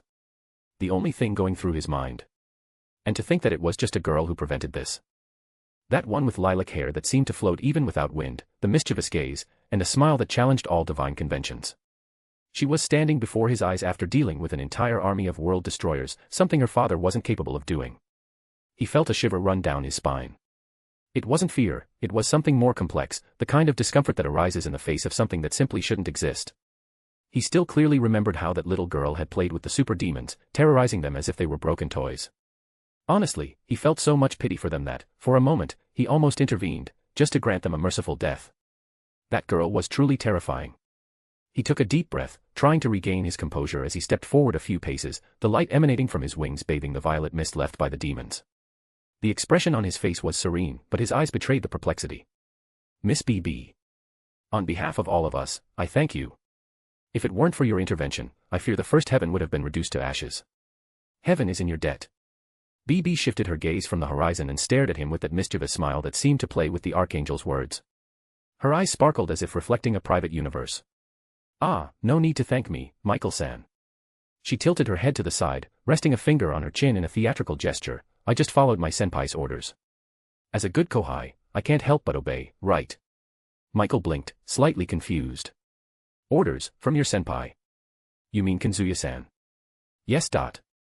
BB waved her hands as if dismissing an unnecessary explanation. He asked me to resolve the problem quickly. So I just did what any well-mannered digital intelligence would do. It was something quite simple, you know. It wasn't even work. She said that as if she had cleaned the floor of a hallway, and not erased from existence an army of beings capable of annihilating entire worlds. Michael's serenity wavered. For a moment, he thought he had misheard, but BB's malicious gaze and sweet smile confirmed that no, she really didn't see it as a big deal. The wind blew, stirring her lilac hair that floated like gentle waves. The girl gave a small spin and stretched her arms lazily. Besides, she added, winking at Michael, I like keeping the celestial environment cute. Imagine how boring it would be if this place turned into a field of debris, right? The angels around didn't know whether they should feel grateful or terrified. Michael, for his part, just sighed, a long, heavy breath that seemed to carry 1,000 thoughts. I understand. Still, heaven thanks you for your cooperation, BB. Ah, such formality. She brought her hands to her face, feigning surprise. You angels are really so serious. Relax, I'm not going to charge anything this time. Her smile widened, innocent and threatening in equal measure, before her body began to dissolve. Since her work was done in this place, she had to join the fun in another according to her master's orders. It was funny that the angels didn't even realize they weren't in the true heaven but in a pocket dimension created by her master. In Egypt, which had been Ozymandias's territory since he took it when summoned by Kazuya, things weren't so different. Although it wasn't the true one because of the substitution through dimension lost, the Sun King still considered it an affront for such despicable beings to invade his territory. In the endless desert, a marble of reality had risen before the hundreds of super demons who attacked that front of the war. It was the Ramesseum Tent Iris, the great shining temple complex, the incomparable glory of Ozymandias, the pharaoh of pharaohs.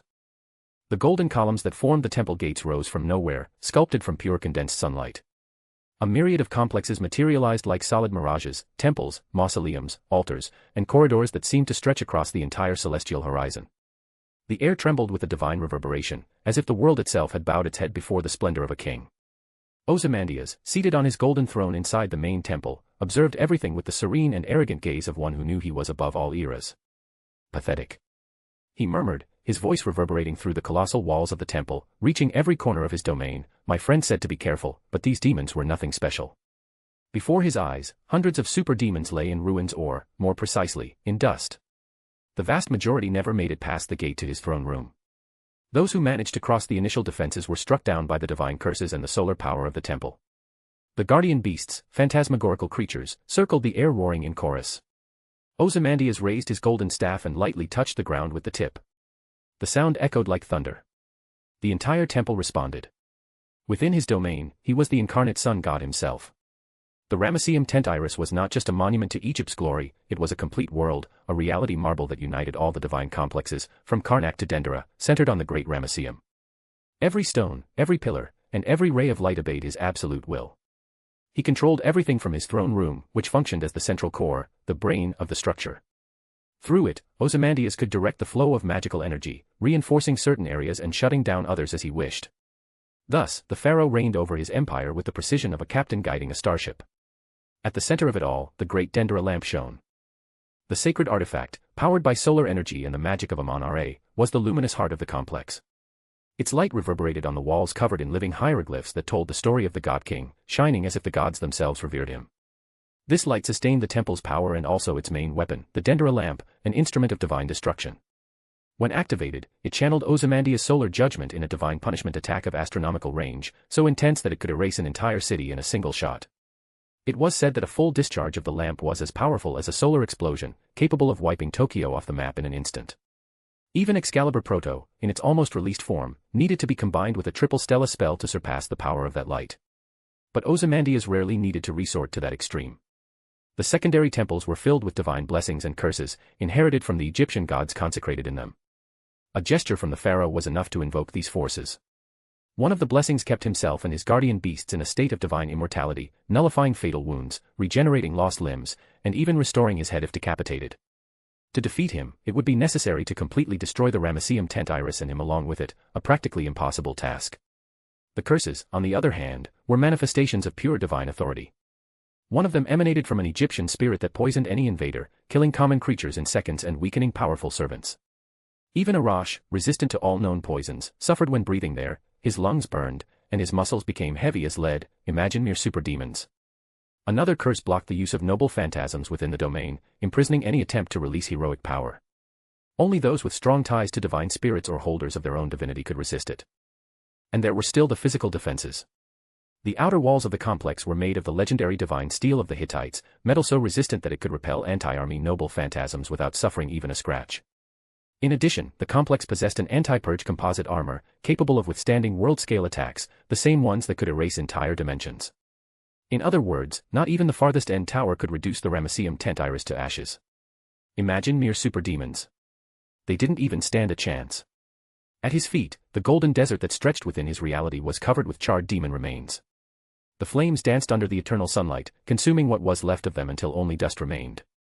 How dare they profane the legacy of Egypt, he murmured, resting his chin on his hand and smiling with contempt. He rose from his throne, and the movement made the light bend around his body. With a wave of his hand, the pyramids and temples began to retract, slowly returning to the ether. The Ramesseum tent iris withdrew, like a colossus falling asleep after duty fulfilled. His friend awaited him, and as a king, it was unbecoming to be late. Lilith, the capital of the demons, lay in ruins.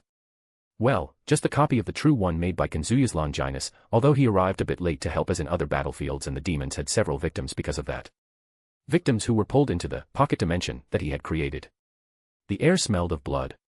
The floating towers that symbolized the pride of the demonic nobility were collapsed, broken into fragments that floated over the void. Flames burned in the craters left by explosions of magical energy, the kind of destruction that even the ancient Maos would consider a nightmare. The ground trembled. And, amid all this, Lilith's last defense forces still fought desperately. Ajuka Beelzebub was kneeling on the rubble, panting, blood dripping from the corner of his mouth. His eyes, normally calm and calculating, were filled with something rare, genuine surprise. His green robe, torn in several places, was covered in soot and dust. Beside him, Seraphal Leviathan floated with her battle dress completely burned, her long dark hair disheveled, her body wounded in multiple points. Even so, the childish smile she usually displayed had disappeared. She now had the gaze of a determined warrior. Ajuka-chan. If you keep going like this, you'll die. She shouted, raising a magical ice shield that immediately shattered upon colliding with a lightning attack from a super demon flying in the sky. The impact opened a crater in the city they once called the capital. Don't worry about me. Ajuka responded, his voice hoarse, while using the Kankara formula to control several phenomena and defend himself from the super demons flying around them. A boom shook the ruins. Fragments of stone and metal flew through the air when a body crashed through the side of a collapsing building and fell among the broken columns of the ancient palace. Falbium. Seraphal's scream echoed through the destroyed city. She ran without thinking, her heart racing. The dust raised by the impact still hung in the air, and when the grey curtain began to dissipate, she saw him, the Mao of Sloth, embedded against the debris, his body covered in burns and cracks that spread across his left arm. Even so, he was still breathing. Damn. Falbium spat blood and tried to get up, but the weight of his own body prevented him. That bastard, he used such a powerful attack casually. Seraphal knelt beside him and touched her friend's shoulder, her hand trembling. The icy magic she invoked immediately mixed with the hot blood dripping from the wound. Stay still, don't try to move, she said, trying to keep her voice firm, but the anguish overflowed in every syllable. Ajuka approached, limping. Around the city, a huge greenish magical circle covered it, expelling all the super demons outside. I managed to stabilize the perimeter for a few minutes through my magic, but I fear this won't last more than that. After that, we'll have to face each one of them. Maybe this really is our last fight, he murmured, more to himself than to the others. Seraphal raised her gaze to him, desperate. Don't say that now. Before Ajuka could respond, a weak voice sounded right behind. I'll get him out of here. They turned. Serzex was coming, or at least trying. The Mao Lucifer, who once seemed invincible, now could barely walk. The red cloak dragged on the ground, torn and burned. The flames reflected in his dull eyes, and his breathing was heavy, irregular, almost human. He knelt beside Falbium, trying to lift him with trembling arms. Don't move, Serzex. Seraphal exclaimed, her voice breaking. You can barely stand. He forced a smile, trying to hide the tremor on his face. I still can do something. Leave it to me. But the weight of Falbium's body made his legs give way. The two fell among the stones, and Serzex coughed blood. Idiot. Seraphol crouched and held him by the shoulders, tears streaming from the corners of her soot-dirty eyes. You shouldn't even be here. What went through your head facing one of those monsters alone? We told you to get as far away from here as possible while we dealt with these villains. Previously, when the super demons invaded the underworld, the destruction was almost total. Most regions were devastated, and countless lives were lost. During the confrontation, Surzex tried to face one of the super demons but was defeated with a simple slap, a blow as casual as it was devastating. He would have died right there if not for their intervention, who arrived in time to stabilize his condition with magic. Since there was no time to waste, they decided to send him to another safe location. Shortly after, the Dimension Lost manifested, enveloping everyone and transporting them to a copy of Lilith. Since then, only a few minutes had passed, but they were already exhausted, with their strength almost at an end. The super demons were truly monstrous creatures. Each one possessed power equivalent to, or even superior to, what Surzex had at his peak. And, among them, there was one whose strength was so absurd that he didn't even need to act, he just observed everything from above, with a lazy and disinterested gaze. Surzex didn't respond immediately. He just stayed there, looking at the blood-stained ground. For a moment, the distant sound of battle seemed to fade. Then, he opened his mouth, and the words came out in a whisper, weak, laden with shame. I'm sorry. Ajuka stopped. Seraphol too. Even Falbium, for an instant, seemed to forget the pain. Sorry for what? Seraphol's voice trembled. Surzex raised his gaze, his countenance calm but empty. For not telling the truth before. I haven't been the same for months. The strength I had left is disappearing, and I thought I could hide it for a while. But he smiled, a sad, tired smile, the kind of expression that didn't belong to the men who once bore the title of Lucifer. Even so, I wanted to fight. I wanted to believe I could still protect all of you, like before. I didn't want to run and leave you behind. Seraphol bit her lips, her eyes welling up. She had known him for too long, knew when he tried to disguise the pain, knew when guilt corroded him from within. You idiot. She murmured, lightly tapping his chest, the touch weak, more event than a reprimand. Do you think we care about that? Do you think you need to carry everything alone? Surzex lowered his gaze. The silence that followed was heavy. Ajuka, for his part, just observed. He wasn't the type to let himself be carried away by sentimentality, but something in that scene tightened even his chest. Falbium took a deep breath, his voice hoarse. There's no point in blaming yourself now, we just need to survive this. The air vibrated again, a wave of demonic energy spread across the sky, and the roar of a super demon cut through the silence. The gigantic shadow of the creature covered the horizon, descending among the ruins with eyes shining like blades. Seraphol stood up, wiping her tears with her forearm. Her body still ached, but her expression changed, the determined gaze of a warrior who no longer had fear. Ajuka-chan, she said, without turning her face. Take care of them. I'll hold this one. Ajuka frowned. You alone. It won't be the first time. She responded, forcing a short smile before launching herself into the air, creating a crystalline ice wing that expanded amid the smoke. The air split with the impact when she collided with the creature. The shock made the entire city tremble again. And, for an instant, the flames reflected on the frozen surface of her shield, like a beacon in the midst of hell. Ajuka looked at Surzex, who was still trying to keep Falbium conscious. There was so much he wanted to say, anger, frustration, disbelief, but in the end, he just sighed. You really left us in a bad spot, old friend.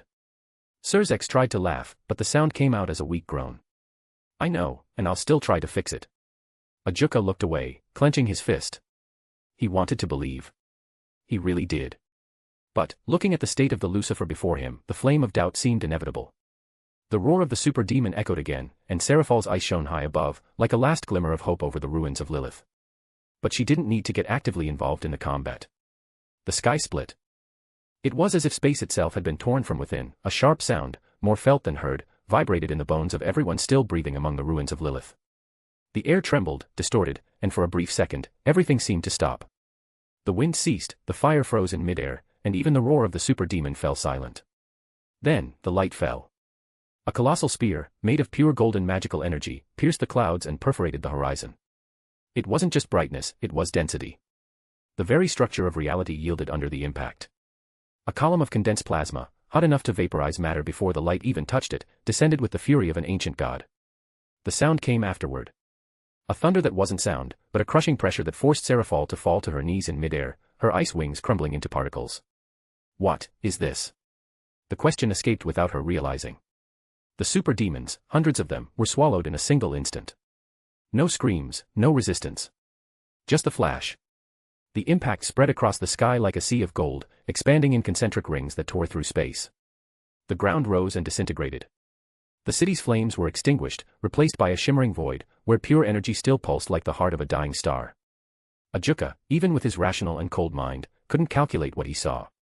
That wasn't common magic. It was the kind of attack that not even the formulas of Kankara could explain without extrapolating all possible limits. This. He whispered, his voice hoarse. Falbium, still lying down, managed to raise his gaze. Even exhausted, the golden light reflected in his eyes made him hold his breath. So, someone was still out there. Seraphal, with her heart racing, raised her eyes to the sky. The glow began to dissipate, revealing a silhouette above the clouds. And there she was. Floating serenely, her long silver hair dancing like threads of mist under the still-burning wind. The expression was cold, distant, almost bored, but there was something profoundly imperial in every movement. Morgan. She had no desire to save those rats who had tried to manipulate her husband, so she took so long to get involved in the battle against the enemy army. Unfortunately, none of them died. Well, she fulfilled her part, now she just hopes her husband knows how to reward her for this. She huffed and disappeared from the pocket dimension, returning to Chaldea while the four Maos were shocked by the sudden turnaround. With the exception of the underworld, which ended up facing serious problems due to Morgan's delay in acting, all the other places attacked by the demons were defended by Chaldea. In Gregory, Gilgamesh and Enkidu faced and eliminated all the super demons, including the super demon of pride, himself, whose magic allowed him to increase his own power with each enemy killed. Even so, not even he was a match for the legendary duo. Asgard was also the target of a massive attack, with more than 1,000 super demons invading its gates. However, all were annihilated by Artoria Lancer and her altar version. The land of the Japanese gods was also defended by Nobunaga, Tamamo no Mae, and Nicholas Tesla. In other regions, like Mexico, the situation was equally controlled thanks to the presence of Kukulkan, who ensured no enemy survived. Even in other countries, the defenses remained firm. Arjuna, Merlin, Medea, Medusa, and the other servants of Kazuya, all wielding the mythological mystic code, ensured no setbacks occurred. All the super demons, the army most adored by Ryzavim, fell before the overwhelming force of Kazuya's servants. Only one battlefield remained. And it was the one where Karna faced, alone, all the Hindu gods. In addition, I post daily chapters of my main series. My unique skill is Fate Gacha, DxD. I was reincarnated as a side character, so I decided to become the villain. Blue Lock, I am Iseiji Yoichi. Your support helps me keep writing every day and bring you even more content. Red Heart. Books for $5.99, you get full access to all content, no holding back. Chapter 119, Chapter 116, is victory guaranteed. Inside the pocket dimension, where the battle between Karna and the Hindu gods unfolded, the confrontation was at its peak. Ironically, the master who had created that space decided to shape it in the image of India itself, and thus, the sacred mountains of the subcontinent trembled under the impact of the fight. The sky was covered by red clouds, and the winds roared like furious animals. Each gust brought with it incandescent ashes that fell upon the mountain ranges, painting gold what was once green. The heat was suffocating, the air dense, almost solid. At the center of that apocalyptic scenario, Karna floated. The son of the sun hovered in the air like a star. His body was enveloped in golden flames as if the sun itself had taken human form. Below, the Hindu gods gathered. Entire mountains rose and crumbled in infinite cycles as divine energy clashed against the solar fire. It was as if the world had lost its balance. Rivers evaporated, valleys split apart, and the cracked ground exhaled smoke. Indra advanced first. His spear of lightning streaked across the sky, tracing a luminous cut that seemed to divide the firmament. The sound came right after, a boom so loud that the entire world seemed to shudder. The impact hit Karna directly, enveloped in a shower of plasma. But when the light dissipated, he was still there. Untouched. Karna's right hand moved. Slowly. Vasvi Shakti. The golden spear appeared in his hand as if the sun itself had condensed into metal. The glow was so intense that the gods had to recoil instinctively. And then he advanced. The movement was simple, almost lazy. But the impact. A sharp sound echoed, and the world split apart. The spear pierced the chest of one of the lesser gods imbued with his mana burst, flames, disintegrating him before he even realized what had happened. The mountains behind him bent under the force of the energy. The stones melted. The ground turned to glass. Then, Karna vanished. Indra barely had time to react. A flash appeared to his right, a punch. The impact hurled him against the slope of a mountain, which shattered like clay. Shiva appeared right above him, his body enveloped in a violet aura, the Trishula, spinning at high speed. He descended with a direct strike, and the sound of the impact made the air expand like an invisible wave. The ground opened in flaming cracks. But Karna did not retreat. He spun the spear and parried the blow with a single hand. The solar flames spread, and the trident began to disintegrate, melting under the heat. Shiva roared, divine energy flowing like an ocean. His magical energy took the form of a purple aura, and the entire sky lit up. He tried to force Karna back, but the warrior didn't even move. Karna merely raised his gaze. The spear moved, too fast to follow. The trident was struck. The pressure that followed was so great that the air itself became fire. Shiva was hurled away, crashing through several mountains that dissolved like dust under the impact. Karna landed on the ground. The soil beneath his feet burned, turning into a lake of golden magma. Hot air currents rose to the limit of the clouds, creating whirlwinds that distorted the horizon. Even the gods watching from afar trembled. From above, Brahma invoked dozens of magical circles, each larger than the previous. But Karna merely closed his eyes. The spell's energy fell upon him like a storm of light, billions of cutting particles, each capable of piercing a mountain. The ground disintegrated, the mountain ranges were pulverized, and the world seemed to vanish in white. And yet, when the light passed, he was still there. Standing. With his armor reducing all damage to a tenth, he basically had no qualms about defending against such weak attacks. The flames around his body were more intense than ever, rising to the sky, touching the clouds. The golden light illuminated the pocket dimension for an instant. He raised the spear. A sound like the cracking of the firmament echoed. The accumulated energy expanded, and the sky split into golden lines. The surrounding mountain ranges were pulverized before the attack was even launched. The world folded, the air bent, and a solar torrent descended from the heavens like an ocean of fire. Gods screamed, trying to raise barriers. None resisted. The flames devoured everything: mountains, valleys, rivers, temples. Shadows were eradicated. The entire world became light. For a few seconds, nothing existed beyond the golden glow. When the fire dissipated, what remained was a desert of glass. The mountains had disappeared. The air still trembled, incandescent. In the center, Karna floated casually. Among the clouds heavy with smoke, Shiva and Indra appeared. Both were covered in wounds, their robes torn and their bodies marked by solar fire. Indra advanced first, again. The sky opened in a flash. Lightning fell in cascades, converging on a single point, the spear that Indra hurled with all his strength. It was a discharge of pure destruction, capable of obliterating any form of existence, easily destroying a country. But Karna raised the Vasvi Shakti, and the impact between both weapons produced a deafening sound. The lightning split, fragmenting into 1,000 sparks that fell upon the desert like luminous rain. Before the echo died, Shiva was already in motion. The Trishula cut the air in a violent arc, carrying destructive energy far more dangerous than Surzek's power of destruction, in each spin. The strike came from above, from below, then from the flanks, each capable of destroying entire countries, but Karna blocked them all, deflecting with precision. The golden flames danced with the violet aura, and the clash between them made the space fold. Explosions sounded one after another. The ground cracked, and waves of energy spread in successive rings. The fragments of golden glass from the soil were hurled into the sky, reflecting the battle in 1,000 directions. Shiva leaped back, the trident embedded in the ground. The impact opened a colossal crater. Indra did not hesitate, he ran through the air, creating steps of light with each stride. The sparks from his spear merged with Shiva's purple aura, forming an electric net that surrounded Karna from all sides. But Karna spun his weapon.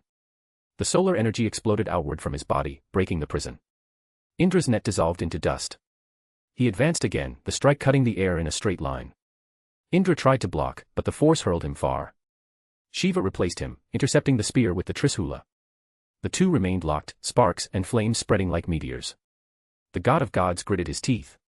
For an instant, he looked at Karna's serene, expressionless face, almost human. And he felt something tighten in his chest. Why did I accept this? The thought crossed his mind like a cold blade. From the beginning, this was not a battle that needed to happen. But Indra had insisted. He had spoken of honor, of authority, of maintaining the supremacy of the Hindu gods before the mortals of Chaldea. Shiva, as leader, could not ignore it. If he let Indra face Karna alone and die, the pantheon would lose one of its pillars. And yet, looking now, amid the flames and devastation, Shiva perceived the mistake. But it was too late to change anything. The clouds tore apart when his trident collided again against the golden spear. Each strike made the air vibrate, and the sound was not of metal, but of space itself being forced to exist under absurd pressure.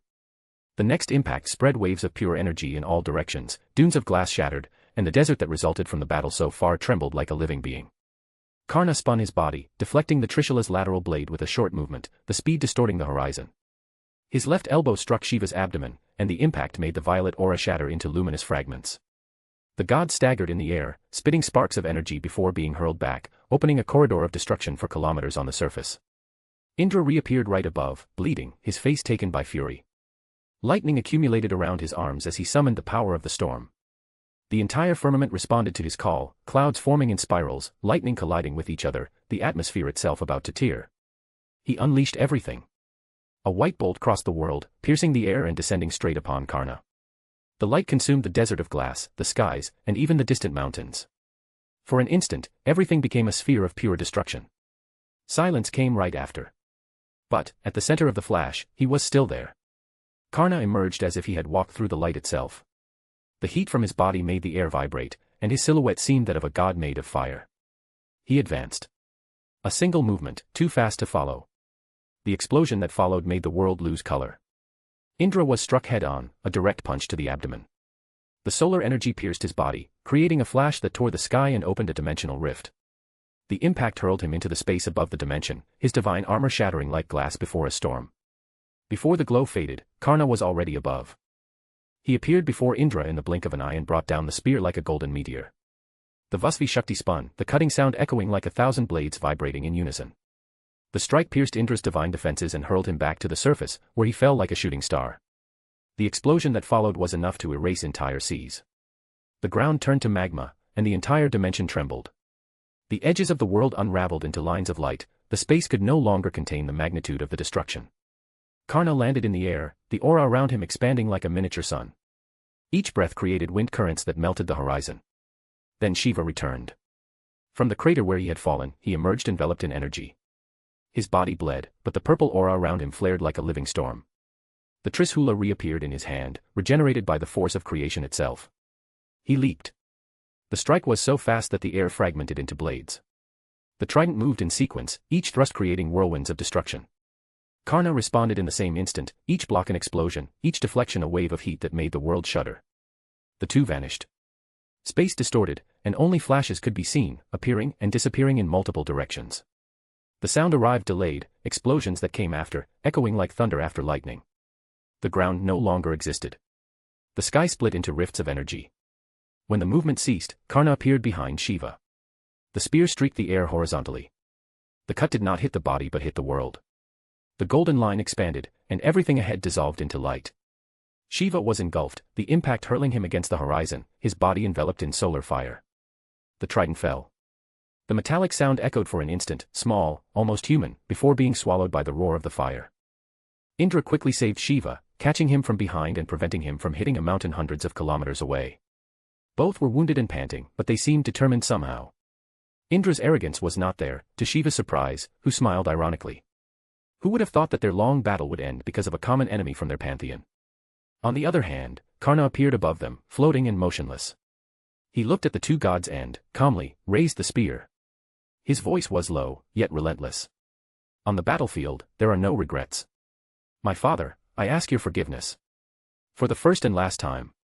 End it all, Vasvi Shakti. With these words, Karna initiated the activation of his strongest noble phantasm. The spear in his hands was obviously a divine construct. A divine spear of mortality made of lightning that was given to Karna by the thunder god Indra in his world as compensation for taking Kavacha and Kundala. Although capable of killing gods, it can only be used once, and due to having received the spear as compensation for giving up his golden armor, its use is linked to Karna dismantling, tearing, and permanently discarding the armor. Although he still possesses it before sacrificing his armor, he cannot release its true name, so it is limited to being simply a powerful armament, allowing him to manipulate lightning. In addition to using his incredible spear technique to unleash A-rank attacks with each swing or thrust he makes. After sacrificing his golden armor, the pieces of it fuse with the spear, changing its form before releasing its true power as a divine spear capable of annihilating anything with a single strike, be it gods, divine spirits, heroic spirits, phantasm beasts, or bounded fields. Once fired, the attack takes the form of a beam of fire or a bolt of lightning, depending on the version chosen by Karna. And that's what happened next. His golden armor, the Kavacha, and Kundala that made him invincible, began to unravel. Shining pieces detached from his body like petals from a solar flower, tearing and permanently discarding themselves in the air. The intense glow illuminated the entire dimension, and the armor fragments flowed like a river of molten gold, fusing into the spear in his hand. The Vasvi Shakti transformed, its original form of condensed sun metal evolving into something divine and mortal, a spear of lightning imbued with eternal fire, capable of annihilating gods, spirits, heroes, and even entire realities. The air around him distorted, space groaning under the pressure. Karna raised the spear above his head, the power accumulating like a star about to collapse. The energy was not mere magic, it was equivalent to the release of mass energy on a cosmic scale, where a single strike could trigger chain reactions capable of destabilizing the quantum balance of an entire universe, evaporating matter and space as if they were passing illusions. Shiva and Indra felt primordial terror. Indra, the giver of that weapon, widened his eyes in belated recognition, while Shiva invoked his violet aura in a final barrier, the Trishula trembling in his hands. But it was useless. Karna struck toward them. The Vasvi Shakti fired like a beam of solar fire intertwined with divine lightning, a torrent of destruction that tore the firmament. The attack took the form of a flaming pillar, expanding into a wave that consumed everything in its path. Shiva was the first to be hit, the trident dissolved into luminous dust, and his divine body disintegrated into fragments of violet energy, screaming as the essence of destruction devoured him completely. Indra came next, the lightning from his spear colliding uselessly against the assault. He was obliterated in a flash, his body fragmented into sparks that dissipated into the void. The wave did not stop there. Half of the pocket dimension was annihilated in an instant, mountains evaporated, valleys turned into abysses of nothing, and the spatial fabric tore like paper, exposing the void beyond. The impact echoed like the birth of a supernova, the golden glow engulfing everything, leaving only a hemisphere of absolute devastation, where the air still hissed with plasma residues. With the death of Resivim's last allies, only the final battle against him remained. And Kazuya was already heading to the final battlefield. This war had no surprises or doubts. Victory belonged to Chaldea. And an important announcement, today the final chapter of the DxD arc will be released. So if you've been following that story and want to see the conclusion early, this is a great time to subscribe. For just $5.99, you get access to all my content, including more than 50 extra chapters, exclusive, not posted anywhere else. Thank you so much for your support, you make all of this worthwhile. Chapter 120, Chapter 117, Final Battle. The sky above Kuoh City was completely shrouded in a dense, violet mist. The streets, which would normally be bustling with students and civilians coming and going, now resembled an abandoned nightmare scene. No sound of cars, no murmur of human voices. Resivim Levon Lucifer floated leisurely above the city, his demonic wings spread in all their majesty, a lazy smile forming on his face. What a strangely charming situation. He crossed his arms, looking down as though observing a broken toy. I only wanted to have a little fun, and suddenly the stage is empty. How inconsiderate. Beside him, Euclid Lucifuge hovered with a tense expression, his eyes scanning the deserted streets and silent alleys. This is impossible. The purple mist appeared out of nowhere, and even our super devils have vanished. I can't sense a single one of them, nor any human. Was this the work of Chaldea? Resivim let out a low, amused laugh, as if the absurdity of it all were fine entertainment. Euclid, always so serious. Maybe everyone decided to have a dimensional picnic without inviting us. This is no time for jokes, Lord Resivim.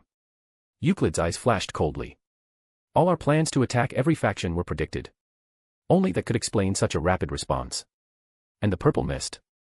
I believe it's dimension lost. But to engulf the entire world, who on earth is its wielder?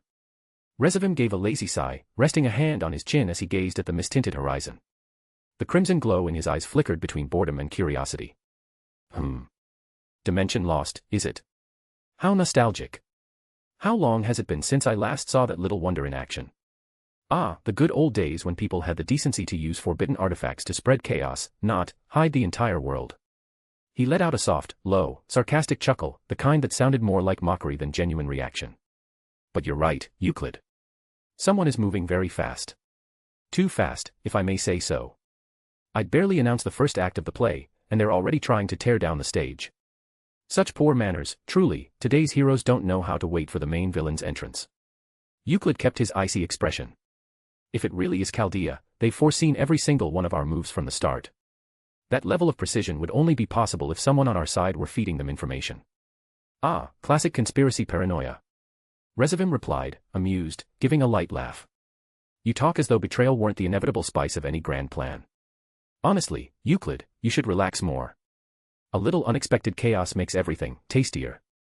And we don't have traitors on our side, we only have experiments as subordinates. What about the Hindu gods? Euclid countered, his voice calm but edged like a blade. Resivim let out a short, genuine laugh at his brother's suggestion. His smile widened, lazy and sharp, like someone who'd just heard a great joke. The Hindu gods, you say? He shook his head, a soft chuckle escaping. Ah, my dear Euclid. No, no. This has a more refined touch. Something personal, perhaps. The tip of one black wing twitched, slicing lightly through the air. Resivim gazed down at the emptiness below and continued in that amused, almost blasé tone. But I must admit, this is getting more and more interesting. It's been a long time since the world surprised me like this. Then the air shifted. The space above them warped for an instant, and a figure calmly materialized, floating dozens of meters in front of them. Kazuya. Hands in his pockets, posture relaxed, expression faintly bored. His eyes reflected the scene below as if none of it were worth worrying about.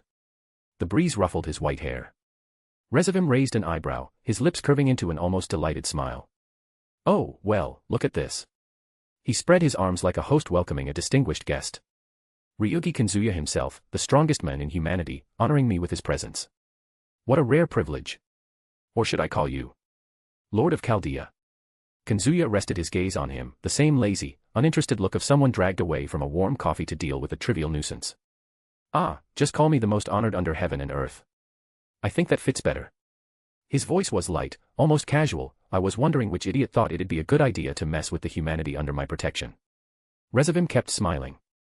Mess is a rather rude word, don't you think? I prefer to call it cosmic entertainment. But I must say, seeing you in person is far more pleasant than the stories. Kazuya rolled his neck slowly, bones cracking with a dry snap. The motion looked more like laziness than threat. Yeah, I've heard stories about you too. He gave a half smirk, mocking. They say you're clever, funny, and completely insane. So far, only 1 out of 3 is accurate. Resivim let out a low, genuine laugh.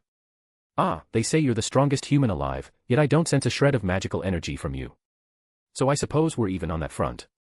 He continued laughing softly, that melodic, irritating laugh that sounded more like a bored aristocrat than a high-class devil. Kazuya, meanwhile, just yawned loudly enough to make it provocative. You talk too much for someone who thinks he understands what's going on. He adjusted the collar of his coat without even looking at them directly. But I get it, old people love hearing their own voice. Immortality boredom, right? Resivim placed a hand over his chest, pretending to be wounded. Oh, how rude. I've heard that kind of insolence before, but usually from heroes who scream right before they die. Kazuya smirked sideways. You, kill me. Please. Even if you gathered your entire army of super devils and every supernatural creature in this world, I'd beat you all in 10 seconds with both arms broken, no legs, and blindfolded. Don't forget the blindfold. The dry response drew another amused laugh from Resivim. Magnificent. You're exactly as advertised, arrogant, infuriatingly calm, and still, dangerous. What a wonderful combination. Meanwhile, Euclid remained motionless beside him, watching the scene with cold eyes. On the outside, he maintained the composure of a true lucifuge. But inside, his blood was boiling. That bastard. The memory was vivid, his sister Graphia, fallen, her face half destroyed after her clash with Kazuya. And now the man responsible was floating right in front of him, with that damn carefree attitude. Euclid clenched his fists. Ryougi Kazuya. His voice was low and restrained. You truly feel no remorse for what you did? For the humiliation you brought upon my family? Kazuya finally looked at him, his blue eyes flashing for a moment, serene, yet merciless. Humiliation. He blinked, as if trying to recall. Ah, you mean your sister? Relax. I just returned what she tried to do to me. Let's be honest, you lot are a bunch of masochists. You love playing with fire, then act shocked when your face gets burned. The words were calm, but the venom behind them was unmistakable. The air crackled with a sudden surge of magic. Euclid completely lost control. His pupils narrowed, and the studied calm of a lucifuge shattered into pure rage. Demonic energy gathered around him. Shut your mouth. A black explosion descended upon Kazuya like a living blade, warping space itself. Kazuya just sighed. Ah, great, here comes the family drama. Without even taking his hands out of his pockets, he tilted slightly to the side, and the demonic beam shot straight past him, splitting the sky in two for a few moments. The shockwave was so intense it turned the buildings below to dust. Before Euclid could react, Kazuya was suddenly right in front of him, one moment non-existent, the next close enough for Euclid to feel his breath. Crack! A perfect kick slammed into Euclid's stomach, folding him in half before hurling him into the ground. The impact echoed through the empty city, shattering windows and making the air vibrate. Hey, easy, Kazuya said, floating slowly as he watched the newly formed crater. We were just talking. You really do have a short fuse, huh? Euclid roared, emerging from the dust. His cloak was torn, blood dripped from his mouth, and his eyes shook with hatred and humiliation. He raised a hand, dozens of supreme-tier magic circles appeared around him. You'll pay for this. Demonic spheres fired like artillery shells. Kazuya just sighed again. I warned you. The air around him shimmered for an instant, and every spell, every single one, disintegrated before it could touch him, as if the very concept of energy had been denied. Kazuya stepped forward in an almost lazy motion, expression indifferent. His fist sank into Euclid's face. The impact spun the Lucifuge's body in midair before another blow, a sideways kick, sent him rocketing through the rubble like a projectile. Resivim, watching the scene with the calm of someone enjoying a theater play, let out an amused chuckle. Oh, that was almost too quick. Euclid, my dear, I expected more from you. Losing it over such cheap provocation, how disappointing. Kazuya hovered in place, adjusting his coat. Yeah. Thought the brain came with the family name. He glanced down at Euclid struggling to rise amid the dust. In the blink of an eye, Kazuya vanished and reappeared right behind him, grabbing him by the collar. But hey, at least this confirmed one thing. He lifted Euclid into the air, smiling. You really don't learn. The next punch broke through Euclid's guard and buried itself in his stomach, launching him skyward with a shockwave that cracked the ground below. The Lucifuge spat blood, his body completely limp. That was when Resivim finally intervened. He caught Euclid midair, holding him gently by the shoulder. That's quite enough, my dear brother. Resivim smiled, eyes glinting with irony and genuine amusement. If we keep going, you'll break the toy before the climax. Kazuya fell silent for a moment. He looked at Resivim and Euclid with the same apathetic expression of someone about to turn off the TV because the show got boring. No point wasting more time. Guess I'll have to be the anticlimax, he muttered, rolling his neck again, bones cracking dryly in the still air. Then he mocked them both, climax. That'd only happen if I let you keep going. Two clowns, one with a god complex, the other with a revenge fetish. Not worth my time. Resivim raised an eyebrow, a curious smile crossing his face. Oh. Ending the show before the second act, Ryougi Kazuya. Kazuya sighed, and for a brief instant, his presence seemed to fold the space around him. The energy particles in the atmosphere stirred, drawn to him as though the universe had suddenly remembered who sat at the top of the cosmic food chain. He slowly raised his right hand, the motion as simple as it was inevitable. You two are just footnotes in a book that's already over. So, goodbye. His index finger pointed straight at them. Resivim instinctively took half a step back. Ancient instincts, those that came before thought, screamed in absolute panic. And then the world stopped. Magical energy began condensing at Kazuya's fingertip. At first it was just a faint purple glow, but in fractions of a second it became something far beyond human comprehension. The air folded. Light bent. The fabric of spacetime compressed as though a singularity were being born right there. Atoms spontaneously disintegrated, unable to withstand an energy density that surpassed all known scales. A tiny violet sphere formed, no bigger than a coin, but what emanated from it did not belong to this universe.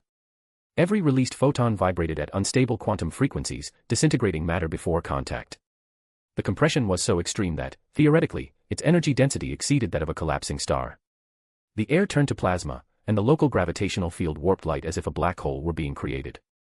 Resivim's eyes widened, and for the first time in ages, his smile vanished. Before he could even twitch a finger, the shot was fired. Zwam. The beam didn't travel through the air, it replaced it. In an instant, space itself was obliterated in a straight line.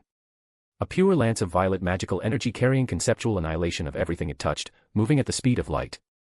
The impact made no sound, no explosion, because sound never had the chance to exist. The horizon was swallowed by a luminous violet wall.